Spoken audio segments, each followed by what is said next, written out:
If you're watching this video, you're likely among those who loved Netflix's 1899 and, like me, are still trying to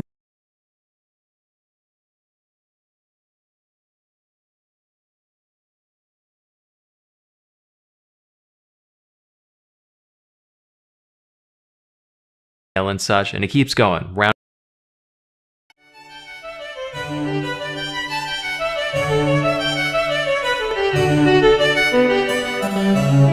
Hey persons of age. So long before the era of the wiki, there used to be these things called encyclopedias, where for a small fee of thousands of dollars, they would mail you a tiny fraction of the knowledge we have access to today, and you could put it on a shelf, and it would sit there and make you look learned. But while not reading an encyclopedia is easy, not creating one is much easier, and yet we do it. Encyclopedia Britannica is still in circulation today, and it's maintained by around 100 full-time editors and more than 4,000 contributors. So whose idea was this? Who was the first person to sit down and say, today I feel like writing down everything? To answer that, we must look nearly 2,000 years in the past, to the mid-70s AD. Pliny the Elder. Author, philosopher, veteran, imperial administrator, and one curious buckaroo. Early in his life, Pliny's father took him to Rome to study law. Then, as a young adult, he spent several years as a junior officer in the Roman military. His interest in literature made him a few high-ranking friends there, and when he came home, he took to writing. Unfortunately, a certain apocryphal fiddler was in charge at the time who wasn't exactly kind to intellectuals, so Pliny kept it on the DL, mostly writing about things like grammar and rhetoric, which at the time few people found worth freaking out over. Fortunately, in June of 68, Nero finally took a hint and killed himself, and following the chaos of the Year of the Four Emperors, one Vespasian came out on top. Vespasian was a general and a friend of Pliny's, so when he became emperor, he promoted Pliny to procurator, which was like the governor of a province. Suddenly, with this guy on the throne and a cushy job to pay the bills, Pliny found himself in a position to make complete use of his own potential. By day, he continued his administrative duties, but during nights, he wrote. And over the course of a few years, with nothing but his own wits and whatever authors he could get his hands on, he created a work known as the Historia Naturalis. This consisted of 37 books, each broken up into many dozens of chapters, covering just about every topic there is. While it wasn't quite an encyclopedia in the modern sense, it's still the earliest surviving attempt at an all-encompassing scholarly work, and it is a trip. I've been reading it. It is fascinating, not only as a reflection of what people did and did not know in the Roman Empire, but also as a reflection of Pliny himself, who is a character and who made zero attempt to hide it. So today, I come to you with a brief summary of the first part of a brief summary of all human knowledge according to one dude circa 77 AD. Now, the original thing makes for a fairly long read. Even removing most of the more uninteresting details, I've only managed to fit the first 2 books into today's video. As for the other 35,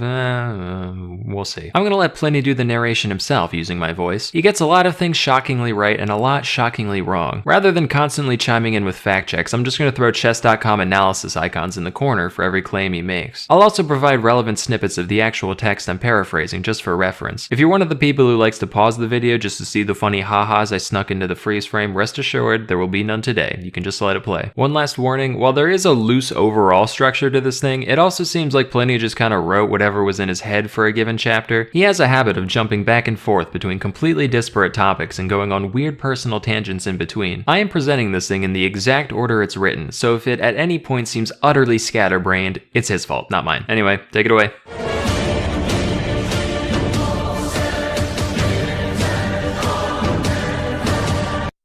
Yo.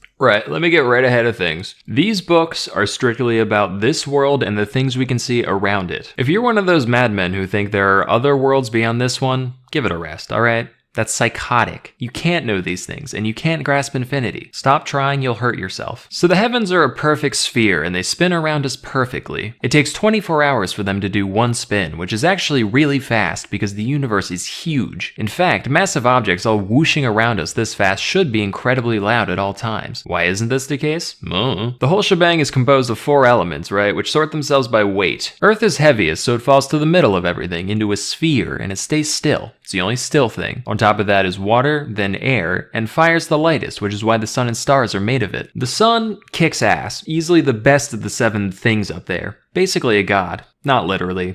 Don't try to answer questions about God's nature, by the way. You'll just confuse yourself. There's at most one God, and he's everything, and he doesn't do weird human shit like getting jealous or banging other gods. I swear, people just make up new gods every time they want something specific. Let me tell you, there was a temple on Palatine Hill dedicated, through my tax dollars by the way, to fever.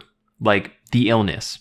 You understand that's bad shit, right? Things like that are why we've got more gods than people at this point. Folks in other countries worship animals and obscene things like stinking meats. There are gods of theft and other crimes. It's all folly. You want to be godly? Just help others. That's the way of the old Roman nobles, and that's the way of the noblest noble of all, Emperor Vespasian Augustus, who may or may not be my best buddy. But anyway, if there is a god, he doesn't care about what you do. People put crazy emphasis on the religion, avoiding foods, worrying themselves sick about all kinds of sacred rules. Look, I hang around the Capitol. There's a lot of rat bastards in politics, real scumbags, and they are thriving. You don't need to torture yourself. Have a bacon. Nobody gives a shit. Back to the stars, which by the way also don't give a shit about you specifically. For big history-changing stuff, yeah, they'll act up, but you, reader, do not need to worry. Anyway, most of them are fixed in a sphere really high up there. We'll call this the heavens. Between the heavens and the earth, there are 7 other bodies to talk about. Highest up there, we got Saturn, then there's Jupiter, Mars, the Sun, Venus, Mercury, Moon. The heavens spin to the right, all these guys spin to the left. Saturn is cold, Mars is hot, but Jupiter's just right. The sun's orbit is made up of 360 degrees, 1 degree per day, except not quite. We have to add 5 1/4 days or else our sundials break. Down to Venus and Mercury, these guys are weird because they like to hang around the sun. Fun fact, Venus is actually bright enough to help out the sun and moon sometimes. When it's helping the sun, we call it Lucifer, the light bringer. And when it's helping the moon, we call it Vesper, the sleepy time guy. Mercury tries to do the same thing, but he's much more lame and cringe, so he can't. The moon's got phases, as you know, and she gets closer and farther away at different times. And Daimion figured out lots of cool info about the moon's orbit, and you assholes bullied him for it. Yeah. This man unraveled the secrets of the universe, and in return, everyone goes, ho ho ho, he's in love with the moon. That's because humans are sick in the head. They'd rather read stories about bloodshed and massacres like that matters more than the fabric of reality. Get a clue. Anyway, the moon has phases because of the way it borrows light from the sun, which might be what these other guys do too, we don't know yet. All those spots on it are actually puddles because it likes to draw up moisture from the earth, which is where we get the tides. And every now and then, it casts its shadow on earth. We call these eclipses, and they are freaking wicked. Eclipses can happen the other way around too, and the way these happen prove that the moon is bigger than the earth and the sun's way bigger than both of them. Oh, and just so we're clear, eclipses are a natural thing. It's not the apocalypse or God's wrath. They follow rules. Even the Greeks could predict them. Settle down. Back to the planets, they're all kind of in the same belt up there, and they all get farther and closer to us at different points because their orbits are complicated. They mostly follow the same rules as each other, but there's some goofiness, like the ones further than the sun move the slowest when they're the farthest away from us, but the closer ones move the quickest then. We can chalk this up to the sun emitting vapors that must push them around in weird ways. Thunderbolts come from Jupiter, and we don't know why. One theory is that it's because Saturn is very moist and Mars is very fiery, and when they meet in the middle, we get celestial fire thrown down at us. Same reason a wet log crackles and throws off embers in a fire. There is a type of star that moves around and vanishes. We call these comets, and they come in all kinds of flavors. These might actually be omens. I mean, there have been some weird coincidences. Some people think comets are permanent and we only see them when they swing by the right way, while others say they're just flare-ups of celestial vapor that dissipate on their own. Now to talk about some real anomalies, things we've only rarely seen. The sun goes dim sometimes, like when Caesar got killed. Matter of fact, during the Civil War with Mark Antony, it stayed dim for like a year. Multiple suns have been seen at the same time on several occasions, but no more than 3. 3's the record. Same with moons. One time a burning shield darted across the sky, throwing sparks as it went. Another time someone saw a shooting star fly towards us until it was as big as the moon, and then it turned around and went back to being a normal comet. Side note, even the translator was like, I don't know what the fuck he's talking about. Finally, there are the stars Castor and Pollux. If you see both of them, it's good luck, but be advised, if one's alone, he turns into a little bastard. He can and will come down and set your boat on fire. That's the celestial sphere taken care of. Now let's move down a peg to the air. The air ends way before the moon, and it mixes with water vapor to create the weather. The sun dries up water on the earth, it goes up and turns into clouds, and then it's pushed back down again by the star forces that keep stuff on Earth. We get rain and hail and such, and it keeps going round and round like some kind of water cycle. The seasons go around once a year, and we don't know exactly why, but it definitely has to do with the motion of the stars. Like some are wet or dry, hot or cold, and that influences the climate when they move. Especially Saturn, he always soaks the place going by. He's a freak, like actually. Oh, I almost forgot the dog star. This guy's nuts. It kindles the sun's vapors, and when it rises, the ocean gets upset, wine ferments, and stagnant waters are set in motion. And there's a creature called the oryx in Egypt, and when the dog star goes up, they look at it and they sneeze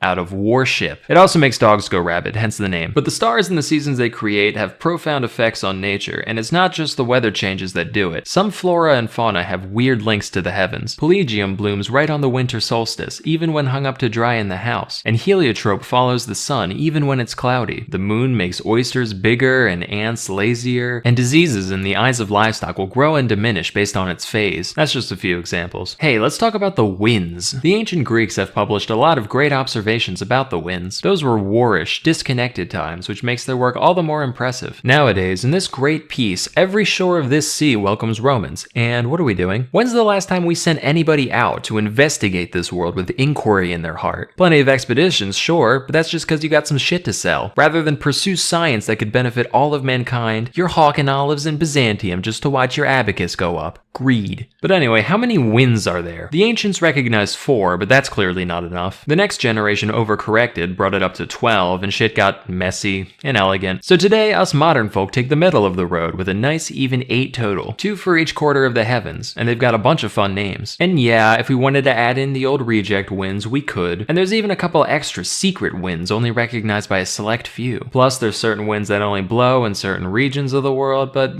broad strokes, it'll do you fine. These winds each blow at their various allotted times of the year, and the winter ones make for particularly rough seas. In former times, pirates were compelled by the fear of death to rush into death and to brave the winter ocean. Now we are driven to it by avarice. Direction isn't the only difference between the winds, though. They can all be characterized by their temperature, their moisture, and the kind of weather they tend to bring. Volturnus is dry, Septentrio brings snow and hail, Auster is sultry, Aquilo is the most healthy. Real motley crew, those winds.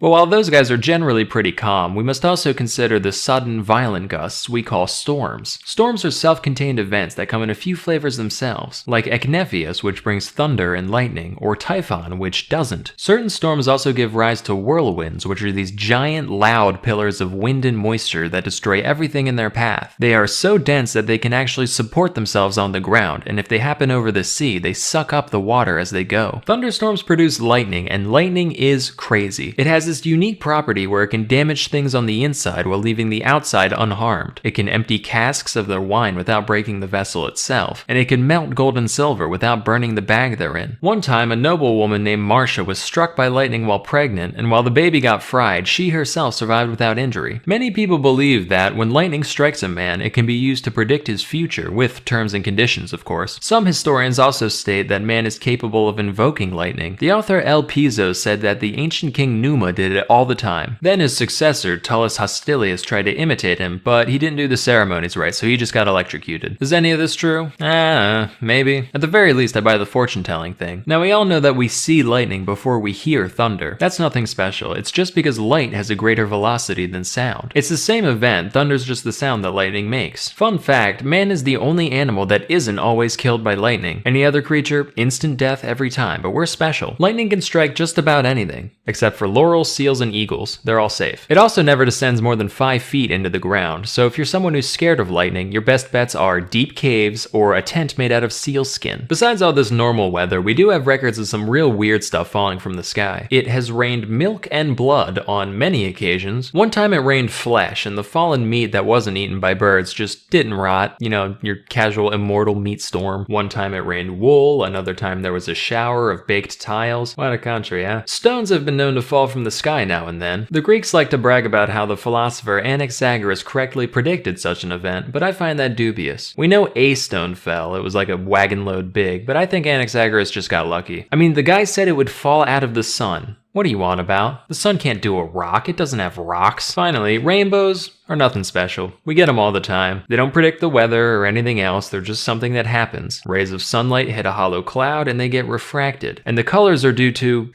a mixture of clouds, air, and fire. Let's come down from the air onto the earth. Good old Mother Earth. The other three elements are bastards. You never know when they're gonna turn on you. Fire burns us, water pelts us as hail and floods our villages, air rages in squalls, but Earth, she's just hanging out. And what a bounty she has for us, giving us crops, flowers, medicinal plants. In her compassion, she even gave us poison, so when life sucks, we can kill ourselves quickly. And what does man do? Naturally, we take advantage of her kindness. We torture her for all the iron, timber, and stone she can bear, and then we use that iron to tear out her entrails in search of gems to put on our fingers. Do you know how many hands have to be worked to the bone just to decorate one joint of another? Honestly, if hell existed, all this greedy digging would get us there. But, of course, whatever we take from her, we all pay back in blood and bones eventually. World keeps turning. Just wish y'all weren't such ingrates about it. Anyway, as we said, the Earth is a perfect sphere, except for, mountains and valleys, but close enough. There's a question we get all the time when people first learn about this, particularly from the commoners. They'll go, right, if Earth's a ball, why don't people on the other side fall off? To that I say, why doesn't the whole thing fall down? Where would it go if it did? Up into the other sky? That doesn't make sense. No, the Earth is right where it belongs. Then they'll say, alright, fine, but why's the ocean flat then? Guess what? It's not. Here, take a glass of water, fill it to the brim, then drop a little something in there. See that slight subtle curve? That's the ocean. You can see it when a ship goes out to sea. The bottom bit will disappear over the horizon before the mast does, and so it goes all the way around. One time some Indians got blown off course by a storm and ended up in Germany. Side note, this was not the first nor the last time the translator started his annotation with this exact 11-syllable sigh of frustration. The ocean they must have crossed had to be massive, like half the globe. Real quick, let's think about how much of the world is even inhabitable. We got one hemisphere over here, which is divided into 5 zones, right? On the top and bottom, miserable, nothing but cold and darkness. In the middle, sun's too close, burns everything, miserable. So already we only got 1/5 of the place to ourselves. Then take into account all the seas and mountains and wilderness and other crap in the way, there's barely anything left. And this is what every war in history has been over, this tiny portion of what amounts to a speck in the universe. Even if you conquered the world, you'd have barely started. And how much of it can you bring with you to the grave, huh? So the Earth is in the middle of the universe, and we know this because of the equinoxes. Day and night, perfectly balanced on these 2 dates. We're right in the middle, it just makes sense. There's plenty of other proof that we live on a globe. Certain stars can only be seen from different parts of the world, and that's because the Earth's in the way. Just ask a sailor, they'll see new stars squink their way out of the horizon as they go. Also, eclipses show that the time of day depends on your east-west position. A few years back, the same eclipse of the sun, same exact event, was seen at 8 in Campania, but at noon in Armenia. Try splaining that one, plainists. Here's another. One time, a courier named Philonides ran from Sicyon to Elis, which is a distance of 1,200 stadia. The way there took him 9 hours, but then the return trip took him 15. And it's not because he was tired or took a break somewhere. Brother, he ran against the sun. Likewise, the length of shadows on a given day depends on your latitude. In Egypt, on the summer solstice at noon, their sundials cast a shadow half the length of the pointy bit, whereas in Venice, at the very same hour, the shadow's as long as the pointy bit. If you keep going south, eventually you'll reach a point where the sun's straight up at the solstice. We dug a well in a town called Syene just to check, and sure enough, it's light all the way down. If you go even further south, you'll notice the sun do that twice a year at equal distances from the solstice. There's also a place in India where there just aren't shadows, ever, and as a consequence, the people there don't know what hours are. But because of the way the sun moves, you'll notice that the longest day of the year is longer the further north you go. In Alexandria, on the summer solstice, they get 14 hours of daylight. In Italy, it's 15, and in Britain, it's 17. Following this pattern, we believe that at the very North Pole, it's 24, meaning they get 6 months of daylight at a time, with 6 months of night on the other side. The difference in climate based on latitude is clearly reflected in the nations that live there. For one, the Ethiopians.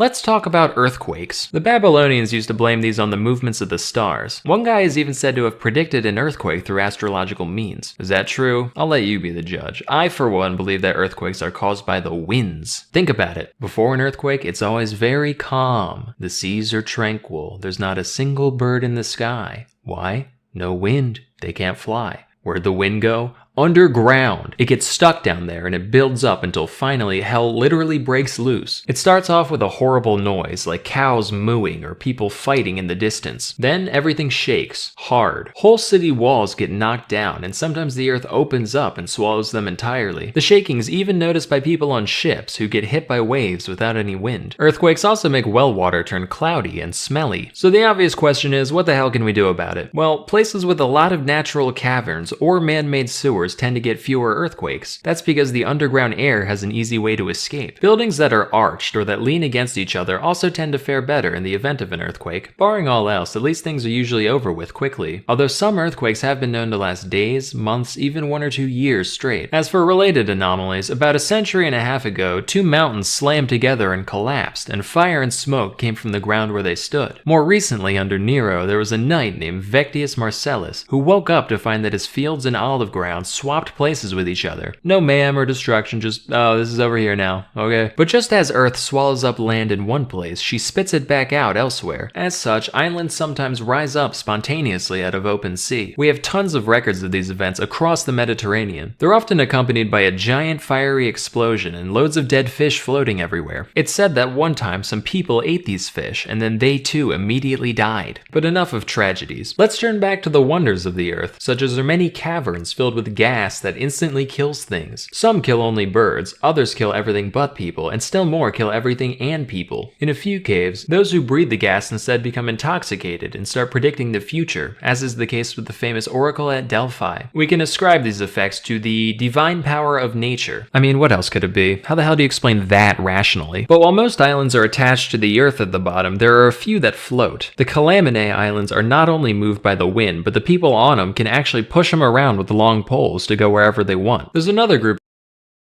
The biggest scam in YouTube history. The biggest YouTube scam has just been revealed. Honey, one of the largest influencer scams. This might just be the biggest influencer scam of all time. Honey has been revealed to be a complete scam. The coupon mafia? I think it's scummy as hell. I hesitate to call it illegal because I just genuinely don't know. I need a legal video. And I think Honey should be sued for it. I am glad that everybody is now aware that Honey has a corrupt business model. Creators are saying that Honey is a scam. They believe that Honey steals from creators. So on behalf of creators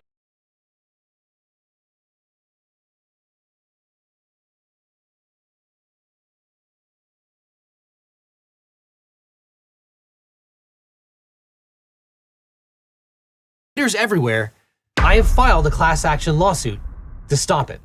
So, how did we get here? Well, as you probably know, the entire creator economy works on affiliate links. The question that everyone on the internet wants to know when you're making a purchase is, how did you get here? Honey allegedly interjects itself into that chain, erases all the past history and says, I'm the one responsible, often harming consumers in the process by replacing a coupon or discount code with a Honey-related code. Go to every computer in your house, your mom's, your dad's, your sister, your brother's computer, and install Honey. And while if this is true, the consumers would be harmed by this practice, creators are getting absolutely screwed. Let's say you're at a department store looking to buy a new TV. A salesman spends time running you through your options. You decide to buy, he gives you his referral card, you get to the checkout, and right as you're about to pay, a sleazy salesman pops up going, hey, shall I check if I have any coupon codes for you? Naturally, you say sure. He snatches your referral card without you ever noticing, looks for coupons, says sorry, no luck this time, but instead of handing back the original referral card, he hands back his own. It's free money, they say. But we believe that nothing could be further from the truth. Unfortunately, there's no such thing as a free lunch. We believe that money came right out of the pockets of your favorite YouTubers, TikTokers, Instagrammers, podcasts, and bloggers. Now, you might have seen Megalag's expose. It's incredible.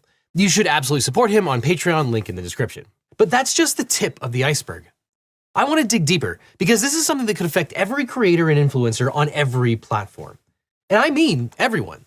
Creators, viewers, advertisers, even the companies that provide goods and services. Now, as you probably know, making videos or posts can be an expensive endeavor. And when you think about it, it's kind of incredible that platforms like YouTube, Instagram, Snapchat, and TikTok are free. And they can afford to be so because they rely on advertising. Now, that might come in the form of programmatic ads that are interjected while you're watching, or it might come from a sponsorship provided by the actual creator that you're watching or listening to. And if a creator runs a sponsorship or has an affiliate relationship, they'll probably tell you to do one of two things. Either click on the link in the description or the comments, or use their promo code. You, the audience member, probably get a nice discount, and the creator gets credit for sending that customer. This is attribution, as we call it in the biz. And if you end up buying that thing, the creator might get a percentage, a commission, a flat fee, or if enough people sign up, they might get another sponsorship in the future. And in all of those cases, everything depends on knowing how many people signed up because of that creator. And when you click on that link or use the creator's promo code, the brand knows where you came from and who sent you. At least, that's the way that it's supposed to work. Honey allegedly built their business on breaking that chain. As Megalag and others have explained, and as we aver, Honey interjects itself at the last possible moment and erases evidence of the real person who was responsible and takes credit. It looks like Honey opens up a new tab or refreshes the checkout page and replaces the creator's information with Honey's information, and most importantly, Honey's attribution codes. The creator gets nothing. We believe that Honey pockets that money that would have otherwise gone to the creator. Imagine if you're listening to a podcast. You actually can't really click on a link, so the only way that they can get attribution is by a listener using their promo code. But we believe that even if you use the creator's code, if you also used Honey at the same time, Honey likely replaced that promo code with their own. But it's not just sponsorships. When you click on a programmatic ad, those skippable or unskippable ads that just get shoved into a video you're watching or interjected to the feed that you're scrolling through, well, those have tracking links too. Those often contain exactly the same kind of affiliate data. Again, the companies want to know where you came from. They want to know which ads are effective and which creator's audience is a good fit for them. Different creators receive a different amount of money per view depending on their personality and the makeup of their audience. But once again, if you click on one of those ads and use an extension like Honey, Honey will allegedly come in at the last second and destroy attribution, taking credit and pocketing the money. And at the same time, Honey appears to market itself as a way to save consumers additional money, but that doesn't appear to be the case. We believe that Honey unjustly enriches itself by swapping creator attribution under the guise of a coupon check, even when it's unable to provide any additional value to the consumer or when there are no coupons. I believe that Honey lied to consumers about what it offered. And I believe that Honey lied to creators about what it was doing. And perhaps the worst part about all of this is that Honey, now owned by PayPal, allegedly made creators the unwitting accomplices in stealing from their own pocketbooks. Think about how insidious this all was. Honey spent tens of millions of dollars, maybe even hundreds of millions of dollars, sponsoring some of the most beloved and successful creators on the planet. Honey allegedly seeded those audiences with their extension. And that extension probably stayed on their audience's browsers like a sleeping leech, waiting for the viewer to conduct a transaction. And thus, forever after, the creator's future sponsorships and future affiliate relationships and advertisements were devalued now that the creator's audience was infected. The exact people who would be most likely to listen to the recommendations of that creator, which, by the way, is the reason that it's so important for creators to vet their sponsors and make sure that they believe in the products, were now likely to be sniped. Whenever those viewers or listeners clicked on the creator's link or used the creator's promo code, Honey would allegedly swoop in and steal the attribution. We believe that PayPal's Honey is a drag on the entire creator economy. If you're a creator and you've ever used an affiliate link, run a sponsorship, or allowed ads, we believe it's possible that Honey has interjected itself and parasitically taken away your attribution. Even if you've never even heard of Honey until now. Advertisers spent $30 billion on advertising on YouTube AdSense alone in 2023. Presumably, those companies made a lot more revenue than they spent on advertising. But how many billions of that went to Honey? I'm honestly surprised that extensions like Honey, Karma, Capital One Shopping, and Pi are even allowed on the Apple App Store or the Google Extension Marketplace. So I say, enough is enough. It's time to put my money where my mouth is. So I, along with some other great attorneys, filed suit on behalf of all creators and businesses who have been harmed by Honey PayPal. Because there are so many people, we filed a class action lawsuit seeking damages in the form of the money that we believe Honey prevented from reaching creators so we can give it back to creators. And equally important, we're suing for an injunction to stop Honey's practices in the future. If you're a creator or a business who thinks that they have been harmed by Honey, please reach out to my law firm by either going to honeylawsuit.com or by reaching out via email at honeycase@eagleteam.law. We want to hear from you. This isn't only about people who ran a Honey sponsorship, but rather anyone who might have had their attribution taken by Honey. We believe that things like running a promo code, affiliate link, or tracking tag is enough to be caught in their web. And finally, Honey PayPal. I will see you in court. Suspected United Healthcare killer Luigi Mangione has been charged with terrorism. But why?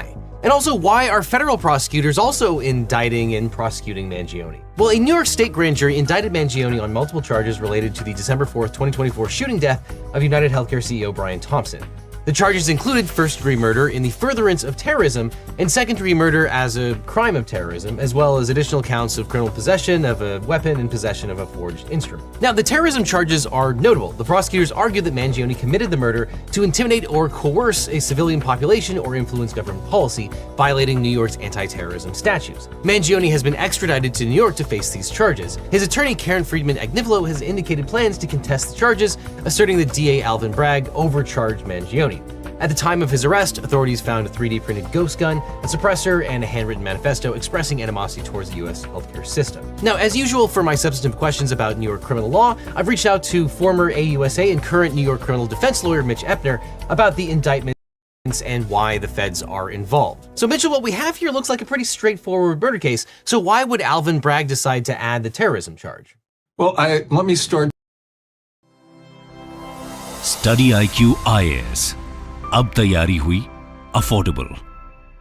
नमस्कार दोस्तों पाकिस्तान और अफगानिस्तान के बीच में जो भी कुछ समय चल रहा है, I'm sure कि आप सभी लोग ट्रैक कर रहे होंगे। और इस समय पाकिस्तान काफी बड़े शॉक में है जिस प्रकार से अफगानिस्तान ने पाकिस्तान के कई सारे पोस्ट पर हमला किया। लेकिन इसी को देखते हुए यहाँ पर अब वहाँ के सोशल मीडिया में और कई सारे जो जानकार हैं उनका ये कहना है कि पाकिस्तानी आर्मी तैयारी कर रही है कि अफगानिस्तान का जो वखान कॉरिडोर है, मैं आपको इसके बारे में डिटेल से बताऊंगा और क्यों ये इंपॉर्टेंट है, वखान कॉरिडोर कैप्चर कर सकती है। और इसी को थोड़ा सा समझने की कोशिश करेंगे कि ये इतना सिग्निफिकेंट क्यों है, क्यों आखिरकार पाकिस्तान चाहेगा कि उसको कैप्चर करे, उससे फायदा क्या होगा, अफगानिस्तान के लिए वो क्यों इंपॉर्टेंट है, काफी कुछ आपको जानने को मिलेगा। चलिए आगे बढ़ते हैं। लेकिन उससे पहले आप सबको बता दूं कि आज स्टडी IQ पर आखिरी डेट है सेल की फॉर न्यू ईयर सेल, जहां पर आप कोई भी बैच लेते हो यूपीएससी का, चाहे वो SIP प्लस बैच हो 2025 के प्रीलिम्स के लिए या फिर 2026-27 के लिए एडिशनल 6 मंथ्स के साथ साथ एक्स्ट्रा को डिस्काउंट मिलेगा एंड बाय यूजिंग। और इसके अलावा पहले ये देखते हैं कि एग्जैक्टली हो क्या रहा है। देखिए यहाँ पर पाकिस्तान और अफगानिस्तान के बीच में जो हॉस्टिलिटीज हैं, जो यहाँ पर तनाव है, वो लगातार बढ़ता जा रहा है। कभी कभी ऐसा लगता है कि पाकिस्तान अफगानिस्तान पर हमला कर दिया, कभी अफगानिस्तान के अंदर जो तालिबान है वो डायरेक्टली यहाँ पर पाकिस्तान के ऊपर हमला कर देता है। और रिसेंटली देखिए यहाँ पर हुआ क्या है कि जिस प्रकार से पाकिस्तान में कई सारे अटैक्स देखने को मिले हैं, चाहे वो बलूचिस्तान में हो, चाहे वो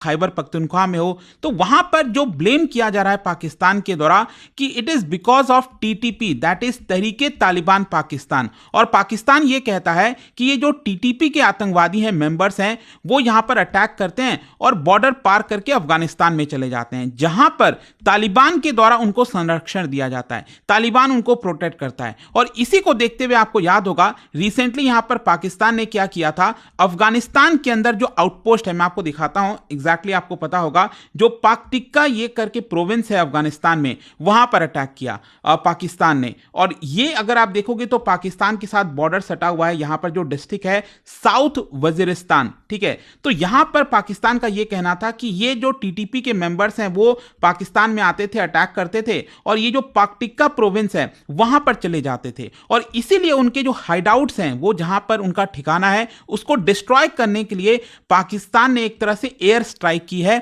इस पर्टिकुलर अफगानिस्तान के प्रोविंस में। अब आपको क्या लगता है, क्या अफगानिस्तान को यह चीज पसंद आएगी? तालिबान ने एक तरह से चेतावनी दे दी थी, अफगानिस्तान सरकार ने प्रॉमिस किया था कि हम इसका रिटेलिएशन करेंगे। और पिछले हफ्ते की बात है, आपको याद होगा, यहां पर अफगान तालिबान फोर्सेस ने क्लेम किया कि उन्होंने डुरन लाइन के कई सारे पोस्ट पर, आपको पता ही होगा जो अफगानिस्तान और पाकिस्तान का बॉर्डर है इसको डुरन लाइन कहा जाता है, तो यहां पर कई सारे जो आउटपोस्ट हैं पाकिस्तान के, वहां पर डायरेक्टली तालिबान ने हमला किया है और इसी की वजह से पाकिस्तान इस समय कंप्लीट शॉक में चला गया है। आखिरकार वो क्या करे उसे समझ नहीं आ रहा। एंड इसी की वजह से यहां पर अब सवाल ये उठता है कि आगे क्या होगा, मतलब ये जो दो नेबर्स हैं इनका आगे क्या फ्यूचर होने वाला है। और इसी को देखते हुए जब मैं इसके बारे में और थोड़ा सा रिसर्च कर रहा था तो पता चला कि पाकिस्तान में कई सारे जो सोशल मीडिया सर्कल्स हो गए, जो एक्सपर्ट्स हो गए, उनका यह कहना है कि पाकिस्तान अब तैयारी कर रहा है कि जो वखान कॉरिडोर है उसको एक प्रकार से कैप्चर कर ले। अब ये वखान कॉरिडोर का एग्जैक्ट लोकेशन आपको थोड़ा सा समझने की जरूरत है। ये आपको पता है अफगानिस्तान हो गया, लेकिन इसका एक बहुत ही नैरो स्ट्रिप है, ये वाला जो पार्ट आप देख रहे हो अफगानिस्तान का यहां पर, और इसका देखिए बॉर्डर जो है ये भारत के साथ सटता तो है, हम कहते तो हैं, लेकिन आपको पता होगा कि ये वाला जो पूरा एरिया है वो समय पाकिस्तान ऑक्यूपाइड कश्मीर है। एंड इसी की वजह से इस समय ये जो बॉर्डर है वो एक्चुअली पीओके और साथ ही साथ अफगानिस्तान के जुड़ता हुआ ये देखने को मिलेगा। अच्छा, एक चीज और ध्यान में रखिएगा, जैसे भारत के अंदर हम कहते हैं कि हमारा जो चिकन स्नैक है वो क्या है, ये जो सिलीगुड़ी कॉरिडोर है, क्योंकि डर ये लगा रहता है कि अगर चाइना बहुत सारा इंफ्रास्ट्रक्चर ये डोकलाम साइड में बना लिया, काफी ज्यादा प्रेजेंस अपना आर्मी का कर लिया, तो ये हमारे लिए खतरा हो सकता है, क्योंकि डायरेक्टली हमारा जो नॉर्थ ईस्ट है वो इससे कनेक्टेड है। सेम उसी प्रकार से अगर आप देखिए तो अफगानिस्तान के लिए ये वाला जो एरिया है वो एक प्रकार से चिकन स्नैक हो जाता है। तो यहां पर अगर मान लीजिए तालिबान जो है किसी प्रकार का अटैक करता है, डायरेक्टली पाकिस्तान को चैलेंज करने की कोशिश करता है, तो पाकिस्तान कुछ ना कुछ बड़ा करने की कोशिश करेगा। और इसीलिए वहां के सोशल मीडिया से लेकर, जैसा कि मैं आपको बोल रहा था, एक्सपर्ट्स का मानना है कि it's time for Pakistan to capture the Wakhan corridor. यहां पर अगर आप देखोगे, एक मैंने आपको ट्वीट निकाला है, that is if Afghanistan and TTP keeps playing games, maybe it's time for Pakistan to reclaim what's rightfully ours, the वखान corridor. तो ये इस चीज को लेकर क्लेम किया जा रहा है कि पाकिस्तान को अब वखान कॉरिडोर को अपने अंडर में ले लेना चाहिए अगर टीटीपी नहीं मानता, या फिर जो अफगानिस्तान की सरकार है या फिर जो तालिबान है वो पाकिस्तान पर अटैक करना बंद नहीं करती है। वैसे यहां पर हमारे लिए एक और चीज इंपॉर्टेंट है कि ये वखान कॉरिडोर एग्जैक्टली इसका ज्योग्राफी कैसा है, एरिया कैसा है, क्यों इतना इंपॉर्टेंट है। तो मैं आपको सबसे पहले तो ये बता दूं कि ये वखान कॉरिडोर आखिरकार आया कैसे, ये भी आपको समझने की जरूरत है। क्योंकि अब समझ लीजिए, मान लीजिए अफगानिस्तान हो गया, ये पहले आपका पूरा इंडियन सब कॉन्टिनेंट हुआ करता था ब्रिटिशर्स टाइम में। तो यहां पर आपको समझना है कि एक्चुअली हुआ क्या था कि जब यूएसएसआर और यहां पर ब्रिटिश टाइम में, जब ये अगर आप देखोगे तजिकिस्तान, ये वाला जो पूरा एरिया है और उसके ऊपर पूरा एरिया उज्बेकिस्तान, किर्गिस्तान, ये सब पहले यूएसएसआर के पार्ट हुआ करते थे। तो ब्रिटिशर्स ने ये सोचा कि इंडियन सब कॉन्टिनेंट, क्योंकि पाकिस्तान, इंडिया, ये सब पहले एक ही का पार्ट हुआ करते थे, तो ब्रिटिशर्स ने ये सोचा कि क्यों ना यहाँ पर एक बफर जोन बना दिया जाए। एंड इसी की वजह से आज के डेट में ये जो वखान कॉरिडोर आपको देखने को मिला है, ये एक प्रकार का बफर जोन है, ताकि इंडियन सब कॉन्टिनेंट और जो ऊपर का यूएसएसआर हुआ करता था उसको एक प्रकार से सेपरेट रखा जाए। एंड बहुत ही स्ट्रैटेजिक तरीके से इसको बनाया गया था। इसका अगर आप ज्योग्राफी भी देखोगे तो टोटल इसका जो लेंथ है, लंबाई है, वो करीब 350 किलोमीटर का है, और इसकी विड्थ की अगर आप बात करिए तो कहीं पर 16 किलोमीटर है और कहीं पर 64 किलोमीटर है, 16 से 64 किलोमीटर देखने को मिलेगा। लेकिन इससे भी ज्यादा इंपॉर्टेंट यह है कि ये जो वखान कॉरिडोर है इसका बॉर्डर चाइना के साथ सटता है, और उससे भी ज्यादा इंपॉर्टेंट यह हो जाता है कि चाइना जिस प्रोविंस को लेकर सबसे ज्यादा परेशान है, आपको पता ही होगा शिनजियांग प्रोविंस, वहां पर वीगुर मुस्लिम्स रहते हैं। तो चाइना अक्सर आपको पता ही है यहां पर किस तरह से अपने वीगुर मुस्लिम्स के साथ ट्रीट करता है। तो यहां पर लगभग 92 किलोमीटर का बॉर्डर बताया जाता है, वो वखान कॉरिडोर के साथ आपको देखने को मिलेगा। और ऐसा नहीं है कि वखान कॉरिडोर में कोई बहुत ज्यादा पॉपुलेशन रहती है, हार्डली बताया जाता है कि 10,000 के आसपास ही वहां पर पॉपुलेशन है। लेकिन इसका जो स्ट्रैटेजिक सिग्निफिकेंस है वो बहुत मायने रखता है। एक मैं आपको और एग्जांपल बताता हूं कि नेटो ने अपना जो मिलिट्री कैंप है वहां पर उसको बिल्ड किया था। जी हां, नॉर्थ अटलांटिक ट्रीटी ऑर्गेनाइजेशन। उन्होंने जब अफगानिस्तान के अंदर उनका प्रेजेंस था, जब पूरा जो वेस्टर्न आर्मी वहां पर पहुंच गई थी अफगानिस्तान के अंदर, जो 9/11 का अटैक हुआ था उसके बाद से, तो उन्होंने यहां पर वखान कॉरिडोर में एक तरह से अपना कैंप भी बिल्ड किया था। हाँ, वहां पर अपने सोल्जर्स को नहीं भेजा था क्योंकि ऑब्वियस सी बात है इससे चाइना के साथ जो जियोपॉलिटिकल टेंशंस है वो गहरा जाती, लेकिन उन्होंने अपना जो एक प्रकार से मिलिट्री कैंप है उसको एस्टैब्लिश किया था। आगे चलकर मैं आपको बताता हूं 2018 में अफगानिस्तान के जो ट्रूप्स हैं और जो चाइनीज ट्रूप्स हैं, दोनों ने मिलकर इसको लेकर पेट्रोलिंग भी यहां पर स्टार्ट किया था और साथ ही साथ डिस्कशन भी चल रहा था कि क्या वहां पर एक मिलिट्री बेस भी बनाना चाहिए कि नहीं बनाना चाहिए। इसके अलावा चाइना के लिए देखिए ये बहुत इंपॉर्टेंट हो जाता है, अफगानिस्तान के लिए भी, क्योंकि ये पॉसिबल डायरेक्ट ट्रेड हो सकता है दोनों देशों के बीच में। अभी तो क्या है कि यहां पर मान लीजिए अगर अफगानिस्तान को और चाइना को आपस में ट्रेड करना है तो इनका डायरेक्ट कोई अभी इस समय लिंक नहीं है। यहां पर बातचीत चल रही होती है कि क्या यहां पर एक रोड बनाना चाहिए। ऑल्दो खबरें आई थी यहां पर कि 2021 में जब तालिबान ने कैप्चर किया था तो यहां पर चाइना ने फंडिंग स्टार्ट कर दी थी ताकि वखान कॉरिडोर से एक जो रास्ता है, वो रोड है, वो आपका अफगानिस्तान काबुल की तरफ निकाला जाए ताकि दोनों देशों के बीच में यहाँ पर ट्रेड स्टार्ट हो सके। लेकिन मैं इसके बारे में और सर्च कर रहा था तो अभी एग्जैक्टली पता नहीं है कि क्या अभी भी चाइना फंडिंग कर रहा है, नहीं कर रहा है, रोड का क्या हुआ। बोला ये जा रहा है कि रोड तैयार है, तो कभी भी यहाँ पर एक प्रकार से ट्रेड भी स्टार्ट हो सकता है। तो ये तो अफगानिस्तान के लिए हो गया, लेकिन पाकिस्तान के लिए ये क्यों इंपॉर्टेंट है मैं आपको बताता हूं। देखिए यहां पर पाकिस्तान का डायरेक्ट एक्सेस इस समय सेंट्रल एशियन कंट्रीज के साथ नहीं है। कहने का मतलब यह है कि अगर आप मैप में देखोगे तो ये पाकिस्तान को अगर सेंट्रल एशियन कंट्रीज के साथ कोई भी लिंक रखना है तो उनका डायरेक्ट यहां पर एक्सेस नहीं है। या तो उनको अफगानिस्तान से होकर गुजरना पड़ेगा या फिर सी रूट के माध्यम से ईरान होते हुए या फिर जैसे भी काफी घूम कर उनको जाना पड़ेगा। तो इसी की वजह से पाकिस्तान ये चाहेगा कि अगर उनको ज्यादा से ज्यादा ट्रेड करना है सेंट्रल एशियन कंट्रीज के साथ और ज्यादा बेटर रिलेशन रखने, तो मे भी हो सकता है कि शायद वो अगर इस एरिया को अपने अंडर में ले ले तो उसका डायरेक्ट एक प्रकार से एक्सेस मिल जाएगा यहां पर।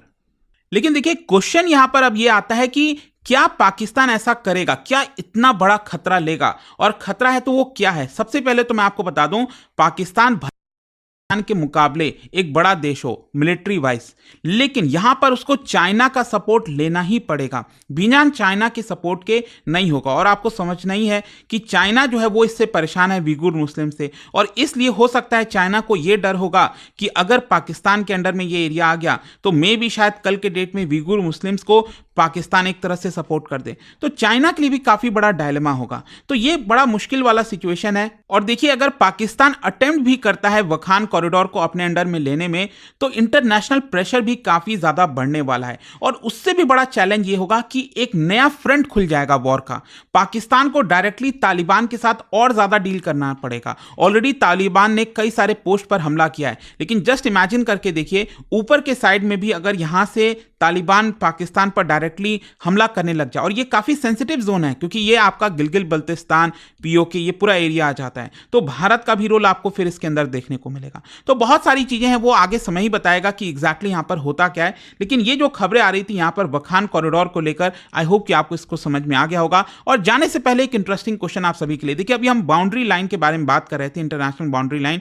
यहां पर एक और लाइन है जिसका नाम है Maginot line. Maginot line basically international boundary है बिटवीन टू कंट्रीज। वो दो देश कौन से आपको बताना है, और इसका राइट आंसर आप सबको पता है, मेरे इंस्टाग्राम पर तो मिलेगा ही। वहां पर अगर आप नहीं हो कोई बात नहीं, टेलीग्राम से ले सकते हैं इसका सही उत्तर। में कई सारे जो एमसीक्यूज हैं वो यहाँ। Hello friends, my name is JJ, and today we are going to attempt to answer the question, what happened in 2024 that actually mattered?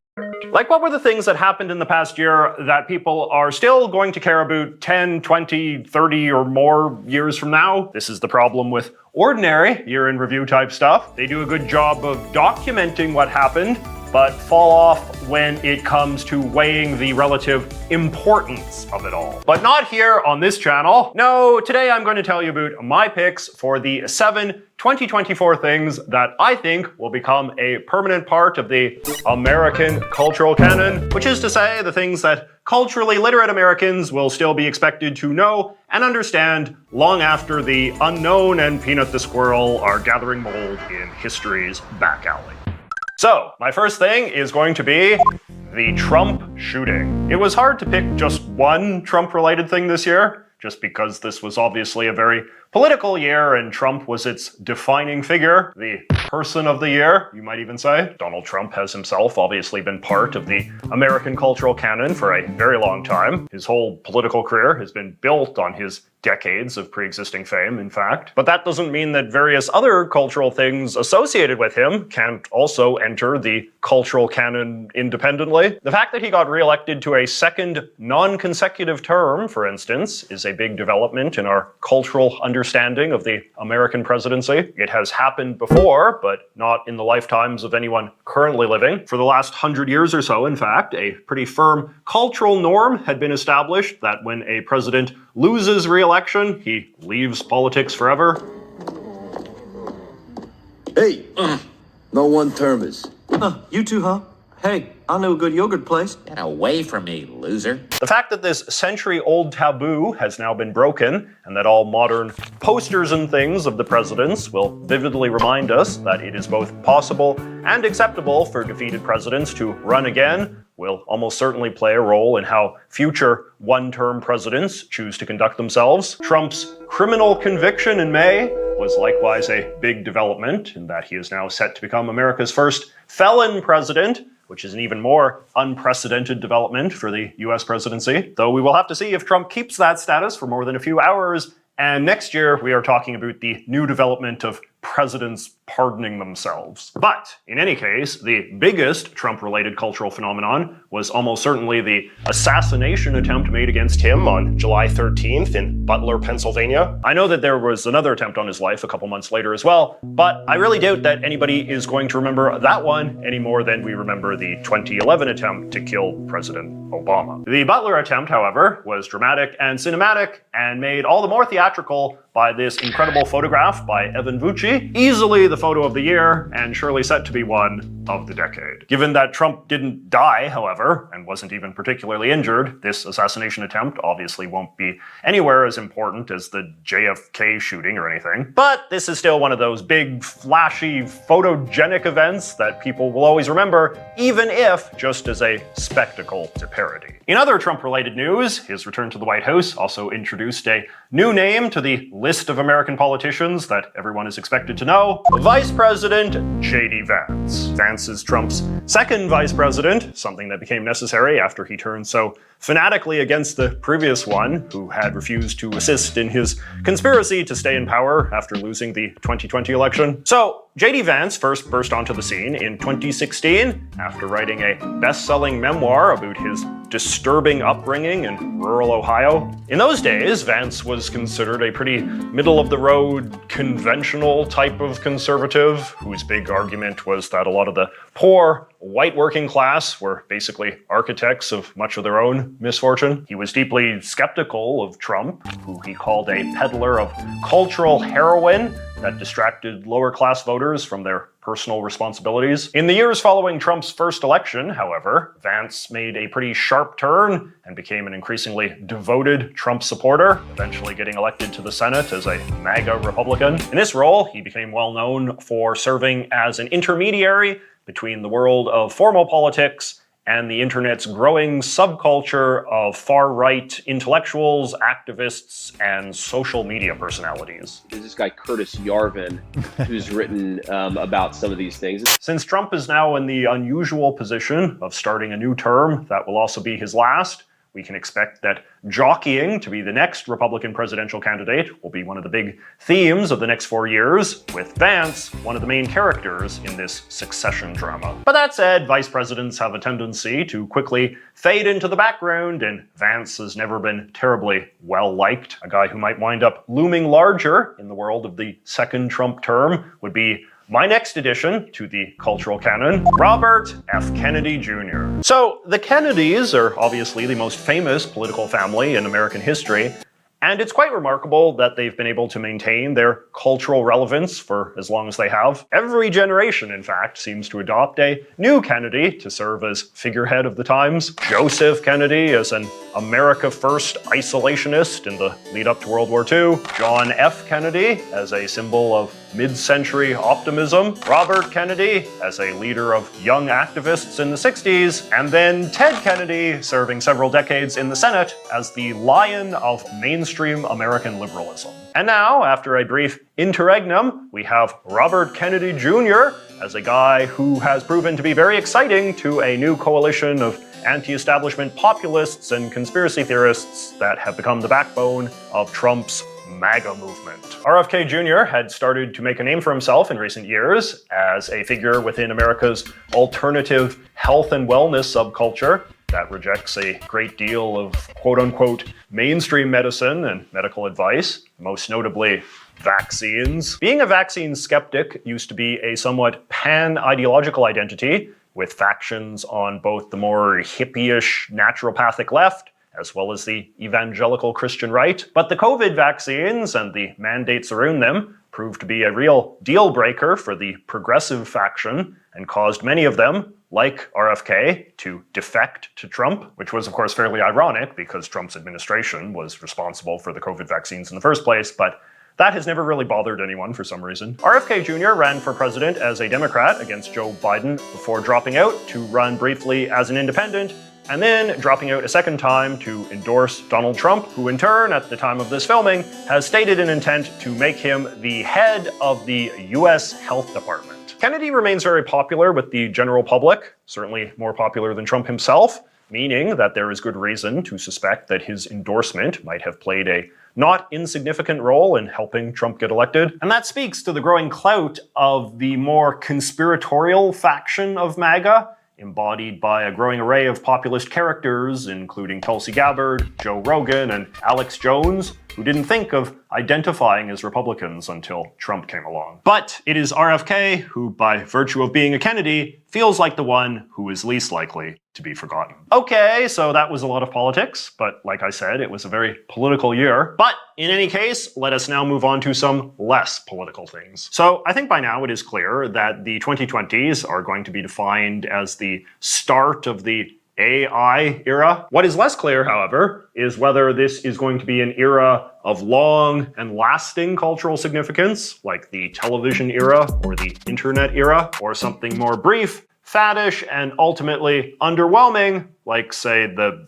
Laserdisc era. What is clear, however, is that when we say AI these days, we mean a technology able to produce writing or pictures, so-called generative AI, which is a bit different than how we've previously thought of AI, which was as more of a robot thing. Nevertheless, generative AI has now been integrated into an enormous amount of websites and apps that give users the ability to casually generate things like form letters, emails, clip art, and all sorts of other stuff. And this tech has now become so mainstream that I feel like 2024 marked the moment where the culture established a definitive symbol for what we need to press or click whenever we want to auto-generate content of this sort, and the symbol is this thing. I feel like this sparkle was suddenly everywhere in 2024, from ads on billboards to illustrations in the Atlantic. It's been a while since a new form of technology has gone so mainstream that we've all had to learn a new symbol to represent it. Wi-Fi arcs might be the last great one. Or maybe this cigarette with the lightning bolt coming out of it that you see on no vaping signs. Speaking of symbols, another one that really entered the mainstream this year was this version of the LGBT+ pride flag. So I talked a bit about the history of the pride flag in a previous award-winning video, and how it went from this to briefly this to this, with this version being created by Daniel Quasar in 2018. The motivation for these changes was, of course, to make the pride flag more inclusive by incorporating new colored lines representing trans people and people of color. But apparently this was not quite inclusive enough. So in 2021, a British equality rights activist named Valentino Vecchetti created this version with a yellow triangle with a purple circle in it. Valentino is intersex, and this new symbol is based on the intersex pride flag, which was created by an Australian intersex activist in 2013. Intersex describes the rather small community of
of people whose biological sex is rendered indeterminate in some way, usually relating to the nature of their sexual organs. People used to use the term hermaphrodite, but that's a pretty offensive word now. Anyway, I feel like 2024 saw this version of the pride flag achieve mainstream status in terms of being the flag increasingly the most likely to be displayed as a symbol of tolerance for sexual and gender diversity in shops and schools and government buildings and things, as well as at official LGBT+ celebrations. The new flag hasn't been without controversy, of course. It is popular to say that the pride flag is suffering from a bit of identity politics creep, in the sense of getting more and more complicated as new groups insist on explicit recognition. There's also a sense that intersex people, who probably number around 1% of the population, just aren't a big enough group to deserve nearly 12% of the pride flag's real estate. But when it comes to these sorts of things, most people do err on the side of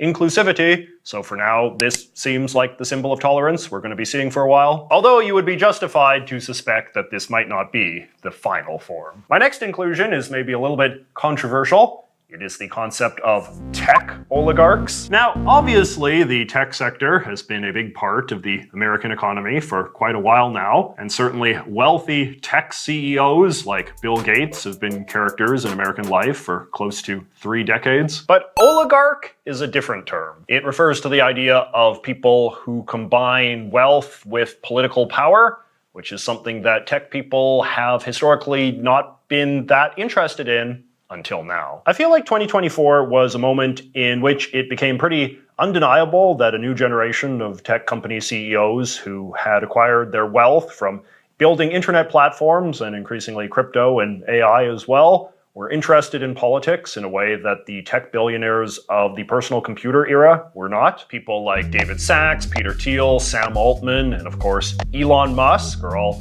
unapologetically political and politically outspoken, stating bluntly what they believe the American political system should and shouldn't do, and not being shy about throwing around their money to achieve it. People sometimes use terms like tech bro or oligarch to describe them, in part because a lot of them have political views that are kind of reactionary and chauvinistic in a stereotypically macho, masculine way, while also being very progressive when it comes to their faith in the power of technology to better humanity. Like I said, the idea of rich guys having a lot of power isn't unto itself a culturally new phenomenon, but partially because of the high-profile way that many of the broligarchs chose to become outspoken Trump supporters in the 2024 election, this year really feels like the moment in which we began to think of this crop of characters as like a coherent group, and I dare say they may even prove to be the most famous and identifiable group of such people since the notorious robber barons of the late 19th century. And lastly, talking about blasts from the past, how about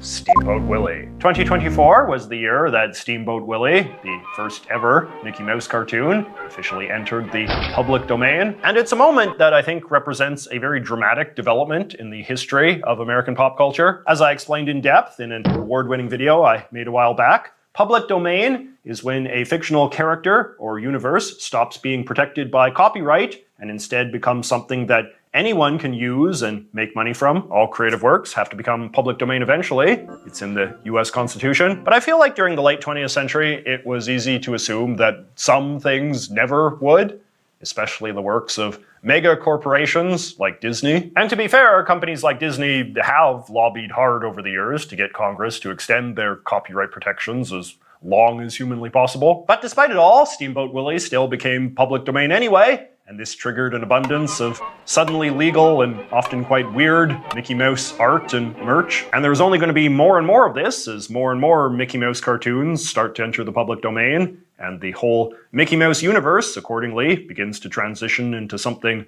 like the Wizard of Oz, with all these fun characters that anyone can use for anything, even if some people continue to use them better than anyone else. Okay, now let me close out with a few honorable mentions. These are some cultural things that I feel had a big influence in 2024, but I'm not yet sure just how lasting their cultural relevance will be. Sean Diddy Combs was indicted in September on multiple charges of sex crimes, but also, as the New York Times put it, being head of a sprawling criminal enterprise since at least 2008 that included his employees and engaged in kidnapping, forced labor, arson, and bribery. This represented a pretty dramatic downfall of one of the leading figures in modern American hip-hop culture. But he's not scheduled to go to trial until late spring, so it feels premature to declare just how dramatic or definitive this downfall will wind up being. Speaking of ruined hip-hop legacies, the epic musical feud between superstars Drake and Kendrick Lamar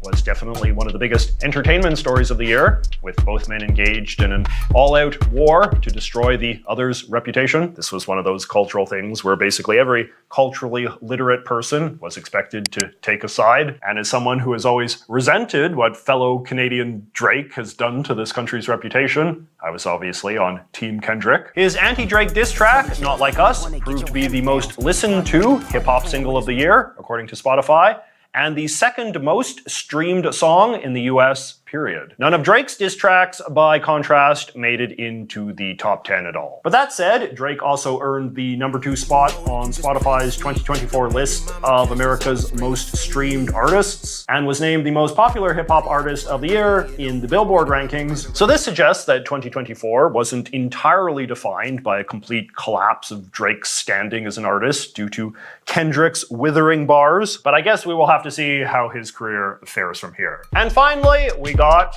Concord. I often have a hard time knowing how to fit video games into the American cultural canon, just because there are so many of them these days, and it can be hard to tell when one really breaks through into the mainstream cultural consciousness. I actually did a whole video exploring this topic as well a while ago, but that said, the game Concord made the news this year, not because it was popular, but because it wasn't. Released by Sony in August, it was hyped as the next Fortnite or Overwatch, you know, a first-person shooter set in a whimsical sci-fi setting where you would primarily play against friends and strangers online. But it wound up being a colossal flop, with early sales coming nowhere close to reclaiming the $100 million it cost to make. After just 11 days on the market, Sony announced that they were ceasing sales and offered all customers a full refund. Online support was pulled a few days later. Why the game went over so poorly has been the subject of endless video essays here on YouTube, and having watched a few, it doesn't seem like there was any one single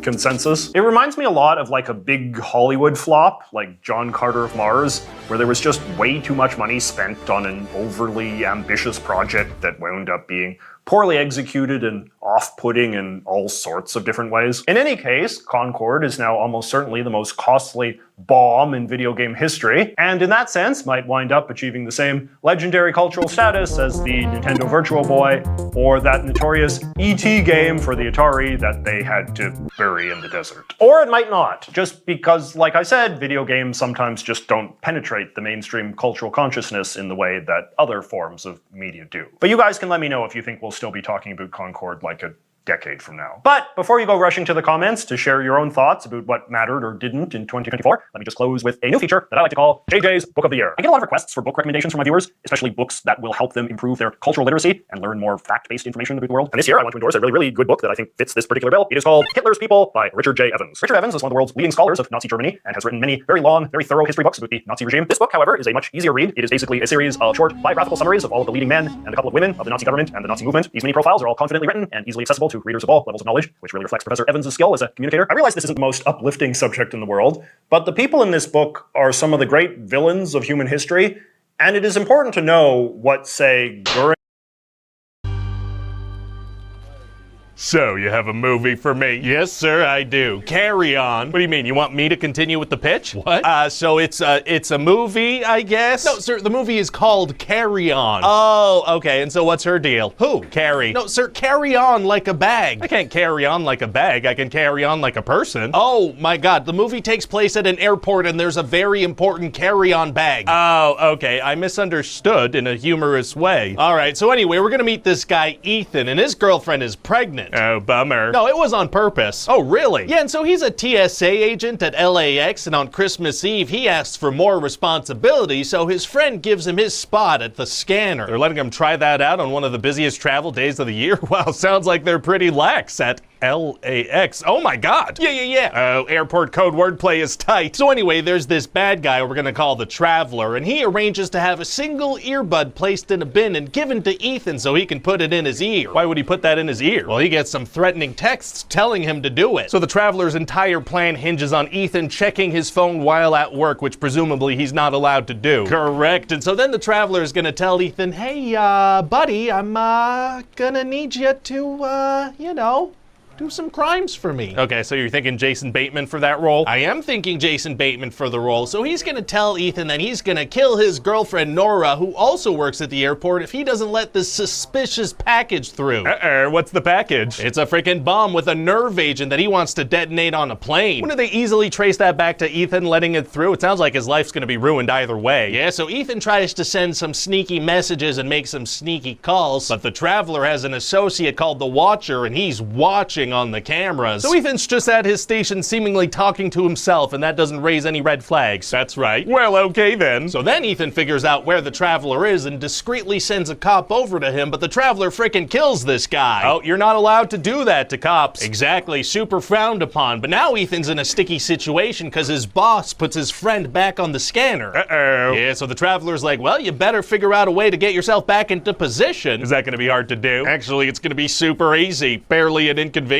Oh, really? Yeah, see, he swaps out his friend's coffee for some coffee that has booze in it, so his friend gets fired immediately. Couldn't the friend just say, hey, I'm innocent, please give me a breathalyzer or look at the security cameras? Hey, shut up. So now Ethan's back at the scanner and he lets the guy with the bomb through, this guy named Mateo. Oh no. And he's gonna go have lunch with Nora and later try to go get her out of the airport. Okay, it sounds like this guy's just never at his post. He kind of is never. So anyway, when he tries to save Nora, that freaking Watcher guy aims a sniper at her head from the parking garage, so Ethan has to back off. So she just happens to be standing in a spot that has a clear line of sight from the garage? Yes, so Ethan has to back off. I guess so. And Ethan also does this sneaky thing where he adds Mateo's name to a list of people that are gonna be randomly inspected. Oh, very sneaky. Yeah, but the Traveler knows he did it, so he sets the timer off on the bomb and he's like, hey, you gotta go turn this off or everybody in the airport's gonna die. Oh, dang it. And he freaking tells him to shoot his boss who's doing the random inspection, but then Mateo stabs him with a pen. Right, because Mateo's a bad guy. Actually, turns out he's kinda not. He also has an earpiece and he's being told what to do so they don't kill his husband. This Traveler's threatening all kinds of loved ones. He sure is, sir. So then Ethan stops the bomb, but now they gotta deal with this body, so they roll it into this luggage sorting area. Are there no employees in there? No, because it's all automated. I feel like there would maybe be at least one employee in there.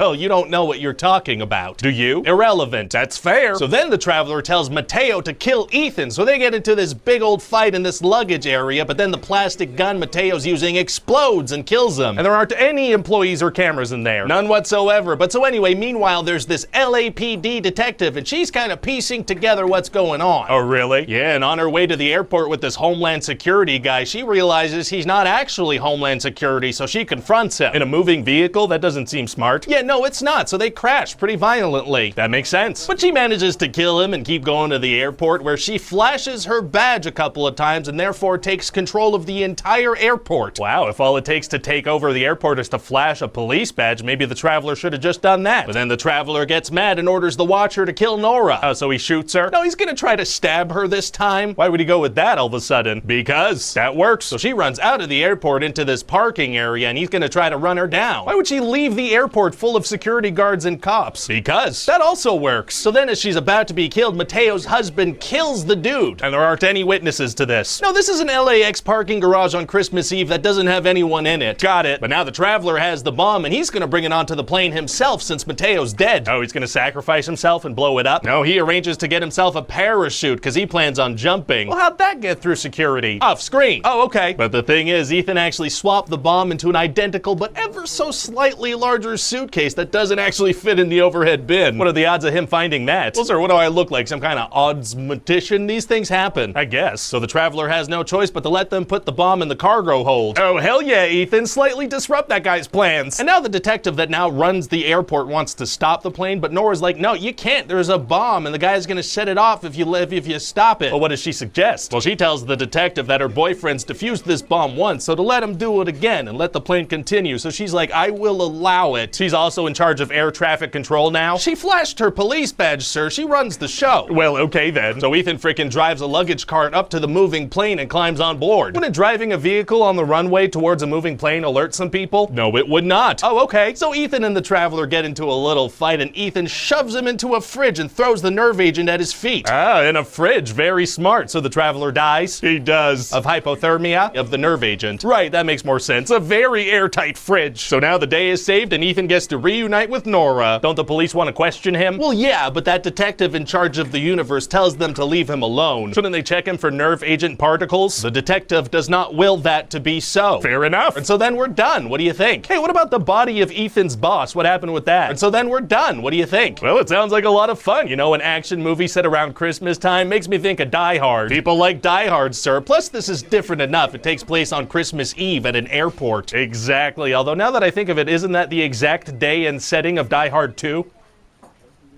People like Die Hard 2, sir. That's a good point. This should do well. Hi, this is Ryan George from The Thing You Just Watched. Please enjoy this slideshow from The Thing You Just Watched.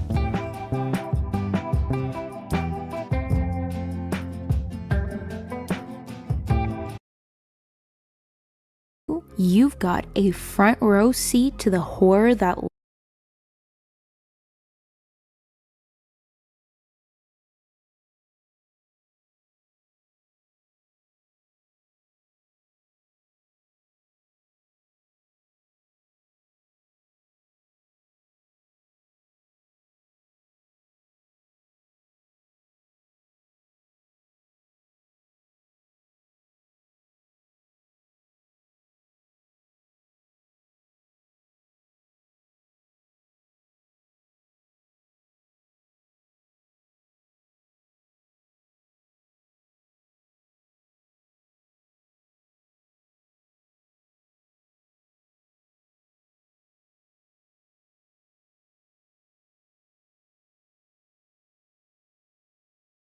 If there is one skill, one single skill you should learn in 2024, it's prompt.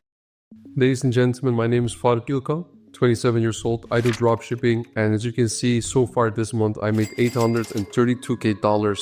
And in this video, you will see a full A to Z beginner's guide on how you can also scale your own e-com business. And now you might say, fuck, this video is longer than 4 hours. Why are you giving away all this value for free? Well, in all honesty, I'm also making money on this video. I'm just being very transparent because there's some certain affiliate links as well in this video, also in the description, which makes it for me also interesting to post this. Yes, I do like giving free value if you look also to my older YouTube videos, if you've been following me as well through Journey, but I'm also making money off this YouTube video, obviously. So that's why for me, I love to give away so much free value and also at the same time make also money so I can also take care of my loved ones and also have freedom in life, which obviously all of you also want and need, of course. Making this whole course was way harder than I thought. It took me hours. I don't like making courses, to be honest. I just want to work on my stores and print. If you don't believe me, by the way, that I really made this amount of money last month. Look at this, I'm refreshing here, 832K in this month. And even if you go here to 11th of November 2024 now, you can see we made $93K in a single day, which is a lot of money, obviously. Now back to the course. The course you're about to watch used to be on school and I was charging people $3,000 in order to get access to it. Why is it so expensive? Well, it is because I'm teaching here people fashion dropshipping, not only in the big 5 US markets, but also in the EU markets. There's no course out there right now in the world that explains it so much in detail as well in the way that I do it. And this is why I could charge so much money for it. And I know a lot of people now, they are probably confused why I'm giving away for free. But I already made it very clear that I'm still going to make money on it. Yes, I like giving free value, but I'm also a businessman. And so you will see in the first module that I gave a quick introduction about myself and also about dropshipping itself, the way we do it. I'm going to be explaining about the business model itself, dropshipping, how to go about the company setup at 3, and 4 about opening your first Shopify store, 5 about payment processing and why everybody from every single country in this world can also still do dropshipping. Even if you're from India, even if you're from Nigeria, it does not matter. Fulfillment, obviously, how to do the order processing, product research, how to find winning products, importing products, how we do it as well in Shopify, obviously, the marketing and Facebook ads, how we advertise the products, product research, TikTok ads, Pinterest ads, Google ads, and how we hire people, the company structures, the 5 levels of the company structures, how we deal in the back end with returns or refunds, because that is something people ask me all the freaking time. How do you do it, Faruk? You're making so much money with fashion, you're making all this money, millions, but how do you even deal with all the returns and refunds? I discuss as well email marketing and also go more advanced product research, and we give away as well a bunch of sheets for totally free. And now I could be giving a bunch of mindset things in here and everything, but from my personal experience, it's not the motivation, it's not the discipline or anything that made me become a millionaire by dropshipping last year. The reason why I became a millionaire with dropshipping is just because I understood that I need to focus and find the right information and value that made other people hella rich in this business model. And this is what I've been focused on all my life, and I still do it till this day. So if you know which value and amount of information actually makes somebody money right now, which it does also to me, which you have seen, we made only with this store 830k last month, then please, I'm saying you, please watch this video, take notes, take your pen and paper. This is about to change your life forever. My last course already changed a bunch of lives. Even for people who never knew me, who watched the course, it changed their life. We even then as well became friends, and some of them I'm even working with right now, or they're working for me. And like, please, I'm telling you, watch this video. It doesn't matter which situation you are in. This information is up to date for 2025. This is what I actively make money with right now, as you have seen. And this is also the way that as well I managed to retire my parents, move into my dream penthouse in Dubai worth $1.5 million, and buy literally almost everything I want. And I'm also about to buy my first supercar as well this year, which is crazy for me, to be honest. Please watch it and take your pen and paper and size, price, rating, tag, metafield, and more. You can also create custom filter trees for each collection to optimize the browsing experience. To increase average order value, just use AI-powered recommendation, generated by our human-centered AI models. The frequently bought together and related items recommendations are flexibly tailored for your store and help you squeeze more sales. There are other types for you to choose to recommend relevant products through the customer journey, from homepage to cart page. Finally, keep an eye on the analytics to see what the setup impacts your store and make insightful strategies. Boost provides enterprise-level security and stability and supports millions of products. Trusted by over 14,000 global merchants, Boost AI Search and Discovery is ideal for generating billions of revenue with less effort. Try it free now.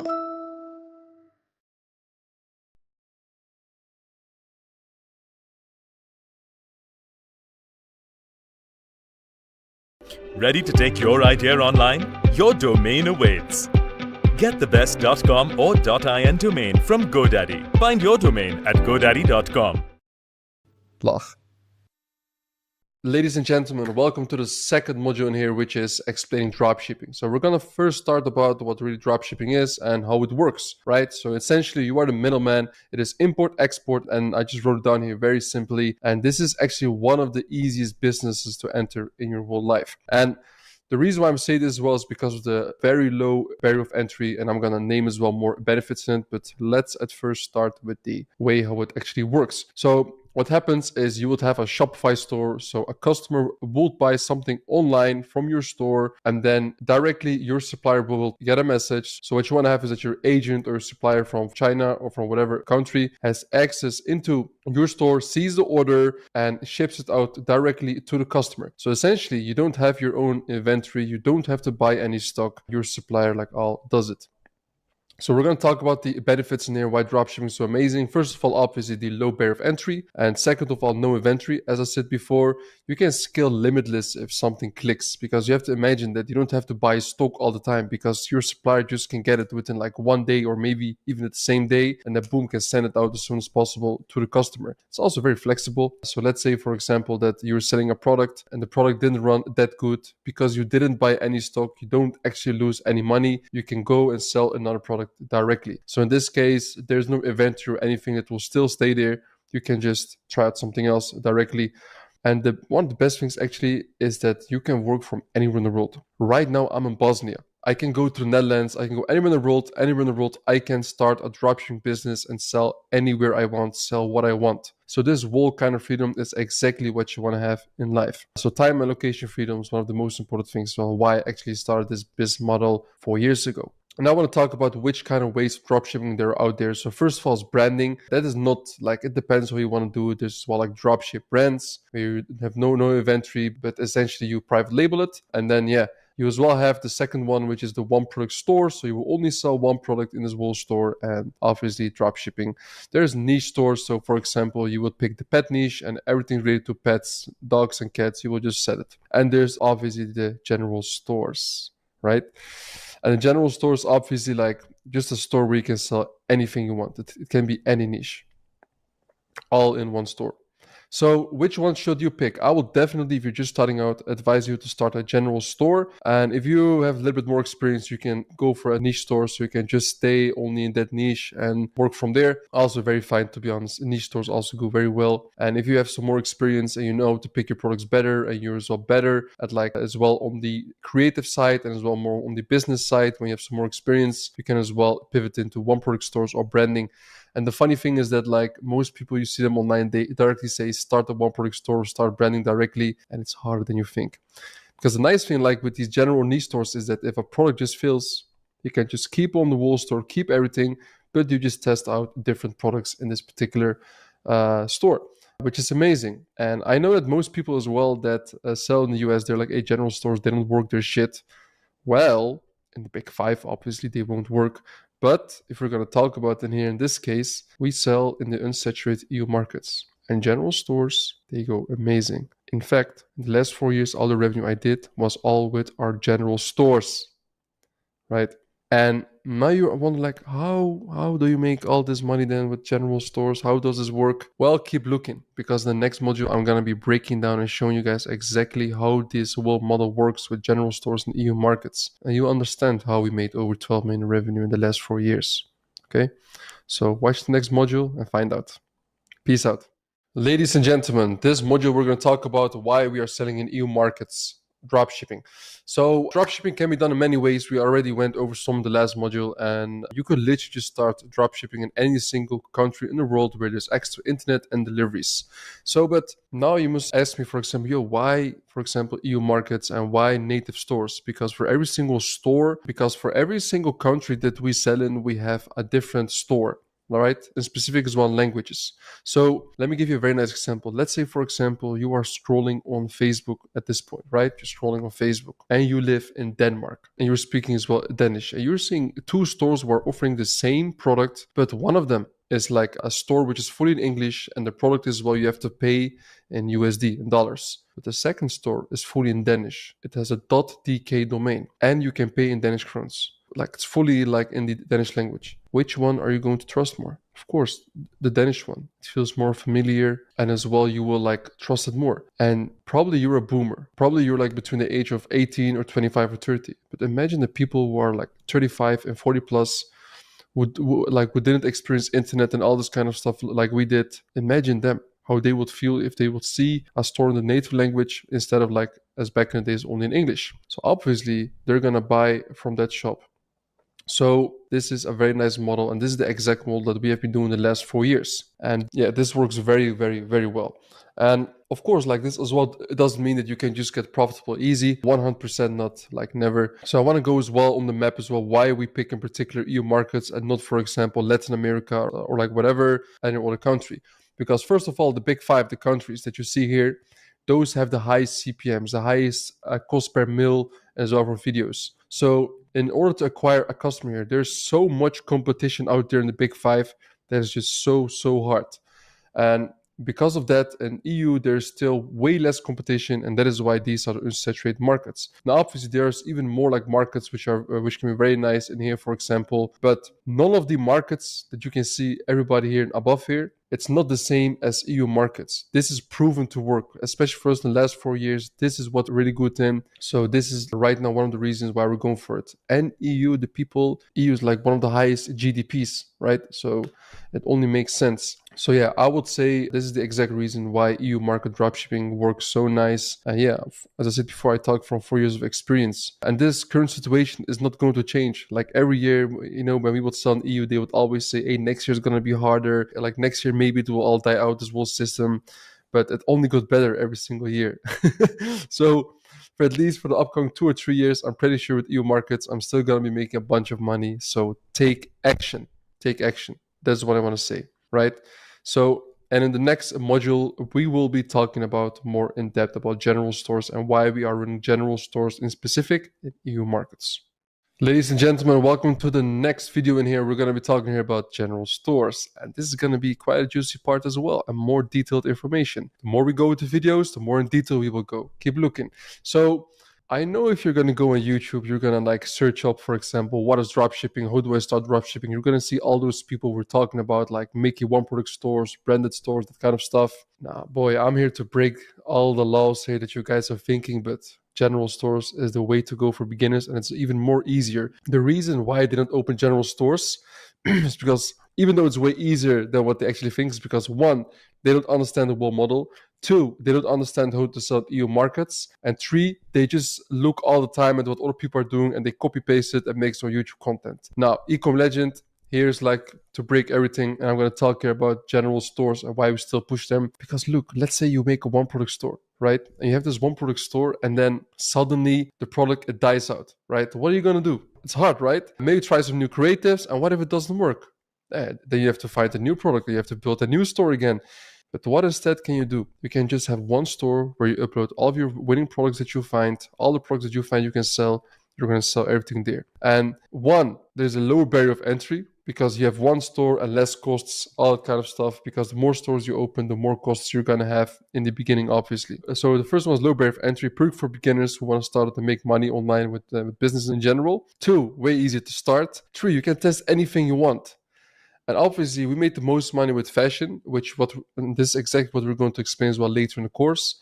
But as of now, for example, right now, for us, 50-50. So 50% of our products that we sell mostly is fashion, and all the other 50% is like gadgets, home decor niche, whatever you name it. We sell it a lot. You can sell anything you want, just to have a all-in-one shop. And this works fucking great. It's crazy, right? You won't think about it, because you would think that the average person who buys from you, that they want to see it, look at branded, see all the reviews, and see all this kind of stuff. But believe me, the audience are like the impulse buyers. And for this reason, you will really see that this model still works amazing. And we are really doing this because I'm just showing in depth, in full transparency, showing you how I do it and how you can do it as well and pull this off. Okay, so this still works very good. But as I said, you need to pull it off with native stores in EU markets. This works amazing. And yeah, as I said as well, this works very good for beginners with low capital. But I want to show here as well an example of a typical general store. And you might even laugh when you see this, and like, this is a German store, and I'm going to make it here in English so you understand better.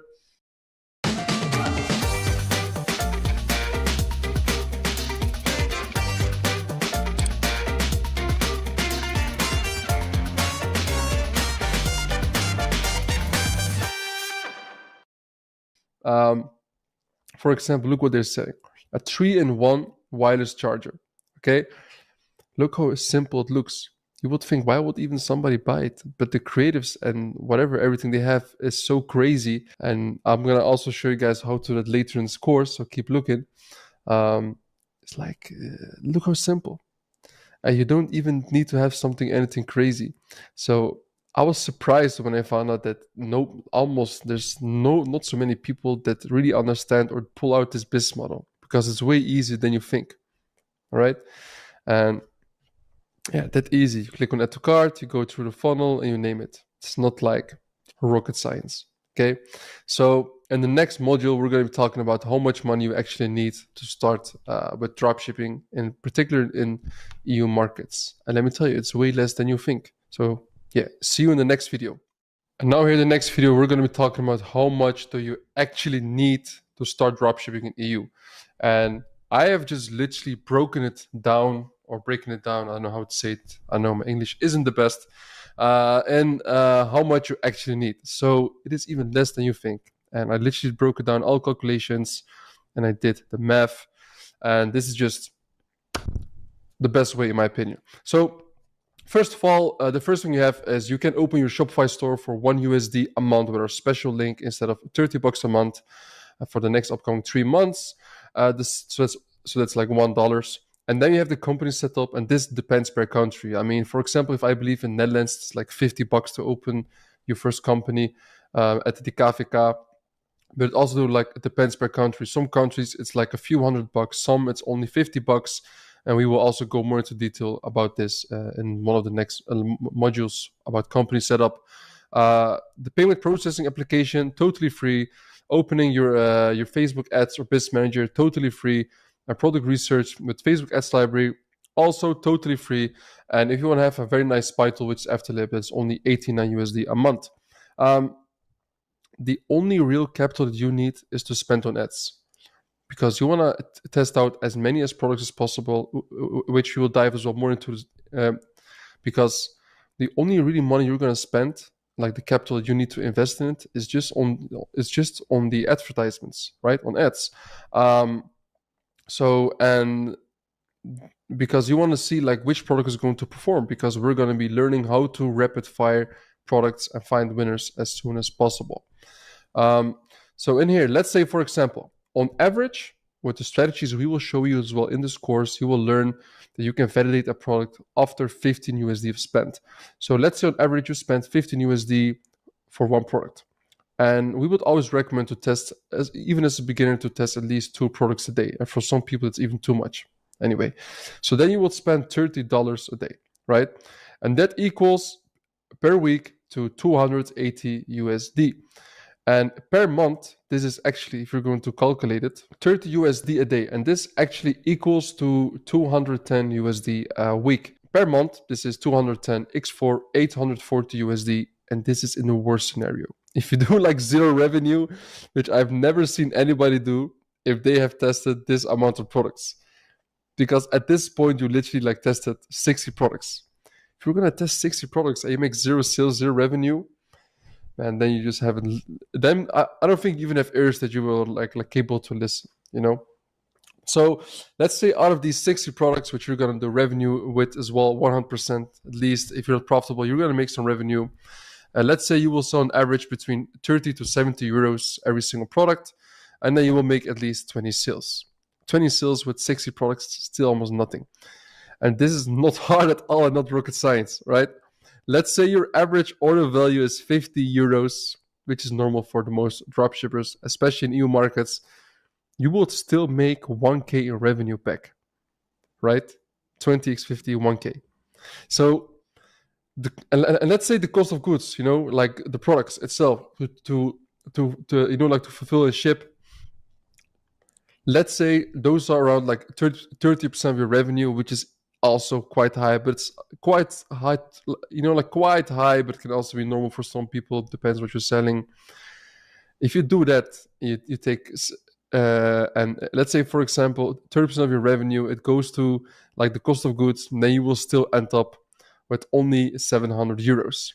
So $840 in total costs, minus 700 euro from revenue, and that's like minus the cost of goods, you will then have lost only $140. So this whole process is then minus $140. So you only lost $140 in 1 month testing 60 products. And even in this case, where you get only 20 sales, that's like, how, you know, it's still even very bad. So breaking even in this business model is even so easy. So is $140 a month in which you can potentially go not worth taking the risk than making millions? Is not worth taking the risk to make millions in revenue and impossible as one profit in the future? Do the math. Please do the math. And this is the exact reason why we managed to, and why I made money as well. And I've been helping other people as well make a bunch of money in the last 2 years, because there's just so much space in this whole market, and it's not going to change in the next couple of years. And I mean, just look at it. Minus 140 USD. This feels like a joke, you know? And of course, I would always, for everybody who's listening in here, if you're going to start dropshipping, I would definitely recommend you to still have either your 9 to 5 on the site until you make at least 30 or like 30 or 40K profit. Depends how much you have, how much is like your cost of living and where you're from, if you have a family, whatever. And yes, like the barrier of entry is very low also in terms of capital, but still like the amount of money you're going to invest making money with this, so it's like crazy. So the amount, so you always want to enter a business in your life where the amount of risk that you take is as less as possible and you can make as much as possible, you know, like low downside and high upside. And this is exactly how e-com is. This is exactly what dropshipping in EU markets is. If you're going to test a product in US with a one product store or a different kind of thing, I mean, let's be honest. You need to spend way more money on the product. It's going to take way more time to make the whole store. Everything is so much harder. So this is like kind of like a life hack, you know? It's like a life hack. This is like a kind of like a golden age if you don't take the chance and start taking action and make money out of it. Like, I can't even comprehend it, to be honest. Take action. All right. So just, take action, please. Ladies and gentlemen, welcome to the next module, the third one actually, which is company setup. And this is a very important one, by the way, guys. I want to say it, especially for payment processing, which is one of the most important things in the EU markets. If you don't know what payment processing is yet, you will learn it throughout the course. So I want to say at first is that you are running a business. This is not a game. Take it as serious as it gets with everything. Of course, you got to have fun while doing it, because if it's not fun, then you're going to have as well like a very hard time in doing it all the time.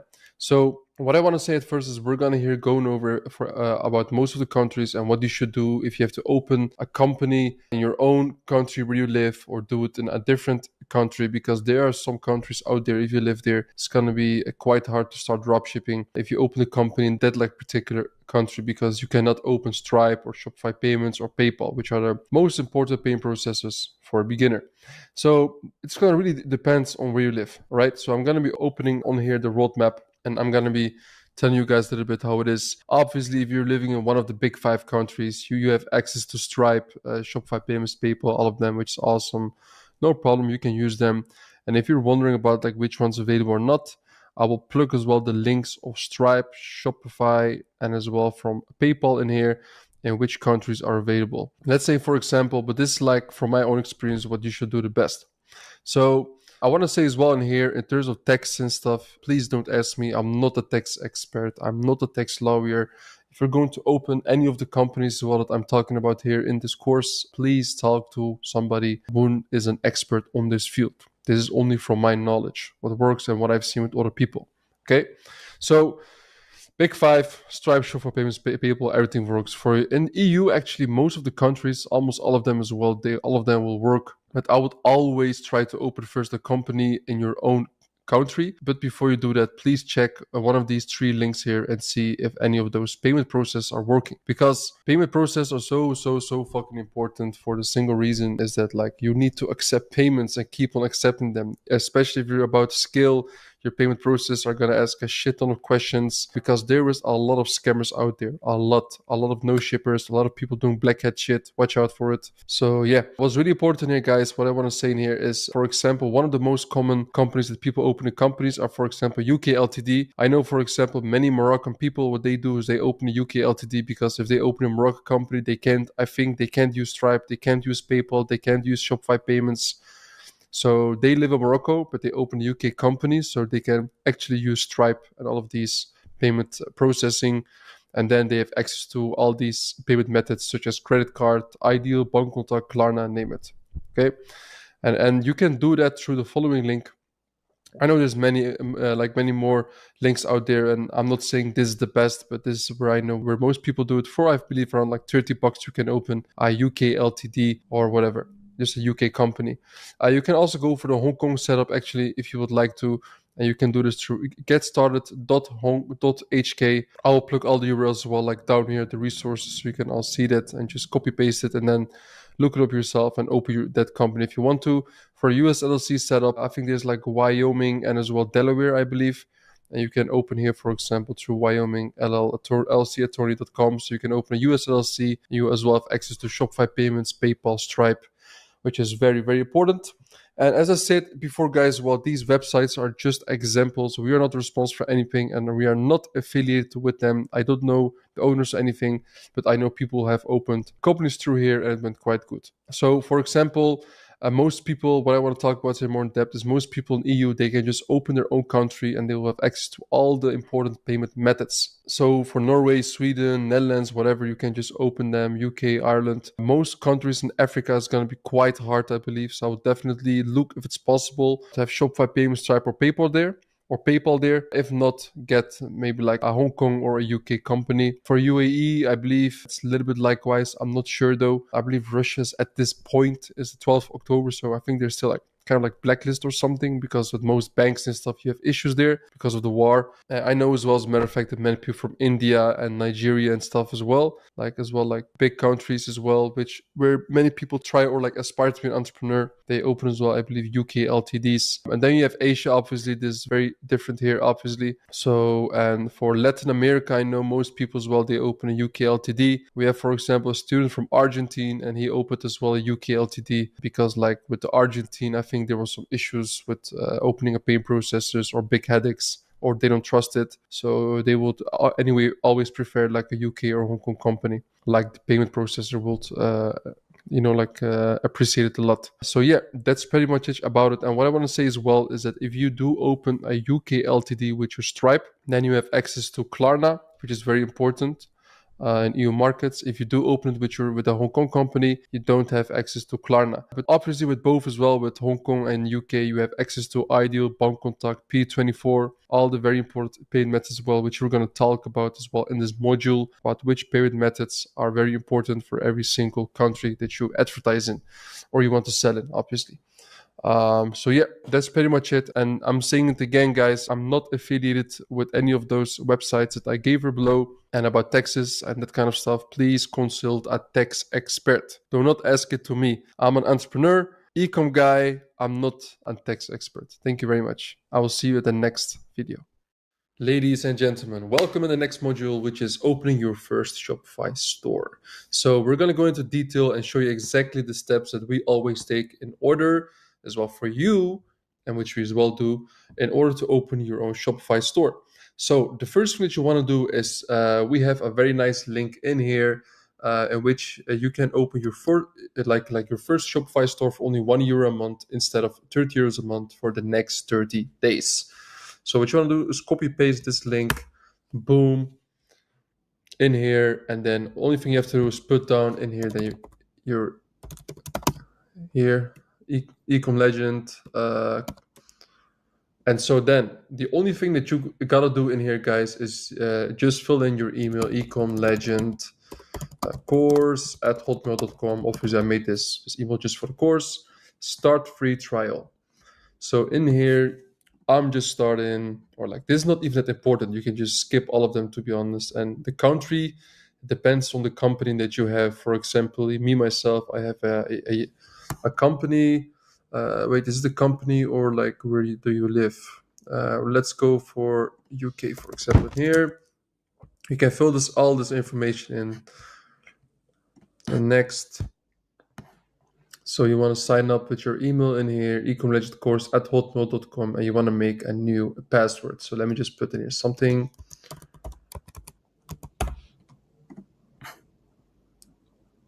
Boom. Store is done. It's now getting created. As simple as that. And guys, as you can see, now you have your first Shopify store. Enjoy your first 3 months for only $1 a month, and as well get 50 USD in your Shopify app store. So this is very, very, very awesome. And the next thing that you want to do is you want to think like about, hey, what kind of store should I open at this point? What can be a smart move for me in this kind of situation? So The best thing I can always tell to people in order to like in which country to sell in at this point, especially EU markets, because for every single language we have a different store, is what I would recommend everybody in here, to be honest, is to really look, for example, which payment methods do I have access to at this moment. So in here, for example, I made a very nice list. And by the way, guys, I will put this, like this whole like PDF as well as and by the way, guys, so you know this whole PDF that you can see in here, I will as well like link it down here in the resources, so you can just check this out. So, what kind of store you should make? Of course, a general store or maybe a fashion store, like one of those two I would recommend. But at this point, we're gonna make a general store. So, if you do have only the credit card only, like payment method, then I would recommend to go either in Denmark, Switzerland, Spain, Italy, Australia, UK, Norway, Ireland, or France. Those are really the best markets out there that you can get as profitable as soon as possible if you only have credit card only. If you do have as well, if you do as well have access to PayPal, I will definitely as well like check out other countries, which are, for example, Germany. I forgot to put more. Germany, Austria, Switzerland. Why? Because these are the German-speaking countries, and in any of the countries above, if you do have PayPal as well, it's going to help a lot in the conversion rate and also with the sales, obviously. So if you do have a credit card and PayPal, I would definitely recommend all these countries as well. But like the German-speaking like countries that you see here, like Germany, Austria, Switzerland, especially Germany, Austria, it's almost impossible to sell in that country with credit card only. It's going to be really, really, really hard. Let's say, for example, you're in a position that you also have IDEO and Bankcontact and PayPal. So an IDEO and Bankcontact, like those are also local payment methods in the Dutch and Belgian market. And if you have as well like PayPal, I will definitely recommend to as well try to get into the Netherlands, Belgium, which is the Dutch-speaking countries, and we always call them like every dropshipper or these simply like every dropshipper, they just call this the Dutch-speaking countries, like the Dutch market, they say, So yeah, and as well, of course, all of the countries above you can as well like get in there. But if you are fortunate enough and you do have access to Klarna, it doesn't matter in what kind of way, you can as well enter Sweden, Finland, and Norway. Norway, indeed, you can do it also without Klarna, especially if you have a credit card and PayPal as well. But with Klarna, makes so much of a big of difference. And Norway as well has some other like local paid methods such as FIPS, but that's very hard to get as well. So I don't see it really like easy to get it. If you do live in Norway, you can like get it very easily. And I would definitely recommend to sell Norway. And obviously as well, the Dutch market, you really need Klarna there at this point. Yes, you can sell in the Dutch market without Klarna, but it's getting harder and harder. And imagine as well in a few months, imagine in a year, it's only getting harder to sell there with IDEO and Bankcontact only. And obviously as well, Germany, Austria, Switzerland. If you do in which market you can scale the hardest in, because it's obviously the German market. If you have credit card, PayPal, and Klarna, and you can enter the German market, you can really scale through the roof. My best days have been the German market, in which we have done as well over 50 to 60K a day. So this is very, very nice. And in this situation, I mean, just for the course, I'm gonna be going with the UK market to make everything like more simple, and I will make stores obviously in English at this point, so everybody can as well understand like what we're doing. So I want to say as well in here, at this point, now that we picked a market and we know which paid methods you have available, and now you can also start thinking, all right, so what kind of name, a logo am I as well like going to give to the store? Because you cannot give this before you know like which paid methods you have access to, right? So in the next video, we're going to be talking about the store name and the logo and how we can set this up as easy and as fast as possible. What's up? Yeah, so while we as well have now the store and we know which store we're going to enter, which is UK, we can as well think about like how we can take a nice store name and logo. This is also quite important. So what I recommend to do is at first is this is what I always do. It's very simple. Take a city name in it and a unique name. Then you're like, all right, what kind of unique name? And which like kind of city name should I take? So what I did, very simple, I went to ChatGPT, our best friend, and I just literally wrote here down, I am making a general dropshipping store in the UK market, and I would like you to come up with some names that will include as well London in domain, because I always take the capital city of the country as well where I'm selling in, and then I put it in domain. Certainly, here are some domains that incorporate London for your general dropshipping store. They came up with some stuff. I didn't really, to be honest, like it. London elite deals, like you don't want to have like shopper or delete deals, this kind of stuff in your domain name. Then I asked them, can you come up with some nice, unique branded names? And they came up with some other stuff. It's okay, it's nice. And then I asked, so how about without London in it? They came as well with some other stuff. And I was like, Vista. That is interesting. And I was like, maybe I shouldn't even use London, but a different city. You know, so then I was like, all right, so what if I do it like Vista Manchester? Very simple.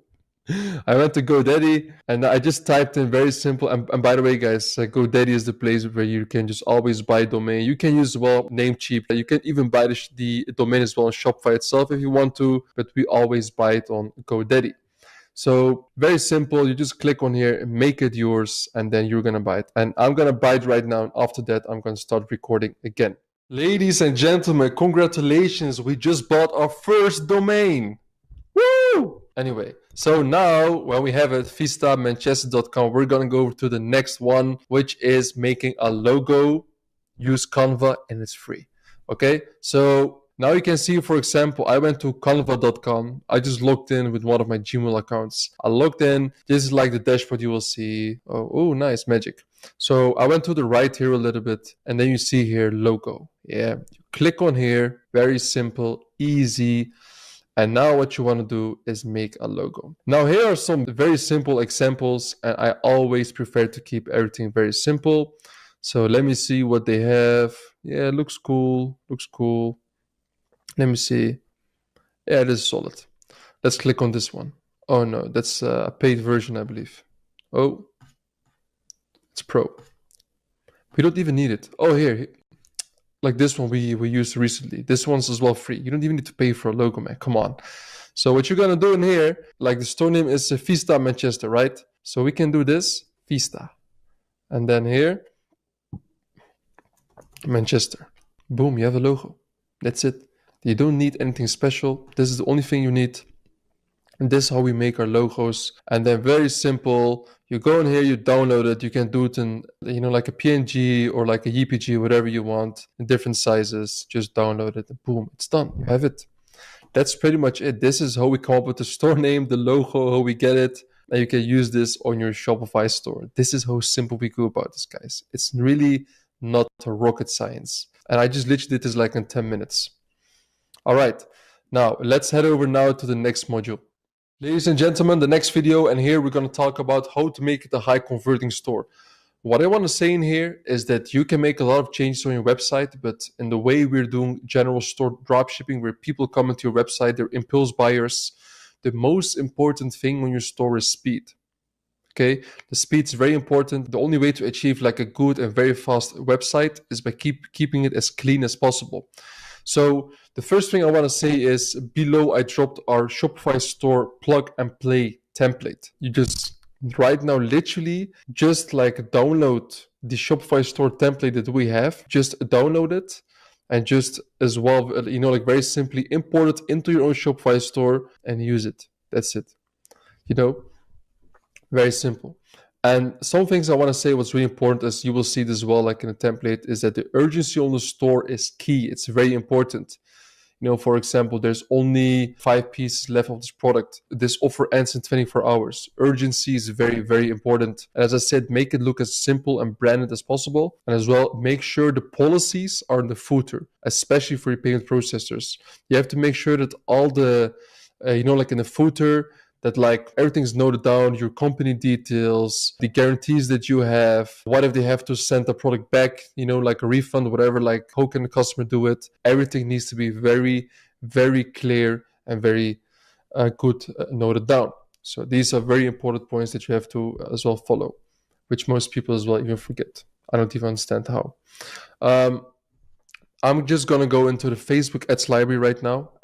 It's like basically a way in which you can find a lot of dropshipping stores, and I'm gonna be going into some competitors and see how they have their stores, and I'm going to judge them on like if it's good or bad, and as well like how I will do it.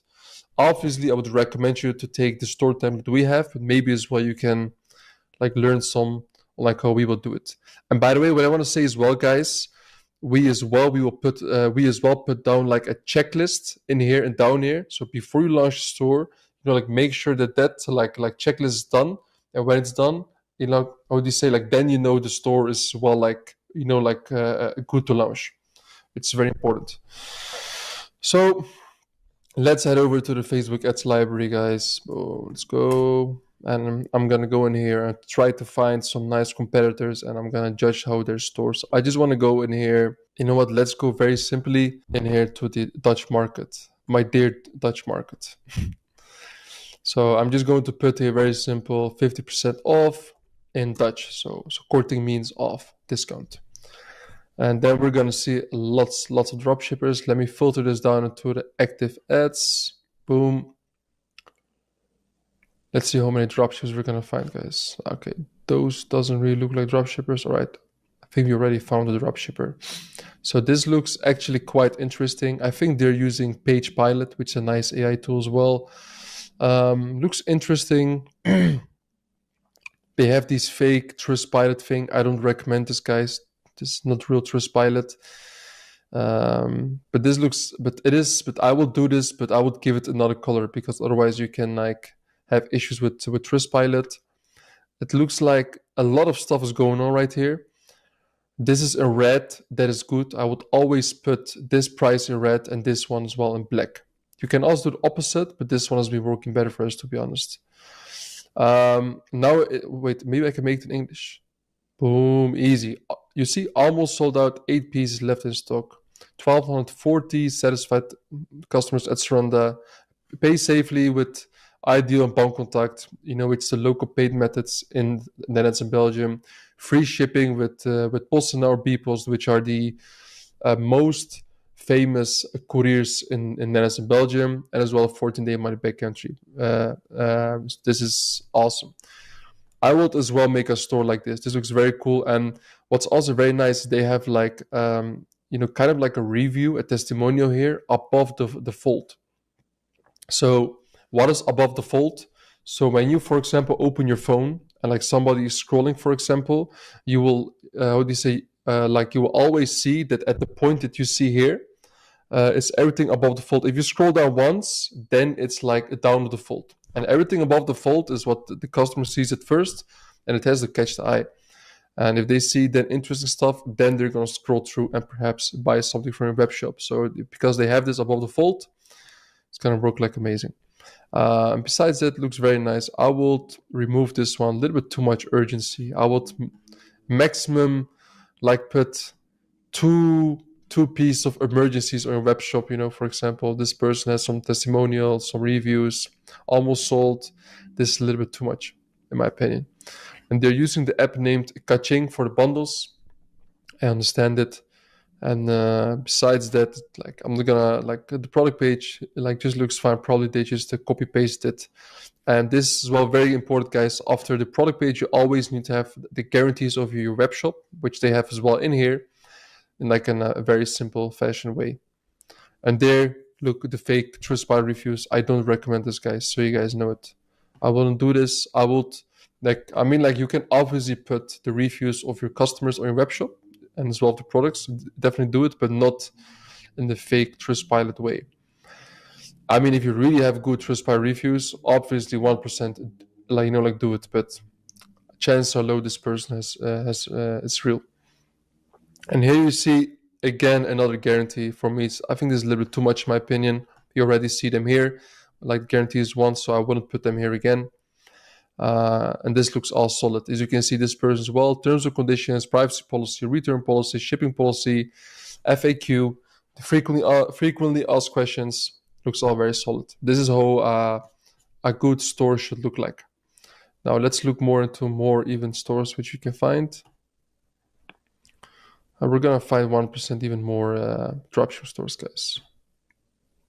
What is this? Okay, by Lisa. Relaxa neck ultimate. Wait, let me make this in English for you guys. So this is more like a little. This looks more branded, I think. Just a general store. You can see this person has as well quite simple in stock and order before 12, ship tomorrow. I'm not sure about that, Chief. Look, this is how I will do it, guys. This is more. This is like the legit way you can see. I won't put the Trustpilot one. So this looks all solid. They have the paid methods in here. I would always recommend this, by the way, and you will as well see in the template that you can put like the paid methods as well there, which is very amazing. I really recommend it. Besides that, looks nice, solid. Some real reviews. This is good, guys. Real reviews. I would even put some more guarantees here: free shipping, secure payment. I would as well put here like 14-day money back guarantee or 30-day money back guarantee. Like depends what policy you are allowing for for the customers. And yeah, so the other shop had it better in my opinion at some ways, but these are more legit in my opinion as well. Let me see. Oh, these dropshippers are selling Skechers. That is like, seems very weird. Skechers is a brand. They're selling branded shit. Fozelia.nl. Wow, these dropshippers are crazy in Dutch market. Selling Stone Island. Let me see. Sandro, Amsterdam. Looks okay. Blue. Looks okay, looks solid. They have some guarantees. So these as well, guys, are typical dropshipping stores. They use the right colors. I always say the same, like the colors blue or even red as well works. Black, green, the Amazon one, like like orange, the orange yellow kind of works as well amazing. If you get those as at the cart button, I would as well put the same color here at the header. Those always work amazing, and they have the paid method. So this is well quite a nice example in here. In the header, they as well have some USPs. You can also do that and try it out. So yeah, they have all the things in here. You can see. Wait, I'll make it in English for you guys. Like all the policies and stuff. A little bit about the webshop owner, customer service, the email. Amazing. That's good. If you have you always need to have this in a footer, guys. Very, very important. So yeah, guys, that's pretty much it. And those were like the very key important points for like high converting store, guys. And we're as well going to use on our own store the template, which I will show you guys as well later throughout the course. And that's as well pretty much it. See you at the next video. And by the way, guys, something very important I forgot to show you guys is how you can connect your domain to your Shopify store. Simply on the left on the bottom, you go to settings, and down here you want to go at here to domains, which is here, and you want to then connect existing domain. So the domain name that we bought at first here was Vista Manchester. Manchester.com. Next. Then it should be, you click here on connect automatically. It already sees it's GoDaddy. Then you're supposed to log in here into your account. You click on wait, accept, connect. It's loading. And sometimes, it's already success. Sometimes the first time it won't really work. Yeah, we always have that. And then what you're going to do is click on domains again and you want to try again.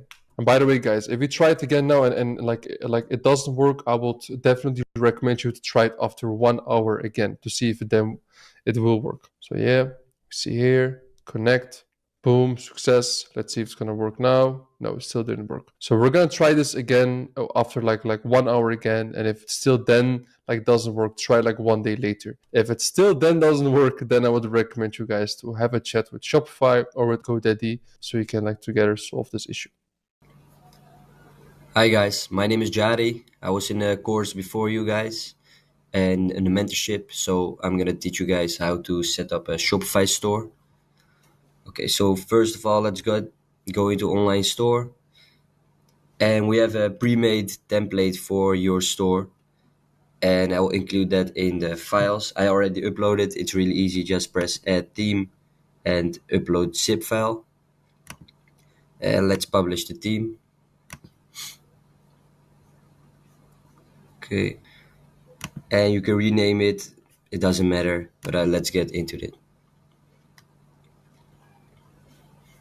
Okay, so our theme is already, like 90% of it is already made. It's a pre-made template by us, so you know it works well, and that is a great conversion. So let's start at the top. First thing we do is let's put our logo in it. And it also depends on what market you're gonna sell in. We just made an English one, so let's say you're gonna sell in the Dutch markets or in the German markets, you just translate everything. So it's like a all-round theme. Okay, second, let's check everything. Let's upload our logo.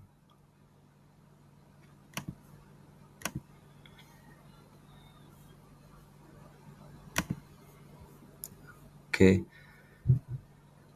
Also, this logo wasn't saved in the right format, so it looks shit, but for yourself, just use 500x 200 pixels and no background, so the logo looks nice. Okay. Next thing is, let's just add a banner. You can just explore free images, and let's say you're gonna sell fashion or like a general store, just always do something like this, or customers.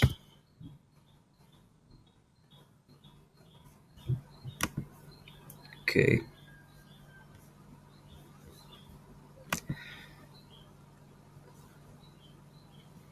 Just find some nice pictures with people so it looks like a store. I'm gonna go through it quick, but you can take some more time if you like. And change the height. I like to do it small. Okay. Banner. Let's add some heading. And for example, you can also generate text with the Shopify AI, or just put something random, like if you're gonna say fashion. Let's do, for this video, I'm gonna act like if we're a general fashion store. So best items for you. You can use AI for this, so I'm just gonna do it freestyle. It's just more to show you guys on how to set up a store. Okay, let's put it in overlay so you can read the text.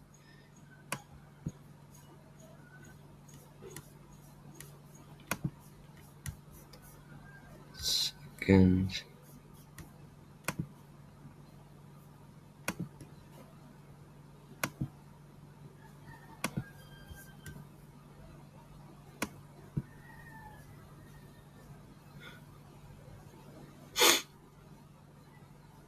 Let's change the color scheme.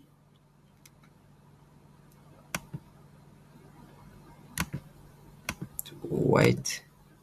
Yes, this looks way better. Okay. Some text below. We offer.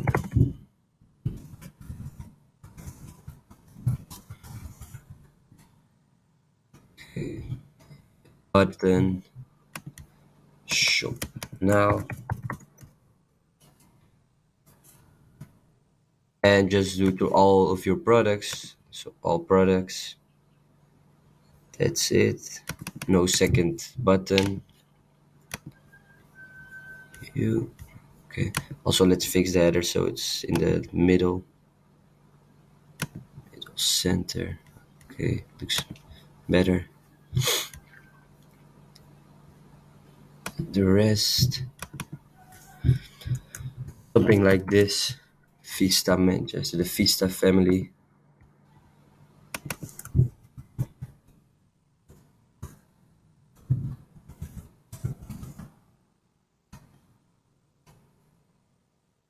Okay, Then over here, just add a collection and your products. Let's say you're selling women's fashion, just add women's. If you're selling some gadgets, put gadgets up here.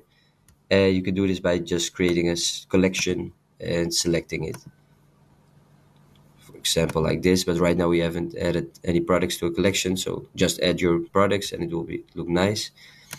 Also, this is just like a guarantee. So you can also put like 30-day money.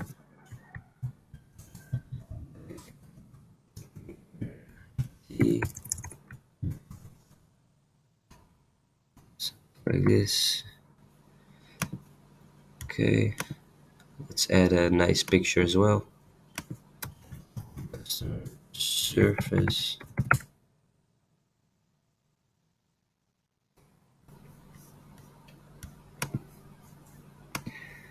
And also, if you're gonna sell like in a niche or just fashion, you can just put more fashion pictures, but I'm gonna do it just random. So let's say you have a winner in gadgets, try to make your store a bit more gadget look alike. So it depends on, but first start with the general, like sell everything.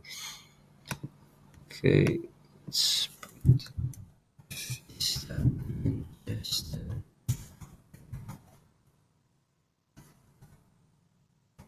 also something like another guarantee or add some social proof. I'm gonna try to find it.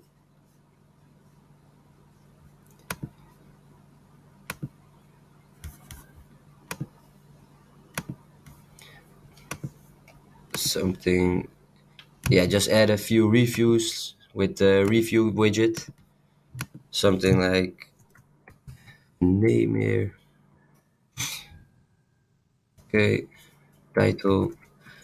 Let's make like store review, so you can add this on every single page and add every product. So really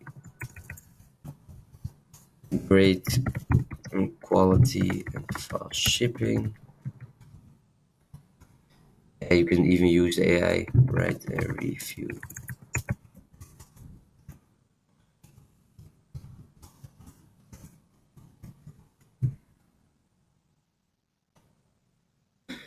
Something like this.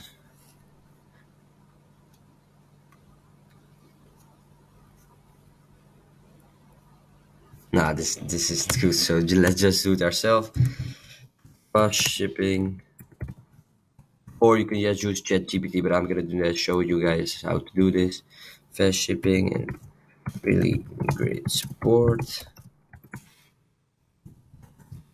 Will shop here again. Then put a random name. So let's say your store is in German, put some German names in it and add like 5 reviews. Okay.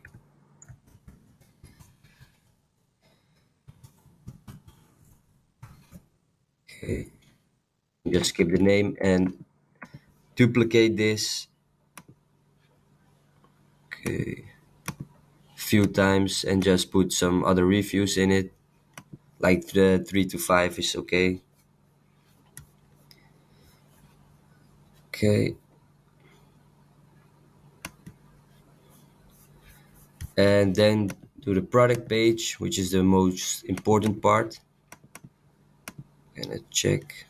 Wait, let's get into the other stuff first. We have to add a product first. Okay. Subscribe to our emails. Disable follow on shop. No social media icons. No country and region selector. No language selector. Payment icons always show. And for this, we're gonna add our own policies in the navigation. Okay, theme settings. Let's just check everything if it's okay.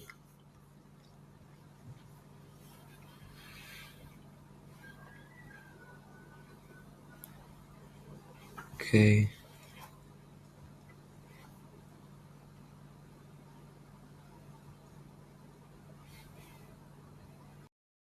ఎప్పుడైనా ఇతరుల సంతోషాలను పంచుకుని చూడండి. Cadbury Dairy milk.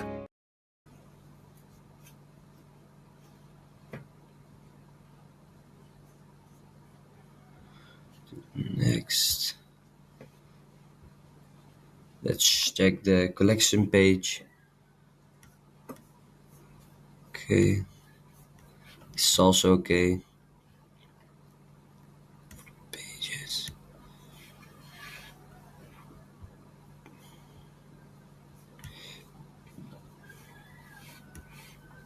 Checkout page.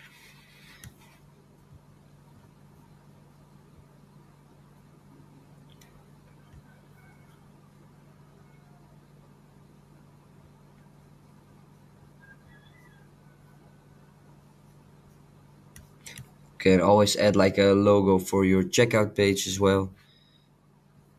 And you can also have some social proof, so edit like the same logo but add social proof like a 30-day money back guarantee, free shipping, and also some reviews. So 5 stars out of 5 or something like that in your checkout logo. Okay. And just change the colors to your store colors. For now we're just doing black and white. So I'm gonna change to black and white.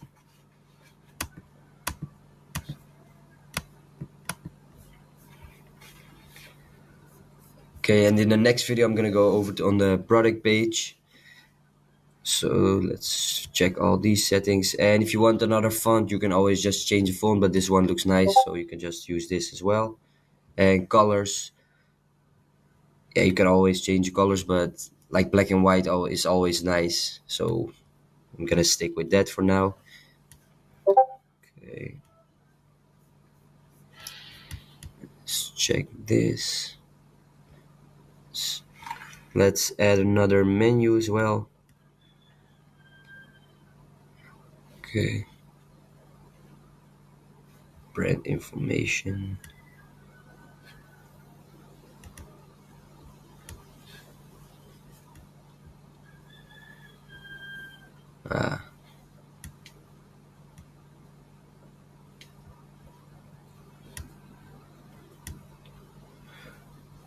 Okay.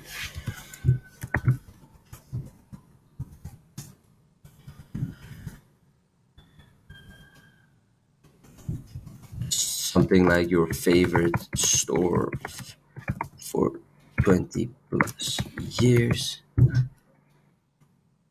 Okay. And let's remove this to make the menu look better.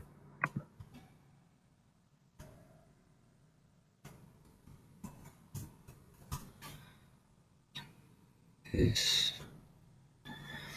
And we're also gonna add our navigation menu, but we have to set that up first. Okay. So in the next video I'm gonna show the product page and also how to set up the legal pages. You can always add some more text here, just depends what you want to do.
Hey guys, in this video I'm gonna show you guys how to set up your legal pages, and there's two options for this. You can go into settings and go to policies over here, and you can create them from template.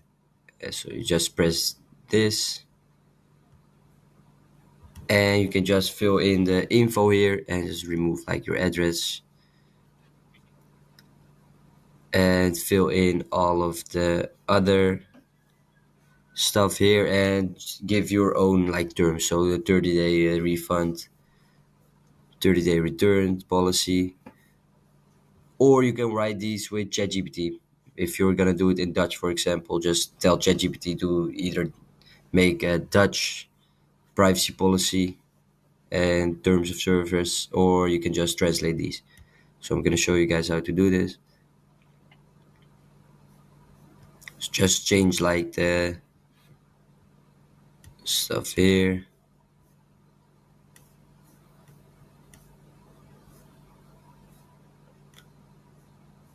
Okay. Just check everything, and it always depends like on what country you're gonna sell in. So I recommend just doing with ChatGPT. Okay. This. Just fill in these terms. Okay. And shipping policy, you can just create your own. So you can use ChatGPT, but I recommend to make like separate pages for this. So you're gonna copy this, for example. So terms of service, and we're gonna go into pages, add page. Let's create a page terms of service and create a page. Don't save this in like the settings in policies, because then it's going to show in your footer in the checkouts and it doesn't look nice. So just create a separate page for all of these pages and copy the template you just made with ChatGPT or in the Shopify policy settings. So privacy policy.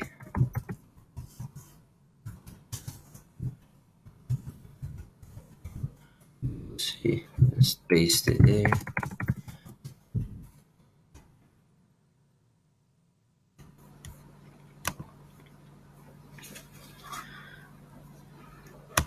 And something burns.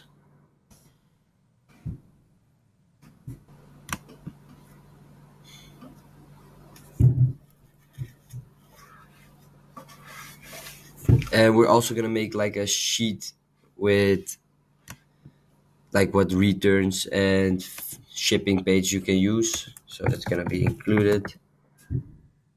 Shipping. Yeah, contact page already done.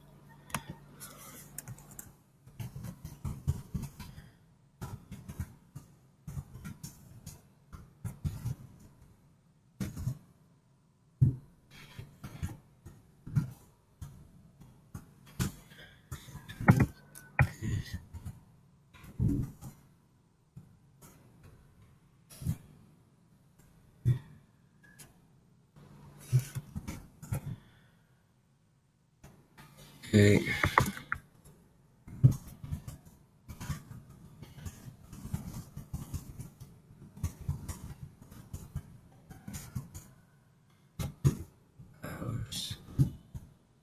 It's just for example, so I'm gonna fill this in. The rest, I also recommend to make like an our story page. And just write this with ChatGPT. It depends on your store name, so give ChatGPT your store name. So let's try it with this. Okay, our story.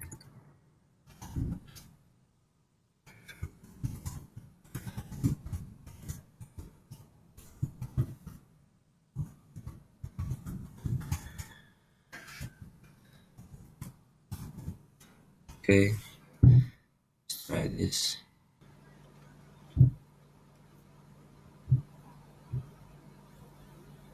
It doesn't matter, just use ChatGPT for like the our story page. And after this, just go into navigation to set up your navigation menus. So the first menu is the home menu, like the main menu, shows in the header. Let's put something like, if we're gonna sell women's fashion, let's put women's fashion.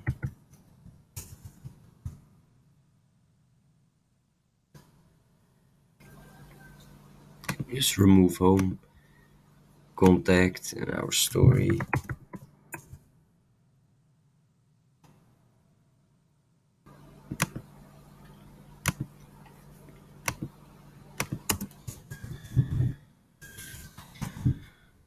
Okay.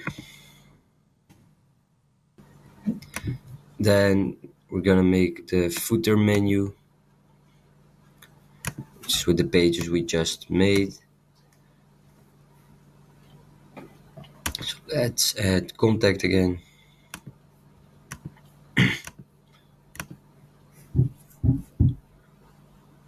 Terms of service.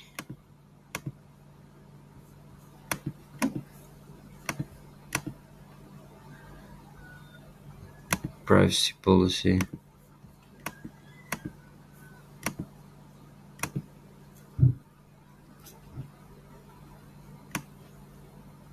Shipping.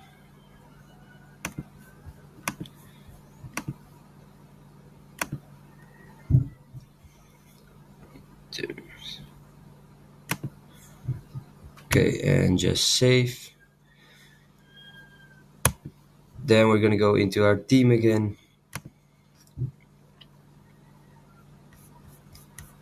Check in the footer.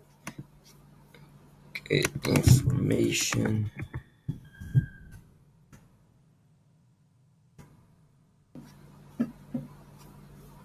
Okay. And just add the footer menu we just made, so it's already correct. Okay. And that's it for like the legal pages.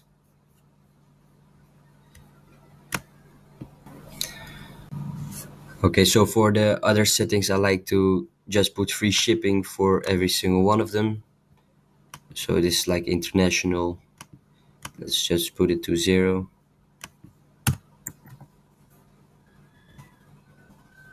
Okay, and let's say you're gonna sell in UK, because this is a UK store. We're just gonna name this, for example. Okay, let's just do free shipping as well. Remove this one.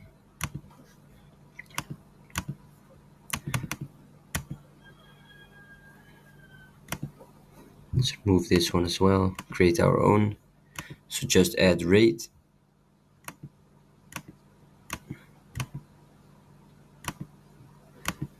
Custom flat rate 0 and free. Sure. Let's put free shipping. Okay. And just save.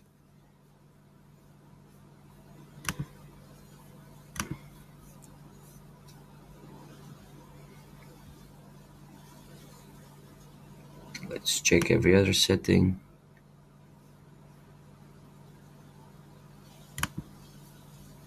Okay. Ladies and gentlemen, welcome to the next module, which is payment processing. And this is more important than anybody thinks. You guys know it. You make some money with ecom, finally, and suddenly PayPal is holding all your money, your credit card payments, you're getting a message from Shopify payments or Stripe that they're holding 10% of everything that you're making right now. It's a big issue with a lot of dropshippers, and it happens all the time. And that's why I'm here making this video and telling you about it. We have all the solutions well in hand to make sure this doesn't happen to you.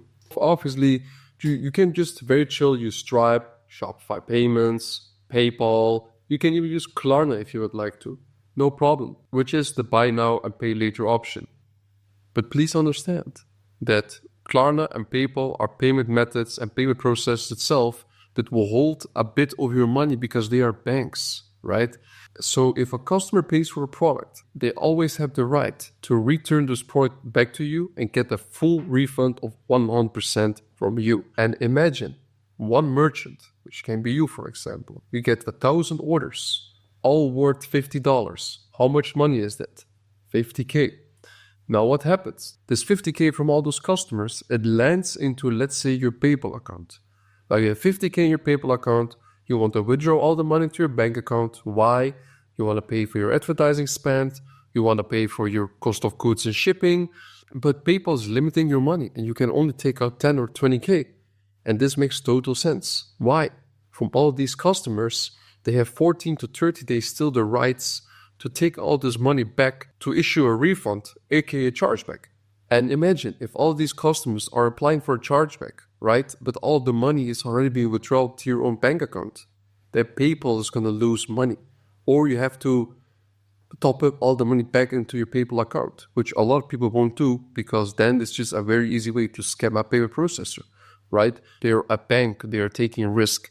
And to make these safety measures, they will always and all the time as well have a 10% or 20 or 25% rolling reserve on your PayPal account so that if anything happens, they can still take on the charges.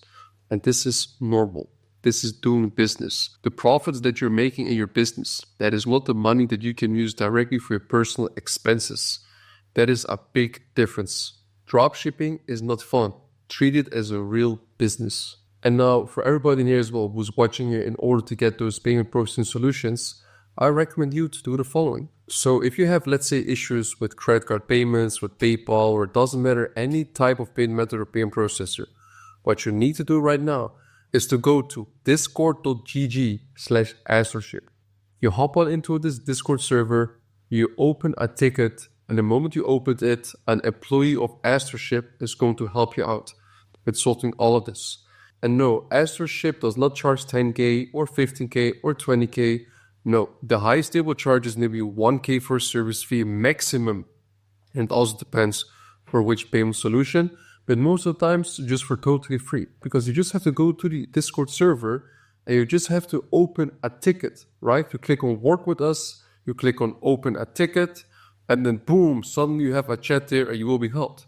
And now you might say, Father, but how can you give it away for free? While other people, they charge you 10 or 15K. Well, the reason why is because you have to work with the Chinese fulfillment center in order to have these payment processing solutions. Look, right now, it's December 2024. Well, almost. It's like 13 November 2024, and we're about to enter 2025. It is a new era. It is the era of Chinese suppliers from China and as well these 3PL dropshipping suppliers. They are able to apply for their own payment processors and give them to the merchants. Now what happens? All these big Chinese payment processors, they now suddenly trust the merchants more. Because a lot of times, why do payment processors actually block you? They block you because they think maybe you're scamming or you're too high risk. aka they don't trust you. But how can they trust you more? If they know your real life, if they know you're actually not scamming, if they actually can physically go into your own warehouse. And now with these Chinese suppliers, these representatives of these payment processors, they actually directly, they go to the Chinese suppliers, their warehouses, they talk with them, they negotiate about the deals, the transaction fees, and the X amount of orders that come in. So they know there's no scamming involved. They're actually goods coming going out because there's so many scammers nowadays. I understand why these payment processors are just shutting down everybody. I fully understand it, bro.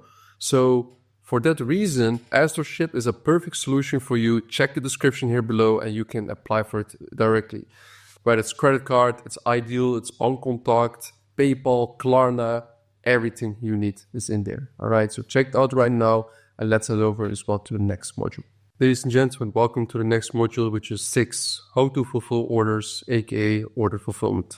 First of all, I do want to say, do not work with AliExpress. What you need is a private supplier from China. And now normally, yeah, you can find those private suppliers everywhere. You could work with some third-party order fulfillment company which charges you a subscription amount and then you think you're getting the best supplier, but you won't get the really good treatment, and especially not for the way you're doing dropshipping right now. So what do I suggest you? To do the same as I do. you need a private supplier from China who knows how to handle with fashion dropship. And of course, do not look further. We already have the one for you. It doesn't matter how many orders you do. Even from 0 MOQ, which is minimal order quantity, you can go to AstroShip. Discord.gg/AstroShip. And now you enter the server, you open a ticket, and you send them the AliExpress links or even your own product page links, and you just get all your products sourced. You get all those prices. And the moment that you get an order, and what you do after, you give AstroShip access into your store. So the moment you get an order, AstroShip will get a notification in their system. They will find the product, source it immediately, and as well ship it within 48 hours to your customer. So you don't have to do anything other than just paying the invoice. That's it. So now, don't ask me anything anymore again about order fulfillment or you name it. This is the all-in-one solution. See you in the next module. Ladies and gentlemen, welcome to a new banger. So today we're going to talk about a new product research function in dropship.io, one of my favorite product research tools, if not my favorite. You guys know when I bring out videos, I try to make them as authentic, as less uncut. Because most people, they try to give on YouTube done for you information. Well, I don't try to do it as much as possible because you can show people things or teach people things, and in my opinion many people, they give the fish to the people, but instead I prefer to teach you how to fish. So whenever you're gonna go fishing, you will know how to do it instead of me already giving it to you, right? So I always use this analogy with everybody when I'm showing them something in ecom. So now guys, we are in here in the tool dropship.io, and we're gonna make use of the app named AdSpot, and I'm gonna do a very uncut, authentic product research now for 10, 20, 30 minutes. I'll see. Probably now in this video you can see how long the video is. I don't know how long it's gonna take, but I sincerely enjoy making these kind of videos because this is just literally how I work. I just sit down, I put on my laptop, and I get to work, right? So dropship, they made this amazing function where you can literally, as you can see, search your library with millions of Facebook ads. So essentially what dropship.io did is they just scraping millions, I think it's 4 million or something of like 4 million ads on Facebook. You can find them in here in AdSpot. It's fucking crazy. In this video I'm gonna be giving you guys some golden nuggets on how I'm using it, as well every single product that we find in this video. I'm gonna be sharing the Google Sheet link as well with you guys so you can take them and test them out yourself as well. The most important thing is you understood why I picked those products. And as well, for those who don't know anything about me, my name is Fark Ilkan, 26 years old. I'm almost 4 years now into ecom. Did over 13 million euros in revenue dropshipping in the EU markets, and a big portion of the other revenues as well is thanks to the app of dropship.io, because the product research is fucking crazy with this one. So how I want to use this, to be honest guys, there's many ways to use this tool. What I would start with, because we prefer to sell a lot of fashion in EU markets, so I will take a keyword that has to do with the niche that I work in. So for example, keywords, I already have some in mind, but I want to show you guys more keywords. Fashion, popular fashion keywords, women's clothes, whatever. Like there's some keywords, because the reason why I'm looking is because in the ad copy many people have like a word and you want to find the one which are like quite famous. So what I'm gonna do, for example, style, like style, you know, I'm gonna put it in because style has something to do with fashion. It can be anything else as well. You can even do ad copy something with fashion, but I just go for style right now. The next thing that you want to do is you will always want to go for at least, or I'd say the maximum of the last 7 days. So right now, for example, it's just past 12 and like it's midnight. I'm recording a video because I wanted to actually, I was very busy. And let's go look at the last 7 days. And why do we always go for the last 7 days? Oh, wait. Yeah, perfect. No. I made a mistake here. Perfect. So now go next for what I do is domain name or page name ID. I never really put here something, to be honest. But for me, the reactions are the most important ones, because the most people on Facebook, they will give a reaction. You will also want later to see why. And around, I'd say like 50, 60, 50, 60 is like my sweet spot. So let's put, for example, at this case on like 63. Okay, 63 reactions. And as I said before as well, we want to pick products that are like quite new and which are like running at this moment. So for this particular case, I only want to find products which have been running in the last 7 days. Okay, you click on apply, boom. So now it's only going to look for products which have been created in the last 7 days and are still running, which is very important. So for the call to action, I'm going to keep this open for now. Don't need anything. But if you want to search for specific things in dropshipping, Shop Now and Learn More are two nice ones which I've been using the most. As a website provider, you only want to go for Shopify, because most other website providers you will see out there, they will not show the nice winners that you want to find and test yourself out. So for the ad copy language, I'm going to keep it simple. I'm going to go for English because I want to find products in the US and sell them in the EU markets, right? And the domain TLD, I don't want to have too many choice, so I'm going to go for .com and .co. These are mostly the best ones out there that you will find the most winners with. So the next thing that you're going to do is just click on search, and we're going to see how many ads we're able to find here actually. And the most important thing, actually the tip I can give you guys, is like exactly what we're going to do right now. Is you can see this Google sheet and you have the competitors and the products, right? So the competitor URL, the Facebook ads library link. So we actually really want to find more competitors. So, and for example, the spy tools, they are just helpful to find the competitors. Eventually you just want to find the competitors, see what other products they're selling as well, and you want to sell them in EU markets. So for example, in here with the products, we can see in here, if you find the competitors, you can add the winners that you want to test from the competitor. You can add them in here, adding date, product code, product name, and creative 1, 2, 3, competitor product page link, Ali link, maybe some extra notes, supplier. And here what you can do is in this Google sheet, you can just copy paste this sheet. I will as well plug it here in YouTube in the description. You will find it down below. You can get your supplier to quote you the prices for every single country that you're selling in. Okay, so this is awesome. So anyway, let's get next again in here and let's see what we're gonna find here at AdSpot. Still quite a new tool.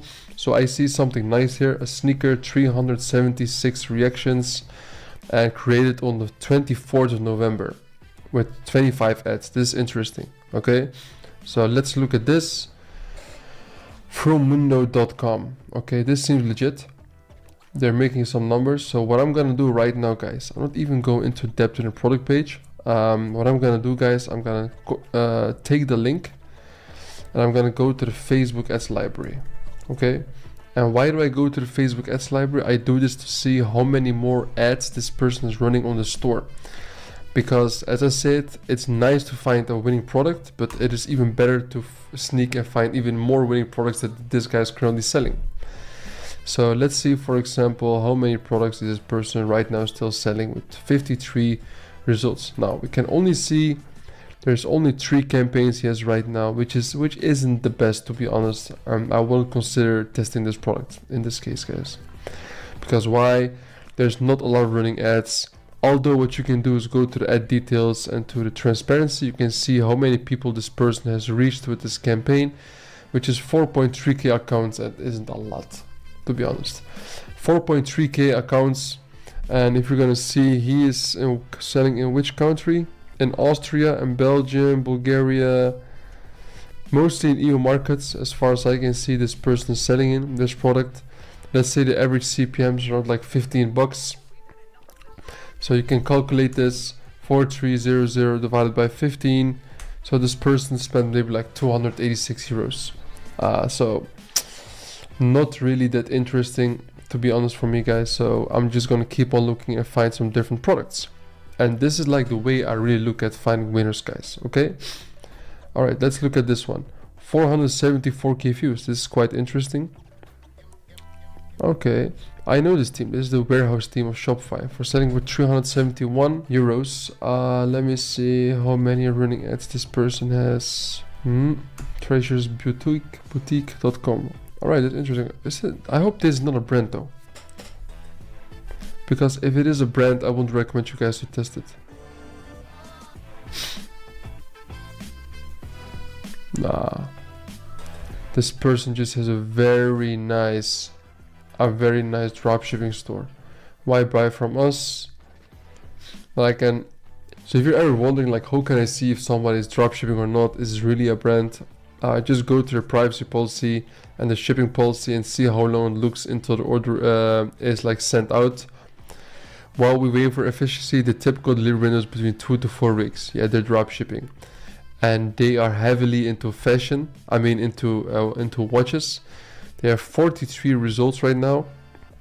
And what I would do, I would find the watches in here that have been online for at least 4 or 5 days, and I will test them in EU markets because they're going good in the US. So let's see. I've seen this one before here. This one's quite interesting. Look, very nice image. How much is he selling? 371 euros. Yeah, this is kind of high ticket, but you can still consider giving this a go, guys. And if I were you, to be honest, because this guy is a very nice store, I will take the product page in here and I would put the competitors and just keep on looking, and every few days I will just go into the sheet, go and check all the competitors, how are they doing, and based on that, guys, I will make a judgment if I'm going to test a product from their shop or not. Okay, this is like literally how I go about it. Now let's get to the next one very quickly. We have even more here. This person is selling this kind of like sandal. This, yeah, it's quite interesting that they're selling a sandal. I mean, it's now winter, but maybe they're selling in Australia, probably, maybe, where there's still summer. So out of these products, I won't test anything because right now it's winter in Netherlands, Netherlands, and also in the most EU countries. So I wouldn't consider selling this kind of sandal, guys. Let's keep on looking. Nah, not too much. This is probably a collection page, which is very hard. Nah, don't go for this. This is headache, guys. This looks like a very rich shop. Hawaiian shirts.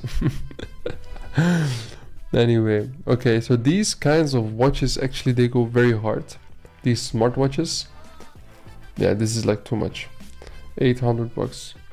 Aurelian, this is a brand, by the way, guys, and it's quite high tech as well. Okay, guys, so actually we now found a very nice product.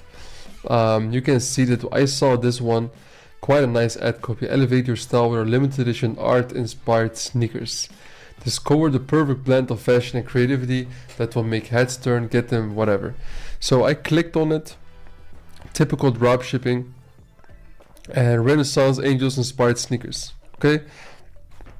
Well, the typical dropshipping web shop here, to be honest, here again. So I was like, all right, let's look at this. What is actually going on here? I went to the ads library, I typed them in, and they're in a very nice specific niche, and they are fucking killing it. 300 results. I'm 1% sure they're doing at least 10-15k a day in revenue. They even used Van Gogh. I don't know if they have the rights for this, to be honest. But this is like very, very interesting. Like Van Gogh, like it doesn't matter which EU country, everybody knows who Van Gogh is. Like everybody knows it. So Vincent van Gogh. Now let's see this.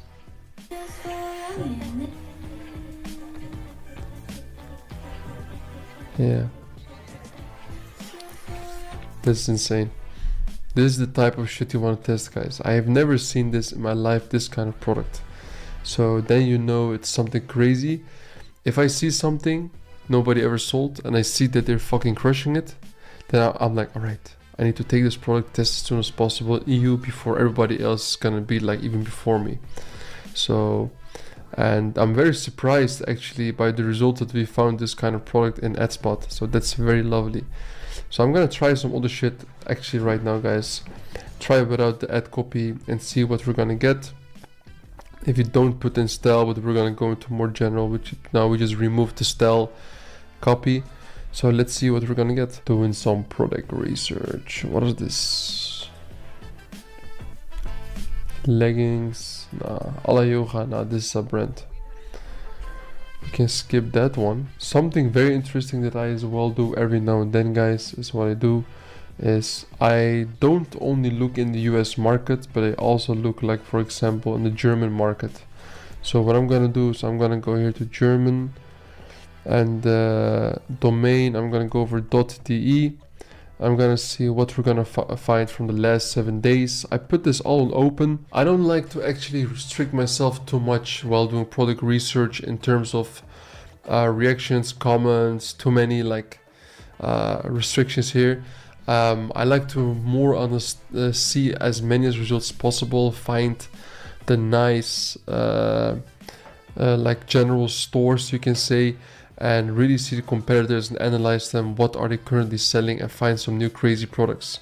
Because every time, if you're just going to use the same kind of like details in here in dropship.io, or like it doesn't matter, like any spy tool, you will bubble yourself in seeing the same products over and over again. So for this reason, every Sunday, you know, for example, right now when I do a product research for like at least for 30 minutes, I just really try to be creative and find like different kinds of stuff. So that's what I'm exactly doing right now. So Germany, Shopify, last 7 days, that's it, and .de obviously. So let's see what we're gonna find here. So Freiwing.de, I think this is a big German store, probably. So what I'm gonna do, I'm gonna go to Facebook Ads Library, and I'm just going to type in Freiwing.de because that's the web shop I just saw there, a drop shipper.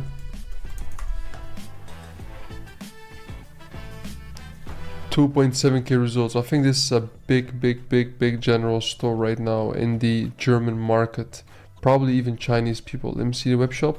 Yeah, it's those guys selling the products for $7 for a very low price, and they charge shipping in the, yeah, you can say it says here in English about 50 euros they offer free shipping. So how I treat this kind of stuff is very simple. I take the URL because 990 active results. Man, they're doing like fucking 100K a day right now. I'm telling you, these guys, they're fucking killing it. So I'm gonna put them as the competitor here. I'm gonna take the Facebook Ads Library as well, put it here. And now you can basically look for every single product that has been running for 3, 4, or maybe like even 7 days, and they have like good running ads. Now we can see that this person has been fucking killing it with these winter leggings. 1, 2, 3, 4, 5, 6, 7, 8. Bro, look how many creatives. All since the 23rd of November. And right now it is the 27th of November. So for at least 4 days this person is running these winter leggings. And this person knows that these winter leggings, they go fucking hard. So I'm not even gonna think too much. And what I'm gonna do is the following. I'm gonna go to products, put our first product in here, actually right here, which is compare the product page link. Boom, we have that right here.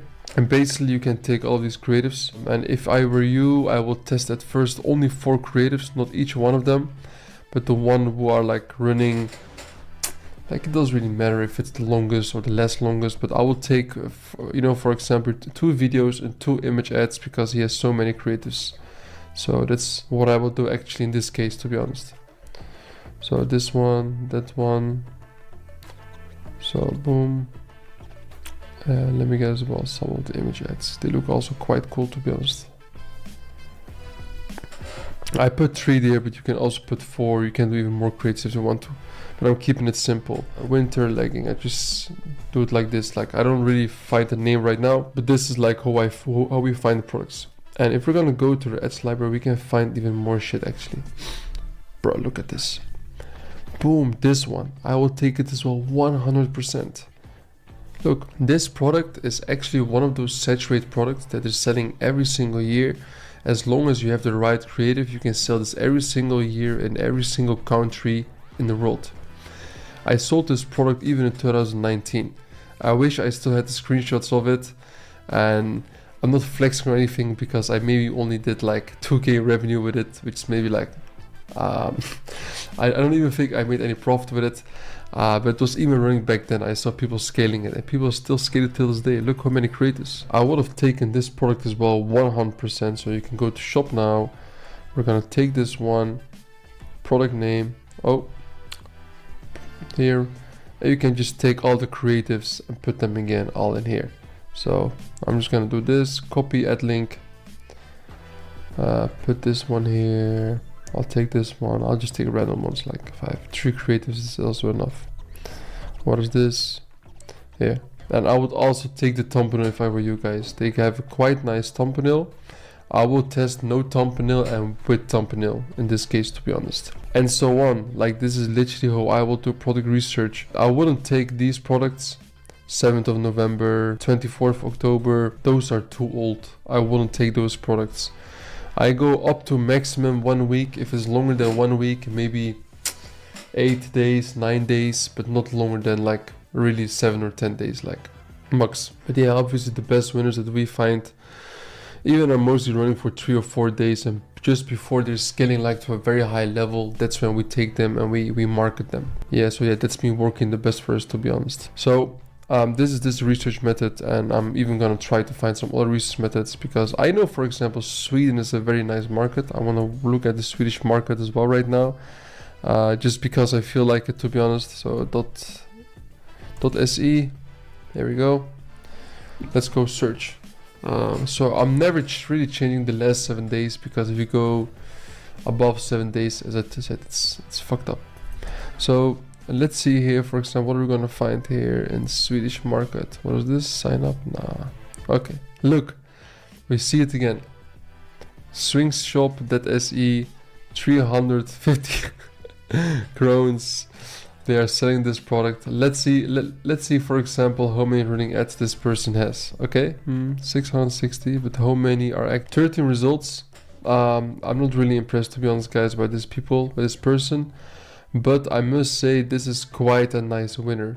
If I were you guys, because I know this one runs very good, but it's been now like for 16 days, so we can see, for example, here that this person has started running the legging at around like the 20th of November. Still selling it, by the way. You can see it's still active, which is awesome. This is very important. But would I take a product from here? Well, I don't really believe that they have crazy winners right here, so I would skip this one, to be honest, guys. So let's scroll more. Well, this is really more like branding. I wouldn't really go for this one, too complex. Guys, I was thinking, let's look as well at the Dutch market, because many people, they start testing their products in the Netherlands. If they run good, then they start testing in different countries. I know that. So why not find the nice winners in the Dutch market? You know, people already do it. You can even go for the ad copy with shit like 50% off or free shipping, and you will be seeing a lot of drop shippers. So let's look here at the first page, for example. All right, what are we gonna find in terms of drop shipping? So we can see, wow, this is so smart. They made a store named Toy Star, which looks a little bit like Toys R Us, and also even look at like the logo. And this is like a literal dropship product, and they're selling it for 37 bucks in the Dutch market.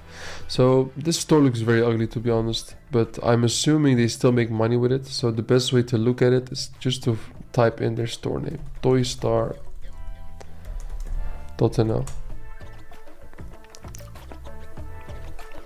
Now, how many active running ads do they still have? 24. So we can see that they're running this product since the 12th of November. So it's now this 27th, so it's been 2 weeks. That's a little bit too long for me, in my opinion. I won't even test this product out. But I can see here, very interesting, Roshi.nl. This is actually a product that I used to scale last Q4 as well, very hard. So I know it's a good product when I say it as well. So let's look as well on this one. Are they still selling it? Yes or no? Active ads, always looking at this first. They are still selling it. And they started on 24th of November, which is only a few days ago. And they're still running it. They started even having image ad at this point. So they made a very nice kind of like collage ad. Instead of 1 for 60, they do 3 for 30 bucks. Kind of a weird offer to me, to be honest. But these creatives are quite interesting. And look, very nice UGCs.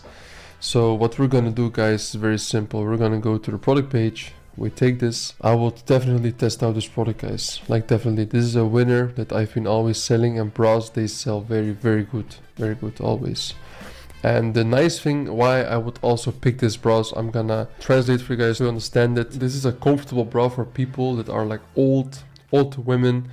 They have some issues, it hurts for them, and this is like very comfortable. And ever since the whole like COVID period, people really prioritize and like if they can really wear like comfy stuff. The skinny leggings, skinny clothes are not that really famous anymore. People prefer to wear like more loose stuff. and also for like bras, for example, more comfortable. And this is like a phenomenon that we have been seeing ever since COVID has started. So yeah, it's amazing. So I would definitely test out this product, and I will as well in this case put, for example, the competitor Roshi.nl in the sheet. So this is literally the way that we go about products, guys. As I said, I do nothing else, and you can even look at my other videos. You will see as well that this is literally how we go about it, guys.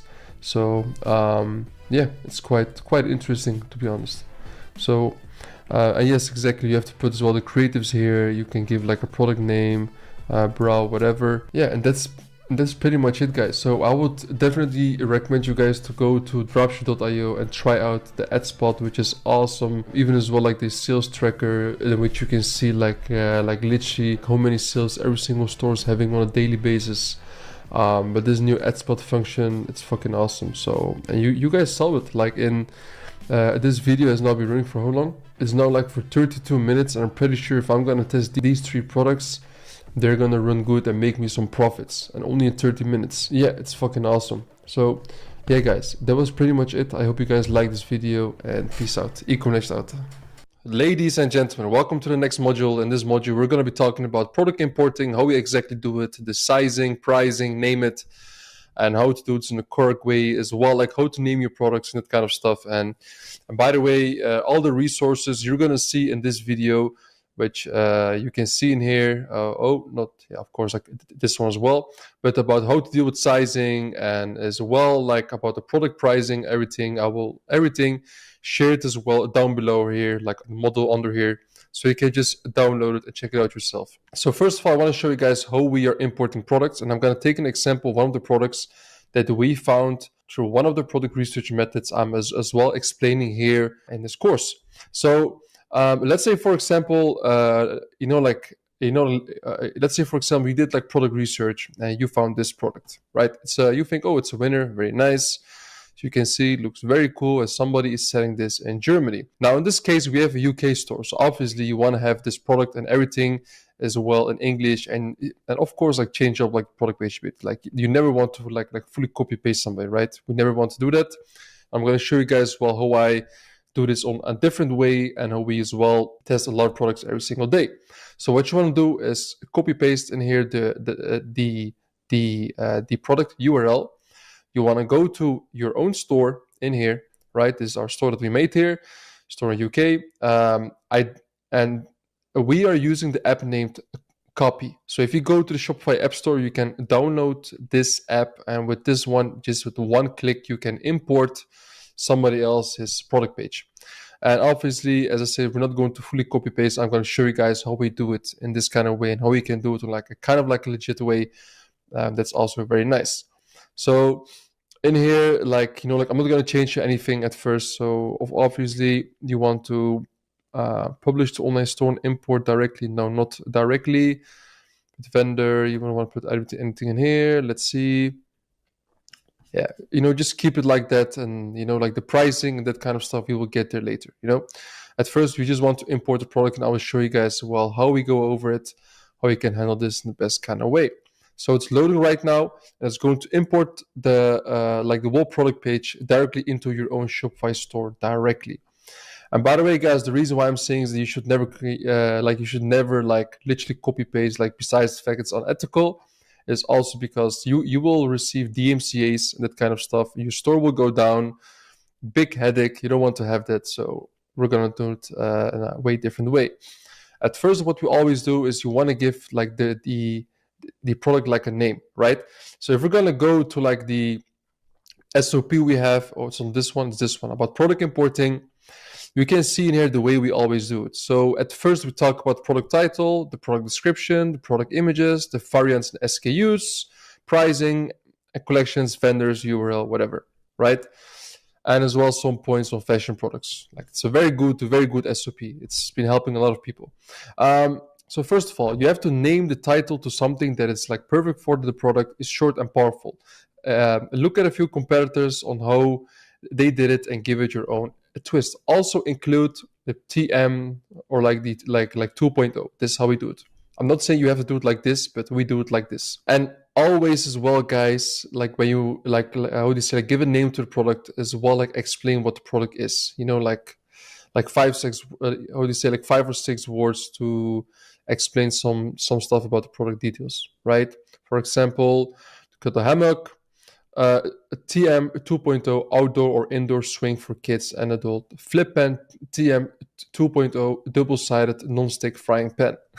You know, then we translate just the second part of the title that comes after, you know, like the, I don't know how to say it in English, but in Dutch it's streep. You know, like you can see here, it's still the same name, but of course the explanation is in here in Swedish. Here the same and here the same. So we're gonna do the exact same thing in here, guys. So what we can do, like in this case, our store's already like in English, so we can just keep the English language. But the competitor that we found, you know, like it was like in, how do you call it, in German. So like we want to translate this 1%. So if you go to our store, what you want to do is I'm gonna change it, you know. So what I will do, like just a name that just on top of my head. You can also use ChatGPT and, you know, come up with some other like nice names. But I would say like Samurai Fun 2.0, you know. And then I will, for example, name it in here. Have an amazing self-defense tool for this winter. For example, you know, I just talk about the product a little bit. And now obviously, now we just enter the product page and we want to change some things because obviously it's now like copy pasted. So we're going to change all of the texts, okay? So what you can do very easily in here, what we always do is, for example, here it says, "Ein Muss for Selbstverteidigung." You can go to ChatGPT, right? And you can ask ChatGPT literally, can you please rephrase and translate into English, because we have a store UK and they speak English there, the following words. Boom. A must for self-defense, right? So now we like rephrased it, you know what's in German, and we also translated in like a correct way to the English language. So now you can go here, literally put boom. Oh, guys, I'm not the best with this kind of stuff. So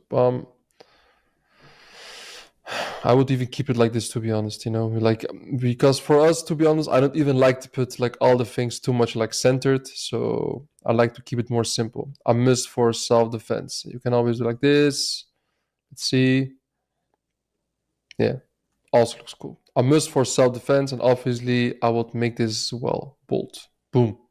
Very simple.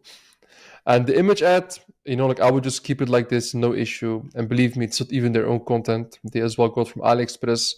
So what you can do in here is take this part, copy paste it. Also, so you can put this, boom. I'm just like doing this like literally, you know. Boom. Same stuff. Just let AI do the work, guys. It's as simple as that, you know? So obviously we're gonna take this one and then go again back to the store and put it in here. The danger can strike at any moment, and the last thing you want is to be caught unprepared. Get ready to strike back with the magical pocket stuff. Obviously, you know, like we call it Samurai Fun 2.0. So then we will do like this, boom, Samurai Fun 2.0. With this self-defense essential in your pocket, you'll always stay protected no matter where you go. Now, very nice. So we just want to go ahead and read it and see if it's really correct. Interesting. Okay. So now, and obviously, like they have like in here, you see like it's like in blue, like you don't want to have the product page in like a lot of like colors, just black. Make it very, very simple. You know, so I'm gonna make the color in here black, boom. And this means futures. Like, it's just that like I already know a little bit of German. I'm not German, by the way, guys, but I know a little bit of German because I learned it on school. And yes, I graduated from school. I finished school. So I know German a little bit for like 60%, but the speaking is very bad though. And in here you can do the exact same thing, guys, in here. So literally you can here do the exact same thing. And guys, I think you guys get the point, like very simple, as you can see. And this is the exact way that we always do it. Just change the text and, like rephrase it. And then at that point as well, change it to the different language. Now, if we're going to go again back into here, the importing tool. So the product description, we already had it. Images, you can always change it. And guys, by the way, I would recommend as well, because I just noticed like something, that the images, they are like all in German. So I would definitely get the images as well in Canva, that I as well showed you how to make the logos. You can then as well like edit the images and make them in the like preferred like language, which is in English. I would definitely do that. Preferably, you always want to take images or find images online that don't have any text on it, so you can just like upload them on all of your stores, and you don't need to change anything in terms of languages. Variants and SKUs. Add variants according to your choice and translate them, and add different variant images if they look different or have different colors. The SKU is a Unicode, and now we just like go into more in detail about this kind of stuff, and you can see it in here. This is how we always exactly go about it. And let's see, for example, in this case for this product, how we go about the SKUs. So there's like 3 different colors. This means silver, this is black, gold, and silver. So there's like 2 colors in ones, and this is the ones there's in terms of like the colors there is. And always double check with your supplier if your supplier really can as well deliver the same like SKUs, like the size or the color, if they can like do the same, so I need to change this. Farbe means, by the way, in German it means color, so you can put like color. I hope I said color. And lange, it means like length, Now, thank God, this is already like good. 1.1 meters, 3m, 1.5 meters, perfect. It's already like good. So, and now we want to as well check out the pricing, guys. You can see that these people, they set for quite a low price. And the pricing, in terms of the pricing, guys, I would definitely recommend, because I cannot really say right now, like at what price we should sell it. Just because the competitor sells it here at like 9.9, which like $10, it doesn't mean you can as well sell for the same price. So always ask your supplier at first, like at what price you can sell this product. So if we're going to look, for example, in here, we have here all about product pricing. I would definitely recommend you guys to look up this sheet, because in here you'll see just very simple how we go about it. If the product is, for example, lower than €4, we just sell it for $25 or like 24.95. Obviously, for example, if like the product COG, cost of goods, is 15 to 19 euros, we sell it for 44.95. Essentially, always it's X3 the price, almost. You can see it like that here as well. Sometimes X2, sometimes X4. It depends on like the situation. And here we exactly show you guys how we as well like go about it, about the pricing. And yeah, it's quite simple actually. This is like how we do it. So yeah, guys, this is actually pretty much how we literally go about importing products, and how we as well, like when we find the winner, how we import it and how we go about it. And it's actually that simple. That was pretty much it, guys. I hope you guys enjoyed it. See you in the next video. Hello there. So today we will be talking about the product size. So whenever a person is selling fashion products, like for example the dresses, the shoes, the like tracksuits, pants, things like that, we always face an issue with the size chart. As we all know that like most of the drop shippers buy the product from AliExpress suppliers, like the Chinese suppliers. So like the Chinese supply, the size of the Asian size, the Chinese supplier sizes, and US sizes or European sizes are way different.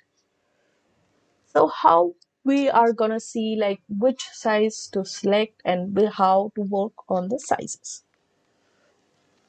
First of all, guys, you have to think a few things through. So, if you are selling through AliExpress, right? So, in the AliExpress, the Chinese supplier are selling Chinese sizes, that is the Asian sizes.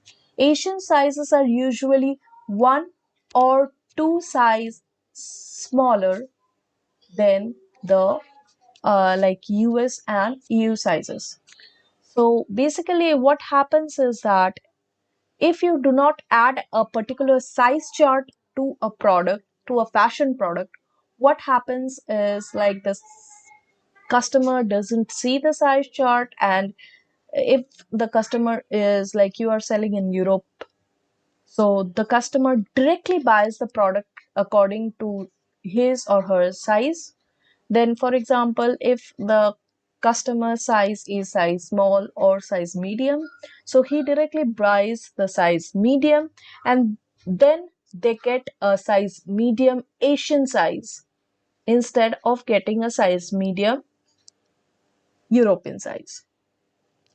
Then and there, guys, you will get like a refund request, or you will get a return request.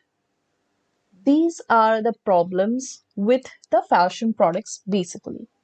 So to avoid these kind of problems, we use proper size charts in our fashion products so that the customers are clear what are the sizes of the products that we are selling, like the bust, the length of the product. Like for example, if you are buying a dress, so the bust, the hip size, and the shoulders, the sleeves, whatever is required to define the product. So for example, if we are taking this product is basically a women's shirt, kind of. So in the shirt, we are getting sorry guys, my store is like a Dutch store. So we have the product translated in the Dutch. So this is the size table, this is the size, this is the bust, this is the shoulder, and this is the sleeves. I don't know what is this exactly, but this is probably the length of the sleeve. So yeah, this is how we are gonna define the product. And to see that sometimes in the AliExpress link, we get the size inches as well as the centimeters. Try to keep the size chart as simple as possible, guys. So usually the centimeter size is a proper size for US as well as the European people. So inches are usually for Asian people. So don't go with the inch. Always go with the centimeter sizes. So so you can see the product like they are in centimeter. So it is very important, guys. If you are selling any such product, you have to add the product size, like uh, product chart, like the size chart here.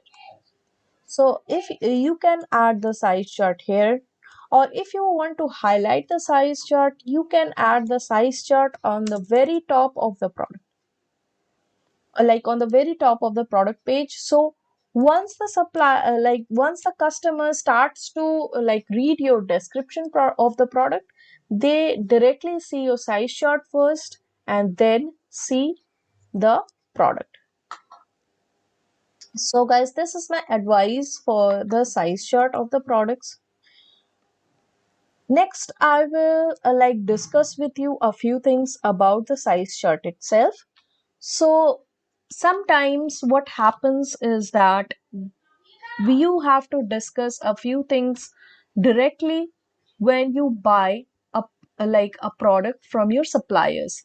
not directly from AliExpress, but if you have a supplier whom you can communicate to, whom you can see what they are selling, like whom you can talk to and see what they are selling, how they are selling, and like which size chart they are following, you can directly communicate with them, and you can see that what size chart they are following, what sizes are available for the product. um like if you are selling in, sorry, if you are selling in US, the custom like the supplier is giving you the US size, or the supplier is giving you the Asian size itself. Sometimes the suppliers directly provide you with the US size or the European size. So it is very easy for you guys to see that if the product is available in the European size itself, you do not have to do anything, you can sell it directly. Sometimes the customer doesn't see the size chart itself, so it is basically very important for you guys to like add some lines above, or please you are instructed to please follow the size chart. For example, I have written here that you guys are in, like the customers are instructed to please follow the size chart before buying the product.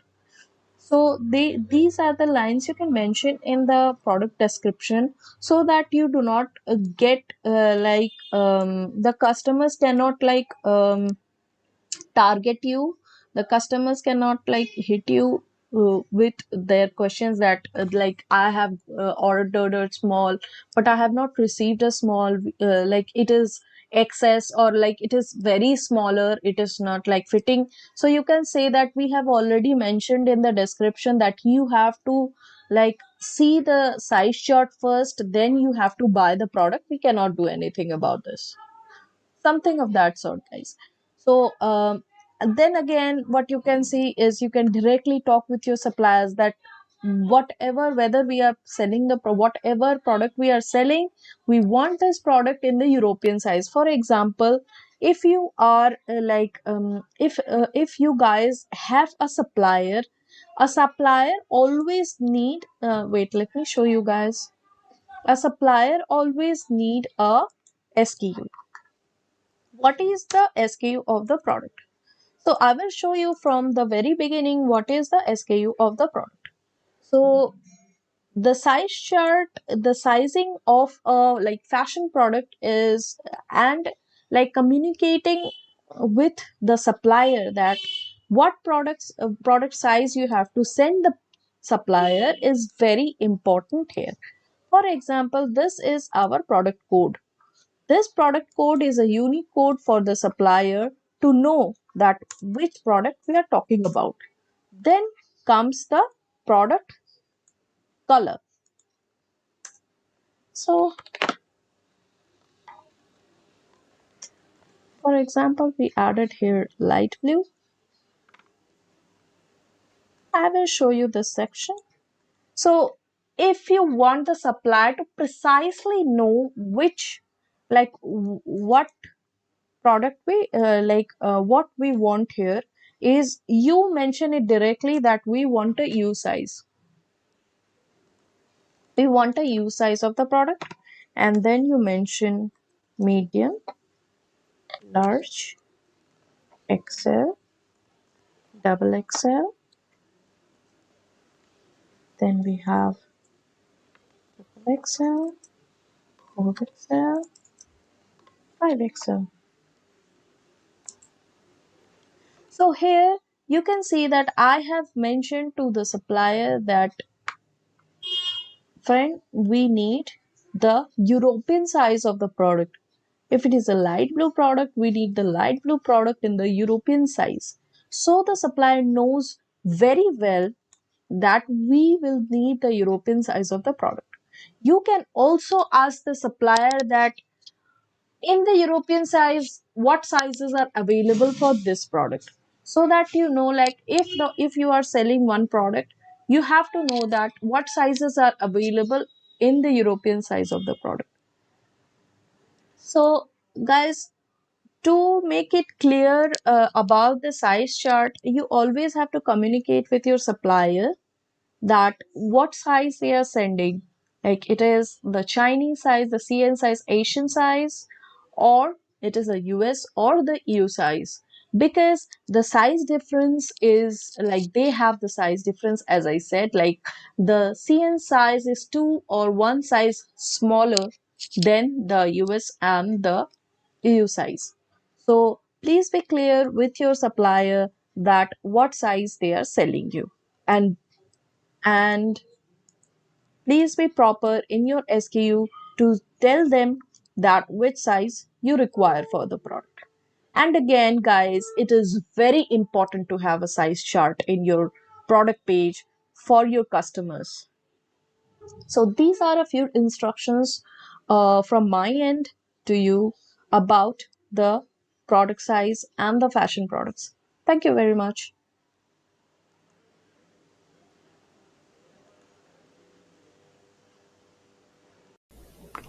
Ladies and gentlemen, welcome to the next module in here. And in this module exactly, we're going to talk about marketing for dropshipping.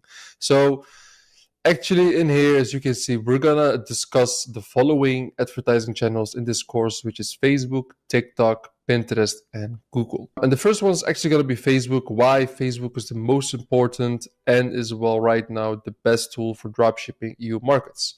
And to be honest for us, and after that, it's TikTok, and the third one's Pinterest, and then Google. Google actually can be very interesting. We're also going to dive a little bit into that in this course. So let's start directly. So why is Facebook exactly the best? Well, for us, to be honest, it is the biggest audience, and as well, it is the most consistent. You will see as well, if you're gonna try to use TikTok and Pinterest as well, but in the EU markets, you will see that Facebook has like the biggest audience pool, and you want to always scale as hard, as consistent as possible. And you want to do that on an advertising platform, which is well like the best and has like the biggest, and as well like the biggest AI and the best, like algorithm, which Facebook has. The data that the AI of Facebook has is like really like the best in the world. It's so crazy. I even think at this point that, like, for example, Facebook and TikTok, I'm not sure, but I really think that they are as well like listening into your phones and of other people, like what they're talking about all day. Just try it out as well, for 1 week,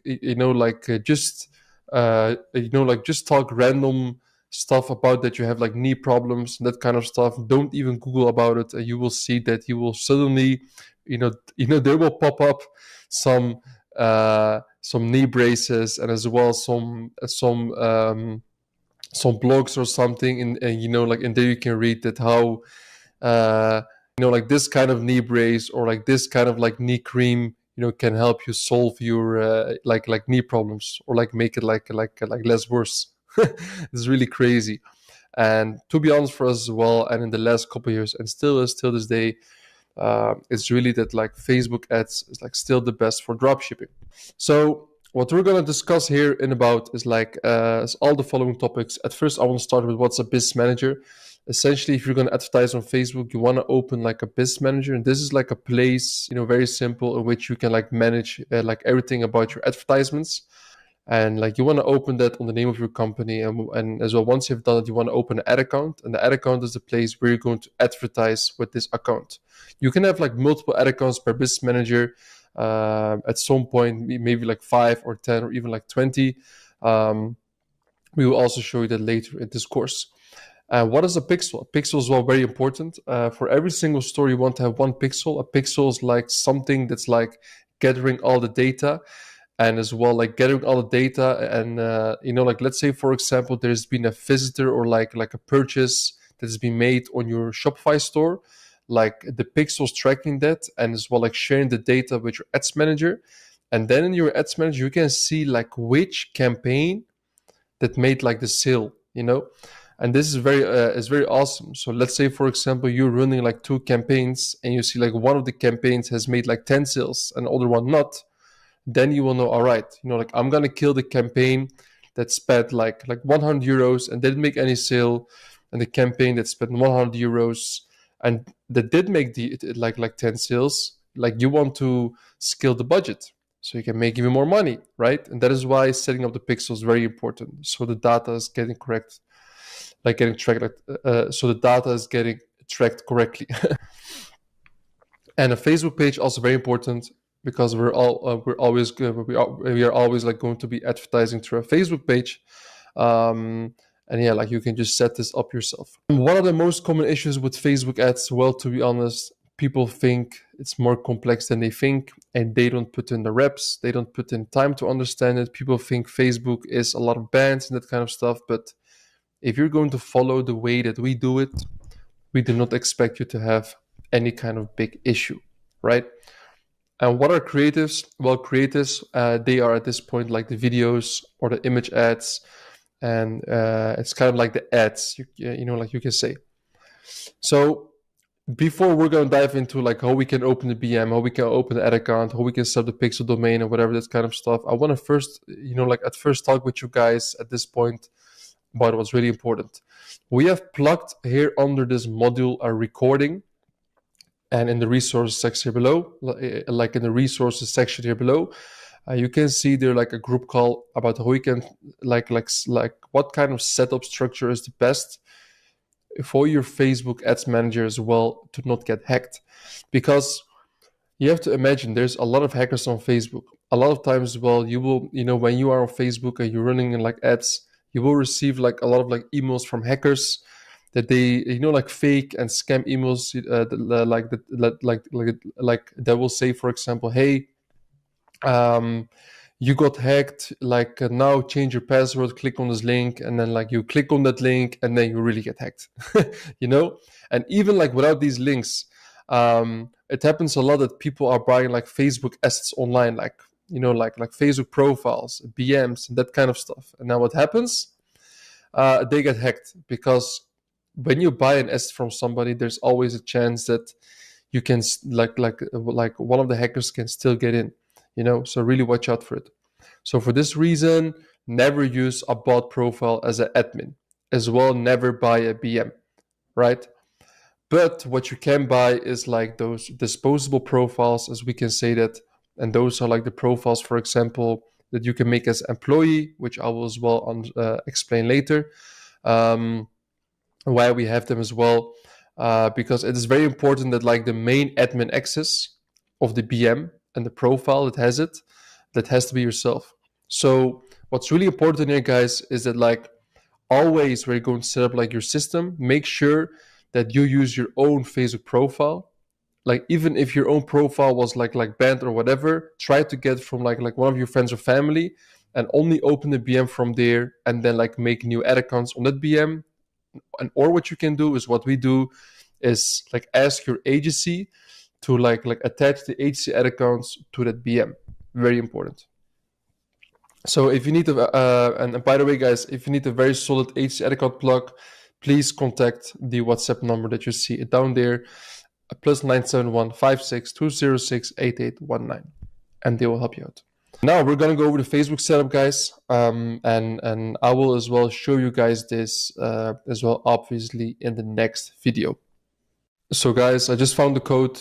I don't know, I had something wrong with the laptop, I fixed it. So I put the code right here, meta name, Facebook domain verification, content, boom, that's it. That's the only thing you do. And then you click. If you want to be sure as well it's gonna work, you can as well like put it above the head as well here. Don't do anything else. It can always be risky. So you click on save, and now your job for now here is finished. But now the next thing that we're gonna do as well is we're gonna go and we're gonna install the Omega app for Facebook, right, in Shopify. Because, you know, how do you say, because like the next thing that we want to do is install the pixel. And as well, you want to have like in Shopify, you have like some apps in which you can put down the pixel of Facebook in, so that it will track like correctly. So what you want to do is you want to go in here to the Facebook App Store, actually.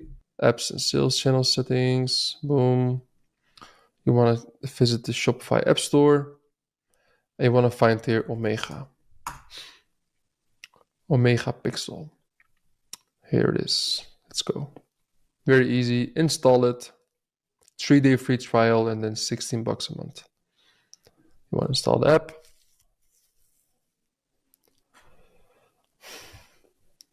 Boom. Here you go. You have it. You can do the monthly one, standard. It's enough. It doesn't have to be anything special. You approve it. And this is very important so that you have like accurate data on Facebook. Very, very important, guys.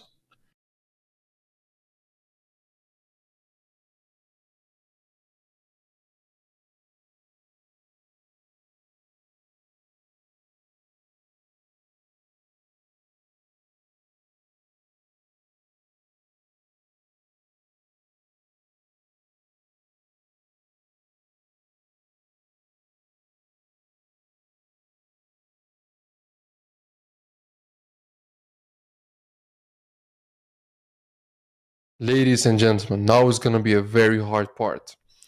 In the last video, I showed you guys how you can like find the pixel ID as well, like the one on the blue.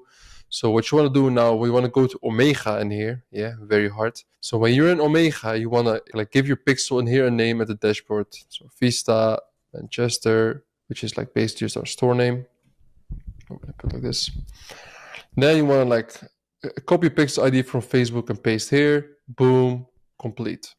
And now what you want to do, guys, you want to, here it exactly says what you have to. Please go to Shopify admin, open the settings at the bottom left corner, click on the checkout section, additional scripts, order status page, and click to copy. You want to copy this. So you want to go there, let me see here, to settings. You want to go to checkout, scroll down, and you want to go to additional scripts, copy paste this here, and save. Yeah. Oh, and once you've done that, next setup. This is required to make the app work. Shopify theme editor. Turn on the app in the embeds section here. So we go to here. You want to give like Omega the access. Boom. Save. Done. Step 2, turn on the app in the app embed section. Yeah, I've turned on the embedded app, which we did. Complete. And now it's basically done. Boom, that's it, guys.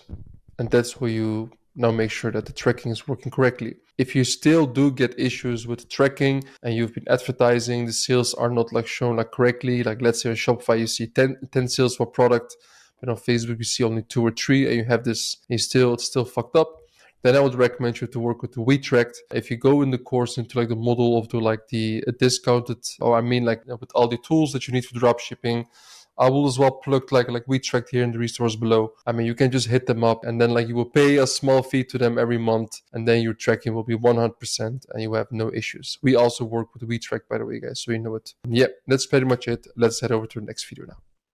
Ladies and gentlemen, welcome to the next video. In here, I'm going to be showing you guys how to launch your first Facebook campaign in the way for EU general dropshipping. And also, I'm going to be showing you guys how you can as well like pick the best interests if you want to go for it. As you guys know, I like to keep things as simple as possible and not picking like interests all the time, keeping it as broad as possible. If you do want it, I can still show you how to do it in the best possible way. So let's head over to the Ads Manager and we're going to be launching our first campaign for one of our products that we have right here. Give me 1 second.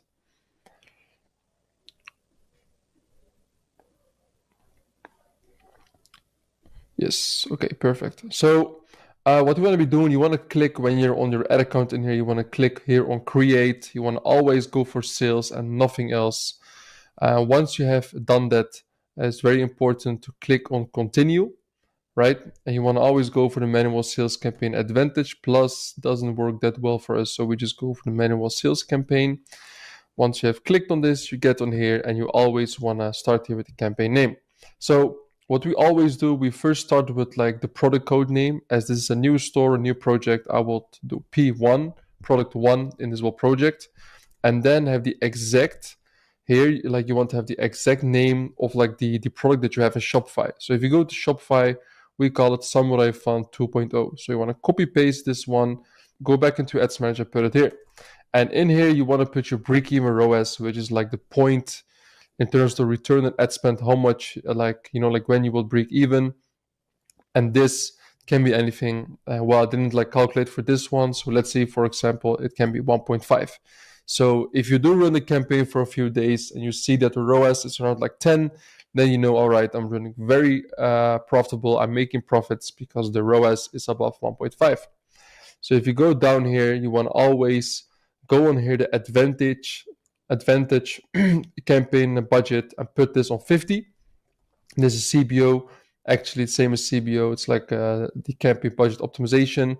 Why do you want to put this on 50 and why do we always go with this? First of all, CBOs and ABOs, like back in the days, everybody used to use ABOs, which you understand. Now Facebook is so smart. I would always go with CBOs. And with ABOs, when you run, so when you run an ABO campaign, which is like just like the ad set budget optimization. So all the ad sets and like within the campaign, it will only be optimized on the ad set level, but we want to optimize on the campaign level.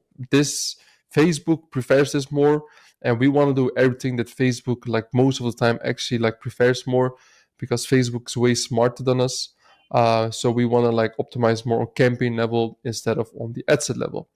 So the daily budget, €50. And I want to say, if you have a lower budget, like let's say you only have a budget of like 2K a month to do business, then I would definitely as well try to do the daily budget per campaign on like 20. And you can also do it on 30. It really depends on your own situation, to be honest. But we prefer to put it on 50. And yeah, the only difference is when you do it like on 20 or 30 is like the following. Quite simple, actually. Like you just need some more time to optimize and validate the product. That's it. We're going to go next. And in here, you want to click on website, conversions, and you want to give this as well a name. And we're going to, for this campaign, I'm going to do it like no interest. And I will as well later in this video explain why I do this. Website, we have, of course, like this one, the maximized number of conversions. You have the pixel, Vista Manchester. But at the conversion event, you want to always go for purchase. Don't go for add to cart. Don't go for initiate checkout, nothing. Always optimize for purchase. It's the best. And don't even sometimes you will see like some warnings pop up, for example, here or there, but don't even look at those. Just start advertising directly. You want to always, for example, now it's 8th of October, so you always want to optimize here and start at 00, because you want to always give the campaign 24 hours to optimize. So in here, the audience controls that we are here right now here. And as our stores in UK, you want to only target the United Kingdom as a country, right? So if you're selling in Denmark, you only want to target Denmark. If you're selling in Netherlands, Belgium, or like the Dutch market, they want to target Netherlands and Belgium. And let's see it more options. The age, I wouldn't even touch it. Keep it open. And exclude these custom audiences. Don't even touch this. Languages, definitely you want to check this out. We want to target only English people in here. So if you would sell, for example, Germany, like the German market, like you only want to target German-speaking people. So in here, you don't have to do anything. Here you can even do put your own audiences, as you can see, guys, and at the detailed targeting. And to be honest, guys, you don't even need to put here anything. In this case, we're not going to be having any interests in this particular ad set in the CBO. But what I want to say already upfront is that we are going to have 3 ad sets in the CBO. One of them is no interest targeting, other one's engaged shoppers, and the other one's online shopping. So because we have no interest in here, I'm going to put here no interest targeting. Don't exclude anything. I know many e-com guys, they want to exclude AliExpress or dropshipping. Don't even do that. Facebook already knows that you don't want to target those people. Facebook is 10 times smarter than you and will always be. In terms of the placements of the ad in Facebook or like on Meta, so Facebook and IG, we just put it on Advantage Plus because we just want to give Facebook the freedom to find everything they want and to find the best purchaser for as lowest price as possible. So now we go to next, new sales ad, and because there's the first creative, you want to put C1. You always want to get your page in here, and we already have page for the office. This is just for an example. In here, what you want to do, guys, so I already have some creatives, but I just took them from the product page. I didn't put a lot of time in this, to be honest, just for the purpose of the course.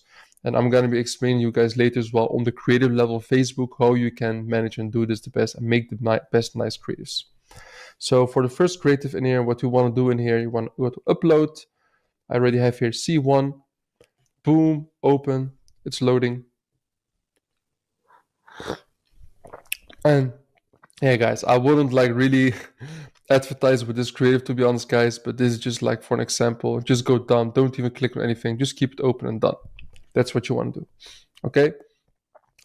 And now fully optimized, very nice. And now the next one, we get here to the primary text. And the primary text is what you're going to see in here. Now, what we always do in here, guys, we always have like a template.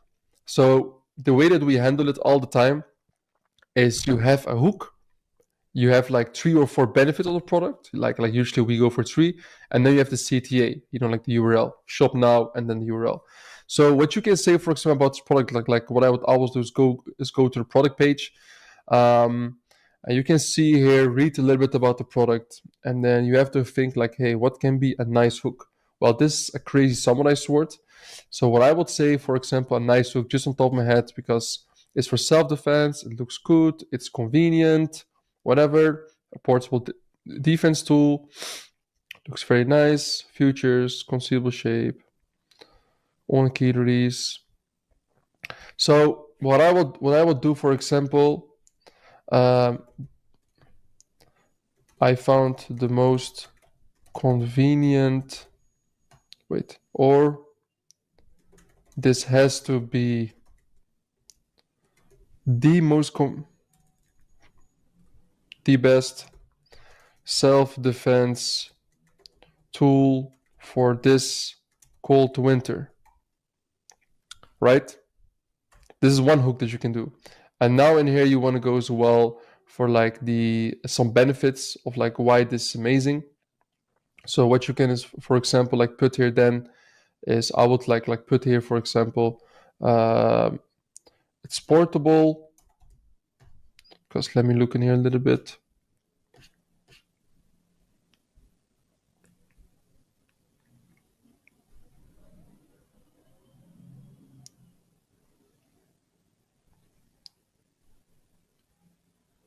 Portable, use it wherever you go. And then concealable shape, also easy to hide.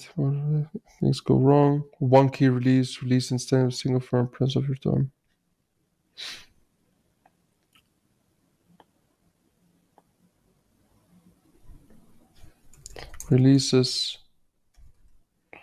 Releases instantly when you click on it with your thumb. And then what you can, let's have one more high quality. Yeah, that's like more like future as well. Aerodynamic shape. Let's spin out through the air while spinning at incredible speeds. Lightweight. You can put as well. Lightweight. Boom. Very simple. And now you want to have your shop now and then your store URL, right?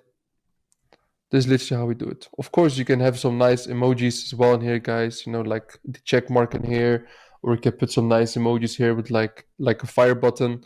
This is what you can do, but this is like very simple on how I will do it. So for the headline, what you can do, I always keep it like very simple. You can put, for example, the best self-defense tool 2023. The number one self-defense tool 2023. You can do this, for example, and in the second creative, for example, like we can do as well 50% off only today, whatever. And in the description, we usually just put like kind of like one of the USPs of the store. So 30-day money back guarantee. Looks cool. And for the call to action, we always go for shop now. Okay, and the destination of the URL, we're gonna take this one again, which is the store. Boom. Easy. This is literally how we do it, guys. Literally, And now you have like the first creative. And now what you want to do is you want to click here on copy. Okay. Oh, no, I mean duplicate. So you click on duplicate, and now you want to go for a second creative. Okay. C2. So let's see, for example, in here, no, it's actually, I'm going to take the second one now. from my computer. Here, C2. Boom. Having some teammate.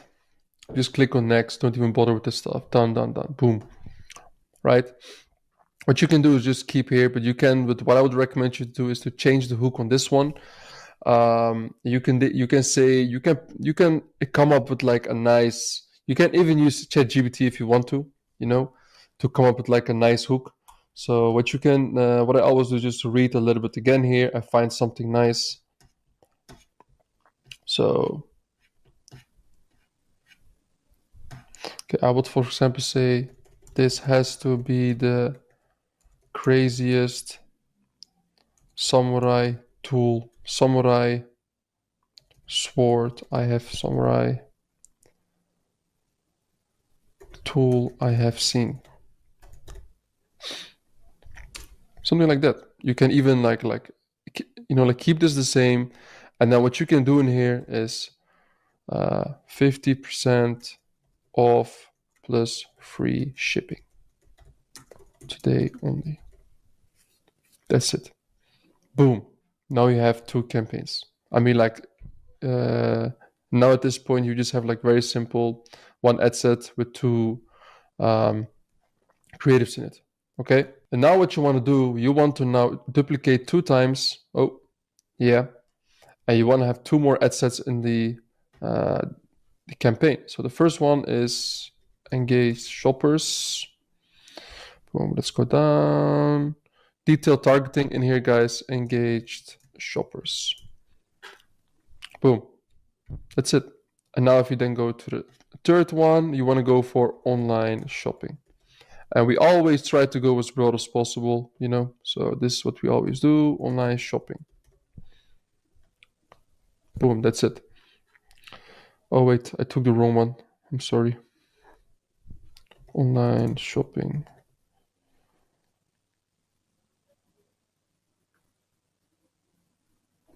This is the good one. Yeah, you know, like guys, you can always check it, like how much an audience they have. And that's pretty much it. And then you can just like publish them for the next day and run it up. So this is actually, guys, exactly how we launch our campaigns on Facebook. It's that simple, to be honest. And now what I want to show you guys as well is how to pick the right interests, because many people always as well ask me like, hey, how do I pick the right interest? And to be honest, it's even easier than you think of. All right, let me give an explanation. If a campaign is working, what you can do very nice in terms of picking the interests for a campaign. We don't even do it so much anymore, guys, to be honest, but I'm still going to be showing you guys how we do it. So let's, for example, duplicate this ad set, you know, like just for a purpose in here. And let's, for example, find something that will be interesting for this product. Okay, so let's say, you know, for example, go for something self-defense. Do we have something? Is big? Yeah, 2.8 million, very big. So if I want to find something else what is like complementary for self-defense, you can go suggestions, martial arts, mixed martial arts. Boom, you found this one. Nice. Click on suggestions again, mixed martial arts. You can put all of those in a different ad set. You know, you will even see that in the beginning when you advertise, when you have a new ad account, it's even smarter sometimes to try to test like with interests only. But in our experience, Facebook is that smart that they don't even like all those interests too much. Just go as broad as possible and let Facebook do its thing. So yeah, whenever we test interests, which we do sometimes, then what we just simply do is in the first ad set, we take like an interest that is like related to the product, and then we just duplicate that ad set 4 or 5 times, and like every time we click on suggestions, and the one that, you know, that like comes at top at first, for example, like kickboxing, boom, we take it and we put it in ad set. Well, that's pretty much it, guys. Like, it's not like rocket science, to be honest. This is how we literally launch our campaigns. And yeah, I'll see you guys in the next video. Ladies and gentlemen, welcome already to the next video we have. It's gonna be the philosophy of the rapid fire testing and scaling method. When I first built a system, like with people, with product listers, video editors, translators, product researchers, and media buyers, the first thing I noticed is that like what are like the most important things that you can focus on that has the highest leverage? Because actually you always want to find the sweet spot of doing as less work. So low input and high output, which means doing as less work as possible and making the outcome as big as possible. So the only outcome you should be focusing on is a higher income. So let's talk about this in this case. And there are some things that I figured out which are very important and which are not. One of the most important things I figured out is that real translators are bullshit. You don't need a real translator. Just use DeepL, Google Translate, same conversion rate. If you're a brand or one product store, definitely get a proof reader translator. If not, don't do it. Skip the crap. Okay? Don't do it. That's a very important lesson. And something I've seen as well, which is very important and I want to discuss, is that the most important thing is you should be focusing on the product research and testing as many products as possible and not only focusing on new creatives. Because the moment you start focusing a lot more and more and more creatives, which I did, and the input that you give compared to the output you get out of it is just too high. I mean, it's too low. So then I figured out, why don't I just run only one or maybe like 2 or 3 creatives per product and not even try to find new winning creatives all the time and stuff, and just focus on getting new winners. And that's where it clicked. That's where it started scaling. Because finding new winning products in like B winners at particular instead of A winners. So you don't want to like find products which you can get a home run with all the time, because those are very hard to find. You want to find those B winners where you can spend like 200 to 300, maybe 500 euros a day, maybe 1K a day, and then try to like sell them for like a few months. That's what you want to get into with this EU general store dropshipping. Some products only last for a week, can also happen. But I really figured out that this is like really, really important. So we built up this system. We have the rapid fire testing scaling method, which is very important. And I want to show you guys how we scale as hard as possible. So the first video I want to show you guys about is from Tate, actually, which is a very good video.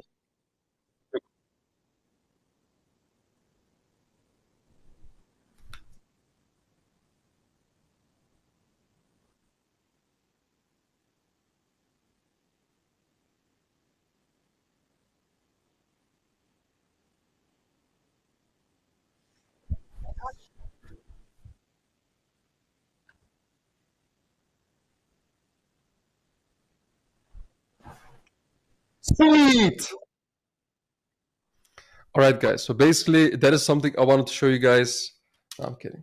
About like what's really important. And now let's get real into the real juice. So the reason why I wanted to show you guys this video is because speed is the most important thing. And this is even as well for e-com dropshipping, as funny as it sounds, is the most important thing into being in like before you winners and out competing everybody in the market is just speed.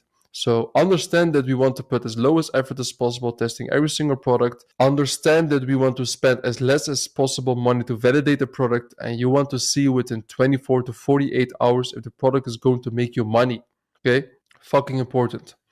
So I really figured out at this point that like, what are some things that I shouldn't do that is making me not a lot of money? What are the things that we're doing that's making us money? I cut off all the bullshit, all the fancy shit, started focusing on those ones, and we started making a bunch of more money. Easy. Now, I can go into a lot of like detail on how the rapid fire testing and scaling method works. I'm not going to do that because my store manager already made an amazing video about this, how we literally have a whole Trello process. Yeah, so Trello is like multitasking, like managing like tool that you can use to organize your processes. And just check out that video and you will fully understand what I'm talking about and how we are testing at least 5, 10, 20, 30 products a day. Easy. Yeah. See you guys at the next video, and watch that video, and then I will see you again later at the following modules. Hello everyone. So today I'm gonna tell you a few things how to make our process simple and arranged, like well arranged, so that even after 1 or 2 or 3 years of your work, you can find products that are old enough. So for this, we follow a sheet like this. And to keep our work clean and clear for all the team members to see and work on, we use Trello boards.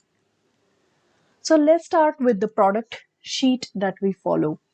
So in this product sheet, guys, you can see that we have different sections that contain a serial number, a product code, a store that has our products on it, the product name, it is like a general product name, and the Facebook link, and the CS link, and another Facebook link, AliExpress supplier link, AliExpress seller link. Note if we want to add some extra notes to every product. Then we have product name, product variants, one variant, two variant, three variant, whatever you can add. So from here, guys, you can see that we have a gist of our product ready. So from here, you can separate the work to different of your team members. For example, the one of your team member who works on like the creative, editing the creative, making thumbnails and everything ready, for him or her, you can add the Facebook link section. You are adding the Facebook link section from where he or she can take the creative and can work accordingly, make uh, make the creative ready, make the ad copies ready if you want to. And then from there you are getting the CS link, the AliExpress link. From the CS link and the AliExpress link, you can get the product description and the images. You can get the product descriptions and the images ready. So uh, it will help you help your team's product importer, Shopify product importer, to take the product descriptions and the like AliExpress links and the product name that you are gonna add for your store. Then you can they can also see the variants that you want them to add in the store, so they can work accordingly. So this is like a simplified way of working here. And then we go to Trello. What Trello does is Trello makes your work more simple and organized for everyone. From here, you can get the links, everything available, and from Trello, you can see which products are you currently working on. So, for example, one more thing that we follow here is if you prioritize a product, for example, we mark the product blue. If the product priority is higher, we mark the product blue. And if the product priority is like lesser, a bit lesser, so we mark the product as pink. So for example, these products will be we will be working on these products first, and then we will be working on the other products. So this is how we follow our system. So let's see our Trello board now. So as you can see in the Trello board, we are working on these sections. So let me introduce you to the sections first. So in the product listing sections, what we do is every day, how many products we work on. For example, every day if we are working on 4 products or 5 products or probably maybe 10 products also. So we can say that today we are working on 4 products. So we will add the 4 products first. For example, let me show you one product from here. That is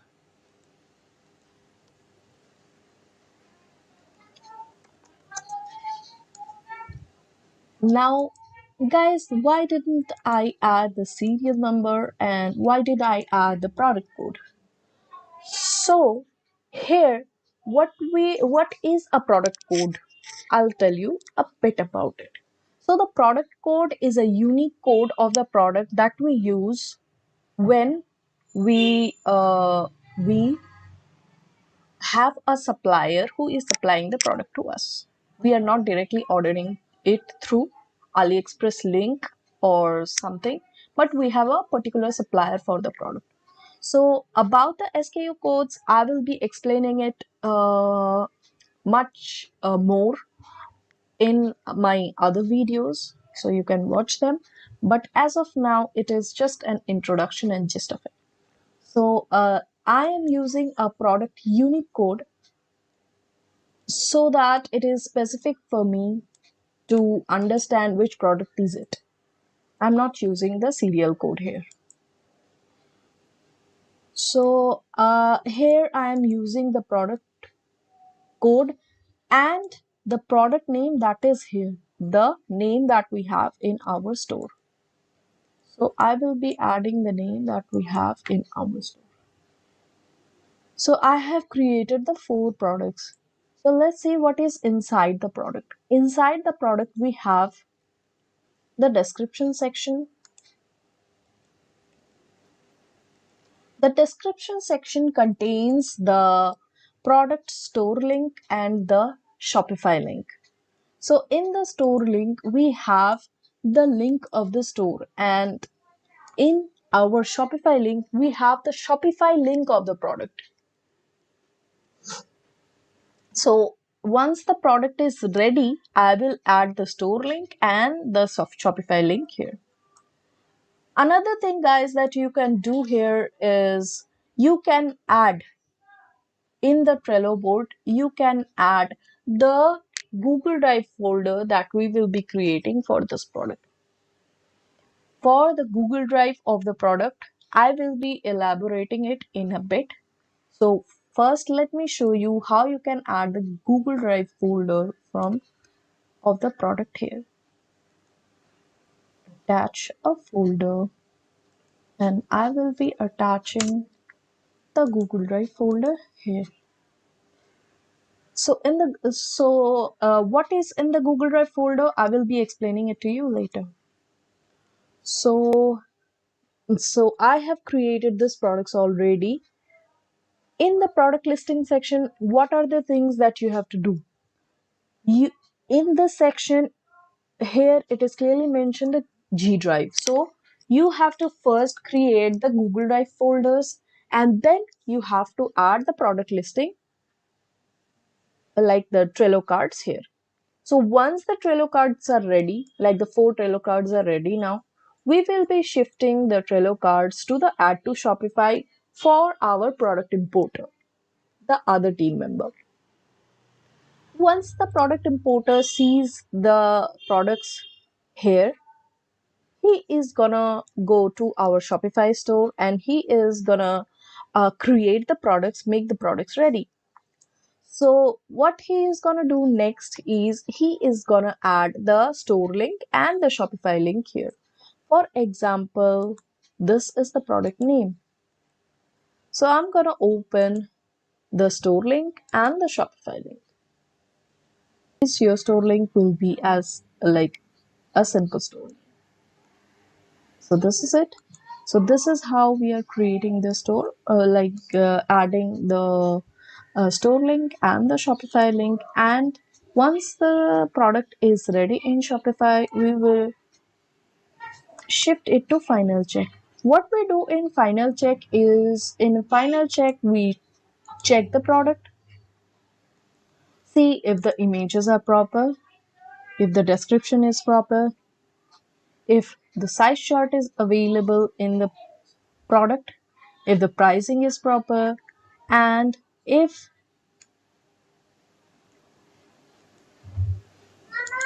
the product link in the sheet is proper or not. So here I'm adding this link. So this is our store link. This is our store link. So we are adding it here. It is like good to use a simple, easier and shorter version of your URL. So I'm using a shorter version of my product URL here. So, yeah, this is it. So now the product is ready, and in the final check, we have done it. And if you have any collection sections, you can add the collections here and then see if the product is active and if it is active in your online store. And then you can send it to ready for ads. In the ready for ads, you will be forwarding it to your FB team like Facebook team or Pinterest team or TikTok team or Google Ads team. So those teams or this team will be working on the advertisement of the product. They will take the creative. This is why we use the Google Drive folders. In the Google Drive folders, we add the video of the product, the thumbnail of the product, and the ad copy of the product. So let's go to the Google Drive folder. I will give you a little glimpse of it. So in the Google Drive folder, we will add we use 2 ad copies of the product. So we will be adding 2 ad copies of the product, and then we will add the product video here. The video sections may contain the image creatives, the thumbnails, the videos. So these are the 2 sections we add in the Google Drive folder of ours. We make Google Drive folders for each and every product that we sell. So here is a Google Drive folder section. So once the product is launched, so this will be added to the ads launched section. So this is the easiest way of following the products, and this is the cleanest version of your how you can work on them. So once this product is ready, what we are going to do is we are going to green mark the product. So this product is marked green. So now the product is ready. So the green marked product shows that this product is ready, and this product is launched as well. So this is how we are gonna work on all these of the products, and we are gonna work on the Trello board, and we are gonna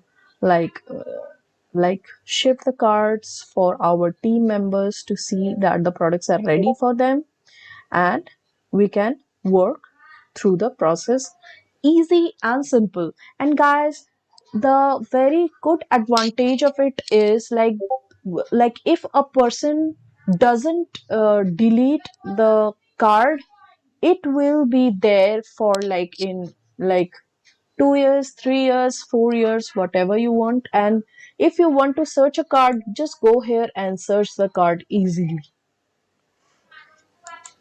Again, if you do not want to search the card, you can easily get the product from here through the product code or the product name of the product. So thank you for watching this video, guys. I will be sharing more videos with you in the future. Thank you.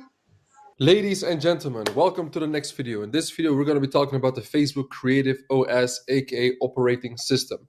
Now, what is very important in here is that you got to listen very closely in the way that I'm talking about Facebook in here, because the creative is shit, you are shit.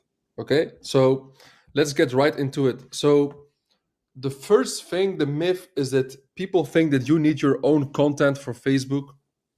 And when I say your own content, I don't when I say my own content, I mean you don't need to shoot your own content, right? So you don't need to shoot your own content. You can get a lot of clips online and make your own video image ads, get them for AliExpress, for example. I mean, take a look at the competitors who are right now killing it.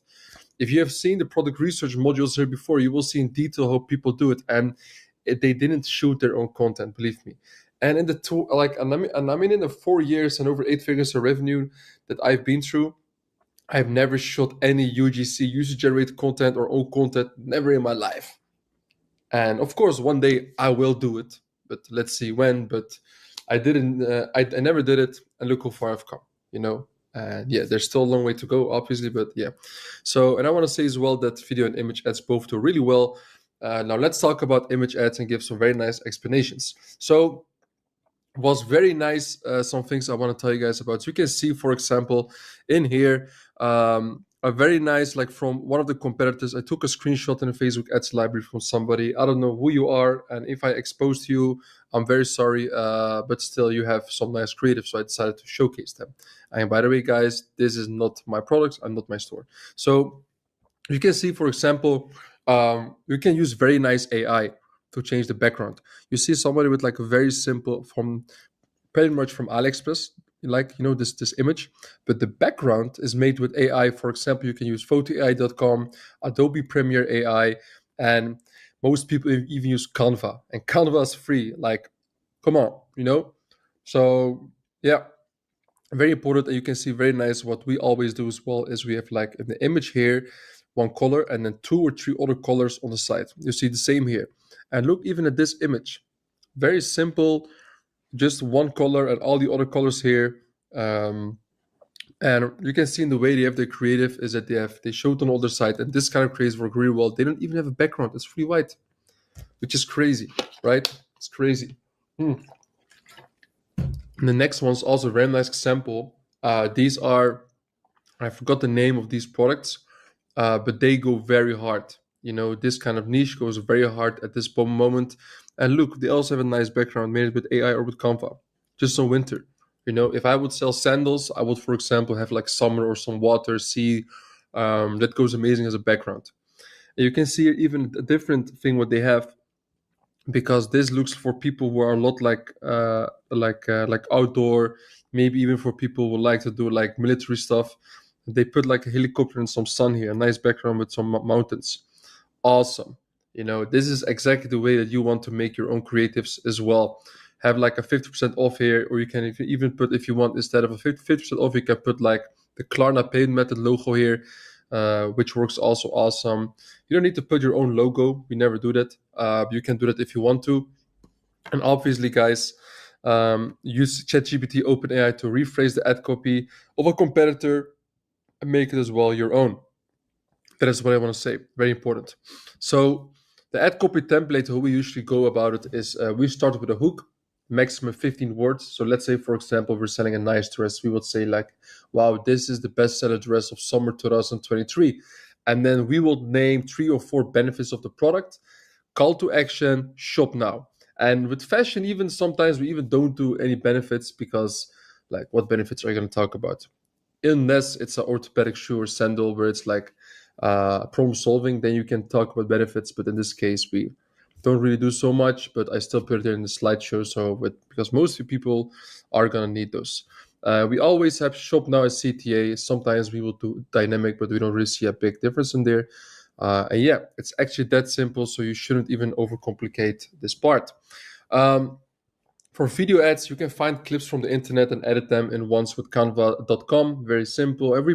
We prefer to take the competitor's video, change some parts in it, and launch them ourselves. So we don't 100% copy paste them on the site, because it's unethical, but also on the site because it's like it's low chance it's going to work directly. And you want to put as well the best running ads from as well, like for competitors and for people online, and put subtitles on them in the native language. Sometimes we do put subtitles, sometimes we don't. But we see in our experience that when we put subtitles, it just gets a better performance. We use Video Spin Blaster Pro to remove the metadata and clean the picture or the image ad or the video ad. And the reason why we do this is so because Facebook, they will more see it as a new creative. They will as well rank it higher at the Facebook section, and you have like a higher chance to get a winner. So you mostly get lower CPMs with this. You can just download it. I think it's like $80 at Video Spin Blaster Pro. So creative 1, take the creative from the competitor who's running it and make it native by changing the English subtitles to your own market. The second creative is exactly the same as creative 1, but you're going to use Video Spimlaster Pro to remove the metadata from the video.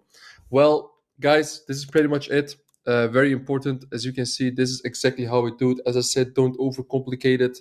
You don't have to be a genius to make creatives work on Facebook. But you should put your focus on it and try to make it as simple as possible. So you, at some point when you test a lot of products, you have like a process which can be easily done by your team members and don't need a lot of brain work, right? So yeah, exactly how we do it. And yeah, I'll see you guys in the next videos. Ladies and gentlemen, welcome to the next module, which is TikTok ads. Okay, so I'm gonna be explaining you guys in this video and showing you guys how you can open your first TikTok ad account. Very simple. And then in the next modules, we're gonna be showing you guys how we go about the creatives and as well about launching your first campaign. But now at first, I want to show you guys how we do for TikTok and what is interesting. So first of all, guys, some general information. We only launch our winning products from Facebook to TikTok. We don't test new products on TikTok because we're already doing it on Facebook and we don't want to overcomplicate our current process. Very simple as that, and it works very good for us. So I recommend to open your TikTok ad account through Shopify. It's through the sales channels, which I'll show you guys. And for the Pixel, we're using Omega. Okay. And for the EU markets, I'm saying already up front, not every market works with TikTok, and we only do it for Germany, Netherlands, Sweden, and UK. Those are only the 4 markets we use TikTok ads on, or we utilize TikTok ads on. All the other markets have too low of an audience so far, and you guys will see it as well.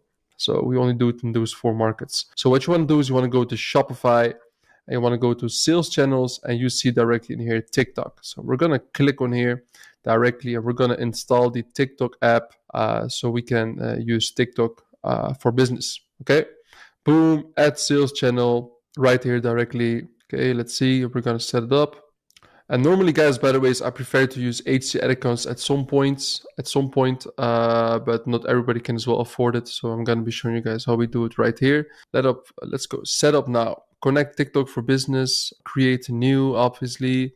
So you want to use one of your email addresses, and I'm going to be filling in all of these informations, guys. When that's done as well, then I will get back to you in here and show you guys more. Because yeah, there's like some private information in here.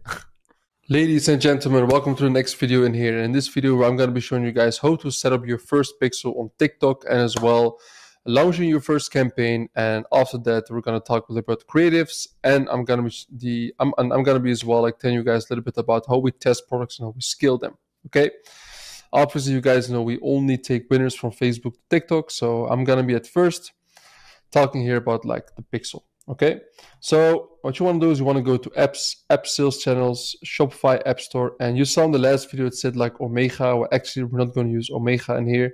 We're going to use the TikTok Pixel Helper as it's more accurate from our experience as well. So we're going to click on this one, Pixel Talk, TikTok Pixel install by AdTrace. So install it. And the first thing that's going to happen is this, install app on your store. So you will come at this page, approve.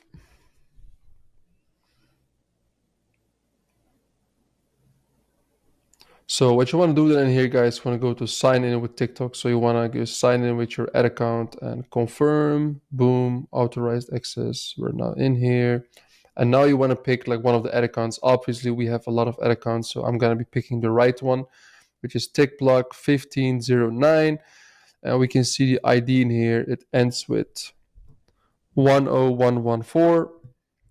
Boom. We're going to create a pixel directly right here. And I made some past like other pixels, but we're going to make a new one. The new name is going to be Vista. Boom. Create pixel. Now finish setup. Yeah, basically then it's done, guys. Then the pixel should have been made. And now what you can do is you can go to the events page in here at here. Boom. In your TikTok ad account. Campaign level, obviously. Web events. Let's see if it's made. Boom, we have here the Vista pixel. Okay, and in this dashboard, basically, you can also see some other stuff, but we don't really use this one, to be honest, guys. So yeah, now we're gonna go and we're going to at first in here, guys. We're gonna launch our first campaign. So it was that easy, to be honest. We click on create, and you always want to go for website conversions. You want to go for sales, right? So what we always do, guys, we first start obviously with the product code. So P1 in this particular case, let's say Samurai, and then like the product name Samurai Fun 2.0. And we want to go for the break-even row as well. So break-even row as 1.5. Okay. You want to always go with CBO, campaign budget optimization. This is the way that we are testing on TikTok ads. We click on continue, and then we will come here and the ad group name. So you guys know that we keep everything as open as possible. So we're just going to go here in this case with no interest. I just picked that as like ad group name. We're going to go to the pixels, and you can see here the pixel name, Vista. It's down here. We're going to optimize here, obviously, only in here on complete payment. Complete payment is the same as purchase on Facebook, but then in here, obviously, on TikTok. All right. Never go for automatic places on TikTok. I know we do it on Facebook, but don't do it on TikTok. So boom, boom. And you want to as well exclude these apps, word apps, only go for TikTok. Okay. We're going to scroll down, and in terms of the demographics, in this case, for example, we're going to go with United Kingdom because our store is in the US. Okay. So, and in terms of gender, age, language, we keep just everything open. This is TikTok. Just keep everything open, device, whatever. Don't click anything here. And for set up the starting date, obviously you want to have like the 19th at 000. Let me see. You can even do it like this as well. It's fine. Boom, for the next day. Okay. Conversion, obviously, later you can as well like change it when you have some sales, but I would always keep the conversion.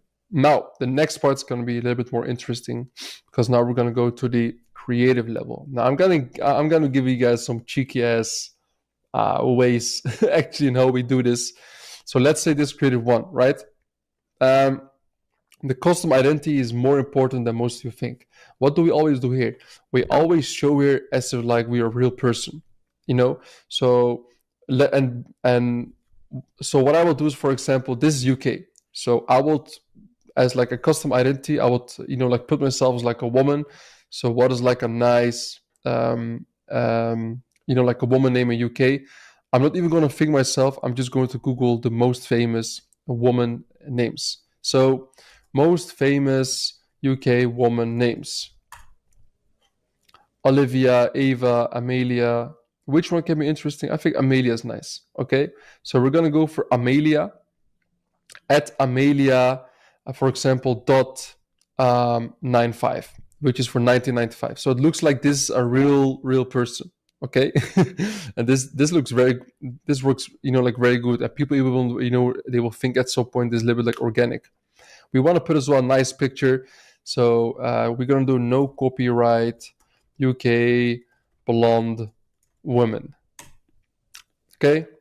Let's see. Now, there's so many out there, and I'm just going to pick something that looks just nice. Okay, this looks quite nice in my opinion. So what I'm going to do is I'm going to save image into... So what I'm going to do is I'm just going to take a screenshot of this one, guys, and we're going to use this. Okay? Boom. Very nice. So when we go back to the ads manager, we're going to click on here. We want to go to the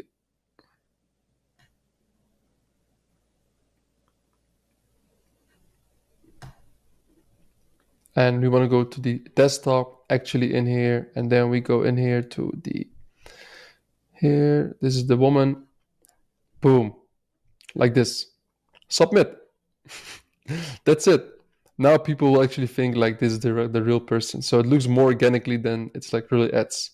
And then, of course, guys, this depends per country. So if you would sell it in Germany, I would, for example, look for the 10 most famous German woman names, and then as well like Google for like a German woman, no copyright name. Don't make sure it's not copyright. Now we want to upload your first video. Actually, what I prefer to do is always put all the videos directly in here. I just took two random videos that we have. I'm not really going into detail right now and make the creatives and stuff. Like we already explained it. It's so easy. So you want to upload your creatives in here, for example. It's loading. And while they're loading, you want to as well add some text here. You want to make this actually as simple as possible. Okay. So what I will do, for example, let's say in this case, this is like a drilling tool. Okay.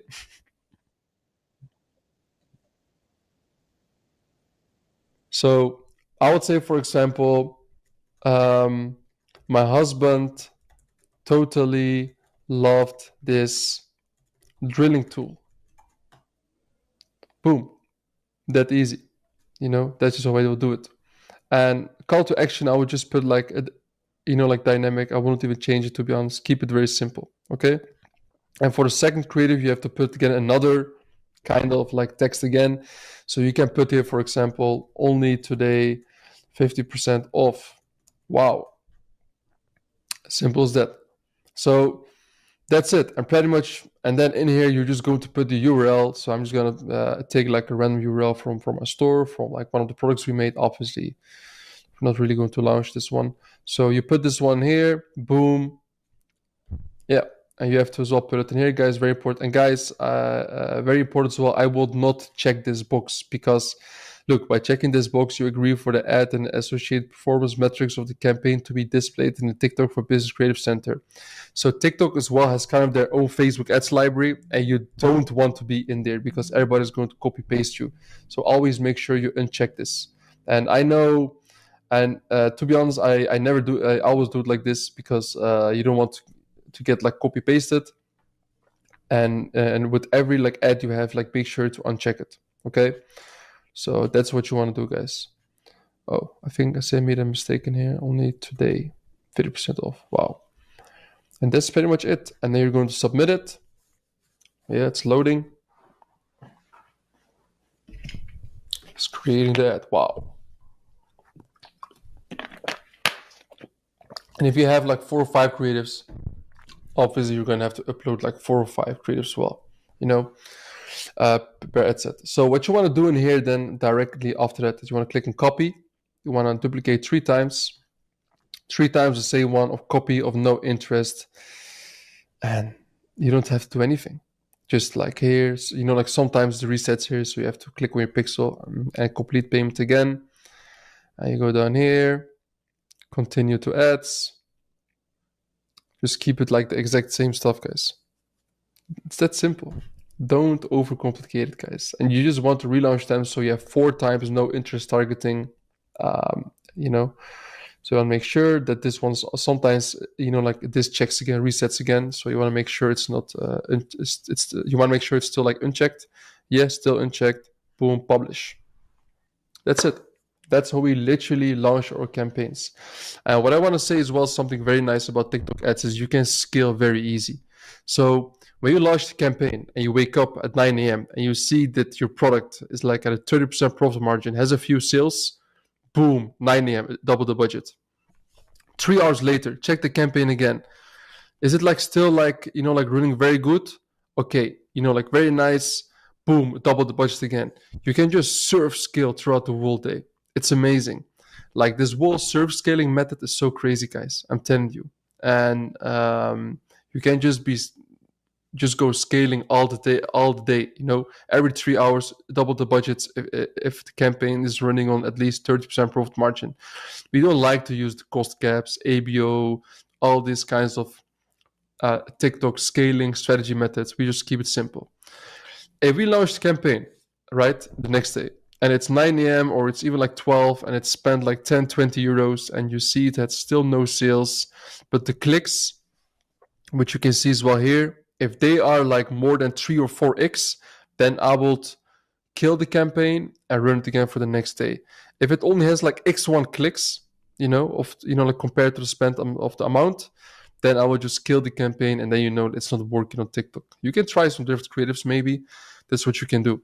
And that's pretty much it. We do it like very simple. And one very nice tip as well I got from my man Kevin Krieg is that for TikTok ads, what works amazing is when you run a campaign for a few weeks and goes shit, you can always a few weeks later relaunch it again, and it's like magic. It's like it's reborn again. Then you can just start scaling and surf scaling it again. So that's awesome. What you can also do, guys, what I would recommend is in terms of like as well like scaling horizontally, but vertically scaling, just increasing the budgets every 3 hours. It just works like this. just works amazing for us.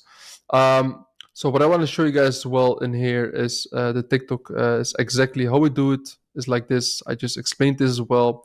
And if you want to as well learn more in depth about show scaling method, I would also recommend you to watch my YouTube video. So yeah, guys, that's pretty much it about like the TikTok ads. And I hope you guys as well have more understanding of how we do it, the pixel and the testing and scaling methods. Now, guys, peace out. Ladies and gentlemen, welcome to the next module, which is about Pinterest ads. And people really underestimate this advertising channel. Yes, it's slower than Facebook, but this is the most consistent platform you can advertise on.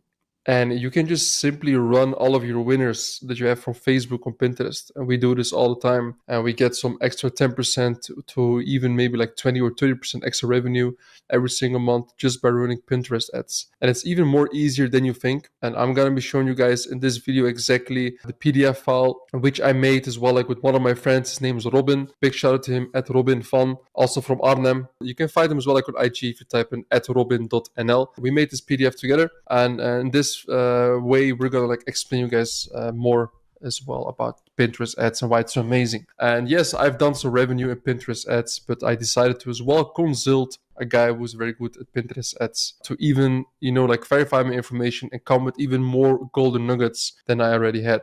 So first of all, guys, you can see Pinterest is a really different platform compared to Facebook and TikTok. We are only relaunching our winners from Facebook or Pinterest, and this is like the same as TikTok. And on Facebook, in my opinion, should always stay your main resource, like always. Of course, you can always test new products there, but we prefer to keep it simple and just test on Facebook, scale on Facebook, and scale the winners again on TikTok and Pinterest. So you got to be very patient with this advertising platform. Very, very patient. And for people say it doesn't work anymore, yes, it does. I'm going to be breaking down the strategy that we do. And in the next video as well, I'm going to be showing you guys how I exactly launch products. But first you have to listen in here, which is very important to understand how we're going to do it. On Pinterest, in terms of the testing strategy, there's only CBO and there's no ABO. And you always want to start with 10 euros a day. And I know this might sound really low and really crazy, but this is how you want to do it on Pinterest, guys. It's a different platform, different rules. CBO, there's no ABO, 10 euros a day, 3 ad groups, which is like ad sets, ad groups.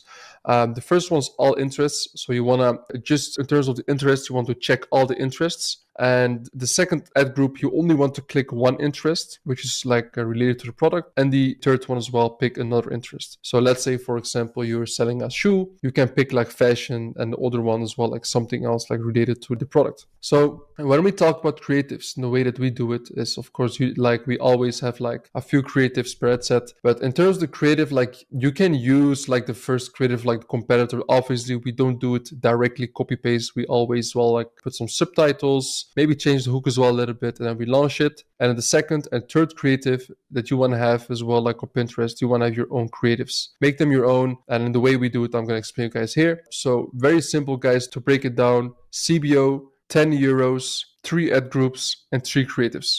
Okay? Simple. So the way that we make our creatives also with like the following template is we always at first have a scroll stopper or hook that's crazy. And then you want to show some benefits of the product, some features, and then a CTA. Shop now, boom, at the store. And obviously we're taking our clips from other social media platforms like Facebook, YouTube, and Pinterest, and as well like from other competitors from Pinterest, and we make our own creatives. Your own creative should be around 30 seconds. Image ads, by the way, do really well on Pinterest. I want to say that. You can take the winning image ads created from Facebook, but what is very important is that you show a picture of somebody that is like using, or in this case, for example, if it's a fashion product, wearing the fashion product, not just like a mock-up picture of the product. That doesn't really do well on Pinterest. So somebody really has to use to wear it. So that is, in terms of the image ads, we do it like kind of like the same as like the video ads. So, and you can see as well in the kind of way that looks also works really well. So videos and slideshows work better on Pinterest than Facebook, because on Pinterest, the timeline, you will see 6 posts at the same time. Therefore, a moving video, it will catch way more attention. So when you post a video, it will be more unique for the user of Pinterest, which makes it perform better. So video ads definitely always perform better on Pinterest. One of the very nice updates that just happened on Pinterest, which is very nice, because Pinterest used to have a 49% optimization rule but that's gone, whereby you could only scale till 50% without losing optimization. Now you can just double the budgets using 100% budget increase. Before that, like, you could only scale the campaign with 49% every few days. Now you can just double the budgets. Because when you lose optimization of Facebook, it's not that as an issue as it is of Pinterest. On Pinterest, it will go dog shit, sadly. Also, bid and the cost caps also don't perform as good as they used to do. We noticed this on Pinterest. Because of this, we're only running CBOs. In terms of scaling, how we do it, you always want to run the campaign of 10 euros for 3 days. And after 3 days, you want to check if your product is profitable. If the profits are above 20%, double the budget of the campaign, and then let it run another, like 3 days. If it runs good, again after 3 days, then again double the budget. But if the campaign is break even or less than 20% of profit, then run it for another 3 days and see how it goes. Only scale a campaign if it runs a minimum of 3 days with at least 20% profit margin, guys. Very important. Let's say in this situation, if you see after 3 days that there's no sales, but your cost per click is lower than 50 cents and you have more than 5 add to carts on the campaign, then you can consider running the campaign for another 2 days instead of just killing it. If you still have no sales after those additional 2 days, then kill it, because then you run the campaign for 5 days, even though the metrics look fine, except for the ROAS and sales, kill it. If you see after 3 days that the cost per click is above 50% spent and you have no sales, then kill the campaign, as said above. The average winner has a 20-cent CPC, guys, cost per click. Keep this in mind, please. And with Pinterest, it's important that you always keep your product in one campaign, and we do all the scaling in one campaign. So I'm gonna as well showing you guys how we are testing new interests on a winning campaign as well here on Pinterest. So with creative testing, it is better to keep doing this in the same testing campaign, right? It's very important. So let's say, for example, after 2 weeks running a campaign, you can check the breakdown of all the interest ad sets by selecting the targeting breakdown button, right? And then you click on interest. And now you can see for each individual interest which is good performing by looking at the ROAS at least 3 sales. We will turn that off in the all interest ad set and make a new ad set in the campaign with a particular ad set. So here you can see a nice sample. We had an all interest ad set in here, for example, and you can see in here that art has been doing very well in here. So what we will do in this campaign, we will remove the art ad set in the campaign, and then we will duplicate this ad set and only target art with a higher budget. In this way, you are not competing with yourself, and in this way as well, you can scale one ad set even higher. So as I said, in this case, we will turn off the art ad set and make a new ad set with art as an interest that Pinterest will spend more money on this interest, more money, more revenue. Amazing. So as well, a very nice tip I can give about recycling creatives is that every 4 weeks, you should add 1 more new creative into every current running ad set. Let the new creative run for 3 days and check if the new creative is having higher ROAS than any other creative. If it outperforms any original creative, then turn off the old creative and keep running the new one. Now you have a totally new creative running on a high ROAS that you can keep scaling for another 4 weeks. And then you just keep on repeating this process. And I want to say as well that do not expect to scale in the same way with Pinterest as on Facebook or TikTok, because it's not that fast, but it is sure a very nice venue to add some extra revenue with good profits. So you have to be very, very patient with Pinterest. This is what I really want to say. Be really patient. It can make you a lot of consistent revenue and on good profit margins in the long term, but don't expect the same results as on Facebook. But definitely tap into it. I will see you guys at the next video on how we used Pinterest setup and how we will launch the campaign. Ladies and gentlemen, welcome to the next module in here. Actually video about how you can launch your first ad, campaign, whatever on Pinterest. Okay, very simple. Well, guys, I want to say at first, I didn't show the whole setup for Pinterest because it's just too easy, right? And what I want to say as well at first about how you can get into Pinterest business is just type in business Pinterest and you make an account and you can open an ad account. You don't need to do it through Shopify, that kind of stuff. It's very easy. About the pixel setup, I would definitely recommend to not even to do it yourself because it's a big headache. I made so many Pinterest pixels and I tried fixing it, never really worked. It never really showed the real results. So we always have our tracking partner. The name is wetrack.io, and through them, they make the pixel with us together and they make sure it's working 100% correctly. So if you're going to tap into Pinterest, make sure you connect them as well. And if you tell them Ecom Legend sent you, they're going to help you even better. Anyway, let's head over to the way how we're gonna launch our first campaign. You click on create campaign and you can see conversions already for us here is checked. I want to say, guys, if you make a new Pinterest account, the conversion section will not be checked immediately. It will be on consideration. You can only have the conversions when I believe you had 1 or 2 sales on the account. And once again as well, you know, like we tracked, they can fix this issue and send like 50 fake purchases to your account and then you can run it up. So the way we always do it at first, same as on TikTok and Facebook, P1, right? And then a product name, let's say Samurai Fun 2.0, and then a pre-key ROAS 1.5 or pre-key ROAS 1.5, right? We always do it like this. Here we don't do anything. Campaign status active, campaign budget, don't put it on lifetime, even though it says best forms. Click on daily and you want to start with 10 euros. Okay, and then run continuously. Obviously, you want to do continue, and then the ad group name, the first one, you want to do with all interest. Okay, and then in here, you want to click on select. Don't click those other ones, but click on choose your own. So you're going to click on click select. And here you want to do the whole stuff by yourself in terms of the targeting. Okay, so interest keywords, you can see here. And what you need to do is you want to check every single box in here. Okay. Boom, boom, boom, boom, boom. It takes even longer. I wish there was a button I could just like pick all of them directly. Because it's not the same as Facebook. You can say, all right, I'm just going to keep it fully open and then it's going to just do everything. We always do it like this. Or maybe it can, but we don't know about it. So in terms of the genders, everything, you want to keep it as well. The genders, you always want to keep it open. For the ages, you always want to go for 21 plus. Don't go for 18 or higher. The locations, obviously, it depends on where you were advertising. Our store is UK, so we're going to go for UK. Okay. Languages, specific language, we will pick, for example, in here, English, because our store is in English language. Devices, keep this open. Placement and tracking, keep it open. And like this. And you always want to go for checkout, guys. Very important, so you guys know it. This is like the purchase one. Don't go for add to basket. Always checkout. And the bidding, automatic. Don't do the custom bidding. It doesn't even work that good at this moment. So, and now what you want to do is you want to create your own pin. So we're going to click on create your own pin. And we're going to pick one of the videos that we have, for example. Here's, for example, C1. Boom, we click on it. And in this case, for example, it's an image ad. Well, what we do mostly with the pin title, very simple. We just put, for example, just like the hook. You can even put it the same as like the header if you want to, but mostly we do like 50% off. Actually, it's the same as like the headline of Facebook. So 50% off. So not even the hook, but 50% off and free shipping today only.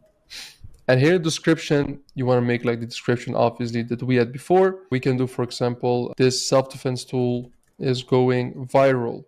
And you can, for example, name some benefits. So let's say, for example, in this case, the benefits that we can talk about is, on top of my mind, if I can remember it, it's like it's portable, strong, aluminium, I believe,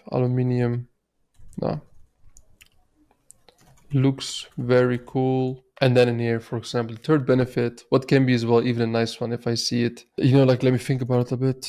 So, of course, here, the third one, you have the CTA. So, shop now. And then you have the URL of the store. So, vistamanchester.com/samurai fun. I already know it like on top of my head, you know. And you can put this one as well, by the way, here. Destination link. Oh, no, that's not even the correct one. Give me 1 second. I'm going to have the right one. Anyway, guys, now we managed to do this. Some URL issues, but we fixed it. Thank God.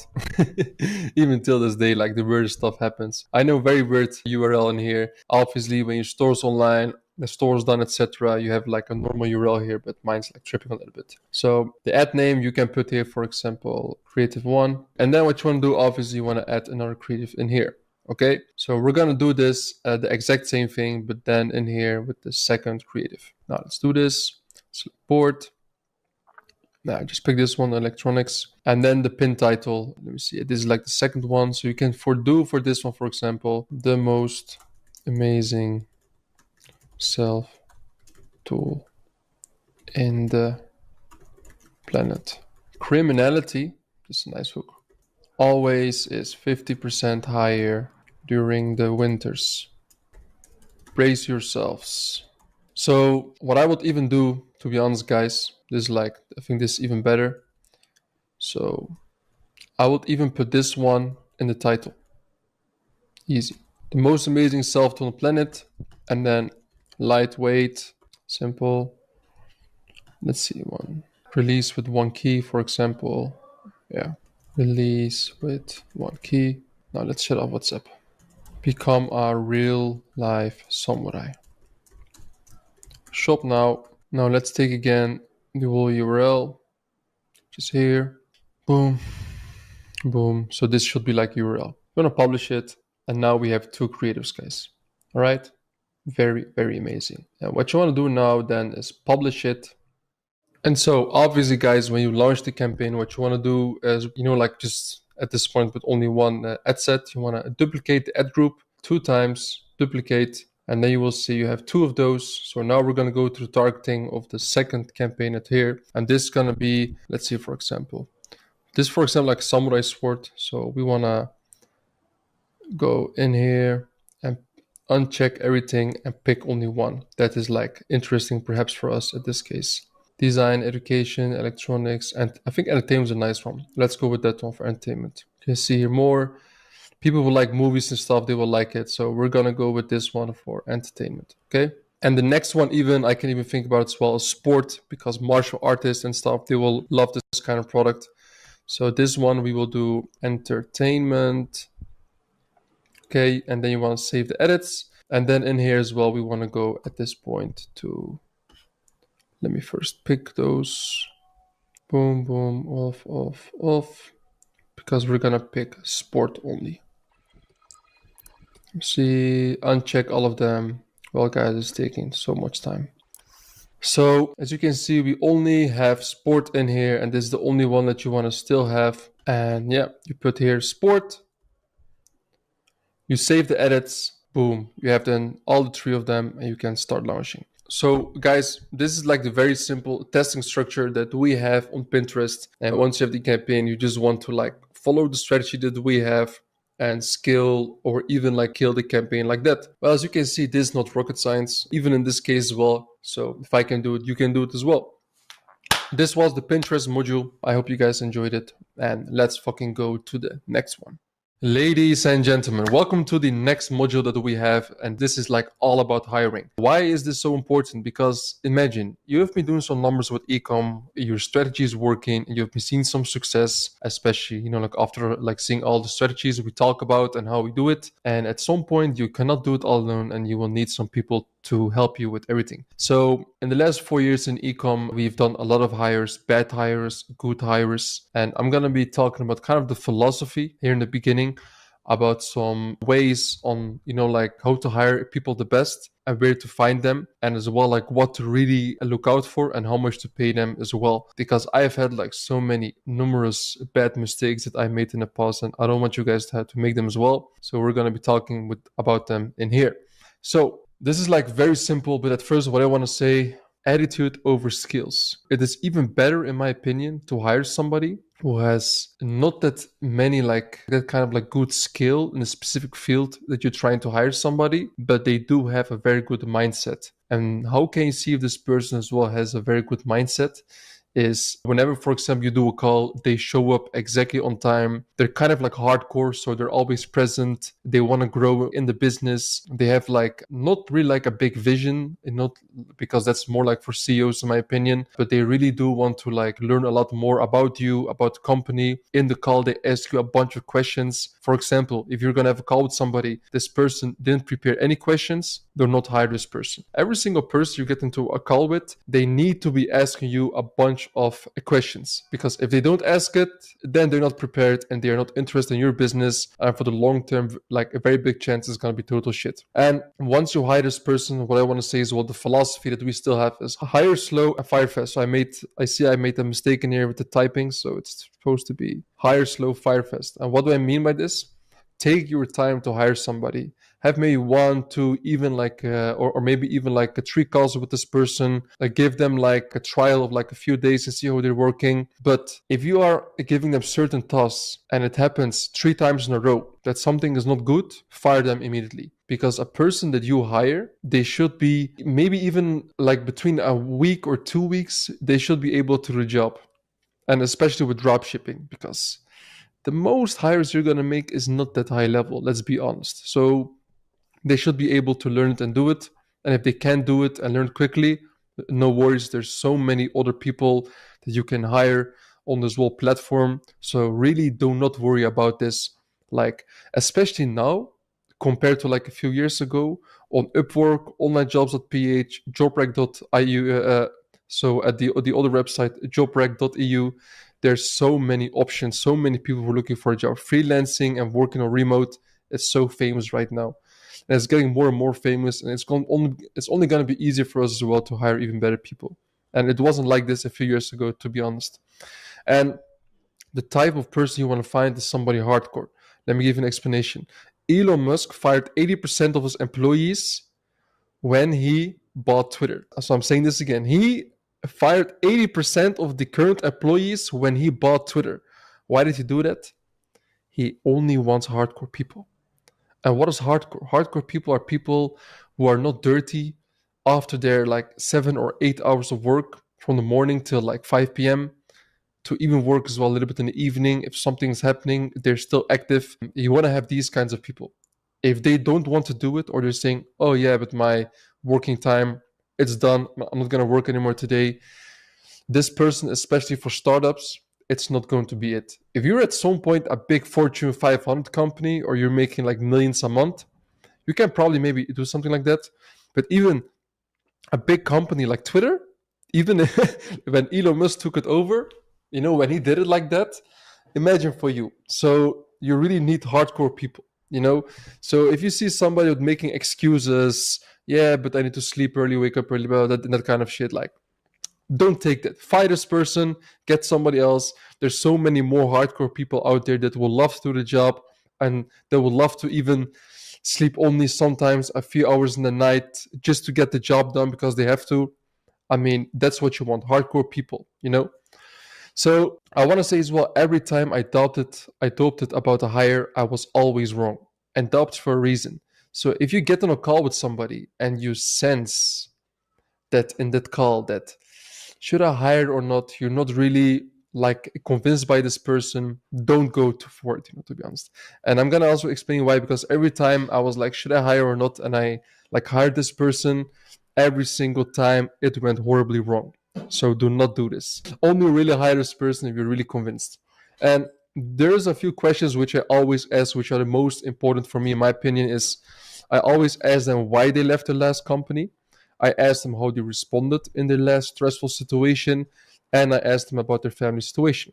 So the first thing, why do you need to ask somebody why as well they left their last company? Is because of the fact, if they are gonna start talking shit about their last boss, what are the chances that they're gonna start talking shit about you as well? You know, because every employee like is one day going to leave your company. Or at least like 90%. There's a very high chance. So you don't want to like have people that leave the company and that, you know, say like bad shit about you, and you know, like even if you did like all the good things. Sometimes obviously, you know, like it's inevitable, but in many cases you don't want to have that because it's also bad for your reputation. So if you ask this person, hey, how was your last job? What happened? And even if they say that the situation wasn't too good, and if they say like, yeah, but so if they say like, yeah, the situation was bad and the boss, he was like this and that, so then you already know, okay, this shit. But there's also a situation when like the person can say, yeah, like the situation wasn't too good because the business like was not going that good, but nevertheless, it was still like a very good learning, and yeah, like we separated in like in very good ways. Then you know, all right, this is like a good thing, and like moral and ethics are like so important, especially in business. If you want to, because every single person you want to hire is for long term, right? Always for long term.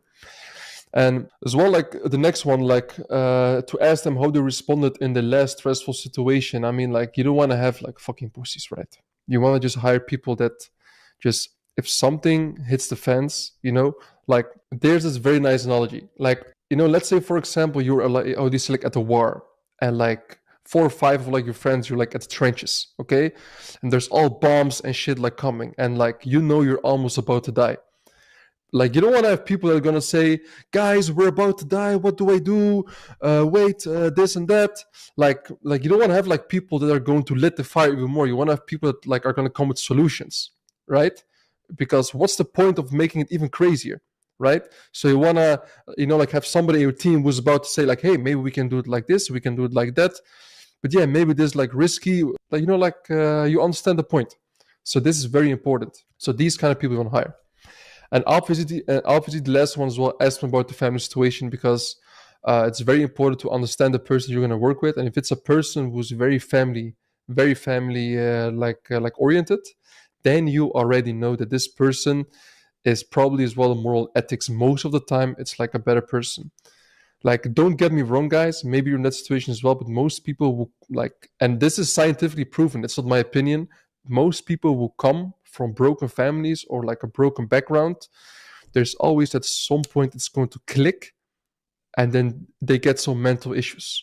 Yeah, it's fucked up. I can imagine it's fucked up, but I don't, or at least me, I don't want to have people in the company that at any given point they can just have like a mental breakdown and say, Farouk, I cannot work for months. Yeah, I don't want to take that risk, to be honest. Then you got to find somebody else, hire this person, learn this person, this and that. I don't like that shit. So I prefer to hire people who are like more from a chill background. Of course, they had some business experience, but they didn't have like a really crazy tough upbringing, And of course, guys, I never ask anybody about their degree or anything, so you guys know it. I don't give a shit if you went to college. I don't give a shit if you went to university. And yes, guys, by the way, I myself, I graduated from university. And when I was like going for internships or like 9 to 5s, when I would apply for it, they would always ask for it, but I never ask it because I don't really see the point, especially in this case. So I also don't ask about that, And now the question is, well, like, where do I find these people? We always use either Upwork, jobrack.eu, or we use online jobs. But from our experience, we hire the best people from upwork.com. But for the higher managing positions, jobrack.eu is very nice because there's a lot of people in Eastern Europe who are like killers, and they don't ask a very high like rate per hour compared to people from Europe, like from Western Europe. And they're like A players, So for managers positions, I would definitely recommend jobrack.eu. And guys, in the next video, I'm going to be showing you as well how we exactly hire people on Upwork, how we make the job post, how we pick somebody. So I'm going to be showing you guys how we go exactly through that. And I'm also going to be dropping our like job post template here below, so you can check it out and also plug and play that, for yourself. If you're either going to hire a product lister or like customer service rep or manager, it doesn't matter. You can as well then use it. All right. See you guys at the next module. Ladies and gentlemen, welcome here to the next video in this course about hiring the right person. Right now we are on my favorite hiring platform, which is Upwork. Now, at first, what I want to show you guys is how you can like hire somebody. Just go to upwork.com, make an account, obviously at first. And then once you have the account, you can as well go for premium and just buy like $10 a month or something. I don't know how much it is right now. Or just keep on with the free version. It's also enough. And what you want to do is go to jobs and click on post a job, and then you will come into this page. Now, the first thing that you want to do is you always want to find, and let's say, for example, in this case, you are just going to do your first hire, which is, for example, a product lister. So somebody, like who's at this point is going to like list all of your products and as well like import them into Facebook and arrange all this kind of like VA stuff. You want to always find somebody for the long-term work. You want to click on continue, and you always want to do, for example, product lister, Shopify, dropshipping. And make sure to always put Shopify dropshipping in the job title. It doesn't matter, like which kind of hire you will make in this term, because it's going to make for them way more sense if they know it, that you're into Shopify dropshipping. It's going to make a lot of more sense to them. So, and in this terms of the categories, it doesn't really matter so much. So we just, I'll just stick with this one, dropshipping order processing. Then you want to go for next, which is skills. And in here, you just want to pick some things that are like the most like resonate, like what kind of person you're looking for. I'll just click on these: Shopify dropshipping, Shopify templates, AliExpress, sure, website development, not really this one, not interesting. You can even go to here, maybe some other stuff. See more, e-commerce website. This is not all interesting for product lister. Let me see this. Nah, not really that much. And here, not interesting. Anyway, so we're going to continue. We're going to go to the scope. And you want to find somebody. Like here you can like say like how big is your company? Just medium. Just keep on with that. Like you don't need anything special with that. And how long will your work take? More than 6 months, obviously. And if you're going to go for like an expert, this is going to be somebody way more expensive. And the entry, you get like really noobs. You want to go for the intermediates. You want to pay this person mostly around like $1 per product, if not $3 to $5 per hour. And yes, this can become full-time. We're going to go for next, which is the budget. So what you want to do always on Upwork, guys, you want to always shoot for like a little bit higher like rate, because and then try to negotiate like down with them. Because if you're going to just try to find people who already say, yeah, I'll work for $3 an hour, they're going to be shit. So you want to find people from 4, let's say, to like 8. Once you do this, you're going to find people who are like more high level. You can tell them, hey, you can work full time for me, but I'll pay you like $5 or $4 per hour, and they will be satisfied with it. You know, because most people in here, guys, they're just looking for like something like part-time or real quick, like the basic freelancing, but you want to find the full-time people, obviously.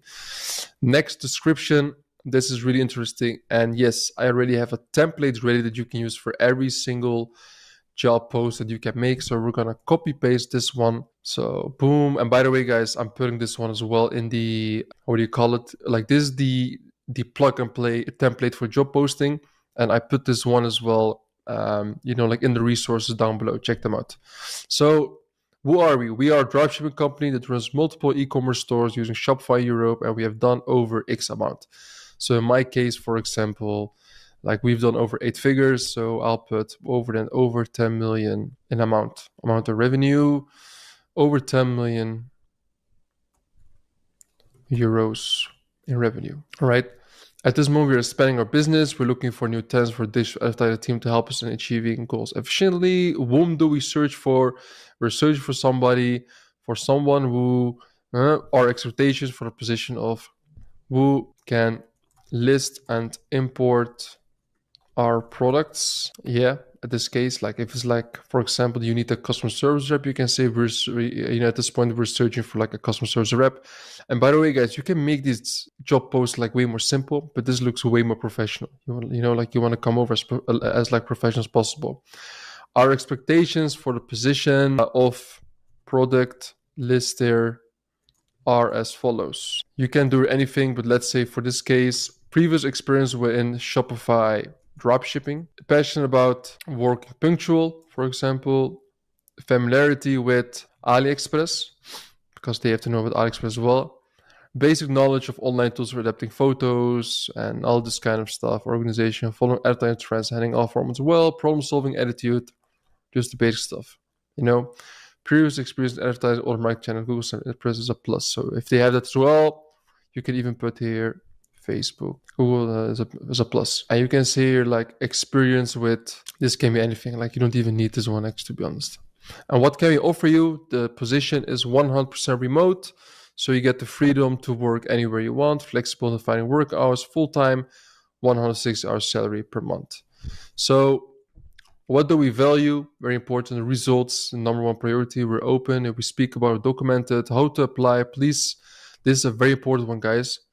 Please apply with the hashtag #ecom at the end of your cover letter, so we know that you have read the full description.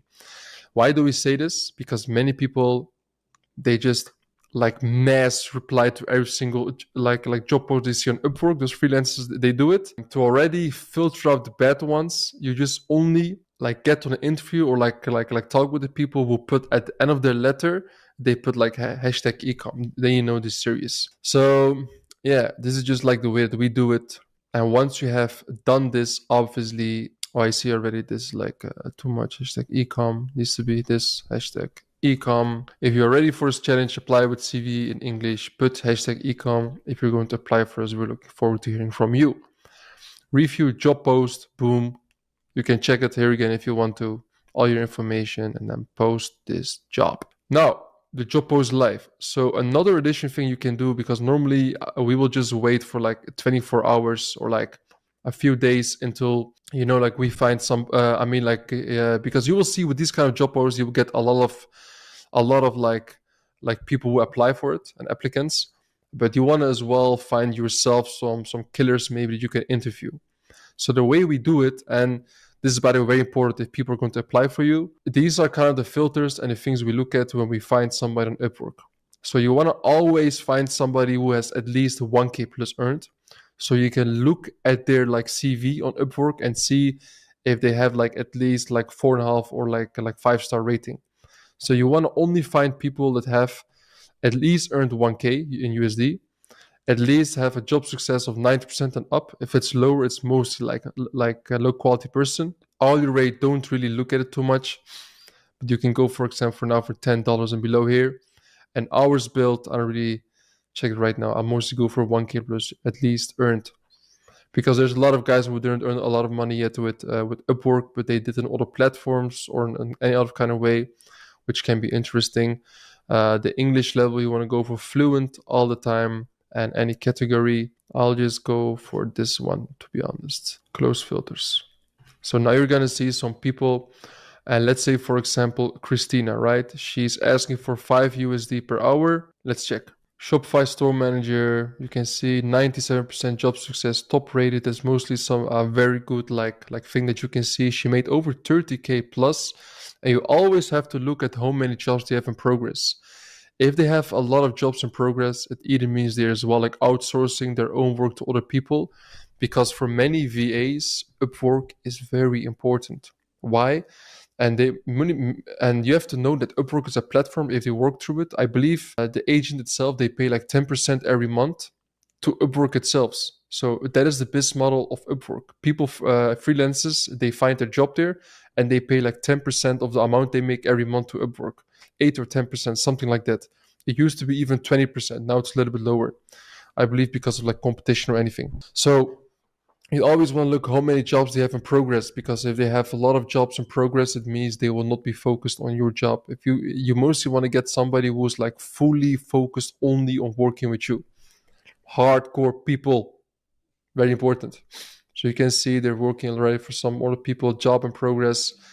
Most of the times, well, as it will still show for many freelancers like job in progress, but they already don't work like with this, like other client anymore. But it will still show like a progress because the client just forgot to end the contract, So, but still, it's not a good thing if you see that it's 12 jobs in progress. So I would really watch out for it. Yeah, who's this person? Yeah, I don't know. Like, picture doesn't really say a lot. You can as well, what you can always do is send them a message or invite, or here you can, you can invite and send them a message. Hello, interested for this job proposal. Boom. That's what you can do. So in here, you will see as well, for example, a lot of cases. Like here's a lot of more people here. This person, for example, let me see, 99% job success, over 30K made. And they always they have the same bio. Like mostly I don't even read what they have. It's always the same: order processing, data entry, whatever, this kind of shit. I just look at like their experience, how many jobs, like 17 jobs in progress. This is horrible, Most people apply for a job, they don't have a lot of jobs at the moment. So, but most people that I found from this kind of way are really good. Oh, this is crazy. He looks mad, yo. Anyway, so here, even a lot of things. Yeah. So the most people that we work with are from India and Pakistan, but I know many people as well have very good experience with people from Philippines. So it really depends on per person, Yeah. So here you can see, for example, many other cases, like many other people as well in this case. But the best thing to do is, in my opinion, just always check at least 90% job, like success, and as well, obviously, how do you call it? Have at least, 1K, or the best, even at least like 10K hours already, 10K euros already built. That's perfect. And if you get on a call with somebody, if they have a bad internet, they have a bad English, don't even talk, like too much, like in the call, because it's going to be a waste of time. If they don't show up the first time, it's a bad sign. If they have a really a valid reason, then I would still continue trying to interview them, but besides not. Yeah. So that was pretty much about this one, guys. And make sure always to interview at least 5 to 6 people before you hire somebody, like just different people. It's also good, to put in the reps to a little bit feel about who somebody is. Always give them as well like a free trial and see how it goes. Anyway, guys, that was it from my end, and I'll see you on the next video. Ladies and gentlemen, welcome to the next module. And this one is about the 5 levels of being an entrepreneur in a dropshipping business, and kind of as well like in the company structure wise, and we're going to be going over all of them. So at first, what's going to be quite interesting is we're going to see here what are like, because in my opinion, I believe in the 5 different levels of company structures while having your e-com business, and especially in EU dropshipping. The first one is the level noob. The second one is level geek, level 2 geek. Level 3, escaping the 9 to 5. Level 4 is a wannabe CEO. And the level 5 is a CEO. Now I'm going to be breaking down all of them today, and I'm going to be explaining as well why I gave these names, and then you're going to understand. And because if you're in the level 1 mode, you can already see where you can be in maybe in a few months time, in 6 months time, maybe like in a year time. Depends like how quick like you will have success and where you will get. So let's start with the first one, which is the level 1, 0 to 1K revenue per day. Well, this is the phase when you're having like doing a revenue of like 0 to 1K revenue per day. I would not suggest to hire anybody, to be honest. Do everything on your own. Don't make random unusual costs. It is not smart in the beginning to get other people to do your work or outsource it, even though you're reading all those books, you're looking at all those short form videos online and TikTok gurus. Outsource to this and that so we can focus on the business. I think no, this is the beginning. You have to be in the trenches. Just keep on doing the work and keep everything as simple as possible. And it looks exactly like this. Level 1, CEO, that's it. Nobody is under you. It's just only you. And now the second one is the level 2, which is the geek level, I can say. So when you're doing like 1 to 2K revenue a day, around like, I'd say like around like, yeah, so like 1.5K to 2K revenue per day, the first thing you can do in this case is hire a customer service agent. You can see here that you have like one person under yourself, and you are the CEO, of course. And the reason why I say it is because at some point you will just get too many tickets, and you don't want to be at some point like you don't want to be being the person that is like handling all these tickets all the time. Just get somebody from Upwork from one of the templates and the way I showed you. Hire somebody to do this work for you. Don't do it yourself. And then from there you can like go forward, but keep on doing all the other things still yourself. This is very, very, very important. Now if we're going to go to the level 3, which is escaping the 9 to 5, and at this point you're doing 2 to 3K revenue per day. Besides having a customer service agent, I would 100% recommend as well to get a product lister. Why am I saying this? And by the way, this is how it's going to look like. So it's you, CEO, customer service agent, and a product lister. Now, why am I saying this? Because at some point you will see that you want to outsource the things in your business that you see that is just too simple. At some point, at this point, when you're doing 2 to 3K revenue a day for like a few weeks, maybe even a few months straight, you will see that you're just repeating the whole process, the same process all the time over and over again. And it's that simple. You're like, why should I still do it? And if you're doing 2 to 3K revenue a day, and let's say you have like a profit margin of around like, let's say like a 25 or 30%. So we'll just do some quick math. So let's say, for example, you do 2.5K a month, 2.5K per day divided by 100, x 20, which is like the normal profit margin for e-com. Then you will do like 500 euros every day in profit, and then like 500 euros every day in profit, x 30, you make 15 Gs a month. And if you make like 15 Gs a month, and let's say you pay for a month 1K for the customer service agent, then believe me, you can also pay another 500 euros or 1K a month for product lister. Because if you do this, there's so much more free time that you're going to have in your own business, because the amount of free time that you have in your business and you're already running stable for a few weeks or a few months, you can just let somebody else do it, learn this person with SOPs and all that kind of stuff, like learn it like to this person. And then at this point, it's just way easier to scale your business. And I'm saying this as well because I know how important it is as a CEO to put the right person in the right place, but not doing it too fast. So these are the only 2 hires I would make at this point, and not too many crazy, because this is still a moment where everything can break randomly. It can happen with any business. So like you don't want to overhire people and make your profit margin even lower, because you want to stack as much as possible during these times. All right, now let's go to level 3. Level 3 is kind of like the wannabe CEO. So at this point, you're doing like 3 to 5K revenue a day for a few weeks at least. Now it gets interesting. And ideally, you want to check if the product lister can become a store manager. And I would always recommend to promote your own team members and not directly hiring new members. And the reason why I'm saying this exactly, guys, is, in my opinion, it is so important that the moment that you see that somebody's doing well, because there's a certain company culture that you have and a certain way that you're working. And if you can see that somebody already understands you, the way you're working, etc., it's always easier and better to promote this person.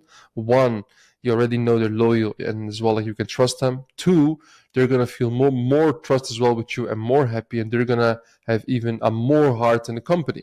So this is a win-win situation. So outside of the external motivation that they can have for any kind of reason, which is money or anything, they will as well have like the internal, I believe it's called the intrinsic motivation. It will be even higher. And this one is even more and more valuable, in my opinion. So this is exactly what I did, by the way, guys. I made my product lister a store manager, which is now working for me for over 3 years and is doing an amazing job. Has been through the ups and downs with us, always stayed with us, loyal with us. And this is the kind of people you want to have in your company. So yeah, try to promote your team members. Do not directly hire new people. So the way it should look then at this point is as follows. It's you, the CEO, your store manager, customer service agent, product lister, and of course, ideally as well, you want to have at this point a graphic designer or video editor, somebody who's able to handle your creatives. Because everybody just likes to copy paste all the time, but to be honest, guys, you really want to as well, like at some point, be like more outstanding than the competitor. You want to have a good competitive advantage, change up some things, maybe in the product page as well, on the creatives, recycle creatives. And this is why a video editor, if you can hire them as well, is very important. And I would pay this person like $4 to $5 an hour in the beginning. Perhaps as well, you can do it as well like on performance base. So if they make a creative and it's working out very well, and when I say like a creative, I mean like a creative for one of your winning products, I would definitely as well give them like a nice bonus of like 100 USD if you can see that this creative made like more than 100 purchases, something like that. They will always appreciate it and will give them more motivation to deliver even better stuff. So this is how you want to have it ideally. But it's also like very possible that when you have a product lister, you just see that, all right, it's just a product lister. I cannot promote this person to a store manager because this person needs to be really proactive, a big heart to the company, really proactive, like needs to be coming with new innovative ideas as well sometimes. Of course, you cannot expect too much from these kinds of person. I always say, when you hire somebody, don't expect this person to be more than 80% of you. You can never expect it because it's not their company. They're just an employee.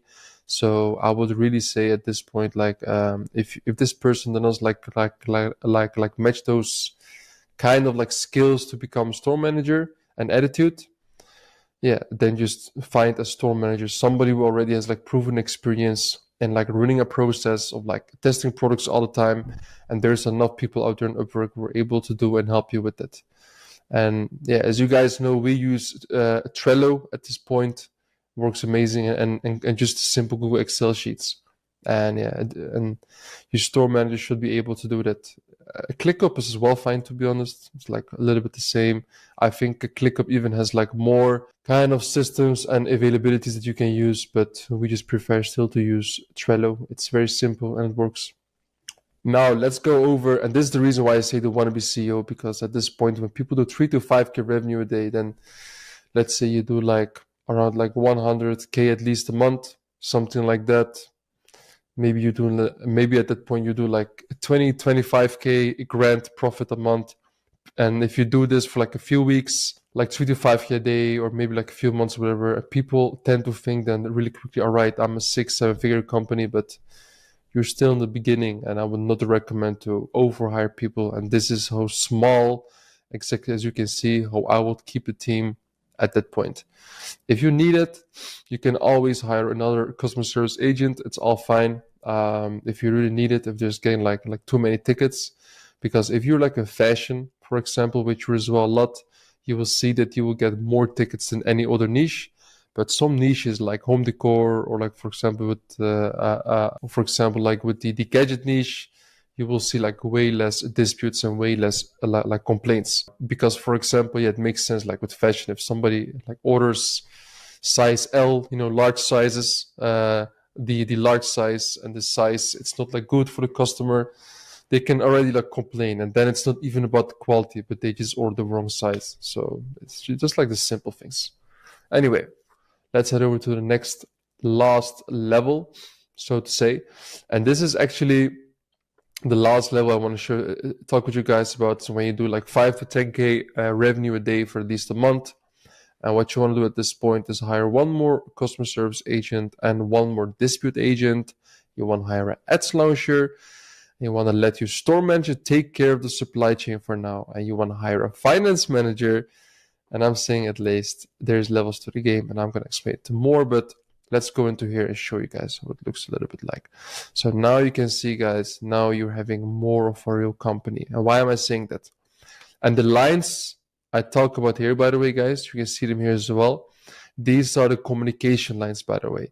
So every single person in here that you see, this person, they have to report everything to the store manager. This person has to report to the store manager. The product lister has to report to the store manager, and the only person who should like report to you is the CEO. Same for here. Here in the beginning, it's still like all same, but at this point we have a store manager. Everybody should report to the store manager, and then later to you. So here, at this point, you can see the only persons at this whole company that you should actually be like, are really like in touch with, in my opinion, is just a store manager and a finance manager. All the other people should report everything to the store manager. Of course, I would recommend to do every week a group call, like a team call, where you just go over the week, you show them the result of the revenue and the profit of the last week, and you talk with it about them, and you show them, hey, this is what we did, and this is how it's going, this is what we changed. And that is, in my opinion, as well, like very, very, very important. So they get more of a feeling about what's really happening in the company, and they have to feel a kind of a sense of, hey, we did this and that. This is the impact that it made. Oh, like what if I try this? Like what kind of impact can it make? One, this helps the company culture, and two, as well, they get more proactive with everything they do, and they will respect you more. Because when the respect is gone from anybody of here in the company to you, then it's going to be a very hard time to work with them. Every single person who's still in my company, sometimes it's not all about the money. It's also about like the respect. When they also understood what kind of person I am, and what kind of like a background I'm coming from, and what kind of what kind of like issues we faced, and as well like how we overcame it. They have like big respect to it, and they're like, okay, this is somebody I can rely on. This is really a man that I can say, all right, this we can work with. And this is how you want to like face over your company, be a real leader. So the big difference, first of all, you need a finance guy, somebody who's going to calculate your daily profits. Of course, these profit calculations are nice, but you want to see every month, like you want to see like how much revenue did we do? What is the actual profit that we had? Because many people, when they go to these profit calculations, there's so many costs that they don't see. Currency fees, transaction fees. They don't calculate the amount that they pay to like their team members. And there's so many other things that they don't take into account. If you're going to look at it at the end of the month, your profit margin is not 30%, but maybe it's even like 20%. So When somebody says, hey, what's like your profit margin, just ask them what's it minus all the costs, right? All the costs. Because there's so many other stuff that they don't even take into account, the refunds and shit as well. So at this point, what you want to have is, even besides store manager here, like you have the finance manager. So that's like the finance manager, like needs to take account of all the finance, obviously. So you want to hire another customer service agent as well. It can be even like one more, it depends. And you want to have as well a dispute agent. So the difference between the dispute agent and the customer service agent is that the customer service agent is solely like responding on the tickets of like, you know, like everything that's coming in. And the dispute agent is just only handling all the disputes that come into Klarna and PayPal and handling those. So you want to keep these things separate. Of course, it's very good to have as well that they can do both.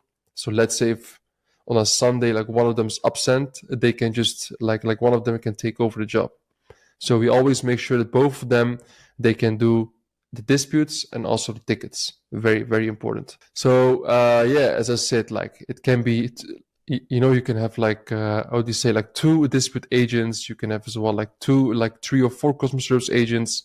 It depends how much you need, right? And what I would as well say is, if you do 10K plus revenue a day, like consistently, I would as well like even say get as well like a customer service or backend manager. It's very important. Like the store manager cannot do literally everything. The ads launcher is well very important, and this person is supposed to just launch the ads and make sure the advertising structure is working properly. You know, like from making the business manager to applying for new ad accounts, for example, and just launching the ads. That's it.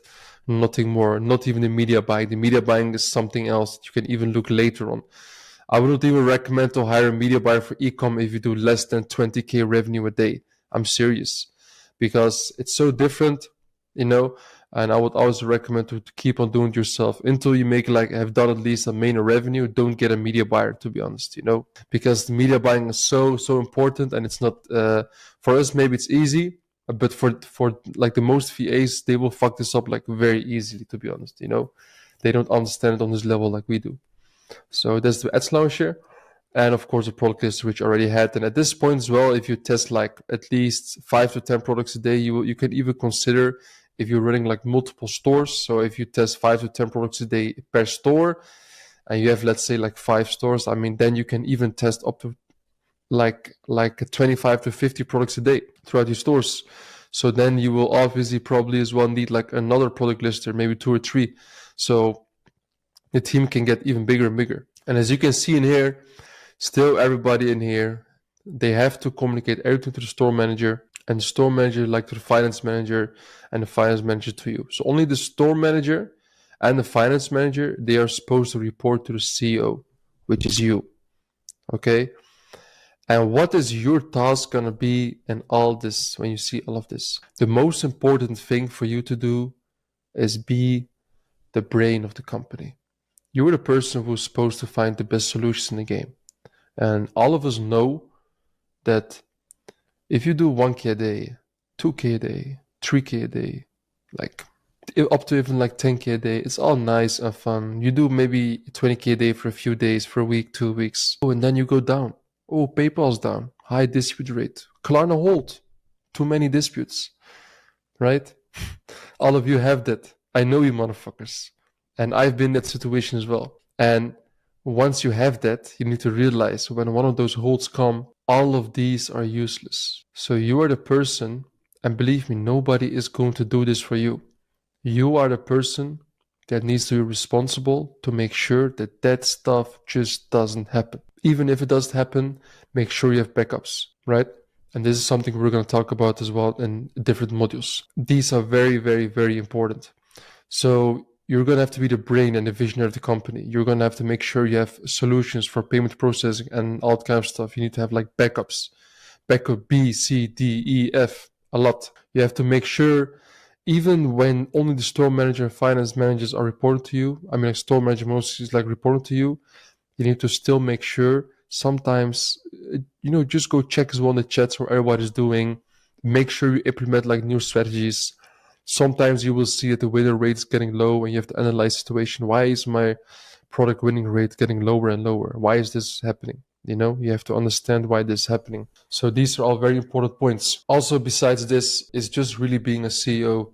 It's really, really important. And do not be afraid to put your hands as well in the dirt and get into the trenches again.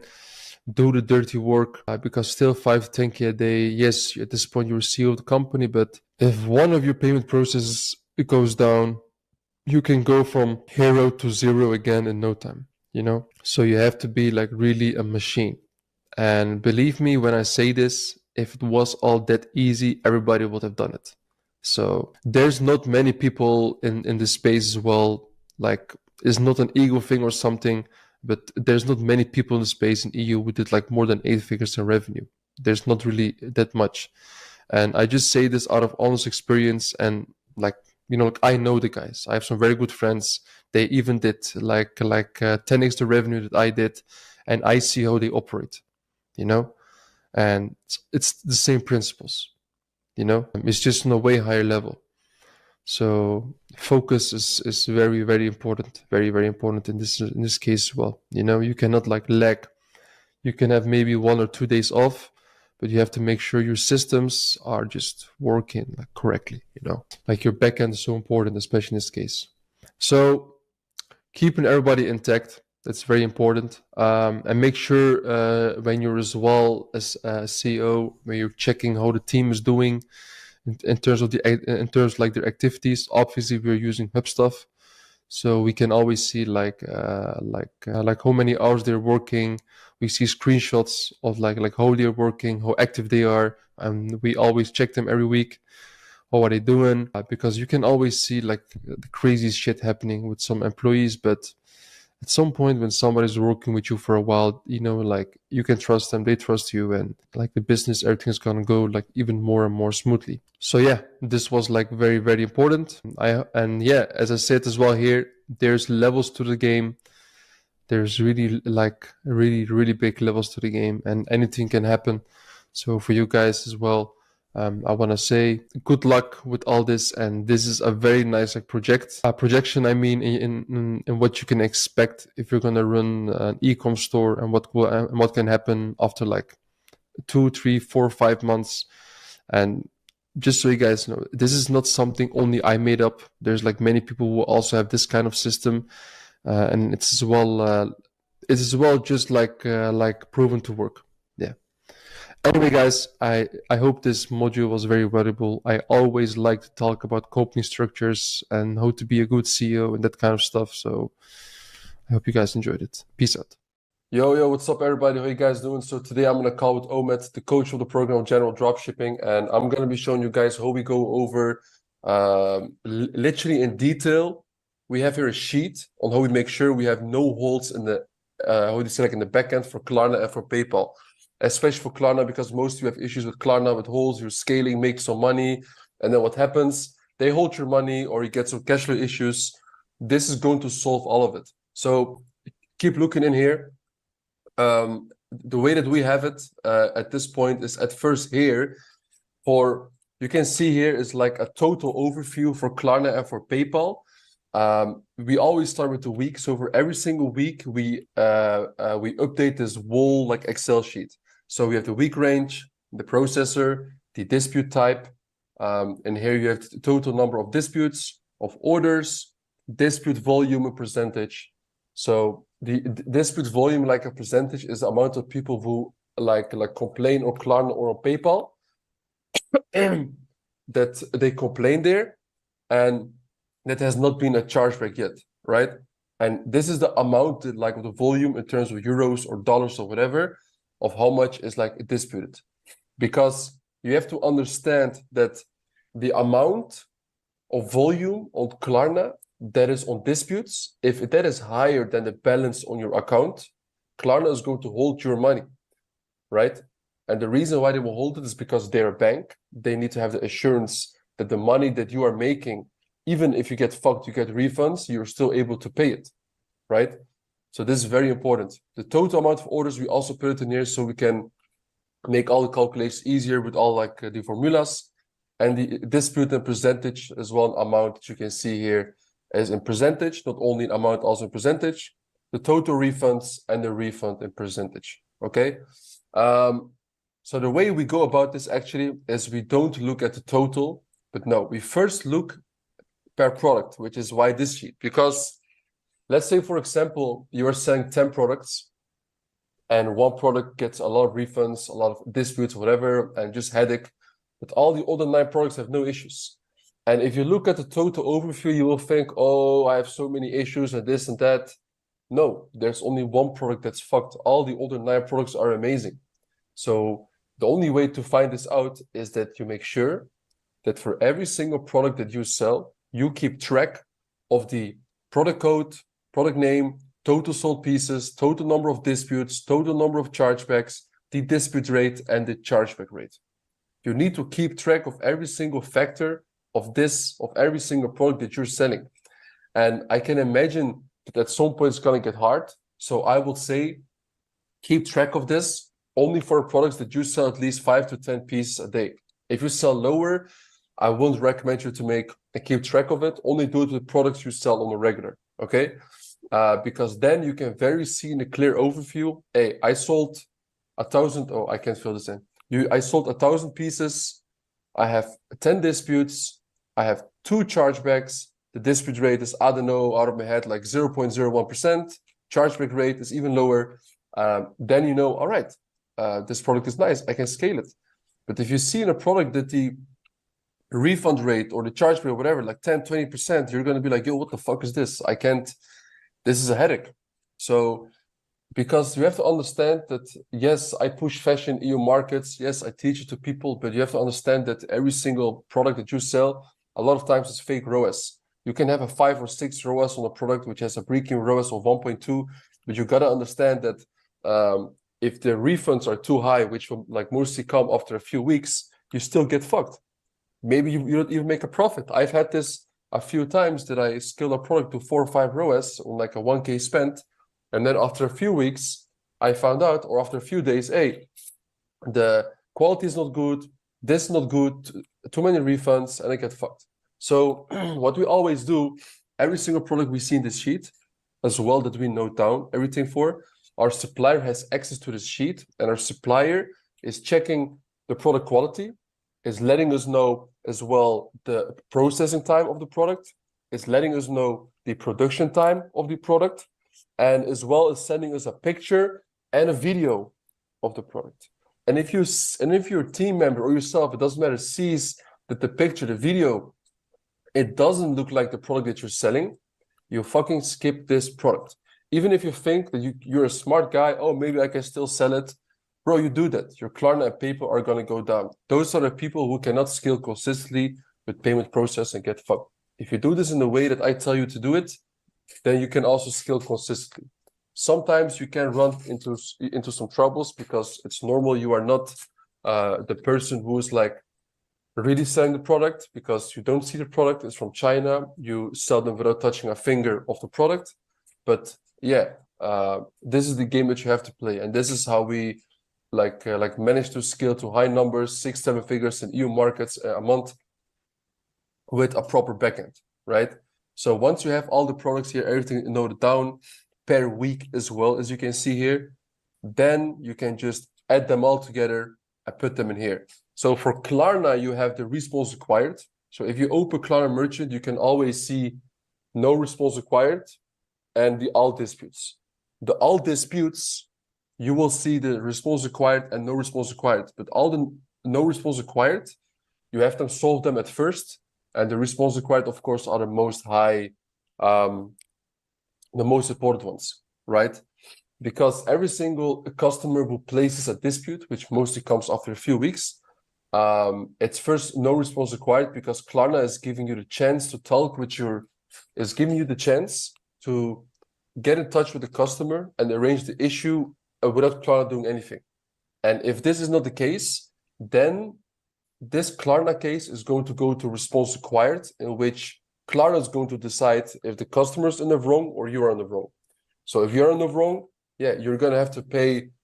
You're gonna have to pay the refund and as well a chargeback fee of 15 or 20 USD, or euros. It depends on which process you are using. You can ask them because you have Stripe Klarna, you have Money Klarna, you have Ocean Payments Klarna. Klarna Merchant, like there's so many, and as well like Adyen. So there's so many variables that Klarna as well like works with, right? So yeah, you note everything there down. Yes, it's a lot of work, but if you want to have a solid backend, this is what you need to do. All right, next one. PayPal, you have the messages, disputes, the claim, the chargebacks, and then the total. So again, you can see this kind of as like a no response required, and the claims is like the response required. You don't want to get those because the way PayPal is calculating the chargeback or the dispute fee, dispute rate is not the same as Klarna does it. So they take a percentage of the message disputes, and they take a percentage of the claims and the percentage of the chargebacks, and then they make their own dispute rate. It's way more complex. Only a PayPal account manager can tell you what this really is. So yeah, guys. So basically, this is it. This is how we literally go over the dispute and chargeback rate. How we make sure PayPal and Klarna is working fine. And with this, you should be all right.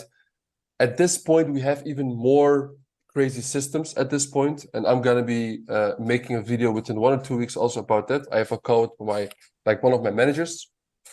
She's gonna explain even more about this and go into more detail, because there comes even more with this, because you need to make even more reports.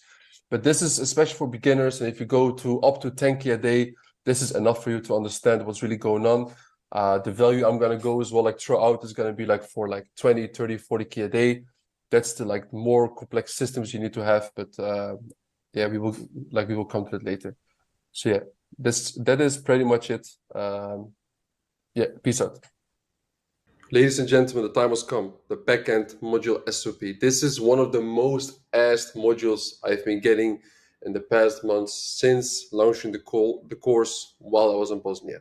So a lot of people, they know how to do drop shipping, find winning products, that kind of stuff. At some point you just get the point. It's not hard, but having the operations, the systems, and all that kind of stuff in order to keep on scaling without any holes, especially from Klarna and PayPal, which you're going to experience 100% once you're crossing the 100, 200, 300K a month, well, then it's going to get quite interesting. And don't worry, I've already been there.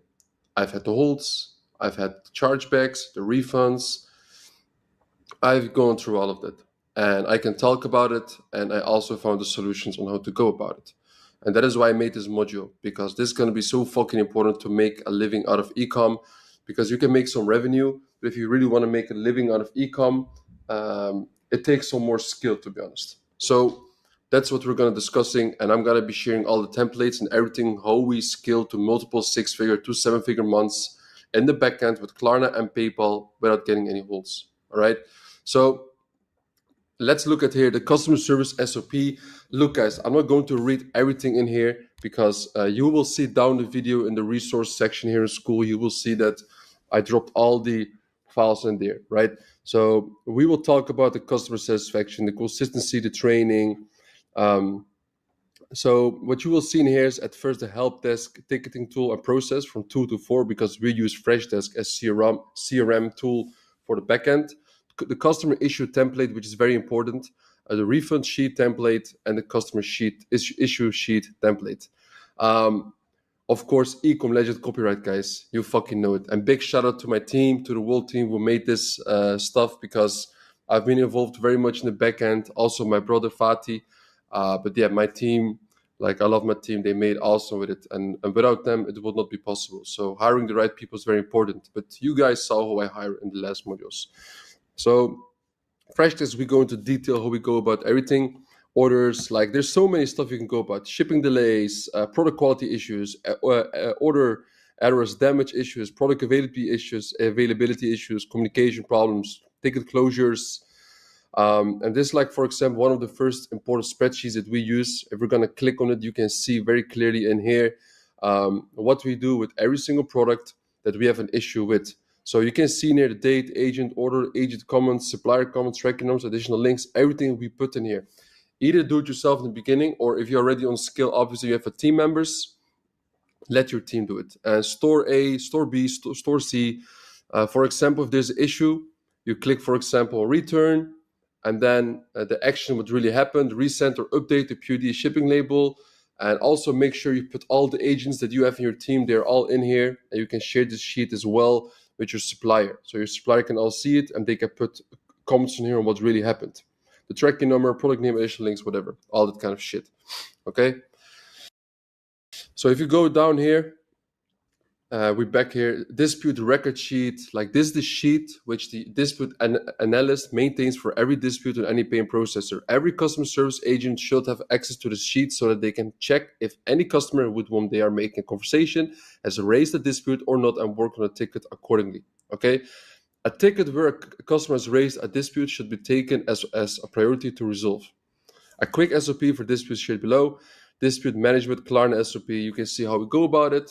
And Klarna Merchant, whatever you use, Klarna Merchant, Klarna Stripe, Ocean Payments is all a little bit the same, guys. Doesn't matter how you do it, okay? So that was really important, how we manage it. And now the dispute record sheet, this one's so fucking valuable. Dispute date, resolve date, store name, ABCD, like, you know, whatever, dispute ID. Put all the reasons. We already put it here as a template. You can just copy paste this sheet, use it for yourself, and time to scale, boys, without any holes. So this is literally how we go about it, okay? Current status, you name it. Like, it speaks for itself. I don't have to explain it. And if you do have questions, guys, you can send me a DM on IG and I will explain it. Oh, wait, 1 second. Okay, guys, I'm sorry. So the housekeeper came in. Anyway, so let's continue. So this is the refund sheet template. All the reasons, like, it's all in here. And you have to keep track of everything. So you can literally see which product or what is happening, what issues are going on, what's my refund rate, what is my dispute rate, what's my chargeback rate. Everything is in here, guys. You need this shit to scale.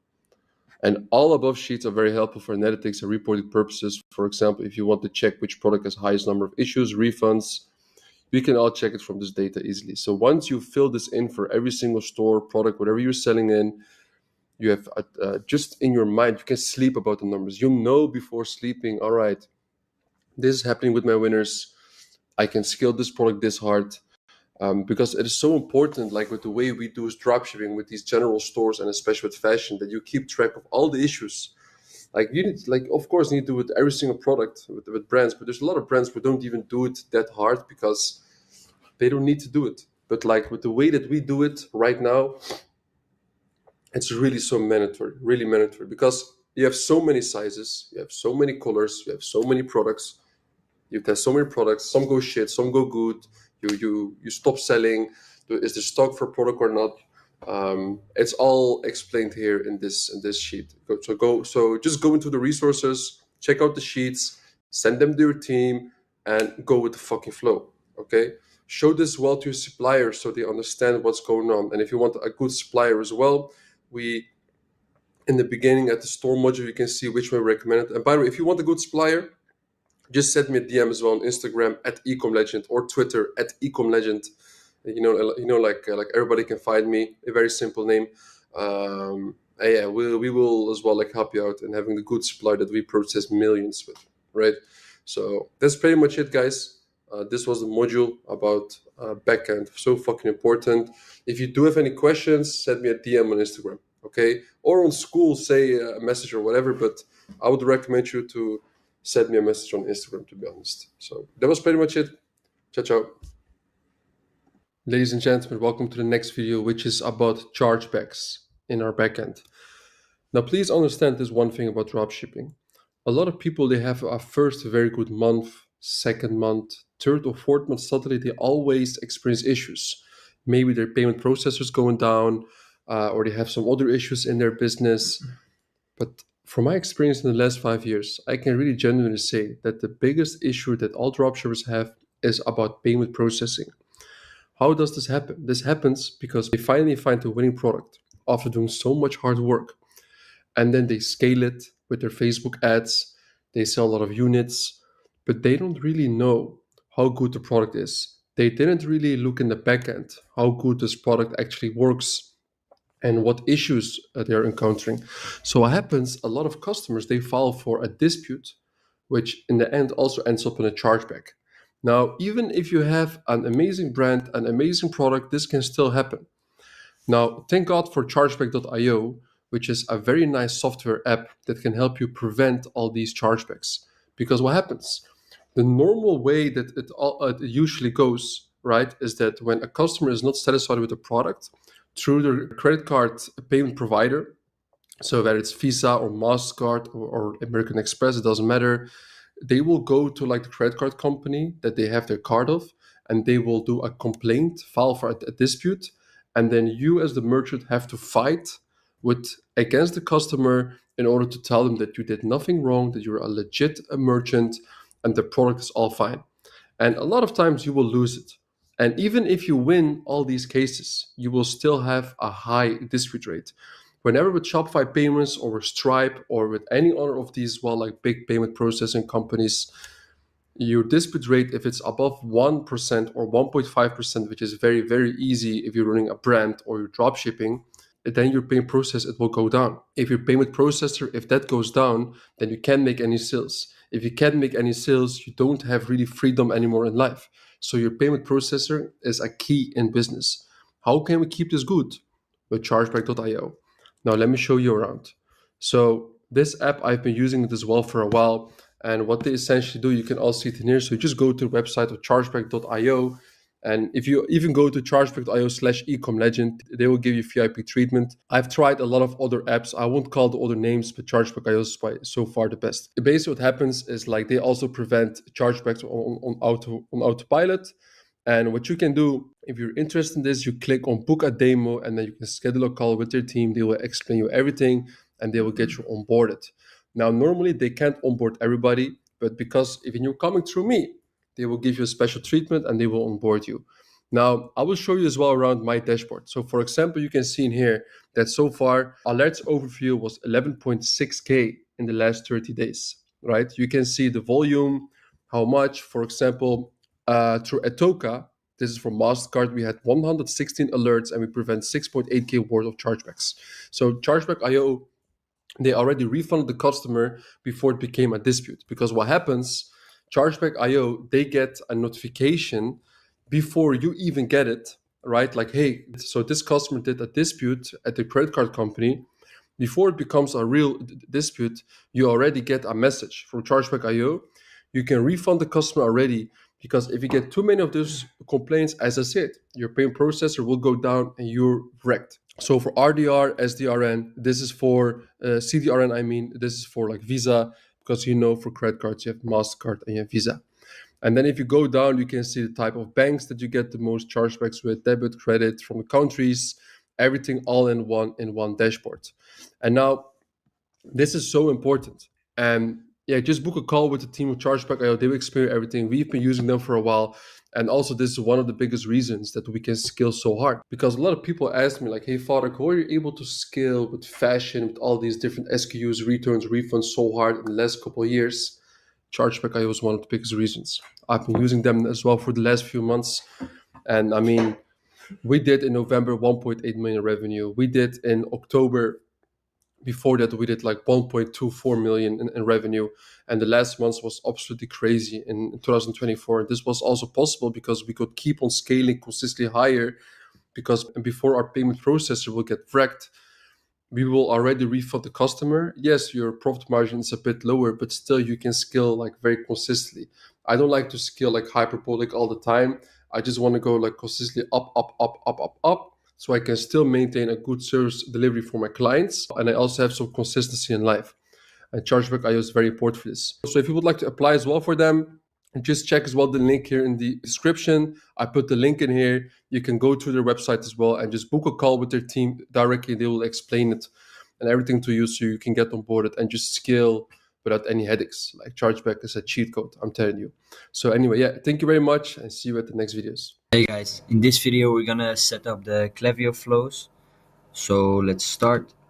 First go to apps, then go to apps and sales, Shopify App Store.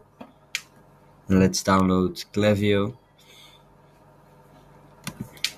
Okay, Klaviyo.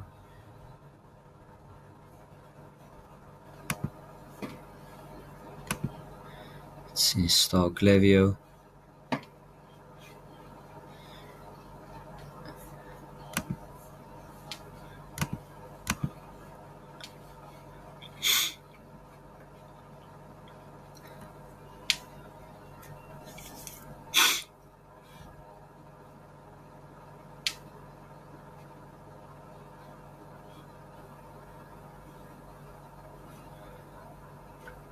Okay, and let's integrate Klaviyo with our Shopify store.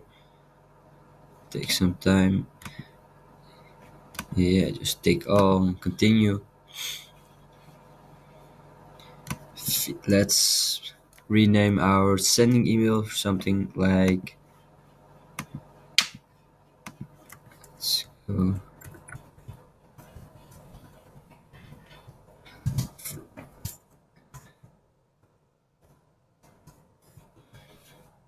And let's do info at, depends on what domain you have, so okay. Email only.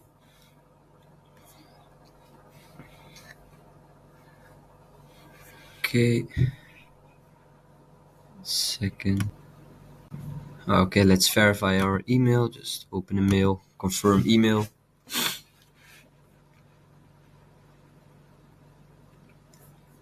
Let's check again.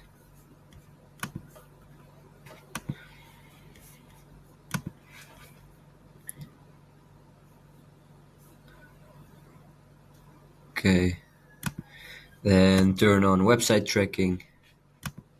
Let's open our Shopify theme.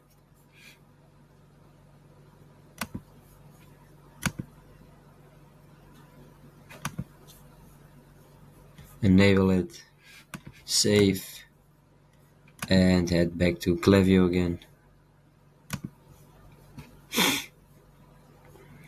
Okay, let's refresh. Get started. Skip for now. Also skip. Let's get into the flows.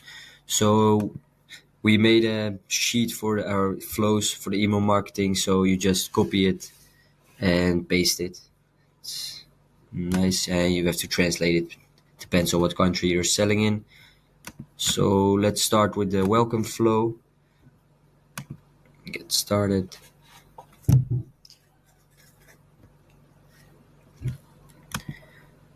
Newsletter. Continue.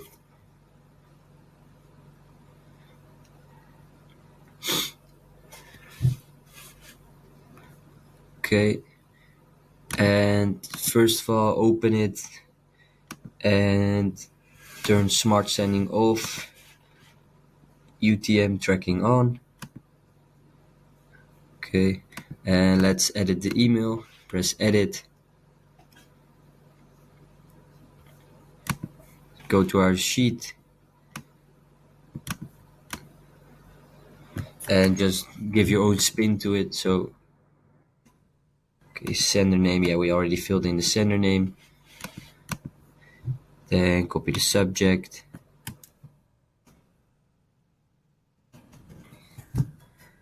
Okay, that's it.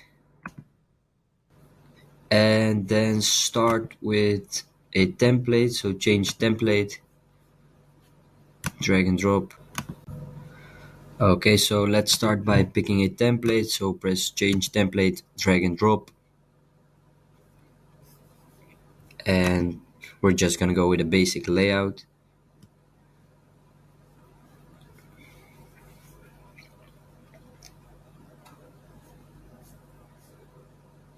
It's waiting till it loads.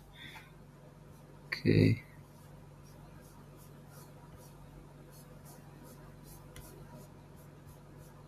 Let's just start with this one. And we're also gonna edit in mobile.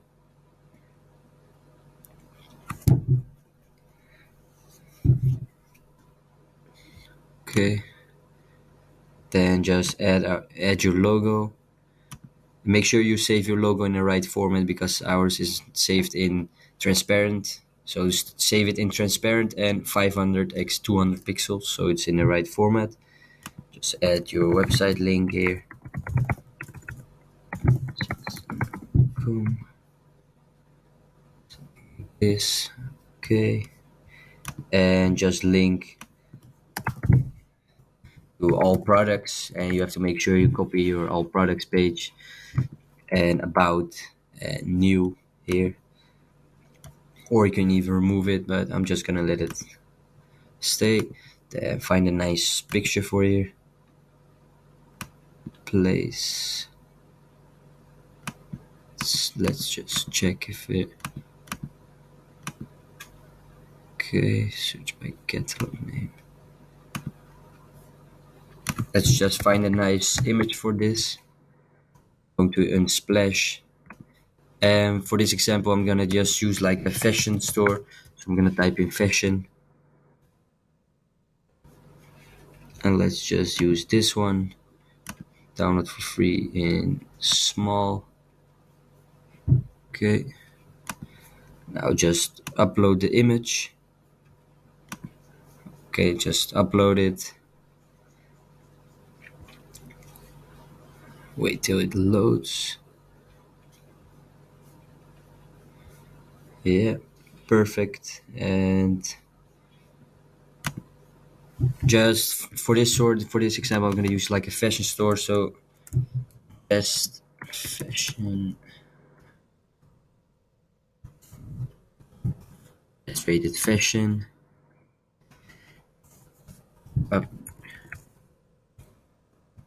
Rate your style, and this is gonna be in like every single email because we're gonna use the template, or you can make it extra personalized. But for now, I'm gonna use the same template at Vista.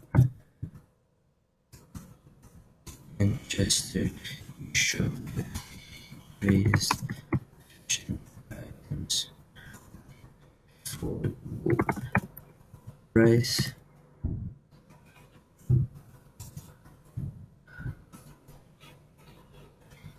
Something like shop now, and link your product store. Okay.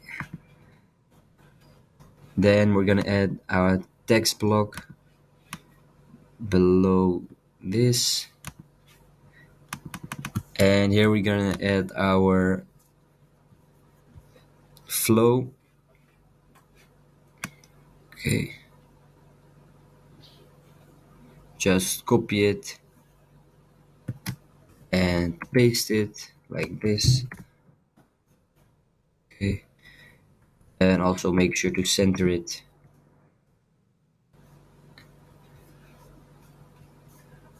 Okay, and highlight the coupon, and also make sure to create the discount code in your Shopify store and rename it to your own. Second, let's also make this smaller. Okay.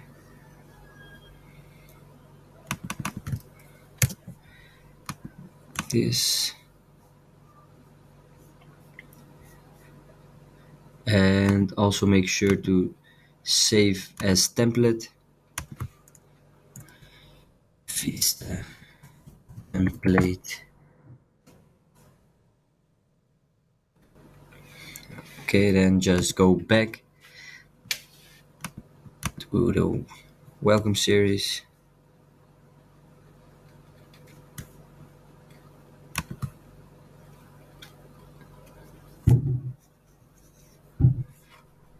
And make sure to put it as live.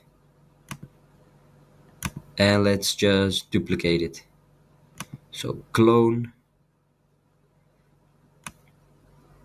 Also make sure to change this as in the file. So instant, and then we're gonna go wait 2 days. So wait 2 days.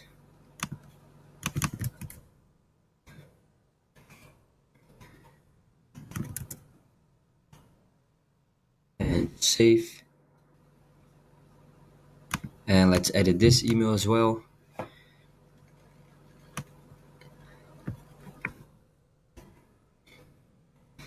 Change the subject and also change the title. Sorry. And let's edit the email.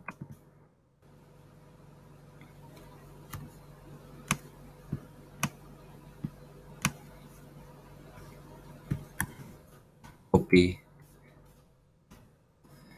paste again.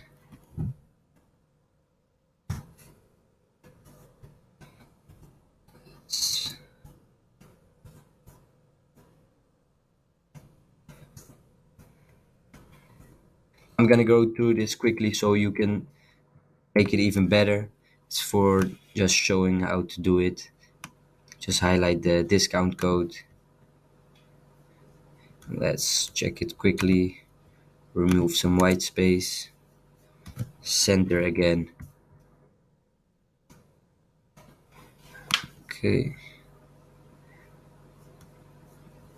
And if you have like an Instagram or Facebook, Twitter, etc., you can link them, but if you don't have it, just remove it.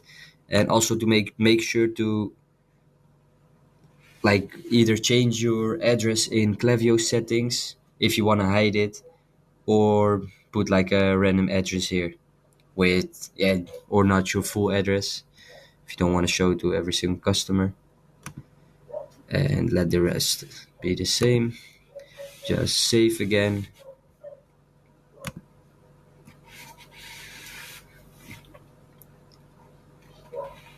And let's get into the next flow. And we're gonna wait another 2 days. So make sure to remove the others, delete. Wait 2 days again.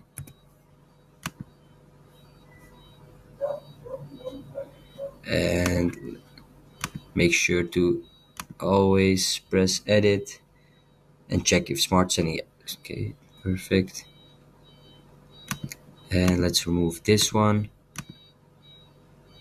Duplicate this one again.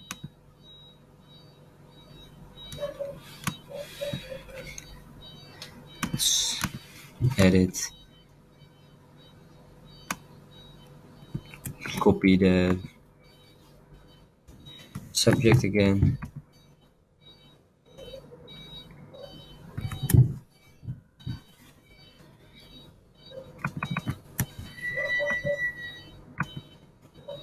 Edit email.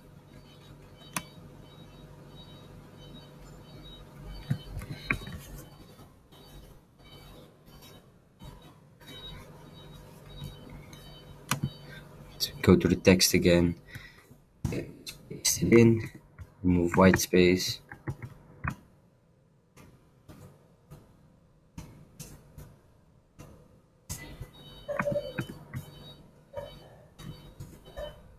Highlight the code again.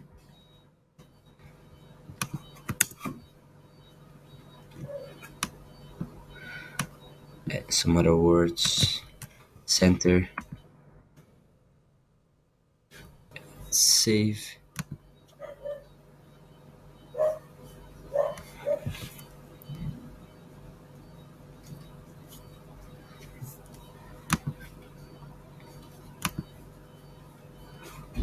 Okay. And then check if every single campaign is on live. Live. Okay, and that's it for the welcome series. Then you also need to set up an abandoned cart and customer thank you. And let's head into this one. Create flow.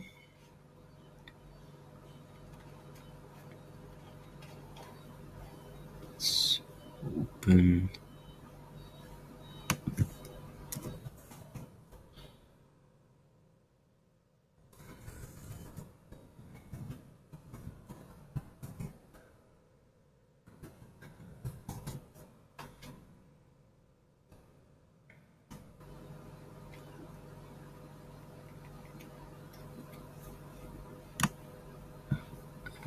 Okay.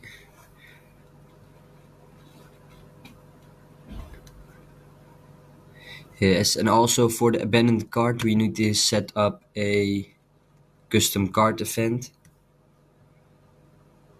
And we can do this by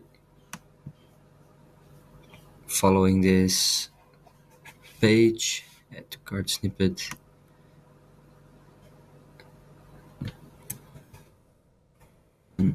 And let's add it in our product page. I'm gonna link this website of Klaviyo, so you can do it yourself.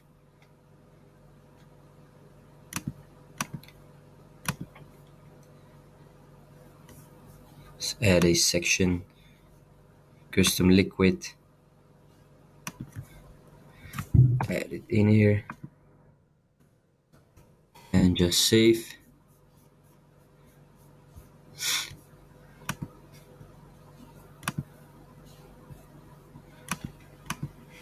Let's just open a preview of it.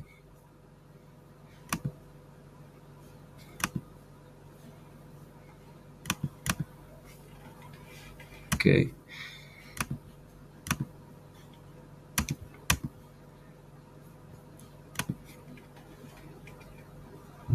So we're gonna go check here. Let's refresh.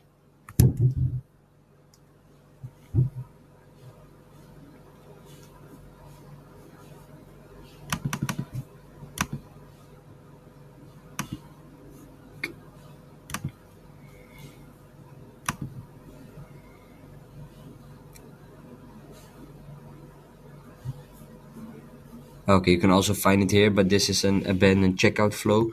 And make sure to set up the added to cart and then exactly duplicate the abandoned cart. So you have like abandoned cart and abandoned checkout, but you have to set up the added to cart flow by adding the event, which you can do by the link I'm gonna send in the chat. So let's set up the abandoned cart as well right now.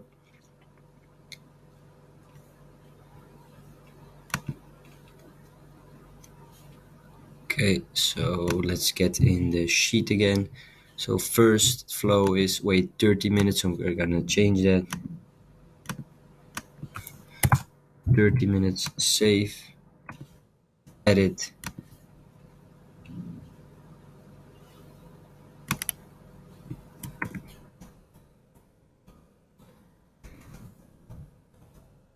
Okay, subject line.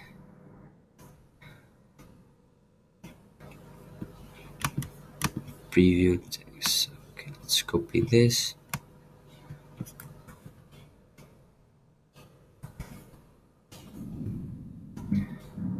Change template, and we're gonna use the template we made. So it's gonna be in save templates. Open the template and just use template.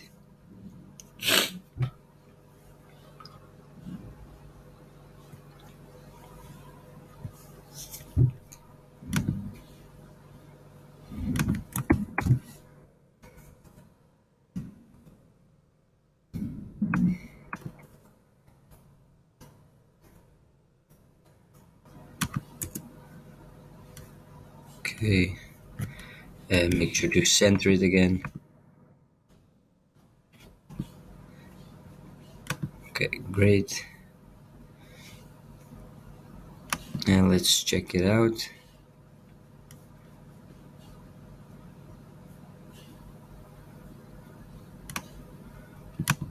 Okay.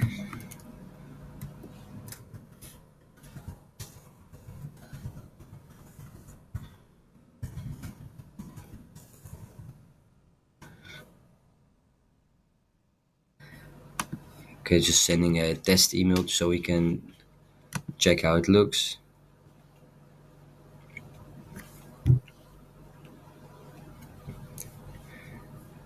Then just go back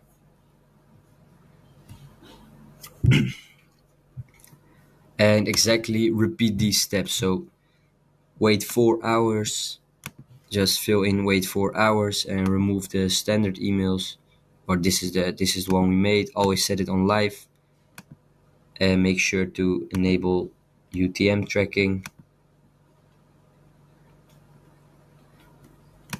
Okay, second, and just copy the flows and do exactly the same thing for all of the emails. And for customer thank you, it's exactly the same. So it's just flow 1, day 1 after ordering, and I'm going to show you quickly how to create the flow again.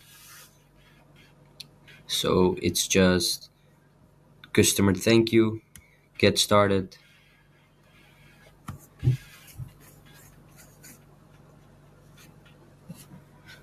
start from the template again and just fill in this. So 1 day after ordering, wait 1 day, it's already set up correctly, has placed one order, and that's it. You just change this from a template again, turn off smart sending and turn on UTM tracking again. And after that, you can just duplicate this one as well, clone it, and check again. Okay, so 1 day after ordering, and also put this on 4 days later, just like the email, 4 days later. And you can duplicate this and do exactly the same thing, and just copy this, the subject and the email content, and just insert it. And also change these, like your store. And if you have like an app called Tracker or Track123, just insert your tracking link also in the first mail, so customers won't complain about where their order is and you have less customer service support.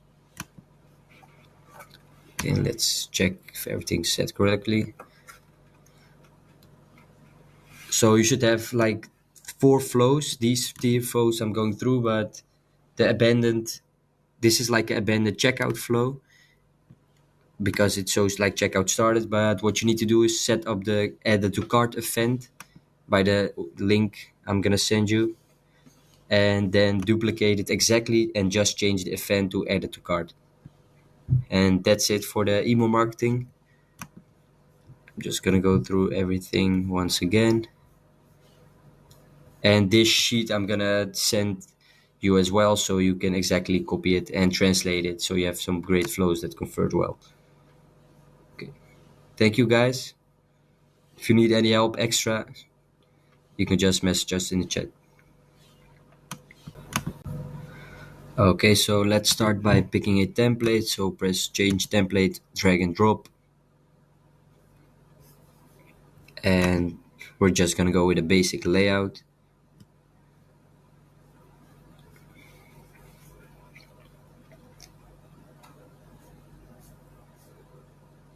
It's waiting till it loads. Okay.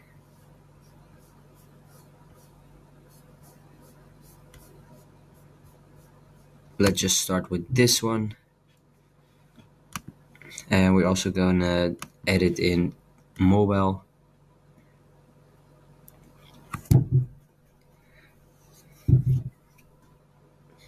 Okay. Then just add your logo. Make sure you save your logo in the right format because ours is saved in transparent. So just save it in transparent and 500x200 pixels, so it's in the right format. Just add your website link here. Boom. This, okay, and just link to all products, and you have to make sure you copy your all products page and about and new here, or you can even remove it, but I'm just gonna let it stay. Then find a nice picture for you, place. Let's just check if it, okay, search by catalog name. Let's just find a nice image for this. I'm going to Unsplash, and for this example I'm gonna just use like a fashion store, so I'm gonna type in fashion, and let's just use this one, download for free in small. Okay, now just upload the image. Okay, just upload it, wait till it loads. Yeah, perfect. And just for this example I'm going to use like a fashion store, so best fashion, let's rate it fashion.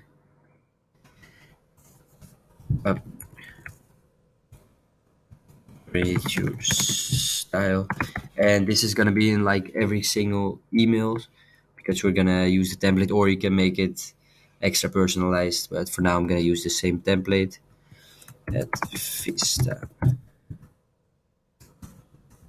Manchester, you show the greatest fashion items for price.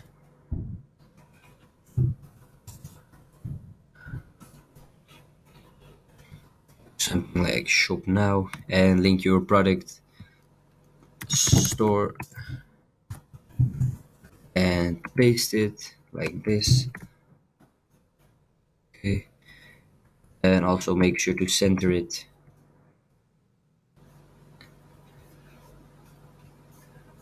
Okay, and highlight the coupon, and also make sure to create the discount code in your Shopify store and rename it to your own. Second, let's also make this smaller. Okay.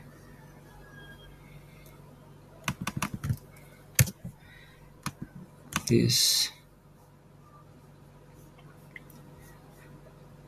And also make sure to save as template. Vista template. Okay, then just go back to the welcome series.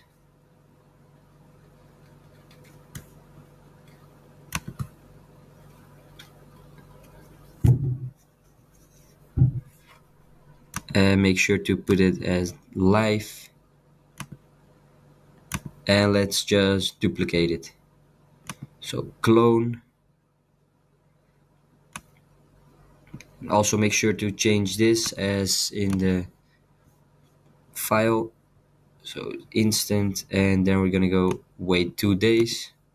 So wait 2 days.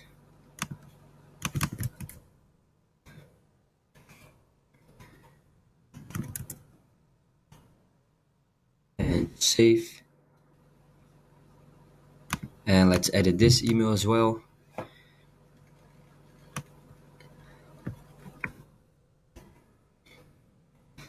Change the subject and also change the title. Sorry. And let's edit the email.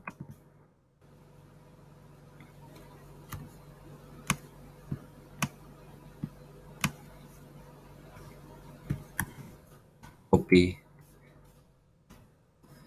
Paste again.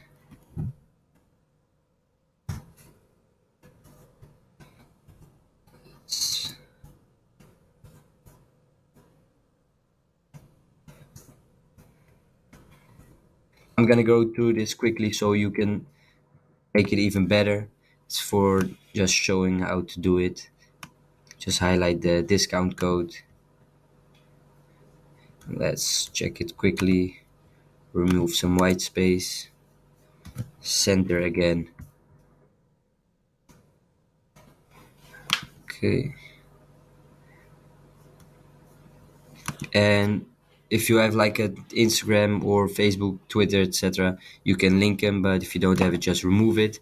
And also to make sure to like either change your address in Klaviyo settings if you want to hide it, or put like a random address here with or not your full address if you don't want to show it to every single customer.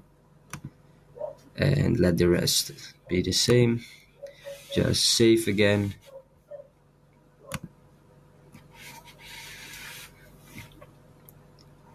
Wait another 2 days. So make sure to remove the others, delete. Wait 2 days again.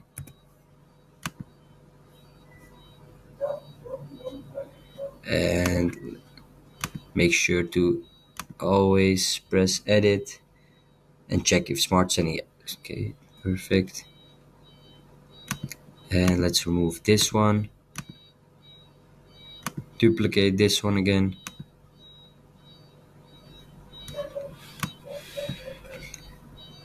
Let's edit.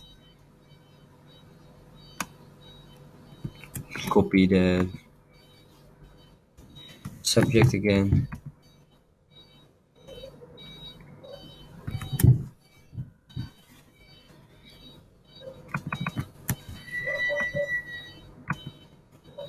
Edit email.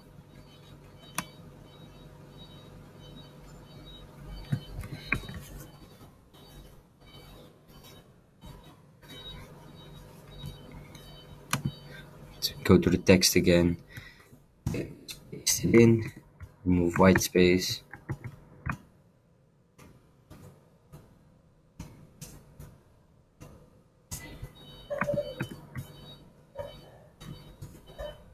Highlight the code again.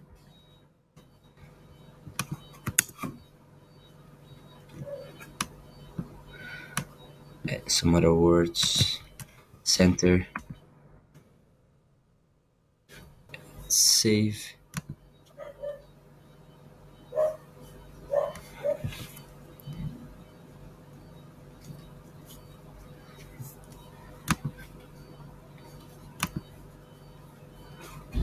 Okay. And then check if every single campaign is on live. Live. Okay, and that's it for the welcome series. Then you also need to set up an abandoned cart and customer thank you. And let's head into this one. Create flow.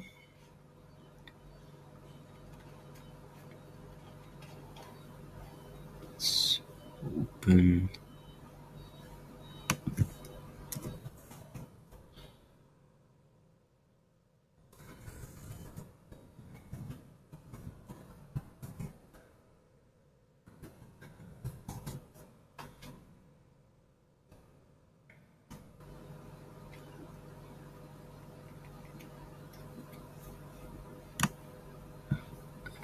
Okay.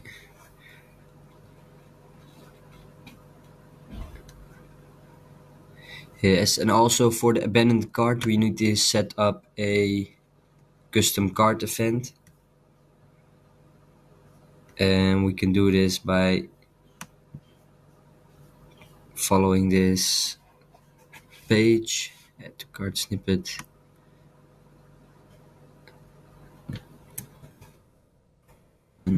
And let's add it in our product page. I'm gonna link this website of Klaviyo so you can do it yourself.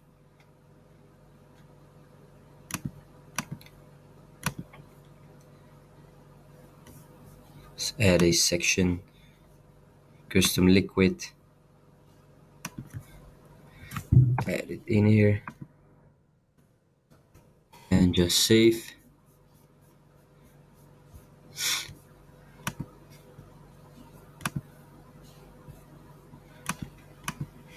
Let's just open a preview of it.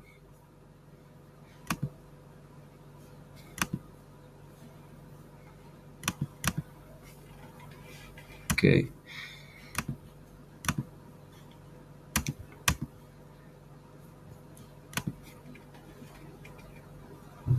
So we're gonna go check here. Let's refresh.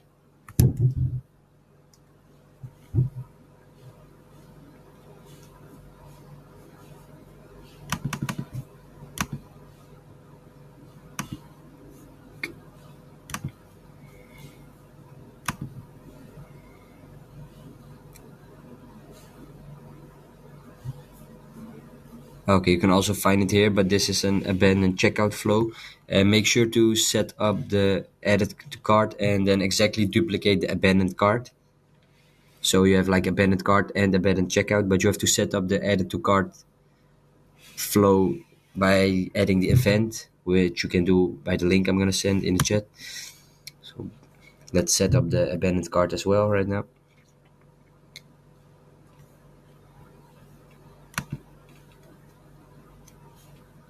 Okay, so let's get in the sheet again. So first flow is wait 30 minutes, so we're gonna change that. 30 minutes, save, edit.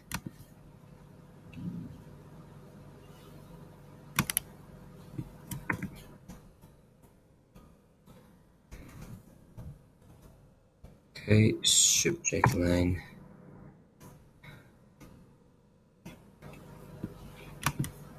Preview text. Okay, let's copy this.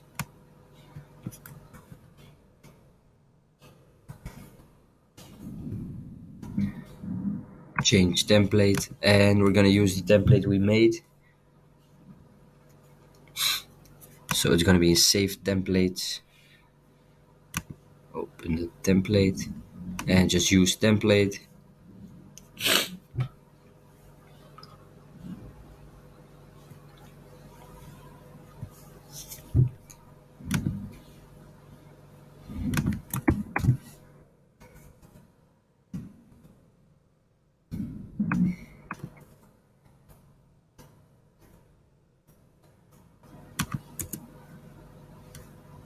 Okay, and make sure to center it again.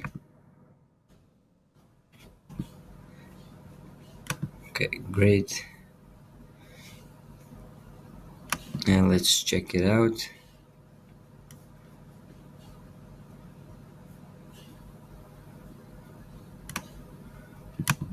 Okay.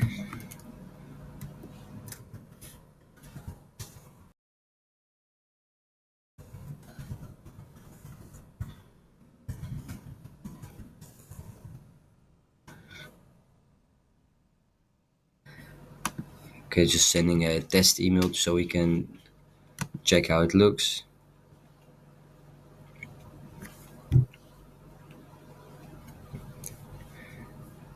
Then just go back.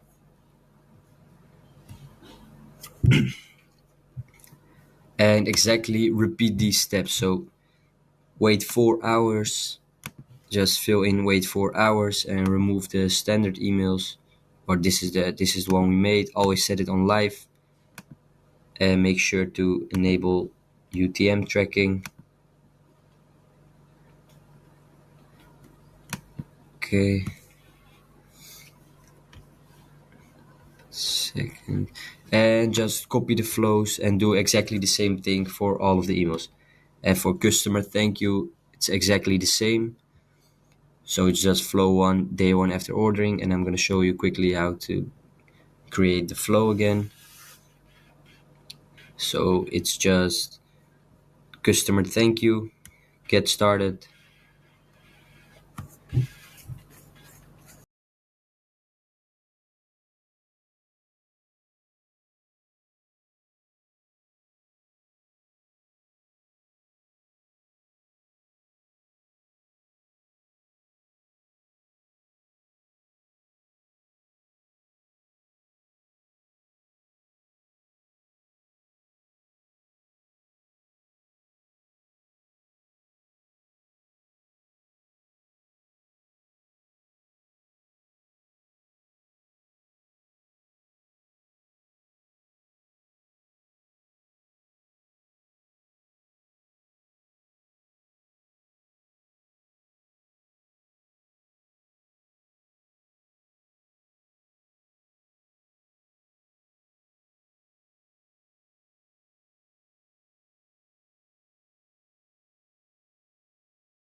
You've got a front row seat to the horror that lurks behind every corner of this seemingly peaceful yet sinister town. So without further ado, let's get into it.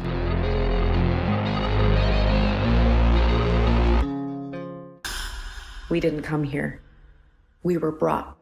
From is a horror mystery series that puts its characters and us in a small town that nobody can escape from. It's like one of those towns that would definitely make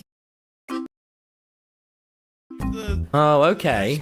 We got another jester on the realm, huh? Nah, I'm a tavern keep. Okay. Oh wow. Would you like a drink? Yes, please. Yeah. What kind of drink would you like? Oh, swiftness for me, please. Thank you very much. Thank you very much. Oh. No. It's a pleasure doing business. It's a pleasure doing business. Welcome to Tubbs Tavern. Tubbs Tavern is normally quite busy, to be honest. I like the Tubbs Tavern. You got even people must show ID. Nice. That's a nice. Yeah, and nice also touch. around this side we've got no smoking. No indoor smoke. Yeah, indoor Harry. smoking. That's. Yeah. What about no spamming? I need to run. No, For you, me, you right? don't. You don't need to go anywhere. Yeah, from you. Oh, yeah. I actually don't like the tone that the way that. Yes. Very good place to. Oh, look, he's. Oh, no, none of that. Well, we've got him, Ross. We Harry? did it. Shall I go tell the king? We did it. Oh, No, don't. No. Let's get the king. Oh, No, you have no I see idea. there. You have no idea what you've just done. What if I do? I can be your jester. We have like 2 of those already. and Trust me, one of them. I'm the funniest. Ooh, this could be interesting. You know what? I have been wanting to get rid of Owen. Okay. Oh, yeah, I can out funny Owen just like that. What if we have? Do you want to hear a joke? Guys! Tommy! Don't come down here! They've taken me prisoner! You could come down What's there. happened to my friend here? I'll get you out of here! I'll get you out of here! No, Charlie, they're making me do a joke off, mate. To challenge. King of the Kingdom of Fools. They're making you do a jerk off? What? Fine! Somebody cover him up. Cover him up. Yeah. All right. So, had enough yet? So it was Charlie. It was a joke off. It was a joke off, not a jerk off. Sorry. Yeah, dude, that's what I said. I believe you are the king. Jokes? Oh, damn it! Your dastardly British accent has done me in again. I thought you said jerk off. And okay. Is this the king? Yes, that would be me. Oh, I'm king. the king of this realm. You're gonna regret putting me in this hole. This man claims to be a lord. Charlie, please stop beating him. I'll do this jest off, but if I win the jest off, I want to be crowned corporal, and I want respect on the Red's name, and I want 1,000,000 diamonds, and I want this castle too. We might do something about your freedom, though. All right, I would like freedom if I win the jest off, and I'd like to be the jester of this realm, the worldwide jester. Owen, if you could please hop in the pit and have a jest Well, off maybe I could come up there. Maybe you don't keep me in the. No, okay, all right. Would you like to begin the jest off, or shall I? What in the world is going on? I'm more than happy for you to begin. All right. In 2015, I ran over a dog on Christmas Eve. Yeah, it died. So it's actually Monday today, so I'm Monday? I'm actually the executioner, not the jester. You know what the most important part of the joke is, man. You know what they say. The punchline? No, man. Hey! What the? Voiceover Tommy in it again here. I thought that was stupid to do. Why would you? That's what happens when you play on a Minecraft server, isn't it? Not just solo, because in solo I can only rely on. Why am I still doing a voiceover? Do you need help? I can help. I need help. I don't have you need me to kill someone? On the realm, huh? Nah, I'm a tavern keep. Is it because the most important part of the joke's the execution? Oh, okay. We got another jester on the realm, huh? Nah, I'm a tavern keep. Okay. Oh wow. Would you like a drink? Yes, please. Yeah. What kind of drink would you like? Oh, swiftness for me, please. Thank you very much. Oh. No. It's a pleasure doing business. It's a pleasure doing business. Welcome Wow. to Tubbs Tavern. Tubbs Tavern is normally quite busy, to be honest. I like the but Tubbs it's Tavern. just- You got even people must show ID. Nice. That's a nice. Yeah, and that's a nice also around touch. this side we've got no smoking. No indoor smoke. Yeah, indoor Harry. smoking. That's. Yeah. What about indoor vaping? Same thing. No, it's not. Vaping's healthier, a lot healthier. Nah, it's not because it's easier. But you're being problematic right now, and you're going to get cancelled. I'm saying this as your friend, all right? I'm saying this as your That's friend. okay. I'll be cancelled for saying vaping will probably end up being just as bad as smoking, if not worse, because it's more accessible and pushed to children. I'll stand by that. So, children are great. And they know what's be right. Careful where you tread next, They know Minecraft what's YouTuber. right. They know what's right for them, and vaping's right, all right? That's okay. Okay, so imagine if right now I just morphed into a slippery snake. Wow. Oh, my balls are diamond already. Oh, that feels good. Yes. Oh, one day I'll be as strong as you. Sausage.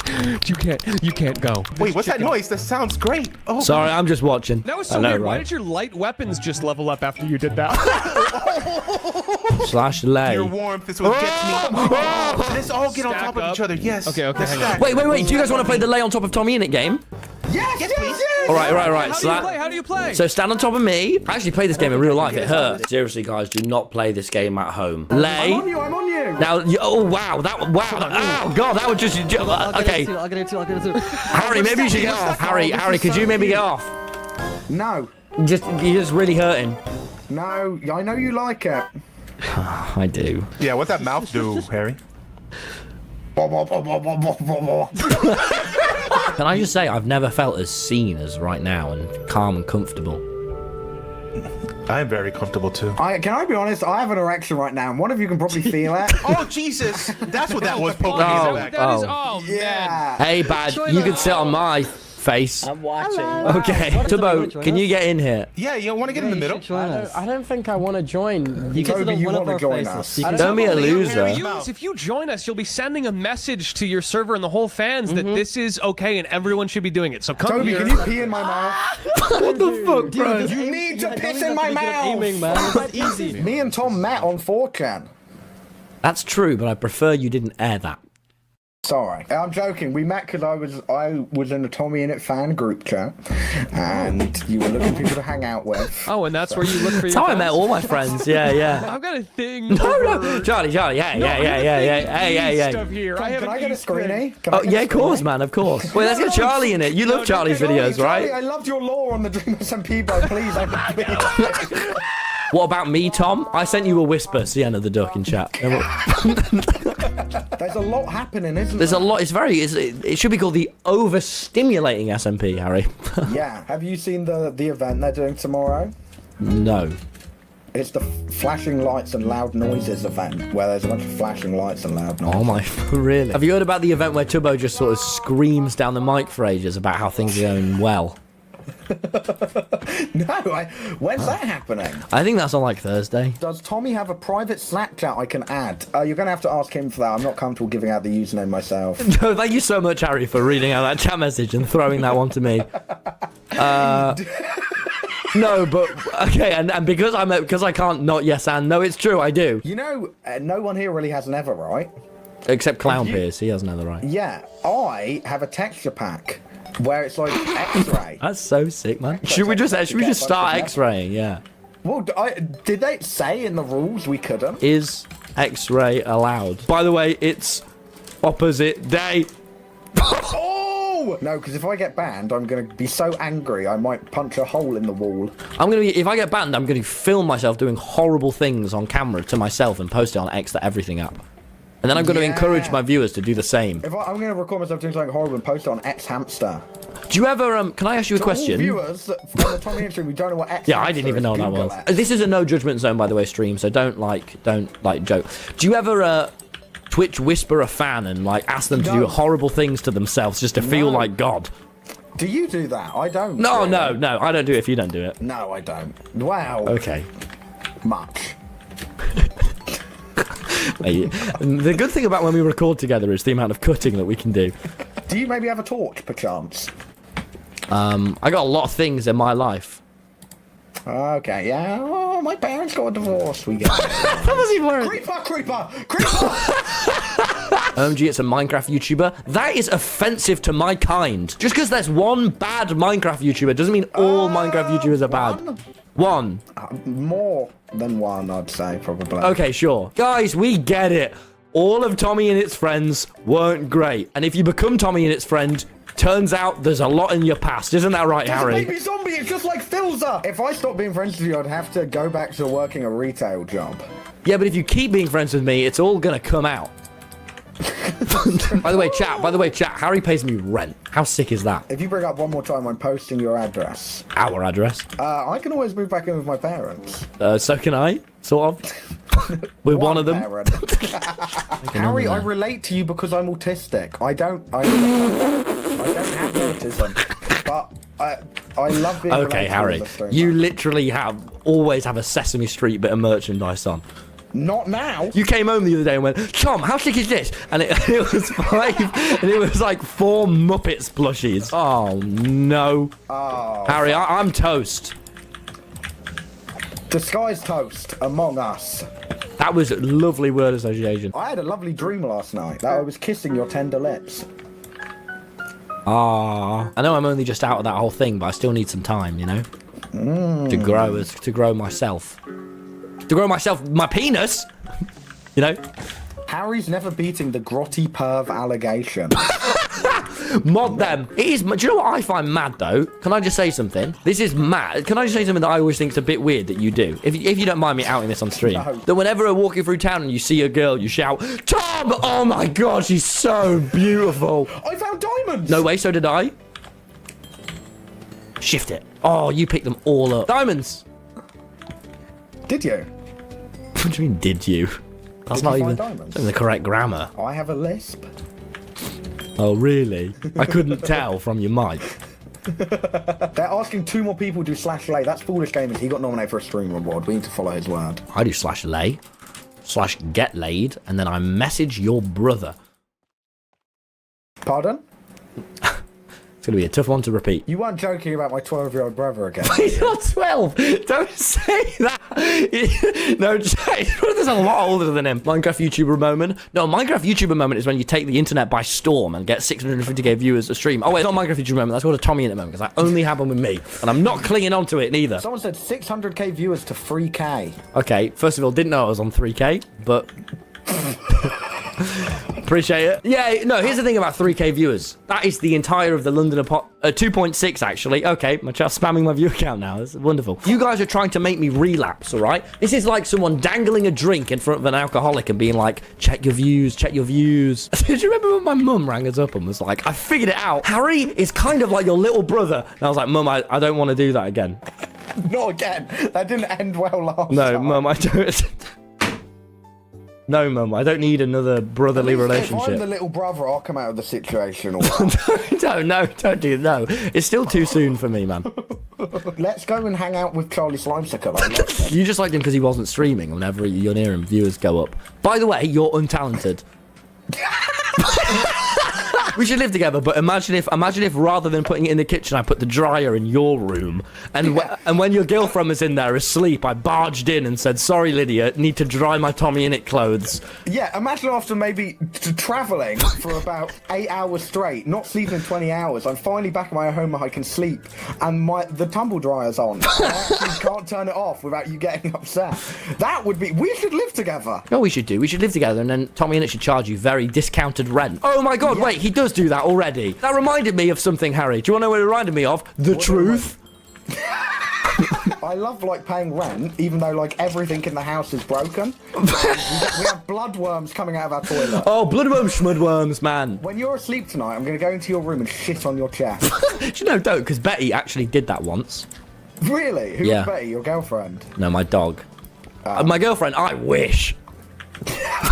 Why does Tommy Innit of all people need rent? He literally collabed with so many notable people, brackets, Minecraft YouTubers, pedophiles, etc. to the point where I'm surprised if his great-grandkids even need to work a day in their life. Based on what that message said, Harry, you're going to have to categorise yourself into 2 categories right now. Minecraft YouTubers or pedophiles. And let's be honest, Harry, you don't make that many Minecraft videos. Jumping back the mod videos. Bring out the mod videos? Yeah, but every mod is just me sat replaying the old mods, but alone this time. Yeah, that way they can't age poorly. I thought it was so weird, you know, the other day when we were in the club. We were dancing, me and Harry said, "Tom, I'm going to play a challenge game." And I went, "What's the challenge, Harry?" And you went, "I'm going to get with the youngest person here." No! That was so weird. Obviously, I know it's normal because everyone is 18 and over in the club, but I thought it was still a weird thing to do. First of all, I have my beautiful girlfriend. She's nearly 17, right?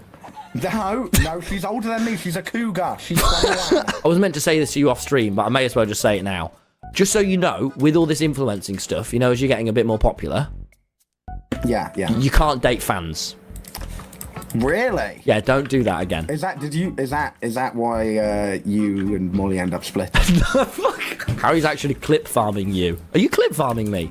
I'm going to turn this into 10 different... Harry, imagine if it was clit farming. When it used to be in our friend group, what would happen off camera? The streamer men, as it's called, you might know. Me, Tubbo, Freddy, Aaron and Jack, and what would happen is, off camera, we'd all be hanging out, and then I'd say the most offensive thing, and then everyone would be like, oh, geez, okay, we're going to leave it there. Tom said one of his zingers. Now, I say that, and Harry's like, oh, cool, the bar's been set. Now we have to try and break that. So every time I say something that I think, oh, yeah, that's too edgy, Harry's like, oh, great, I have to double that. Should we make our house? Yeah, maybe I can blow you. Can I tell you my best cancellation? I remembered it the other day. 4 years ago on Christmas Eve, Harry. I didn't get how Jackbox worked. So I thought that and I started playing Jackbox and I went, oh my God, I can just say edgy shit and no one knows it was me. So one of the prompts, you probably already know about this, was like, what does Rambo think about? Yeah, it was 16. I'd not been edgy. I was like the wholesome micro kid. It was like, what does Rambo think about? And I just typed, I love my name is Rambo and I love and I was like, that's so sick. No one's going to know it was me. And then at the end it said, wrote by Tommy in it. And I was like, shit. Oh my God. And let me tell you, Harry, nothing is worse than being a 16-year-old and getting cancelled on Christmas Day. Waking up to #1 trending Tommy Neg on Christmas Day was not... I have no memory of that. I didn't know. Because I didn't know how Jackbox worked. I'm going to try and remake a house from in real life with the real floor plan. But also... Yeah, and then maybe we'll put our real address outside. When I was 14, I was really upset, so I donated to Tubbo Invented, and he was like, what the fuck am I supposed to say? And I cried. Do you think anyone's ever cried because like we've jokingly been mean to them and they've taken it seriously? Well, ever since Sillymus, I was saying I really struggle being like shouting at my chads anymore if I've met them because I can imagine their face being like sad and it upsets me. You're such an empath, man. Let's do like a role play. In school, did you ever do house role play? I used to get really excited and I'd make everyone make sure I'm the dog and I'd sit in the middle. You've said this a lot of times. I don't know what this is. I'd make them pet me. Oh my God, Harry, watching the sunset. We should listen to a disc, mate. Oh yeah, no. What if we fight over the discs? You do have a green skin. Oh my God, it's Harry and Tom. Let's say our most offensive stuff now. Hey, Toby. Toby, Harry's got a question for you. I don't have a question. Harry keeps saying, I really want VoiceOver Pete to join. That's not true. I turned around to Tom and said, you had a word about me saying this before, and I went, I'm not doing it. But how is that a yes? How do I get I my... just want to know where I can buy tickets for your tour. I love this guy. This guy, fuck you, Harry. TommyInit.com. TommyInit.com. Yeah. Mwah. My woodcutting is broken So though. hot. Your woodcutting's broken. Okay, cool. Harry, watch this joke I'm going to do. Watch this. Oh, yeah. Turbo. Oh my God. We're like some sort of duo. A clingy duo. Oh! That's really cool. Harry, your whole faction has... I think we should be terrorist duo. We could do that. Maybe vibe terrorists. Hi. Okay, that was a weird dig. Cling! I think we might be some sort of duo. Apparently we're magnetic. A clingy duo.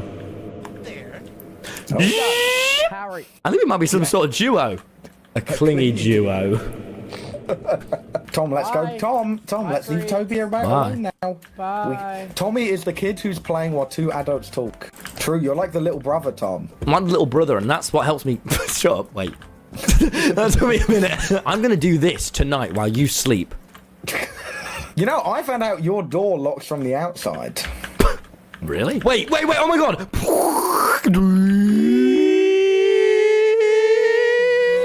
I think we might be some sort of duo. A clingy duo. Other people of the kingdom. Harry, I've got some crazy news for you. I was just the funniest I've ever been. Hello? What are you doing? Let me out, bro. Let me out of my room. There's a hook. Oh my God! That actually is a door. There's a lock on the outside of my door. Do you know what we should do? Is get the camera and do a full house tour and film out every window. And the window, yeah. Yeah. Out the window. Also, someone in my chat when you came in, I'm shit you not, just said, "Oh my God, it's Big Jack Manifold." I just peed out some white stuff. Oh yeah, you've not said that one before. Yeah. Oh, let me guess, your parents got a divorce. Yeah. Shut up, Harry. Did you guys know off camera all Harry does is FaceTime Satnap?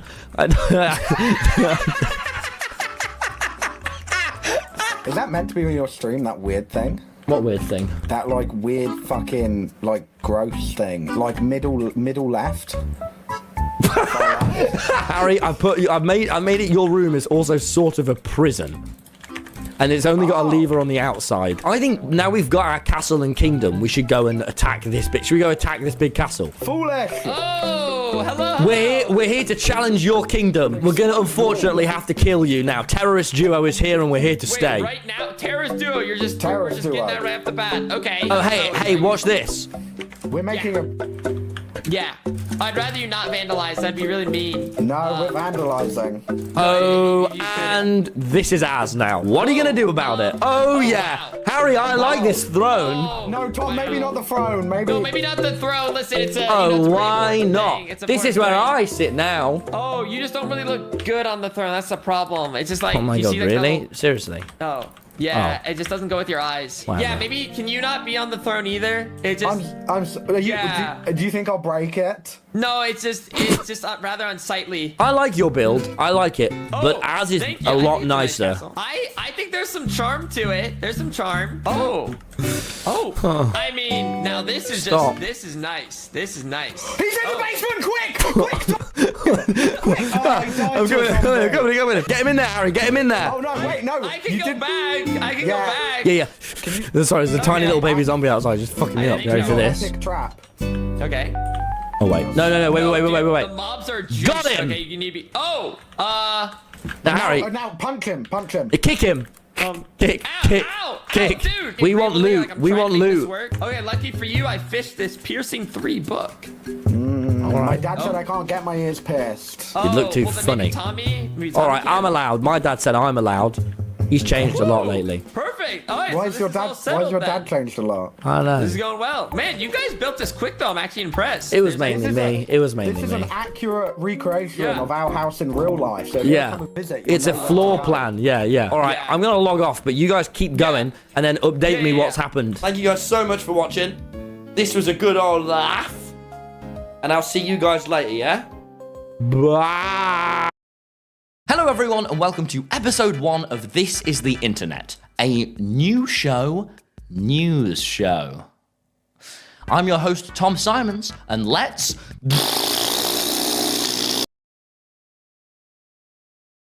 ओम नारायण नारायण नारायण नारायण सभी programme सबका स्वागत है दोस्तों। कैसे आप सब दोस्तों? अभी 3 दिन पहले मैंने हमारे चैनल पर 2024 की बेस्ट और वर्स्ट इंडियन मूवीज की लिस्ट अपलोड की थी। अब जो 55 सबसे खराब भारतीय फिल्मों के नाम मैंने आपको बताए थे उनमें से 40 से ज्यादा तो बॉलीवुड की फिल्में थी और जो 30 सबसे बढ़िया भारतीय फिल्मों के नाम मैंने आपको बताए थे उनमें से मात्र 6 बॉलीवुड की फिल्में थी। वैसे तो 12 हिंदी फिल्मों के नाम है उस लिस्ट में 30 में से, परंतु 6 फिल्में ऐसी हैं जिन्हें बॉलीवुड अपना मानता ही नहीं है, जैसे कि Bastar, accident of conspiracy Godhra, स्वतंत्र वीर सावरकर। बाकी आप पूरी लिस्ट देख लेना। तो वर्स्ट में सबसे आगे बॉलीवुड और बेस्ट में सबसे पीछे बॉलीवुड। ये हालात रहे हैं बॉलीवुड के 2024 में। अब क्या 2025 में कुछ परिस्थिति बदलते हुए दिख रही है? क्या कुछ चित्र बदलेगा बॉलीवुड के लिए?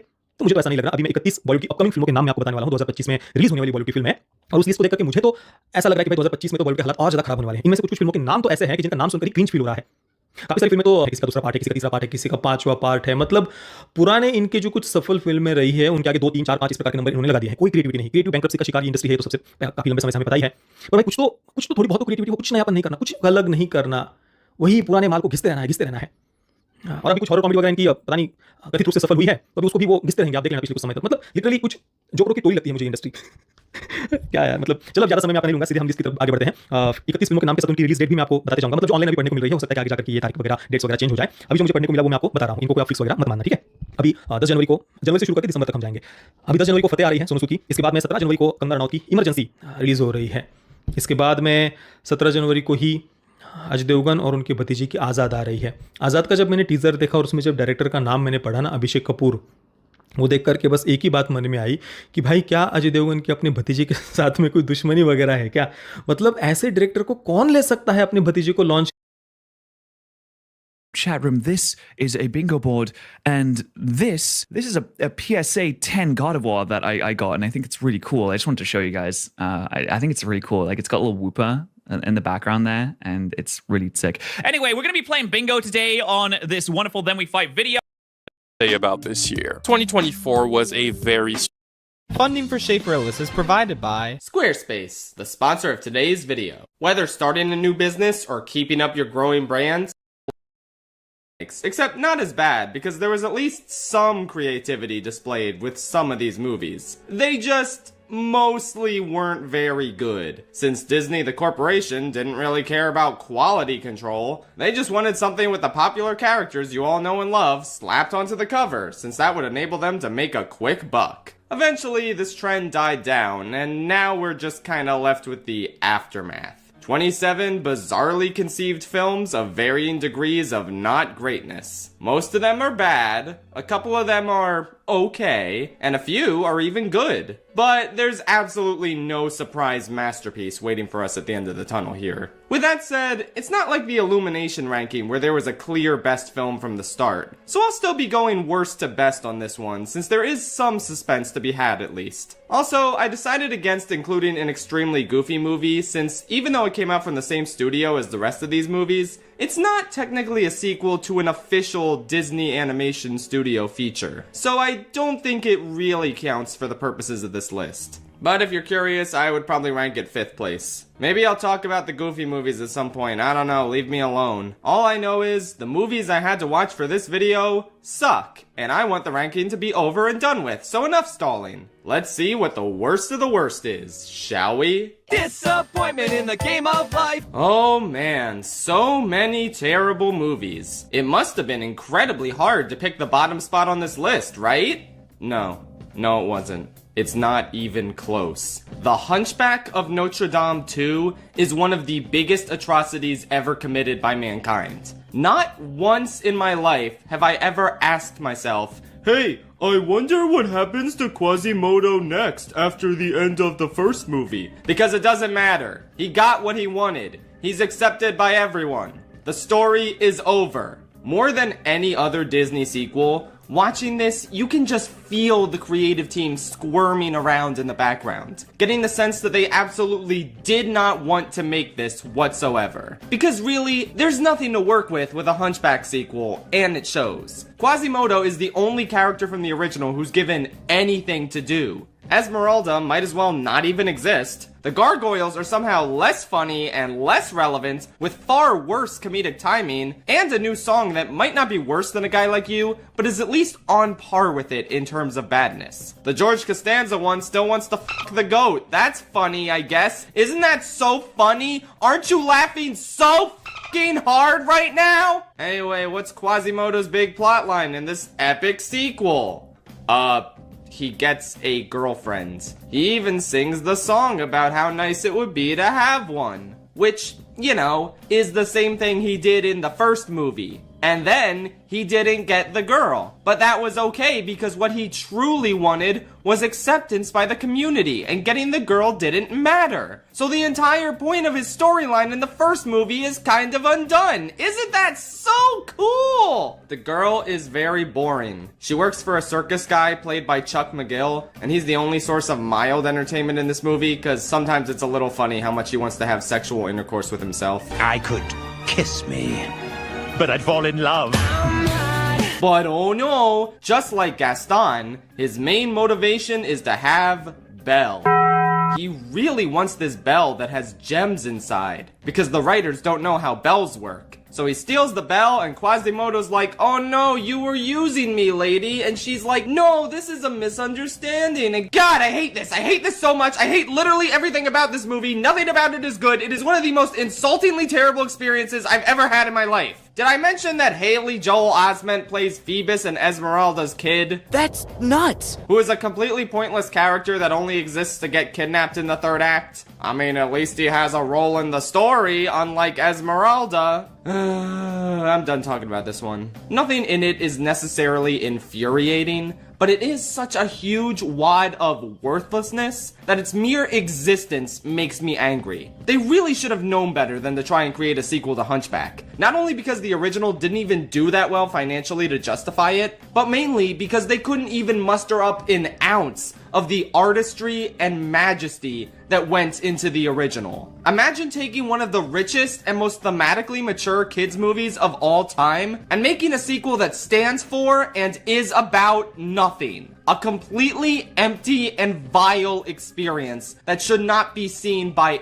anyone. If he doesn't treat you right by now, you're gone. I'm gone. Now go chop his dick. Belle's Magical World. Wow, what a great movie. I love seeing my favorite characters moving at 10 frames a second and looking absolutely hideous. You know that derp face Belle makes in this movie that everyone loves to point out? Yeah, that wasn't even like a smear frame someone took a screenshot of. They hold on that shot. They intentionally left this in the movie because they did not give a shit. Obviously, you're supposed to go into these direct-to-DVD sequels expecting the animation to be bad because of budgetary restrictions, but I'm sorry, this one goes beyond that. It's unbelievably horrendous. It's not even on the same level of quality you should expect from a TV show, which this so clearly was a backdoor pilot towards. Hell, I was gonna say that this looks like a fan-made animation, but that would be an insult to everybody who worked on Be Our Guest Reanimated, who did an infinitely better job than the animators on this officially licensed Disney movie. And it's probably not their fault either. I'm sure they did as good of a job as they could with the $5 Disney gave them to make this. Wow, the animation's bad. What an original criticism. Okay, what else is there to talk about? Maybe the fact that this is definitive proof that Beauty and the Beast could never work as a TV show. The pacing of the original film is perfect, but all of that gets thrown out the window when you try and stretch the amount of time Belle spent in the Beast's castle in order to tell all these inconsequential, shitty-ass escapades that went on during the midpoint of the original movie. You can't do anything that takes place after the movie, because then none of the characters will be in their marketable furniture forms.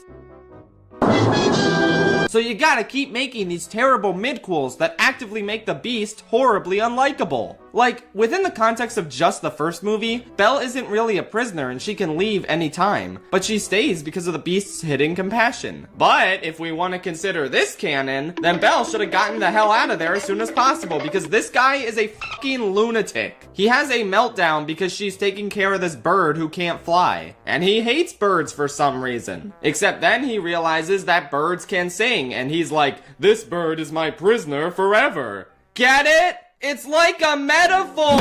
Obviously, he learns afterwards that the bird should be set free, but that doesn't really change how legitimately sociopathic he acted earlier. And that's not even getting into the other short, where he acts like a maniac and doesn't apologize, and then Belle thinks to herself, well, maybe I should apologize for calling him rude. This is a terrible message, and it basically ruins the entire first movie. Thank you for that. There's this other dumbass little short where it's Lumiere's anniversary with the feather duster, and apparently her name is Fifi now, even though I could have sworn it was Babette. Am I just going insane?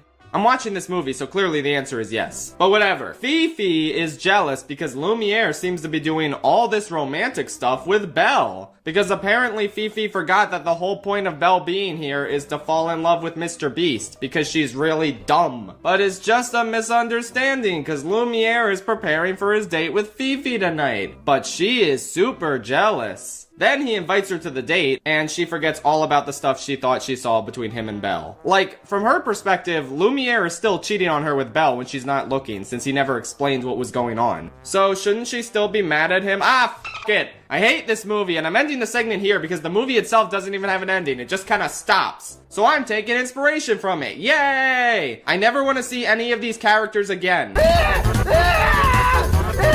Just Jane.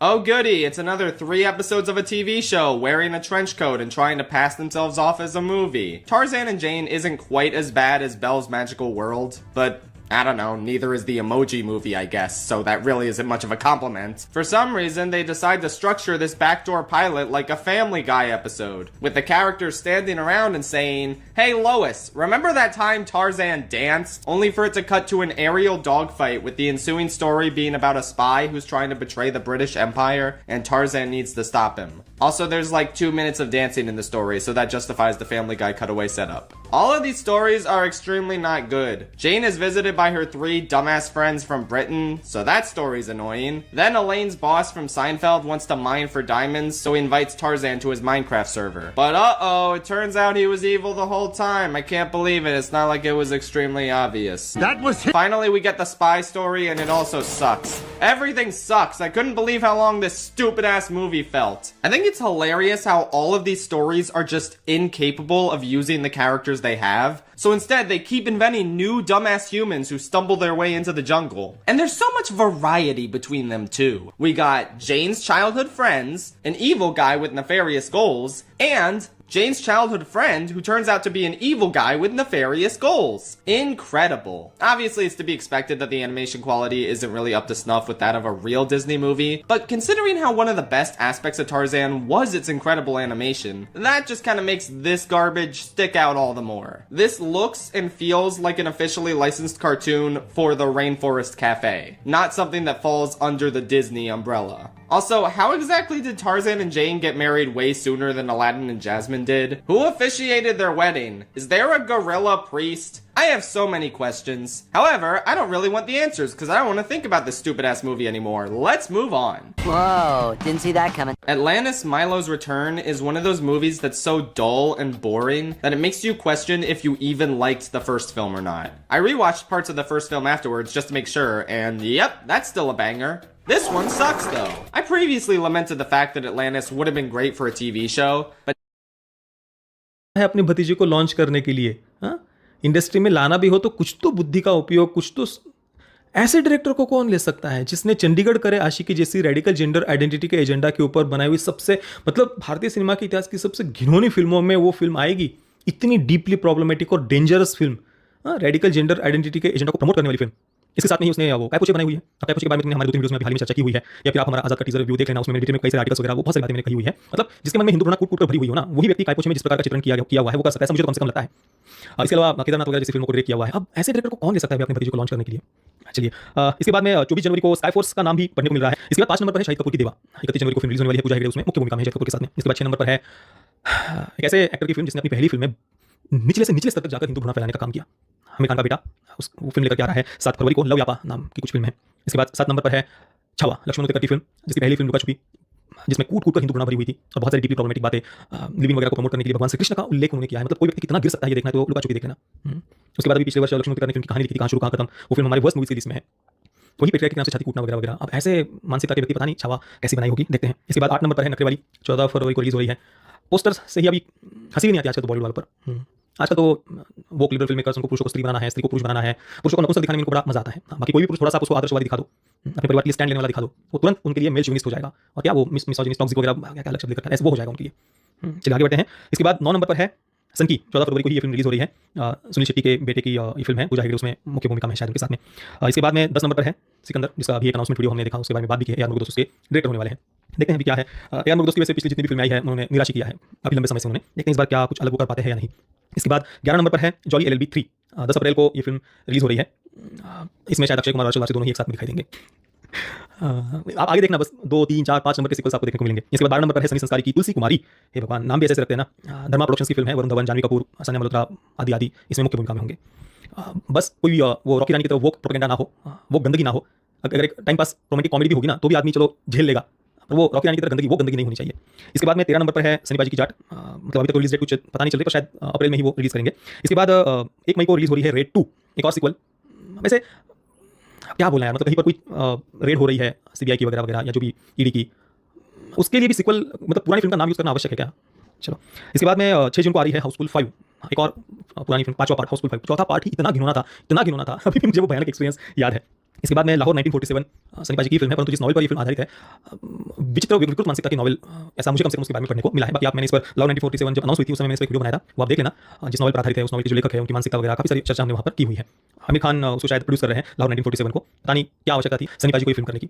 मतलब एक लाहौर 1947 भारत पाकिस्तान के मुद्दे पर film है, लोगों को लगेगा क्या चलो गदर जैसा कुछ राष्ट्रवादी विचारधारा वाला कुछ होगा, वो सोच करके लोग कई सारे शायद देखने के लिए चले जाएंगे लाहौर 1947। तो पता नहीं आमिर खान प्रोड्यूस कर रहा है और जिस नॉवल पर भी आधारित है वो भी ज़्यादा डीपली प्रॉब्लमेटिक है, ऐसे सुनने को मिल रहा है। तो सनी बाजी को क्या आवश्यकता थी इस प्रोजेक्ट को लेने की समझ में नहीं आता। इसके बाद में 17 नंबर पर है परम सुंदरी, इसमें सिद्धार्थ मल्होत्रा और जानवी कपूर मुख्य भूमिका में होंगे। मैडॉक फिल्म्स की फिल्म है। मैडॉक वालों का क्या मतलब, क्या कचरा बना रहे हैं आजकल, वो गंदगी। पहले मुझे लगा था कि शायद ये लोग कुछ ढंग के दिमाग से सोचने वाले होंगे, पर जिस प्रकार का कंटेंट उनका पिछले कुछ समय से देख रहा हूँ, ये तो और ज़्यादा डेंजरस लग रहा है। जिस प्रकार से सटल वे में ये वो प्रोपेगेंडा को स्प्रेड कर रहे हैं अपनी फिल्मों के माध्यम से। इनको भी पुरुषों को नपुंसक दिखाने में बड़ा मजा आता है अपनी फिल्मों में। इसके बाद में परम सुंदरी के बाद 18 नंबर पर है वॉर 2, 15 अगस्त को रिलीज हो रही है। जूनियर NTR स्पाई यूनिवर्स, कोई आवश्यकता नहीं थी यार जूनियर NTR को फिल्म करने की। जितना हो सके तेलुगु इंडस्ट्री को बॉलीवुड वालों से दूर रहना चाहिए। कितने वर्षों से हम ये बात कर रहे हैं, आज से 4-5 वर्ष पहले के भी आपको वीडियोस मिल जाएंगे हमारे चैनल पर हमारे, तब से मैं कह रहा हूँ कि तेलुगु इंडस्ट्री को दूर रहना चाहिए बॉलीवुड से जितना हो सके उतना। और आप देख लीजिए पुष्पा का पहला पार्ट, पुष्पा का सेकंड पार्ट, प्रत्यक्ष उदाहरण है हमारे सामने। पुष्पा 2 का जो भी बिहार में प्रमोशन हुआ था या अलग अलग जगहों पर जो भी प्रमोशनल इवेंट वगैरह हुए थे, किसी बॉलीवुड वाले को नहीं बुलाया था। या इवन फिल्म में भी कोई भी बॉलीवुड का एक्टर नहीं है, और इसी कारण से उस फिल्म को इतनी ज़्यादा सफलता, मतलब कहानी तो बढ़िया है ही, परंतु ये भी एक बहुत बड़ी क्या कहें, बहुत बड़ा पहलू है पुष्पा 2 की सफलता का कि उसमें कोई बॉलीवुड का चेहरा नहीं है, क्योंकि लोग ऊब चुके हैं, पक चुके हैं उन चेहरों को बॉलीवुड को देख देख करके कि जिस हद तक की प्रोपेगेंडा कंटेंट इन्होंने बनाए हुए हैं ना, लोगों को घिन आने लगी है सच में, वो नहीं चाहते देखना। चलिए आगे बढ़ते हैं। इसके बाद 19 नंबर पर है दिल्ली फाइल्स, वो भी 15 अगस्त को रिलीज हो रही है, सुनने को मिल रहा है विवेक की फिल्म। पता नहीं वॉर 2 के साथ में मुझे लगता है कि क्लैश नहीं करना चाहिए उन्हें, बाकी बहुत सारी डेट्स खाली है, अभी देखते हैं क्या होता है। इसके बाद में 20 नंबर पर है एक भयानक राष्ट्रीय आपदा, महामारी वगैरह क्या शब्द उपयोग करें, बागी 4, वो भी आ रही है सितंबर में, 5 सितंबर को। इसके बाद 21 नंबर पर है थमा, मैडॉक फिल्म्स की फिल्म है। मेरे तो कोई एक्सपेक्टेशंस नहीं है, पहले लगता था कि कुछ, मैंने कहा ना कुछ अलग कर रहे हैं, चलो यार कुछ तो नया ट्राई कर रहे हैं, पर नया ट्राई करने के चक्कर में ये लोग अपना कुछ ऐसा वो गंदगी डाल देते हैं। मैंने कई बार बात कही हुई कि बॉलीवुड वाले ना या तो रीमेक करते हैं या तो फिर नया जब इनको बनाना होता है तो उसमें कुछ ना कुछ वो गंदगी डाल करके देते हैं, इसके अलावा इनको तीसरा कुछ सोचता ही नहीं है। इसके बाद में 22 नंबर पर है दे दे प्यार दे का सेकंड पार्ट, ये और सीक्वल। इसके बाद में 23 नंबर पर है 120 बहादुर, फरहान अख्तर की फिल्म है, 21 नवंबर को ये फिल्म रिलीज होने वाली है। इसके बाद में 23 नंबर पर है 24 नंबर पर है विशाल भारद्वाज की एक फिल्म आने वाली है, जिसमें शाहिद कपूर, रणदीप हुडा, नाना पाटेकर, तृप्ति डिमरी आदि मुख्य भूमिका में होंगे। अभी भी ये इंडस्ट्री विशाल भारद्वाज जैसे डायरेक्टर्स के साथ, मतलब पता नहीं क्या सोच करके उनके साथ काम करती, इतनी डीपली प्रॉब्लमेटिक फिल्में बनाई हुई है विशाल भारद्वाज ने। इसके बाद में 25 नंबर पर है धुरंधर, आदित्य धर की फिल्म है, वे स्वयं इसको शायद डायरेक्ट कर रहे हैं, इसमें रणवीर सिंह आदि मुख्य भूमिका में होंगे। धुरंधर जितना मैंने सुना है अजय डोभाल जी के जीवन पर आधारित होने वाली है, देखते हैं, अभी तक तो कैसी पोस्टर वगैरह कुछ अनाउंसमेंट वगैरह भी नहीं हुई है, पर फिल्म बन रही है ऐसा सुनने में आया है। इसके बाद में 26 नंबर पर है सितारे जमीन पर, तारे जमीन पर का सीक्वल इसको बता रहे हैं। इसके बाद 27 नंबर पर है सन ऑफ सरदार का सेकंड पार्ट, ये पता नहीं अभी 25 में आ गया, 26 में आएगा, अनाउंसमेंट हुई है, देखते हैं क्या होता है। 28 नंबर पर है वेलकम टू द जंगल, अभी रिलीज डेट फाइनल नहीं है पर फिल्म अनाउंस हो चुकी है, शायद शूटिंग भी उनकी पूरी हो चुकी है, तो शायद कर दे 2025 में रिलीज, कुछ कह नहीं सकते। इसके बाद धड़क 2 के बारे में भी काफी लंबे समय से पोस्टर्स, फिल्म की शुरुआत में कुछ जो भी छोटा टीजर वगैरह जो उन्होंने बनाया है वो देखने को मिल रहा है, रिलीज डेट तो अभी तक पता नहीं है। जो पारंजित हिंदुओं के कल्चरल जेनोसाइड का, सनातन संस्कृति के समूल नाश करने की विचारधारा का खुलकर समर्थन करते हैं, उसी मानसिकता की फिल्में वगैरह भी बनाते हैं, उसी डायरेक्टर की फिल्म का ये रीमेक है। इसके बाद में 30 नंबर पर है शंकरा, ये बायोग्राफिकल ड्रामा होने वाली है, जिसमें फिर से हमें अक्षय कुमार मुख्य भूमिका में देखने को मिलेंगे। इसके बाद 31 नंबर पर है शक्तिशालिनी, इसकी रिलीज डेट को भी ऑफिशियली अनाउंस कर दिया गया है 31 दिसंबर, फिर से एक बार मैडॉक फिल्म्स की फिल्म है। मुझे अभी इनके so called horror comedy universe वगैरह से कोई लेना देना नहीं रहा भाई, क्योंकि ये लोग फिल्में बनाने के नाम पर जो गंदगी परोस रहे हैं ना, शांति से ऑडियंस को एंटरटेन नहीं करना चाहते ये लोग, ये उनको टॉर्चर करना चाहते हैं थिएटर में लाकर, इतना मुझे तो कम से कम समझ में आया है इनका कंटेंट देख करके। आशा करते हैं कि कुछ अपना वो गंदगी वो फैलाना कम कर दे, शांति से ऑडियंस को थिएटर में आकर के वो एंजॉय कर पाए, ऐसा कुछ बनाए। हालांकि मेरी इनसे कोई ऐसी अपेक्षा नहीं, क्योंकि कितना भी आप इनको बोल लो, इनको अपना एक्टिविज्म छोड़ना नहीं है, ये कहीं पर पैट्रियार्की को स्मैश कर। When someone manspreads on public transport, it is annoying. Yeah, it's annoying. I manspread sometimes in trousers. Women can manspread, women spread. Whoa. There are certain things you shouldn't do on public transport. Talk really loudly on the phone is quite annoying. Playing games or watching things really loudly on the phone is really annoying. Eating a tuna sandwich, really annoying. You know what else I find really annoying from a short person? When you're holding the thing and you're not paying attention to what your elbow's doing or where your armpit is. Because chances are my face is in your armpit and you don't smell great. And I'm trying my hardest to get away from you, but I also need to hold on to something because I don't want a zipper in my eye. Or a zip, not a zipper. I'm not that short. I've got a lot of strong opinions about public transport. that hit a nerve. I spend a lot of time on public transport, I guess. When someone manspreads on public transport. Resurrected, but before that can happen, the Lord of Light must choose to heal and rewarm the body with his flames so it can be returned to. The colder the body and the deeper the wounds, the bigger the fire is necessary. You'll notice this actually lines up and explains Beric Dondarrion's resurrection, because it happens right next to multiple sources of fire, plus Thoros tried to resurrect him immediately so his body was still warm. I'll use these rules for another thing later, but for now it'll add a bit of intensity to the scene as they're trapped in a cramped room and have to bring John back to life so that they can stomp out the fire before the smoke suffocates them. Now, like the show, it doesn't seem to work, but Melisandre, in her desperation, sees Ghost reacting to the fire and starts to believe that John might actually be a warg, a rare type of magic she's only ever heard of. Maybe John is inside Ghost. She tries to call to him, but it doesn't seem to work. She thinks to herself that maybe the body isn't healed all the way through and that he needs more fire, that John won't warg back into his body unless it's properly healed. They tell her she's being crazy, but then John awakes and they think maybe he was in Ghost. They ask John, but he has no idea what they're talking about. He says that it would have been smart, but no, he didn't warg and all he remembers was dying. Beyond that, nothing. John really is back from the dead. This is a very weird writing move by me, because I'm acknowledging and spoiling this clever fan theory kind of trick without actually using it, and I am going to use it in future, so this is weird. It does make for a cool little oh shit moment, because you realize there was no trick, and magical shit did actually happen, but my hope is that by telling the audience I had a potential way to bring him back that I didn't use, it will make his true resurrection feel less cheap, like there was a special reason beyond plot armor that I did it, and there is. The main reason I bring John truly back from the dead is because in a true Song of Ice and Fire fashion, I want him to be significantly different when he comes back and give his death actual consequence. Here's the deal. Jon has seen his death and he is traumatized. Not only does he have no intention of going back, but the circumstances of his death, betrayal, has him running very low on fucks to give. This is a Jon who still has honor, love for his friends and family, and a desire to defeat the White Walkers, but is far more ruthless, far less merciful, and far less trusting. In many ways, this is an improvement for Jon in terms of his ability to rule and participate in politics. Where Robb would have trusted the Freys and Ned through his mercy gave Cersei a chance to capture him, this Jon would have never, because he'd assume the worst in people. He'll be honourable and kind and merciful when he can be, but he's not taking chances. The one thing that held Jon back, his naivety, is gone, and a fair deal of his kindness too, making him a more effective ruler, yet no longer the perfect hero, something of an anti-hero whose ruthlessness instills enough fear in his followers that they'd never dare backstab him now. But it's going to make you question if maybe Dany is the nicer person and more deserving of the throne. I think the show kind of went for this at first when he hung like 4 people, including Ollie, a child. It was like really impactful to me. There was a sense of, oh shit, Jon is different now. But he more or less reverted after. Is my queen. We're not going to do that though. Jon has 2 objectives. He wants to save his family and defeat the White Walkers who he knows are coming, which is the same as before, but it's his methods that change. Like, okay, Jon specifically recruits the wildlings to not only help him take Winterfell so they can beat the Night King, but also because he doesn't trust most of the Night's Watch anymore. But after Sansa arrives and they have their reunion, he finds out Theon came with her, and he not only doesn't believe Bran and Rickon aren't dead, he also tries to beat the shit out of him, and Sansa has to order Jon, as heir to Winterfell, to stop. Jon does, but later in the middle of the night, he, Tormund, and a couple of other wildlings drag him out of bed and to the top of the wall to dangle him over the edge like, you step 1 foot out of line and I'll kill you. After this, it looks like Theon feels so guilty that he considers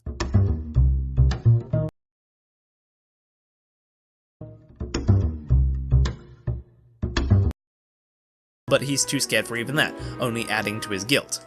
Tormund comments on how he put the fucking fear of God in him, and Jon's like, good, better that than trust. At any rate, Sansa, with the help of the Vale, Jon, and houses loyal to the North, takes back Winterfell. No King of the North seen yet, by the way. Jon is a bastard, it's Sansa who takes the North with the counsel of him and Royce. But first, Ridge Wallet is the best product and brand of any 2013. Cavity Tray, really write a video. Both of them, which is the literally just, the brand is just as tough. You 45-day refund for 10%. Just fucking happy that the Bastards is done. Cersei has already, so all other plot lines happen a lot quicker. By the time the Battle of the Bastards is done, Cersei has already blown up the Sept, Dany has already arrived on Dragonstone, and they've just started to wage war. Apart from Theon, I'm not really going to mention Dorne, Highgarden, or the Greyjoys in this rewrite. I could weave them into the plot, but after season 5 and 6, these families are really lacking in characters that have audience investment, apart from Olenna, but her death was really good in the show and I want to keep that in some fashion. Overall, the time to payoff ratio just isn't worth it, so just assume Yara, Euron, and Dorne are still around, but they're mostly aligned with other characters and don't play a big enough role to mention. Anyway, we'll cover the Dany-Cersei war in a bit. But once the Battle of the Bastards is done, word of Dany and her dragons reaches the north. Perhaps it's Ramsay who gloats that they're all fucked anyway before he dies. To the Northmen who just fought for their independence, Dany's dragons are terrifying. It's also why you don't get a Queen in the North scene. Sansa doesn't inspire much morale at first. She has no achievements, and by the time she does, everyone's worried about the dragons. Because dragons are the whole reason the North lost their independence in the first place. King in the North was Torrhen Stark, who bent the knee to my ancestor Aegon Targaryen.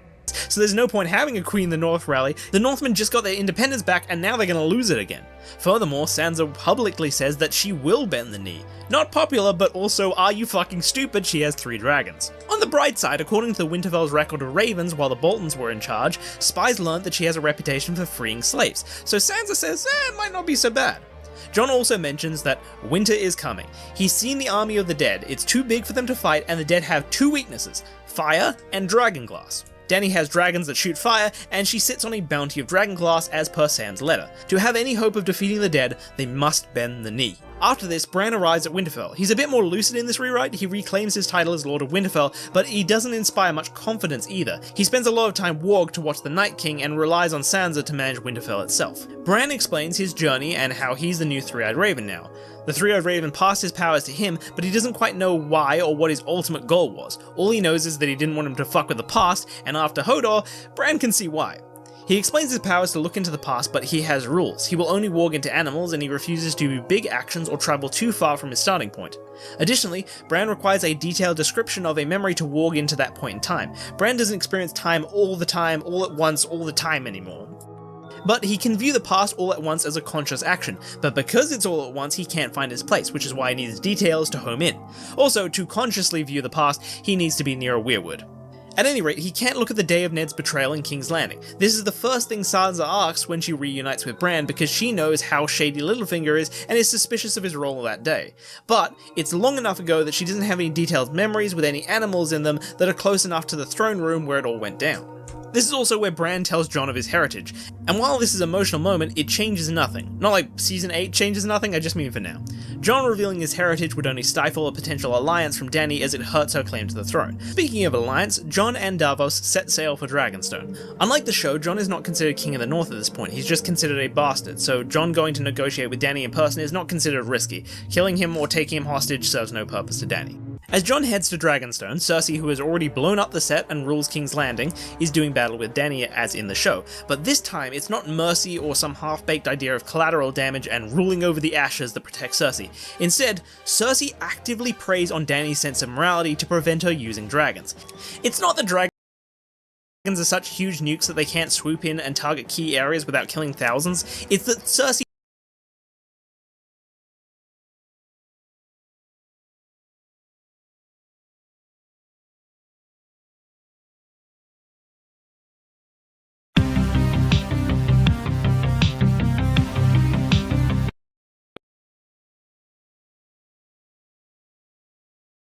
was a very strange year in television, full of things I did not expect, both on the side of pleasant surprises and on the side of crippling disappointments. Was it a good year for TV like 2023 was? I don't know, actually. Generally speaking, I don't have as easy of a time saying this was a great year for TV. But that doesn't mean we didn't have a number of fantastic shows coming out this year. 2024 had some epic, beautiful, genre-defining gems that absolutely deserve to be celebrated, and that is what we are about to take a look at. Making the top 10 this year was much easier for me because I feel like there weren't as many great shows as last year, and a lot of the shows I expected to be great, a lot of the shows I expected to be on this top 10, ended up disappointing me, which narrowed down the list fairly easily. And naturally, there were a lot of really bad shows this year as well. That's going to be the topic of the next video. But the shows that did slapped really fucking hard, and it filled my little heart with joy. I watched as many of them as was humanly possible, and now it's time to rank them. So grab yourself a hot chocolate, cozy up in your favorite spot. Dune is a movie with giant sandworms, mysterious witches, and Timothée Chalamet tripping balls in the desert. There's spaceships and spice and Zendaya with blue eyes, and almost none of it is explained. Even Dune's characters have to watch YouTube videos to understand the story. So what's going on in Dune? The movie is based on a book that was written by Frank Herbert in the 60s. There have been many attempts to adapt this book to movies and TV, and most of them aren't very good. Dune has been called unfilmable because the book is so weird and complicated. The writing is full of internal monologue and thoughts instead of action and dialogue. The plot is layered with heaps of secret plans and hidden motivations. Its world-building is richly detailed, with hundreds of words for its languages, cultures, and religions. Dune explores big ideas about consciousness, politics, and philosophy, and the Dune sequel books get increasingly strange and cerebral. The new movie is a pretty close adaptation of the first half of the first book, but it still leaves out a lot of important plot lines and details. So how does the book compare to the movie? What's the real story of Dune? This video has spoilers for the 2021 Dune movie and for the first half of the first book. It has no big spoilers for the next Dune movie or for the sequel books, but it does mention some small lore details and quotes from the sequel books. So Dune is set thousands of years in the future. Humans live on many planets across the universe. and they're ruled by the Emperor Shaddam IV. We see the Emperor's herald in the movie, but we don't see Shaddam himself yet. Beneath the Emperor are the great houses, like House Atreides and House Harkonnen, powerful political dynasties who rule planets with armies and wealth. The houses meet in a congress called the Landsraad, which balances against the power of the Emperor. The other big political power is the Spacing Guild, because the Guild controls all interstellar spaceflight. Guild navigators use a drug called spice that lets them see into the future, which is the only way to guide spaceships safely across the stars. In the movie, these big Guild spaceships called Hayliners look like tunnels that you can pass through to instantly reach a distant planet. You can see another world through this ship. It's like a wormhole. The later Dune books describe this as folding space. The Guild is secretive and mysterious. It's hinted that Guild navigators have mutated and don't look human anymore. So everyone kinda hates the Guild for being creepy, extortionate space weirdos, but everyone needs them to travel. So for thousands of years, the universe has been ruled by this balance of the Emperor, houses, and Guild. They're bound together by the Great Convention, which has rules banning the use of nuclear weapons. But a cheeky bit of assassination and warfare is allowed within limits. Politics in Dune is a deadly game. Every noble family watches their back for assassins, and tests their food for poison. The houses rule their planets under a strict feudal class system. Slavery, oppression, and exploitation are common. This is an unfair, unequal universe. The houses have shares in the Chome Company, which controls trade in the universe. It's kind of like the Dutch East India Company, or Amazon in space. Chome means money, and all the houses fight for a slice. In this struggle, a tiny shift in interest rates can change the ownership of an entire planet. Science and technology is limited in Dune. Like, there are giant spaceships and laser guns, but there are strictly no computers or robots or AI. Because thousands of years in the past, people did rely on thinking machines. But then some people used those machines to take over the world and enslave people, and it sucked.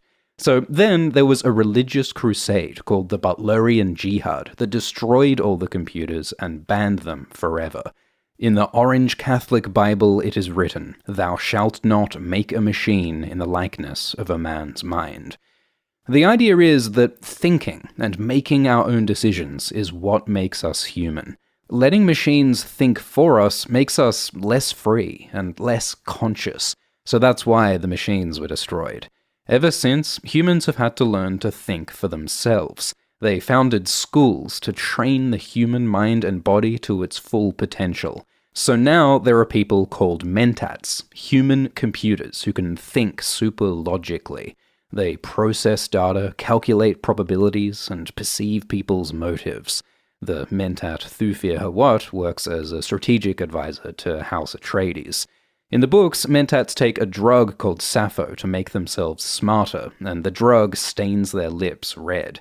In the new movie, mentats just have tattoos on their lips instead. Like the mentats, the navigators of the Spacing Guild have trained their brains to calculate the mathematics of spaceflight. And the other important school is the Bene Gesserit, an ancient mystical order of women with highly trained minds and bodies. Their practice is influenced by Zen Buddhism, with meditation and contemplation to achieve inner balance.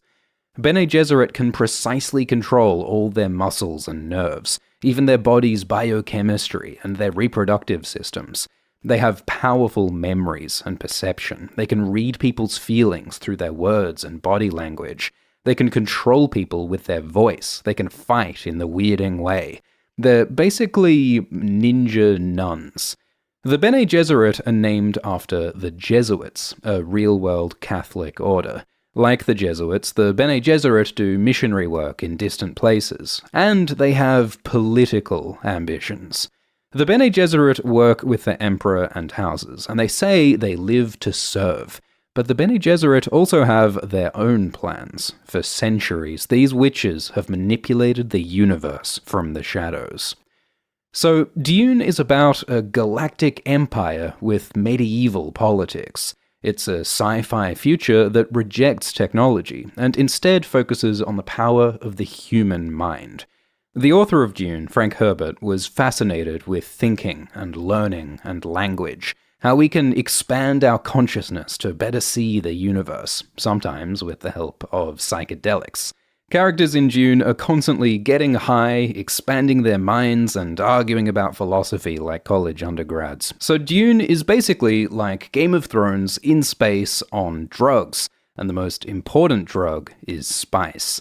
Because spice not only makes spaceflight possible and can give visions of the future, spice also makes people live longer, extending lifespans by decades. Many people are addicted to the spice, and if they stop taking it, they'll die. It's an addictive, psychic, mind-expanding, life-extending, spaceship-flying drug, and it tastes like cinnamon, so naturally, spice is the most valuable substance in the universe. And spice only comes from one place, the desert planet Arrakis, also called Dune. On Arrakis are giant sandworms whose life cycle makes spice. Humans harvest the spice and sell it, so whoever controls Arrakis becomes rich. The conflicts for resources in the deserts of Arrakis are comparable to conflicts for oil in the Middle East. For the last 80 years, Arrakis was ruled by the brutal House Harkonnen, led by the Baron, Vladimir. The Harkonnens come from the planet Giedi Prime, the oil-soaked, blood-soaked hellhole of the Imperium. The movie imagines this planet as being totally industrialized, exploited and polluted until nature is gone and smog blackens the skies. The Harkonnens exploit their people too. They have slave laborers, sex slaves, and gladiator slaves to kill for sport. The Harkonnens use and consume everything to feed their endless appetites for power and pleasure. The Harkonnens are a mouth that swallows all. The Baron Vladimir is a ruthless political schemer who constantly indulges his desires for food and sex. He's too fat to support his own weight, so he uses suspensor technology, which lets him levitate. To rule Arrakis, the Baron installed his nephew Raban, who is called the Beast for his brutality. Raban is not known for his intelligence. The Baron thinks of Raban as a muscle-minded tank brain. The Harkonnens are advised by Peiter de Vries, a Mentat assassin who loves torture and poison. Peiter is addicted to spice, and this expensive habit forces him to stay loyal to the Baron. The Baron uses people's weaknesses to control them. In the movie, the Harkonnens have a freaky human spider thing as a pet, which is not in the books, but according to interviews, it's meant to be a messed up science experiment. This was a human who was made into a monster. In the books, there is a faction called the Tleilaxu, who do weird biology experiments, so maybe they made this spider. Some fans theorize that this spider is Yui's captive wife, Wanna, made into a monster to torture her. But that's just horrifying speculation, and is not in the books. Point is, the Harkonnens are dicks, and the spice on Arrakis made them rich. But at the start of the story, the Emperor orders the Harkonnens to leave, and he gives control of the planet to House Atreides, led by Duke Leto.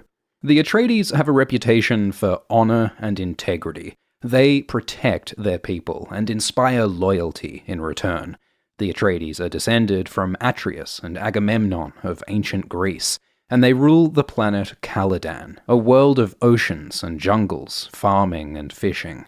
The Atreides aren't very rich, but Leto is popular and influential among the houses of the Landsraad, and the Emperor hates that. He sees Leto's popularity as a threat.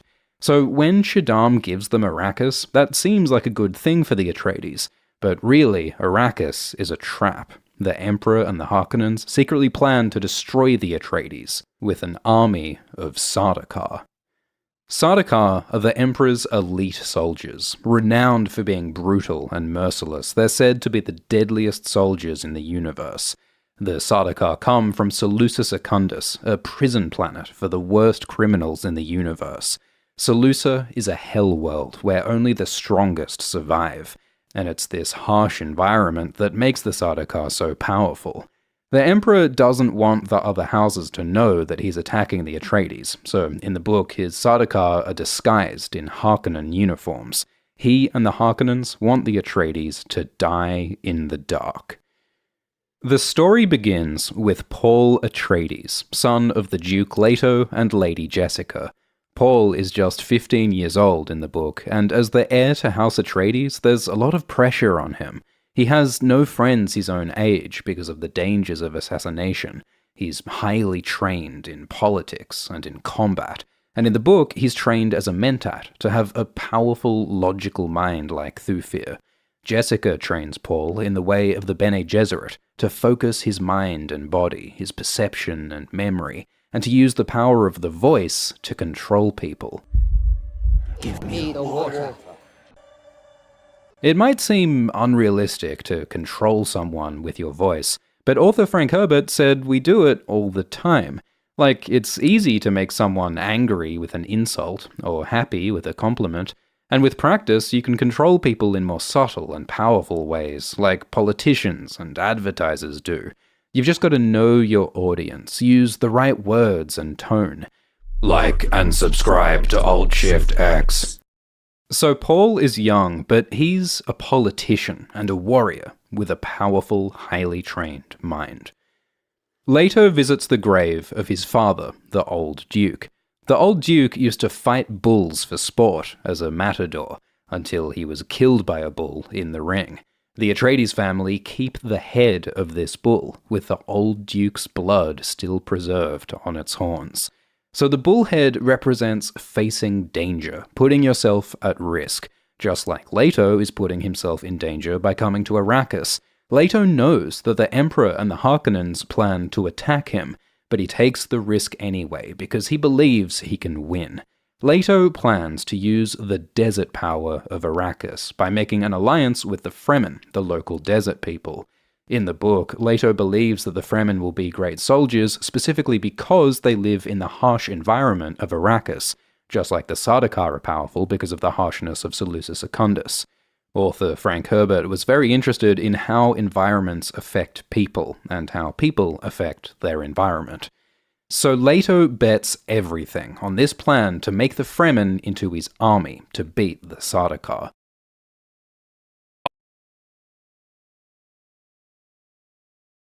And together, let's take a look at the 10 best TV shows of 2024. Starting with number 10, Mr. and Mrs. Smith. To kick off this list, we have a show I was feeling a little nervous about. It's a project I'd been following very closely from the moment it was announced, and I wasn't really sure what to expect from it. The reason this show made me so nervous was that this was initially supposed to be made by Phoebe Waller-Bridge, the genius creator of Fleabag. I believe she was also supposed to star in it. Then she teamed up with Donald Glover, and my excitement was through the fucking roof. Two geniuses with a unique touch putting their brains together to reboot an iconic movie from the mid-2000s. I was like, holy shit, we might have something here, let him cook. But then...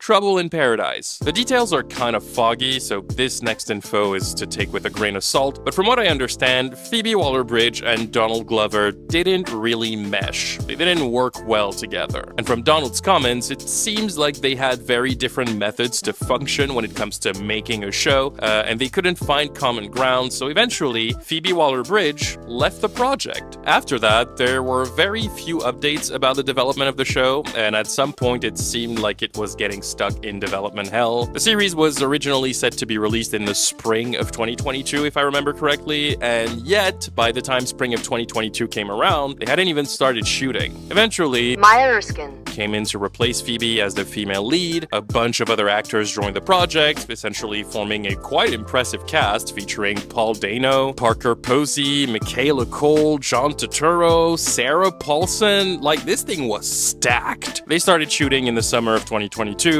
Things were back on track. The show was briefly delayed due to the WGA strikes of 2023. And then, at the beginning of 2024, Mr. and Mrs. Smith finally came out.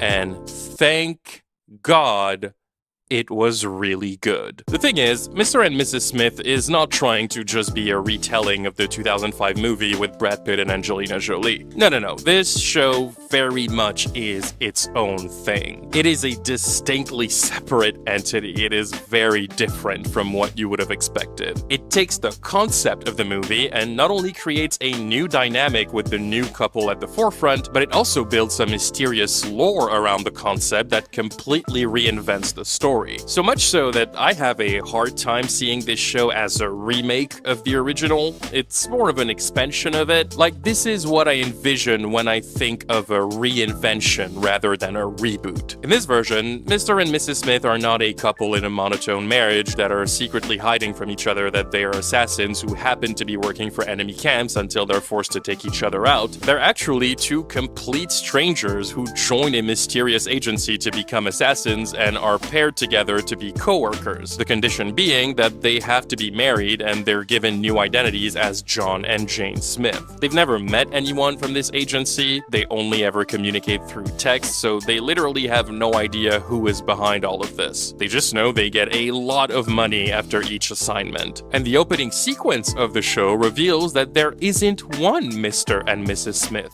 There are probably hundreds of them all over the world, and something about the enigmatic agency hiring them is not quite adding up. This show was surprisingly imaginative, and it did a great job at paying homage to specific moments from the movie while being completely unapologetic about being its own thing at the same time. And just like its predecessor, it is incredibly good at crafting its tone. It is simultaneously a fun spy show, a hilarious action comedy with compelling lore, and an actually fascinating drama that takes a serious and audaciously honest look at romantic relationships. Like, not gonna lie, at times between two action sequences, there were moments of conflict in this show that felt a little too real, and I was genuinely surprised by that. The two main characters are both very interesting and flawed in ways that makes them feel authentic and human. The side characters are for the most part really cool, and the mystery that looms over the story is very well executed. This show played all its cards right. It really had to justify its existence given the iconic movie that preceded it, and it succeeded at that every single step of the way. Donald Glover absolutely killed this. Maya Erskine Is on fire the entire time. This show bangs. The ending was crazy. I cannot wait for season 2. Number 9.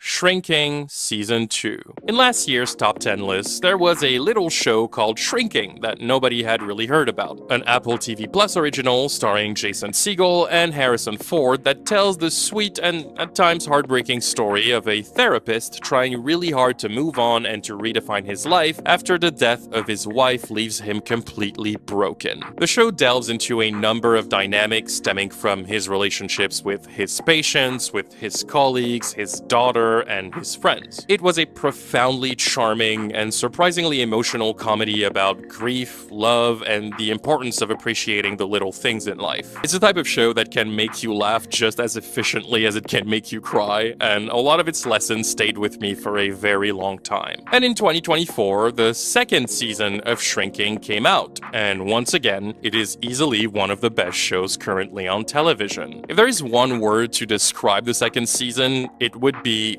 consistency. Everything about this season is just as fantastic as season 1, and the show never loses sight of what it's about. Once again, Jason Segel shines as Jimmy, offering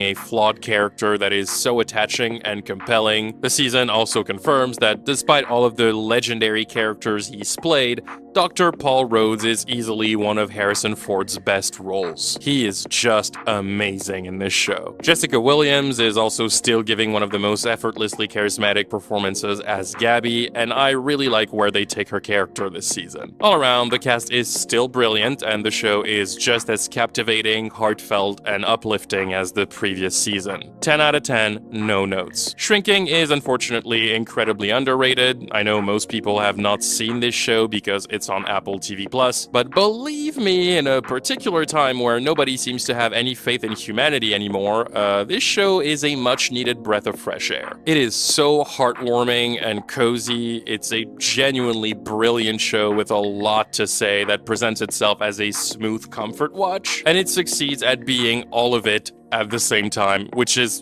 an impressive feat. I love this show to the moon and back. Please watch Shrinking. I swear to you, you will have a great time. Okay. Next, number 8. Pantheon. Man, Western animation has been on fire these last couple of years. Not you, we're not talking about you. But Hollywood is starting to embrace animation in a way that's been quite interesting, and even some of the most prestigious entities in the field are starting to take it very seriously, giving us some absolute gems in the process. Last year alone, the writer of Blade Runner 2049 made Blue Eye Samurai, which was my #1 show of 2023. We had the absolutely beautiful and soulful Scavenger's Reign, an absolute masterclass of storytelling that I am still thinking about today. We had Invincible Season 2, Scott Pilgrim Takes Off. 2023 was a great year for Western animation, and 2024 solidifies its greatness as what is probably a sort of renaissance of Western animation, and this entry on the list is one of the most perfect examples of this. Now, this is a colossal technical anomaly, because this show technically came out in 2022, but it was an AMC original and they're very awkward about their releases, and so for an extended period of time, there was actually no way for people to watch it if they didn't have access to AMC Plus, and AMC Plus, as far as I know, is only available in the United States. But then the show was removed from AMC Plus just 4 months after it premiered, and it didn't really exist anywhere for a minute until it was re-released on Amazon Prime, but for some reason, it was released only in Australia and New Zealand. And I don't know why. Like, the entire release of this series was a complete shit show. It made no sense, and it was always released in ways where, like, the majority of the world could not watch it, up until this year when Netflix stepped in and acquired the show. So, in November of 2024, Pantheon finally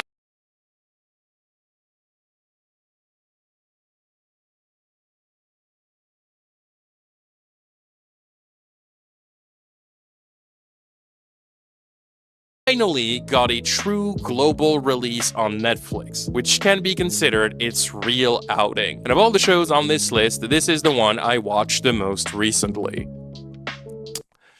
Guys, I am begging you to watch Pantheon. I know that like 98% of the people watching this video, which is gonna be hundreds of thousands of people, have not seen it, and I am begging you to watch it. This show is fucking spectacular, and nobody watched it. So since I know most of you haven't even heard of it, here's the cliff notes. Pantheon is a 2-season treasure about a teenage girl named Maddie who finds out in a very unexpected way that her father, who she believed to have died a couple years ago, might still be alive, and that somehow his consciousness might have been transferred to a computer. As she tries to find a way to find her dad and get him back, Maddie begins to uncover a sinister secret about a powerful and mysterious tech company called Logarithms. And meanwhile, elsewhere in the country, we meet a 17-year-old emo boy named Caspian, a solitary genius who is investigating Logarithms and finds himself in the middle of a horrifying conspiracy that involves his own family.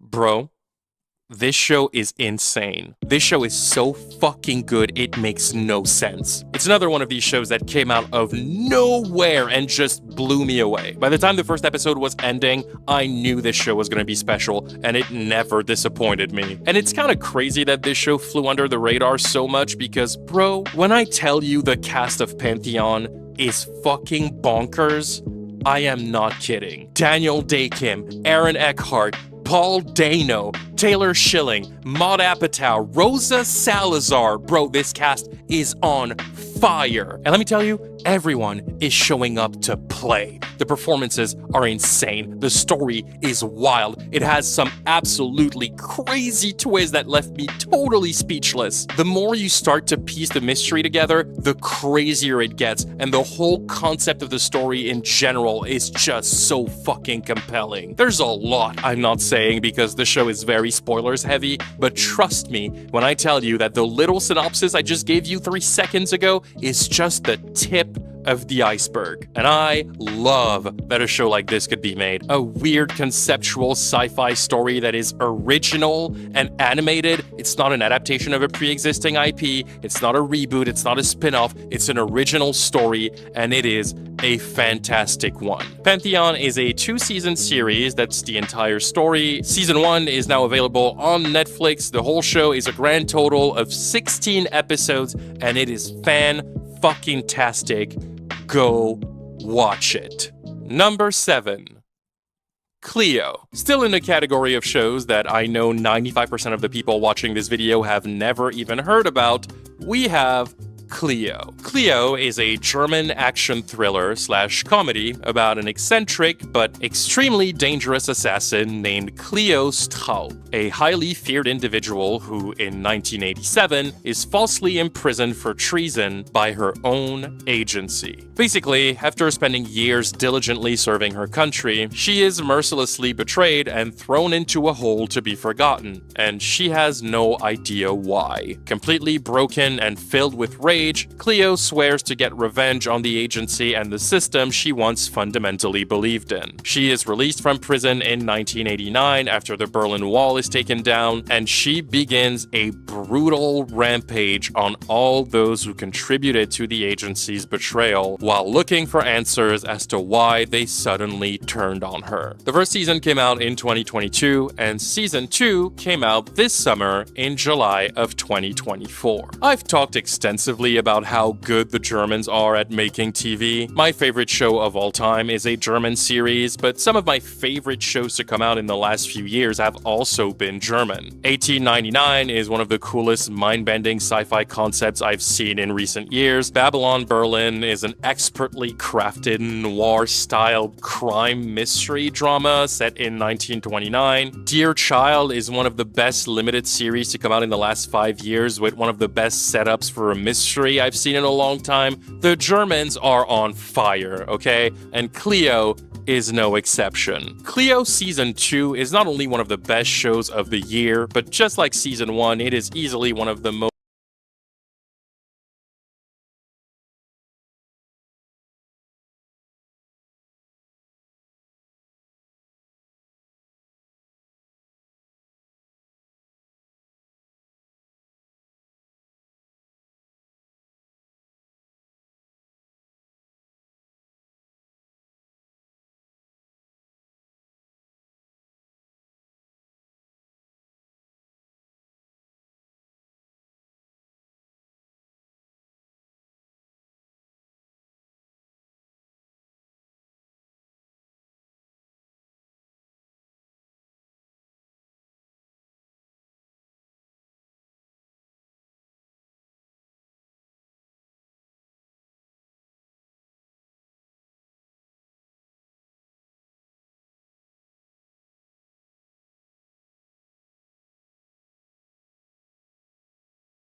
most unapologetically charismatic shows I've seen in a minute. It is so vibrant, so energetic, it's intense, it's hilarious, it's heartbreaking at times. The characters are fascinating and feel so unique. The show is directed so well. It looks so fucking good. The colors are popping. Everything is so stylish. The visuals just go so fucking hard for no reason. It's an absolute joy to watch. Cleo is just a complete home run, and it is way too underrated because a lot of audiences still refuse to watch movies or shows if they're in a foreign language, save for a few exceptions. But if you haven't had a chance to watch it, please do. Cleo is a blast. You're gonna have so much fun with it. I promise. Alright. Next. Number 6. Dawn to Dawn. In the category of shows that I wasn't anticipating this year and that I had no idea was even a thing that existed, we got Dawn to Dawn, the adaptation of the 2021 manga by Yukinobu Tatsu, brought to you by Netflix, I think. At least it's airing on Netflix, but I don't know if it's a Netflix original. I had never heard of Dawn to Dawn before the anime dropped, and even then, it flew under my radar. Until I saw my friend Matt Owens a couple months ago, and he was like, bro, watch this shit. This shit goes hard. So, after a compelling pitch like that, I had to check it out, and my guy, he didn't lie. This shit goes hard. Dawn to Dawn is the utterly bizarre story of two teenagers in Japan who build an unlikely friendship based on their beliefs. Momo is a rebellious girl with a short temper who wholeheartedly believes in the existence of ghosts, and Ken is a shy and insecure ball of anxiety who is obsessed with the existence of aliens. The two meet at school and argue over their beliefs in the occult, and they dare each other to go look for some ghosts and aliens on a random night after school. A decision that will change their lives forever because on that random night, things go very, very wrong. Dawn to Dawn is a weird show. It is very unusual in its narrative. It is so out there and bizarre, but fuck me, this show is so charming. Because under the layers of its bombastic plot, which in itself is very fucking fun, Dawn to Dawn is a story about unexpected human connections. It's about people who believe life to be one thing, getting to exchange with people who believe it to be something else, and watching their perspectives change as they get closer. It's about people that seem like complete opposites, finding common ground and feeling more connected than they are with people who are more like them. It's about making friends and learning to forge relationships when you're someone who is not used to having authentic bonds, navigating awkward interactions, building intimacy, and learning to gain self-confidence through affection. And it's about young love, because yes, the show is also a rom-com. It's so full of very powerful human themes, but at the same time, it never feels like the show is beating you over the head with those themes, because while it can hit you with genuinely emotional moments, the tone of the story keeps it lighthearted. Because yes, Dawn to Dawn, above all else, is really fucking funny. This show has such a unique sense of humor that is so integral to its identity and that makes the story stand out so goddamn much. I honestly don't think I've laughed this hard watching anime in years. It manages to perfectly bring humor to any sort of situation. A sad story, a larger-than-life fight scene, or simple dialogue between characters. It delivers everything with such an insane amount of energy, with the fast-paced storytelling, the vivid action scenes, the crazy plot, and the incredibly expressive visuals. Dawn to Dawn is just very alive. It's one of the most unabashedly dynamic shows currently on TV.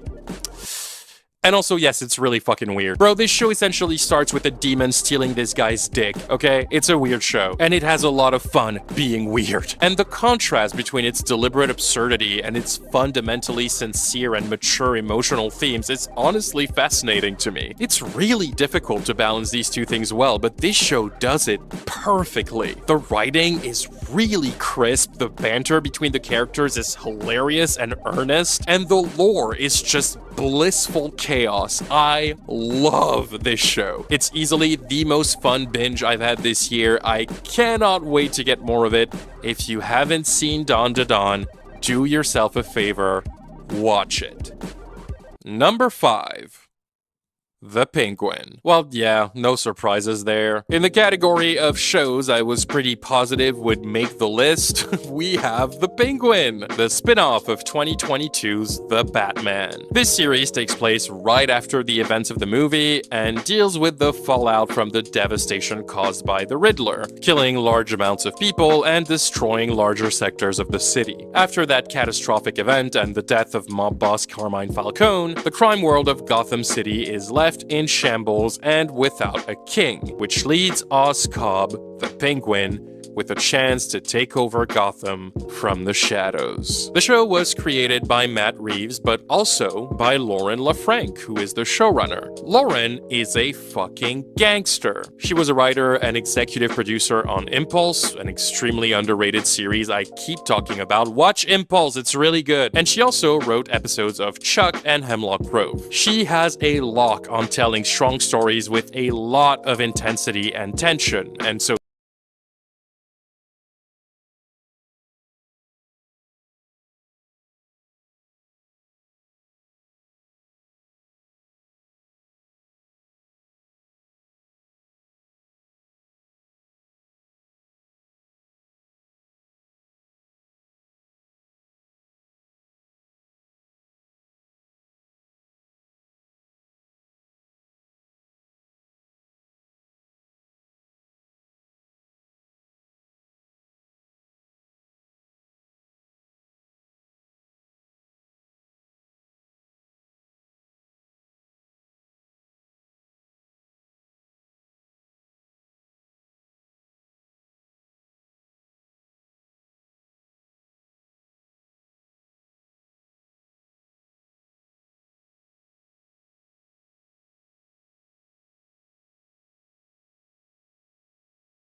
teaming her up with the guy who made the Batman to make a crime thriller in the Gotham City from the 2022 film?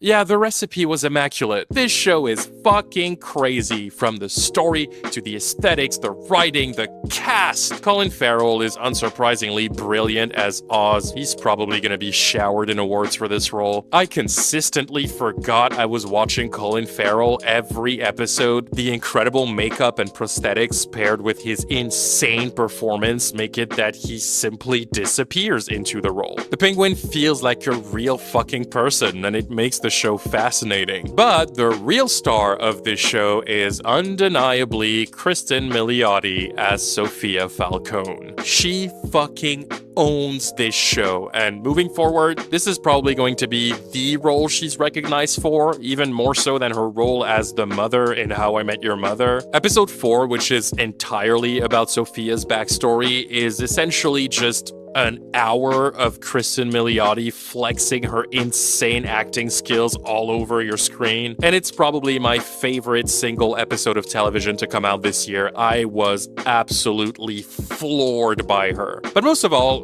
the story of this show was necessary for the future of the Batman movies. Obviously, we know the Bat is going to go toe-to-toe with the Penguin at some point, and we needed to see his ascension to the top of Gotham, to see how he built his empire and how he gained influence over the government and how ruthless he actually is. We needed this show to bridge the gap between the small-time drug dealer from the Batman and the literal kingpin of Gotham who towers over everyone else. By the end, you fully believe that the schmuck that got bodied by the Bat in 12 seconds in the movie could now be able to stand up to the Batman. And he set up his empire in a way where he's also going to be able to stand up to Bruce Wayne. A lot of people say this show is the spiritual child of The Godfather and The Sopranos, and I kinda see it. Despite the fact that this is technically a comic book adaptation that takes place in Gotham City and deals primarily with Batman villains, there isn't a single point where the Penguin feels like a comic booky show, if that makes sense. It's straight up just a gritty and grounded mob boss story about the crime underworld of Gotham and the war between two families in the mafia. It's genuinely a fantastic standalone entry in the franchise that has just as much merit despite not having any A-listers in it. The Penguin was a pretty risky bet to take on. I think there were a lot of scenarios in which this would have been a disaster, but Lauren LaFranc really said, "Bitch, hold my beer," and just knocked it out of the park. This show was wild from beginning to end, and I am very excited to see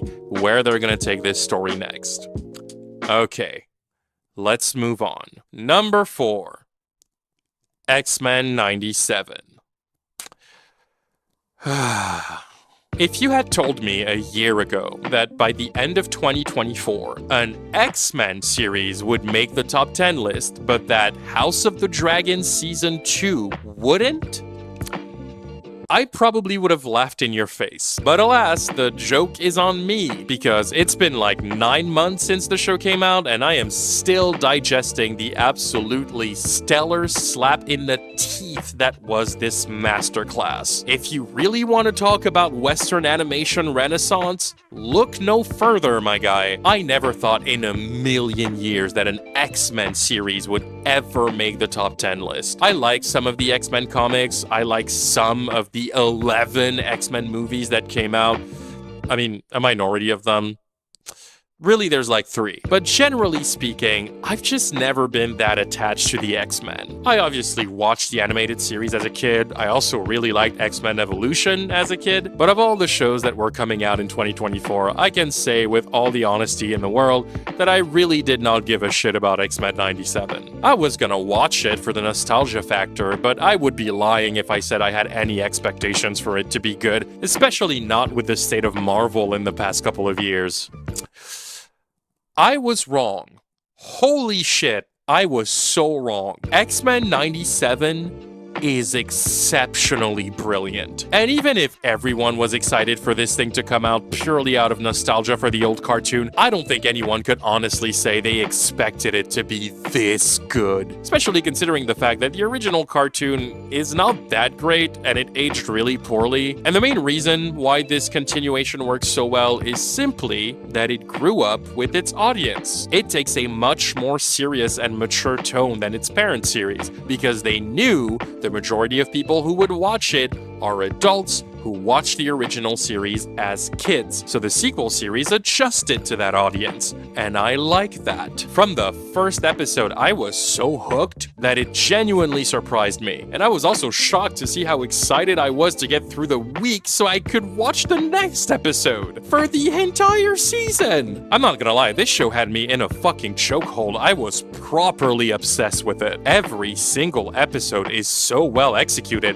and I was obsessed with the way it tackled its themes of political divide, of racial injustice, genocide, which unfortunately was very topical, the way it looked at complex romantic relationships, feelings of isolation, the power hatred can have over people. It was all so powerfully portrayed through amazing character arcs and a core cast that really does feel like a broken family. Episode 5 has one of the most genuinely emotional TV moments I've seen this year. I teared up at the end. The final line of the episode is burned into my brain. The whole season had perfectly executed twists and cliffhangers. The direction was stellar. The voice acting performances were stellar. Everything about this show was a success. I am still in shock at how much I loved it. And in its execution, X-Men 97 is still campy and fun, but when it's time for it to get serious, let me tell you, it is not fucking around. Honest to God, I did not expect this show to get so incredibly dark at points. The action scenes are epic. You get some spectacular team-ups that still have me completely speechless. Magneto is on fucking demon time the whole season. Cyclops finally gets an opportunity to show to casual audiences that he's actually one of the coolest characters in Marvel. Nightcrawler gets a mythical scene where he teams up with Wolverine in a fight, and I'm not lying when I say that it is probably the only Nightcrawler scene that could rival his intro sequence in X2. This show is just filled with glorious moments, both on an emotional level and on a full nerd-out level. I didn't expect this show to be this good. I am very glad it was. It made me love X-Men more than ever before, and I cannot wait for season 2. Marvel, if you fuck this up, I swear to God! Number 3.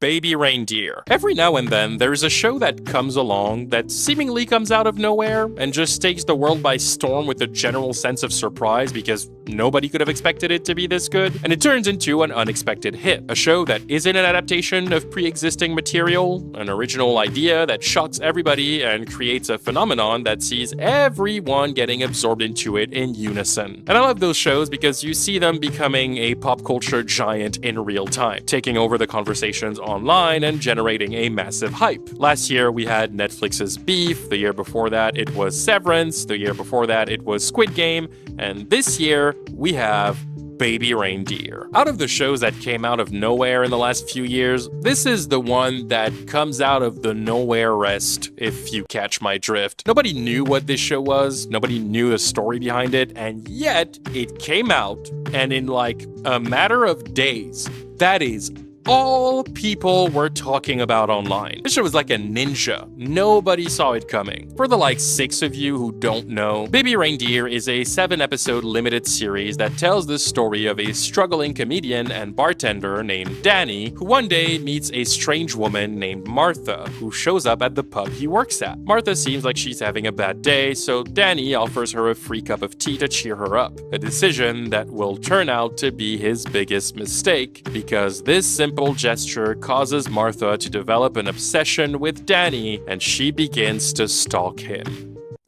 4 years. And Baby Reindeer will immediately get you with its sense of humor. Yeah, despite the synopsis I just gave you, this show is really funny, which somehow makes it even more impactful when that humor is contrasted with extremely serious and sinister topics, especially when they begin to be portrayed without any humor in sight. In a very unexpected way, Baby Reindeer is at times very hard to watch. There are some horrifying sequences in there that make you feel very uneasy, that are only made worse when you remember that they really happened. Oh, because yes, for the 6 of you who don't know, again, Baby Reindeer is based on a true story, and Richard Gadd, the creator and writer of the show, as well as its main actor, is also the man this happened to in real life. Some narrative changes were made for dramatization, but the brunt of it, down to some particularly gruesome details, is true. That caused some notable issues after the show came out, because with the internet being the internet, the second they found out Baby Reindeer is based on a true story, people started digging and found the identity of the real-life Martha. Her name was changed in the show, and they started harassing her, taunting her, and enabling her. She ended up being interviewed on television in the UK. It kind of turned into a very fucked up shit show where people viewed this very real, clearly mentally unstable woman as entertainment. Eventually, that kind of just faded away because the internet has the attention span of a toddler and they get bored of everything very quickly. But that was a weird sort of tangent that tainted the show for a little bit. But that aside, Baby Reindeer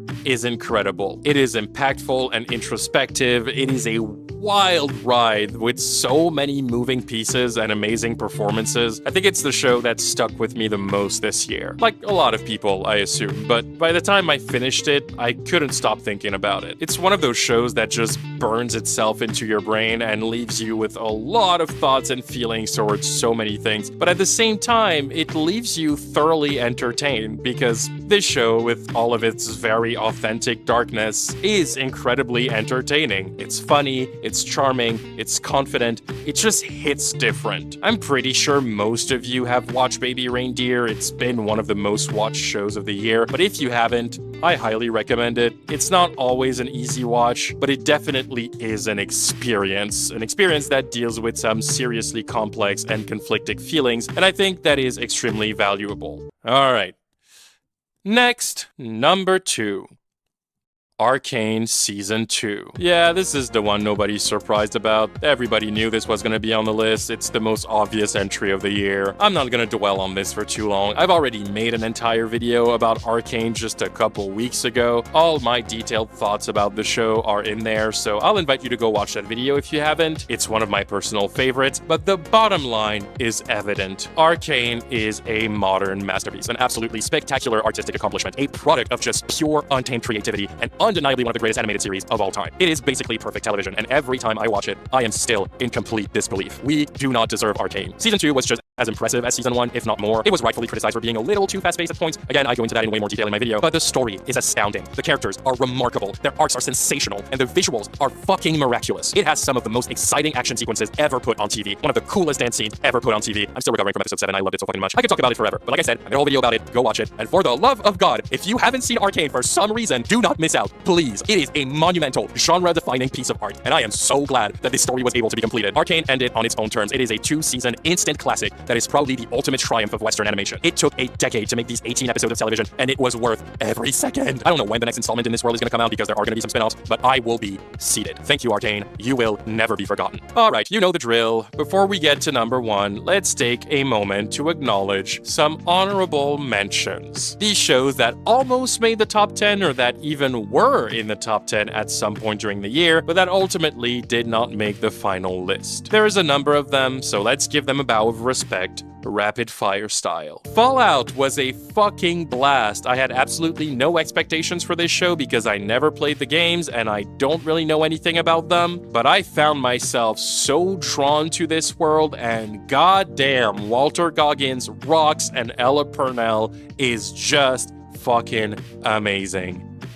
And speaking of which, Sweet Pea was an incredibly fun and messed up thriller starring Ella Purnell as a young woman who completely loses her shit, and it is a wild ride. Between this, Fallout, and Arcane, Ella Purnell is undeniably the crowned queen of television in 2024. This woman was fucking unstoppable this year. Batman Caped Crusader is the perfect representation of a show that understood the assignment. It is a very fun binge and a great nostalgia checkpoint for all those who missed the 1991 animated series. I absolutely loved it. Nobody Wants This is the confirmation that charismatic romantic comedies about millennials are alive and well. I mean, you know, like, if they're good and shit. One Day is the confirmation that depressing-ass romantic dramas are also alive and well and will still destroy you from the inside. But if they are well-written and well-directed, I will 100% subject myself to that destruction, and that's between me and my therapist, thank you very much. Presumed Innocent was a captivating thriller with Jake Gyllenhaal and Ruth Negga, courtesy of Apple TV+. This thing was super compelling and kept me on the edge of my seat to the very end. Invincible Season 2 couldn't really fit for the top 10 because only half of the season came out in 2024 because they made a completely stupid decision to split the season in 2 parts that were like 4 months apart, and for literally no reason because they had already finished working on it. But even though they completely killed the show's momentum, the season was amazing and I cannot wait for Season 3. And to close this out, we have My Lady Jane, an absolutely fabulous comedic period piece about a young woman who sort of accidentally becomes Queen of England. This thing was hilarious and had absolutely incredible writing and performances, but unfortunately it was cancelled by Amazon Prime after just 1 fantastic season because nobody watched it.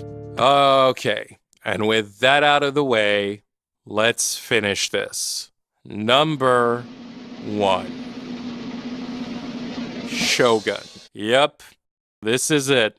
This is the one. This is the absolute colossus that ruled the year with little to no mercy. Honestly, as soon as the first episode dropped in February, it was pretty much over. There was no competition to be had. I knew it was going to be number 1. It wasn't even fair to the other shows. In a year where a majority of the series I was most excited to see ended up disappointing me, this one started the year off so fucking strongly, I was floored. It delivered on every level. Shogun is a political drama adapted from a 1975 novel of the same name, and this show is just fucking brilliant. It is set in Japan in the year 1600 at the dawn of the Edo era, and it tells the story of Yoshi Toranaga, a powerful lord of Kanto who is being cornered and slowly threatened by his political rivals who want him gone. As he prepares himself for the inevitable war to come against his enemies from within, Toranaga finds his path crossing with John Blackthorne, an English pilot seeking to establish trade with Japan, who is captured with his entire fleet and brought to Osaka Castle. The meeting between the two leads the Lord to uncover secrets that could change the power balance in Japan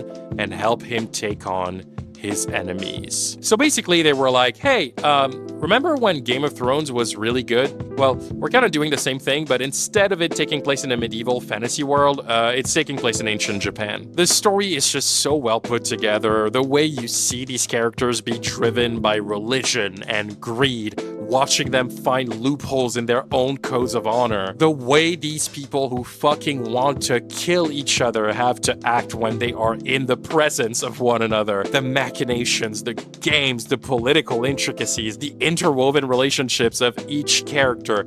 My guy, this story is thriving at every turn. It's also directed impeccably. The cinematography is crazy. The atmosphere of the show is so distinct. It's epic. It's a masterclass in building tension. The show immediately throws you in the middle of this fractured political status quo. You can sense that things are about to break. You're waiting for the inevitable moment where shit hits the fan, and when it does, it gets fucking crazy. The majority of the show is in Japanese, but there's a lot of English speaking, although there's a bit of a confusion there at first because when the characters speak English, most of the time they're not actually speaking English. In universe, they're actually speaking Portuguese because there's a big storyline about Portuguese Christians coming to Japan to convert people. But despite all of those language barriers, the show never fails to tell its story in an insanely compelling way. I was so surprised by it. Now, don't get me wrong, I expected this show to be good. I expected to like it, but I did not expect it to be this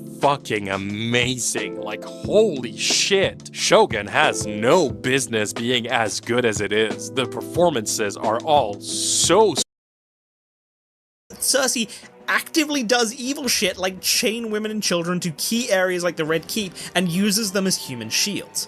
This turns out to be kryptonite for Dany. Her whole character at this point was defined by her morality and being the defender of the weak. She could never bring herself to burn children alive. At least not for the throne, anyway. And Cersei knows this. One of Dany's titles is literally Breaker of Chains, and she's known for freeing slaves. And Cersei is perhaps the one person willing enough to exploit this in her and not care about the potential consequences. Her whole character, at least in the show, was defined by her children. It was the only thing she cared about, and now they're dead. She has nothing left to lose, and the only thing she wants is to make people suffer as much as she did. This is like one of the reasons the season 6's finale was like so impactful to me. Not just because of her blowing up the set, but because the thing that defined her is gone. When you see her sitting on the throne after blowing up the set and Tommen killing himself, it just screamed Mad Queen. A Cersei with her limiters removed. And then they did nothing with her and they fucking made her pregnant again. Not this Cersei though. I'm not going to give specifics, but I'm talking TV show. But now that I've gotten a glimpse of what that would have been like, since this movie is just 3 episodes of the canceled TV show haphazardly stitched together. Now, I'm kinda glad we didn't get a TV show. This is boring-ass stupid shit. The characters are okay in this one, just noticeably written worse and less funny. Except for Mole, he's pretty much consistent with how he was in the original movie. I also never really liked him. The 3 unrelated misadventures they go on are all cool concepts in a vacuum, but none of them are fleshed out and given the time necessary to make these stories compelling. Any one of these plots would have been a cool story for a standalone sequel, but of course we can't have that because this was never meant to be a sequel. I don't know, maybe this is a Clone Wars situation where if the TV show had been made, it would have started out with this rocky, pretty bad movie as its opening, before eventually becoming something really great that adds a ton to the Atlantis universe. I guess we'll never know. Speaking of Clone Wars, James Arnold Taylor is here to voice Milo. You know, the voice of Obi-Wan in the Clone Wars. And also, Johnny Test. Honestly, hearing Johnny Test's voice come out of Milo was the best part of this movie for me. At least it woke me up from the coma everything else put me in. Also, for some reason the movie ends with Atlantis rising to the surface for the first time in 8,000 years. I don't know why. Nothing in this movie built up to that. Atlantis itself isn't even a factor in any of these 3 plot lines. The thing that came directly before this ending was fighting a crazy guy who thought he was Odin. For some reason, that experience convinced Kida that Atlantis needed to join the rest of the world. What? This movie sucks. Don't watch it. Brother Bear 2. Oh man, I'm so invested in the epic saga of Joker Bear and Stupid Little Kid Bear. What wacky misadventures will they get into next? Well, first of all, Walking Phoenix obviously didn't return for the sequel, which is expected. However, the guy they recasted him with sounds so off that it honestly kind of made me uncomfortable, more so than any other recast in any of these sequels. I don't need some stupid bear's help, I just need the stick. So have fun burning the silly little trinket on your own. So yeah, that's unsettlingly different, but apart from that, the movie is still bad in so many other ways. The plot is just Shrek again. Like, oh, we gotta go on this journey that'll allow this girl to get married to her true love. Except, oh no, maybe she's gonna fall in love with the bear along the way. Will they fall in love? Of course they will. It's so fucking predictable and stupid. At various points in the journey, Brother Bear is like, yeah, I know we need to burn the amulet so you can get on with your life and marry the guy who has no dialogue for the first 2/3 of the movie. But first, I gotta set my moose friends up with some hot lady mooses. And then unfunny shenanigans ensue that pad out the runtime. Oh look, the raccoon stole their stuff. Oh look, he got stuck in the beaver dam. Oh look, it's more unfunny scenes with the moose twins trying to get some moose pussy. The tagline for this movie is, the moose are on the loose. Don't you just love the mooses? Aren't you glad we gave them so much more screen time? That's cool, right? Sometimes comic relief taking up too much screen time is a bad thing. Who would have guessed? Anyway, yeah, do I really need to say anything else? There's no stakes in this journey whatsoever because you know exactly what's gonna happen. She's not gonna marry this boring dude who has less personality than the original love interest from Pocahontas. She's gonna fall in love with the bear and then they do. Wow, I can't believe it. I'm also sorry I dissed the Phil Collins songs in the original because at least they're infinitely more memorable than the bullshit we got in this one. I can't believe they made something even worse than the first film somehow. I also can't believe they made this at all. Who was asking for this? Make it stop. Oh God, please make it stop. Gone is my lady in white. I guess in one respect, Lady and the Tramp 2 is a pretty faithful sequel. Out of all the films on this list, I also couldn't remember what happened in this movie right after I watched it. Fortunately, unlike the first film, I don't think this one even has fans who would be upset if I don't go into detail on why I don't like it. I'll just go off of what I remember. Did you want to see more of Lady and the Tramp in this Lady and the Tramp sequel? If you answered yes, go fuck yourself. Lady is in this movie for like 4 minutes and Tramp doesn't fare much better. Instead, we're just following their son Scamp on his stupid adventure, where he meets a bunch of junkyard dogs, and then a nefarious leader dog. I guess I'll give the movie this over the first film. It does introduce its main villain earlier than the last 10 minutes. Other than that, it's worse than the original in every regard. And I already didn't hold the original in very high esteem, so yeah, this is not a good sign. At one point in the middle, the leader dog who has history with Tramp realizes, hey, This stupid kid might be Tramp's son. Apparently, he didn't notice within 2 minutes of meeting this kid that he looks exactly like Tramp, but smaller. That somehow didn't set off any alarm bells in his brain. I think the lovely Italian stereotypes from the first movie showed up at one point, so that was nice. I don't know, I'm really struggling here, guys. I remember literally nothing else, and is it really worth it for me to rewatch clips from this movie in order to accurately tell you why it sucks? Is this video or your life genuinely going to be improved by a more accurate synopsis of Lady and the Tramp 2 Scamp's Adventure? Let's not kid ourselves here. The answer is no. Next movie. I'm not like other girls. Mulan 2 is great! If you like boring movies with no plot where the comic relief from the first movie is the villain. Yes, by far the biggest warning I received about this movie beforehand is that Mushu is just straight up the main antagonist now. And like, yeah, he's obsessed with keeping his status as a guardian spirit. So much so that he actively sabotages Mulan and Shang's relationship, just so he doesn't lose his position where he can boss all these other ghosts around and have them cater to his every whim. He's so likable, guys, what a great character. And like, it's not like making him a horrible, selfish, unlikable prick was an accident. The movie is fully aware that he's inciting the conflict. The cricket tries to stop him at every turn, almost like he's his conscience or something. Whoa, crazy. The best scene in the movie is where he finally confesses after the guilt gets to him, and Mulan just tears into him, saying how shitty this was of him to do. Very justified and great to hear, but it doesn't really excuse how miserable it is watching this self-righteous prick ruin a relationship for completely self-centered reasons. And on top of all that, instead of Eddie Murphy, Mushu's voiced by a white guy. Huh? Anyway, this is a Mulan sequel, so I'm sure there's gonna be some cool action, right? No, idiot! Instead, they just got to escort these 3 princesses to be arranged married in this completely made-up place called Qigong. It doesn't exist in real life, so I have no idea where the writers got the idea for this name from. Anyway, the 3 princesses fall in love with the 3 comic relief guys from the original. And while it's predictable, I don't know, it was kinda sweet seeing them all connect. I was more invested in those 3 relationships than Mulan and Shang's, to be honest. Like, obviously I was mad Mushu was actively trying to ruin Mulan's happiness, but aside from that, I kinda didn't care if Mulan and Shang remained together in the end. The romance in the first movie is not the focus of the story, not by a long shot. And so, once you remove Shang's raging bisexuality from the equation, it's pretty clear that this is one of the more boring Disney couples. Anyway, this whole movie is relationship drama, mixed in with some fine but forgettable slice-of-life escapades with the side characters and their new GFs. Aren't you glad this is the sequel to a movie where a woman saves all of China? Isn't this exactly what you wanted Mulan to be doing after that? I don't know, it's not the worst. The animation's okay, the songs are not that bad. The side characters are still funny, even Mushu gets some laughs in spite of his character assassination. But yeah, this is pretty obviously one of the worst stories they've ever told in these direct-to-DVD sequels, for so many reasons. They don't even resolve the overarching war conflict at the end because nobody gets married. Therefore, there's no alliance and the Mongols are free to kill everyone. Honestly, after seeing this movie, I kinda don't mind that everyone in it probably dies.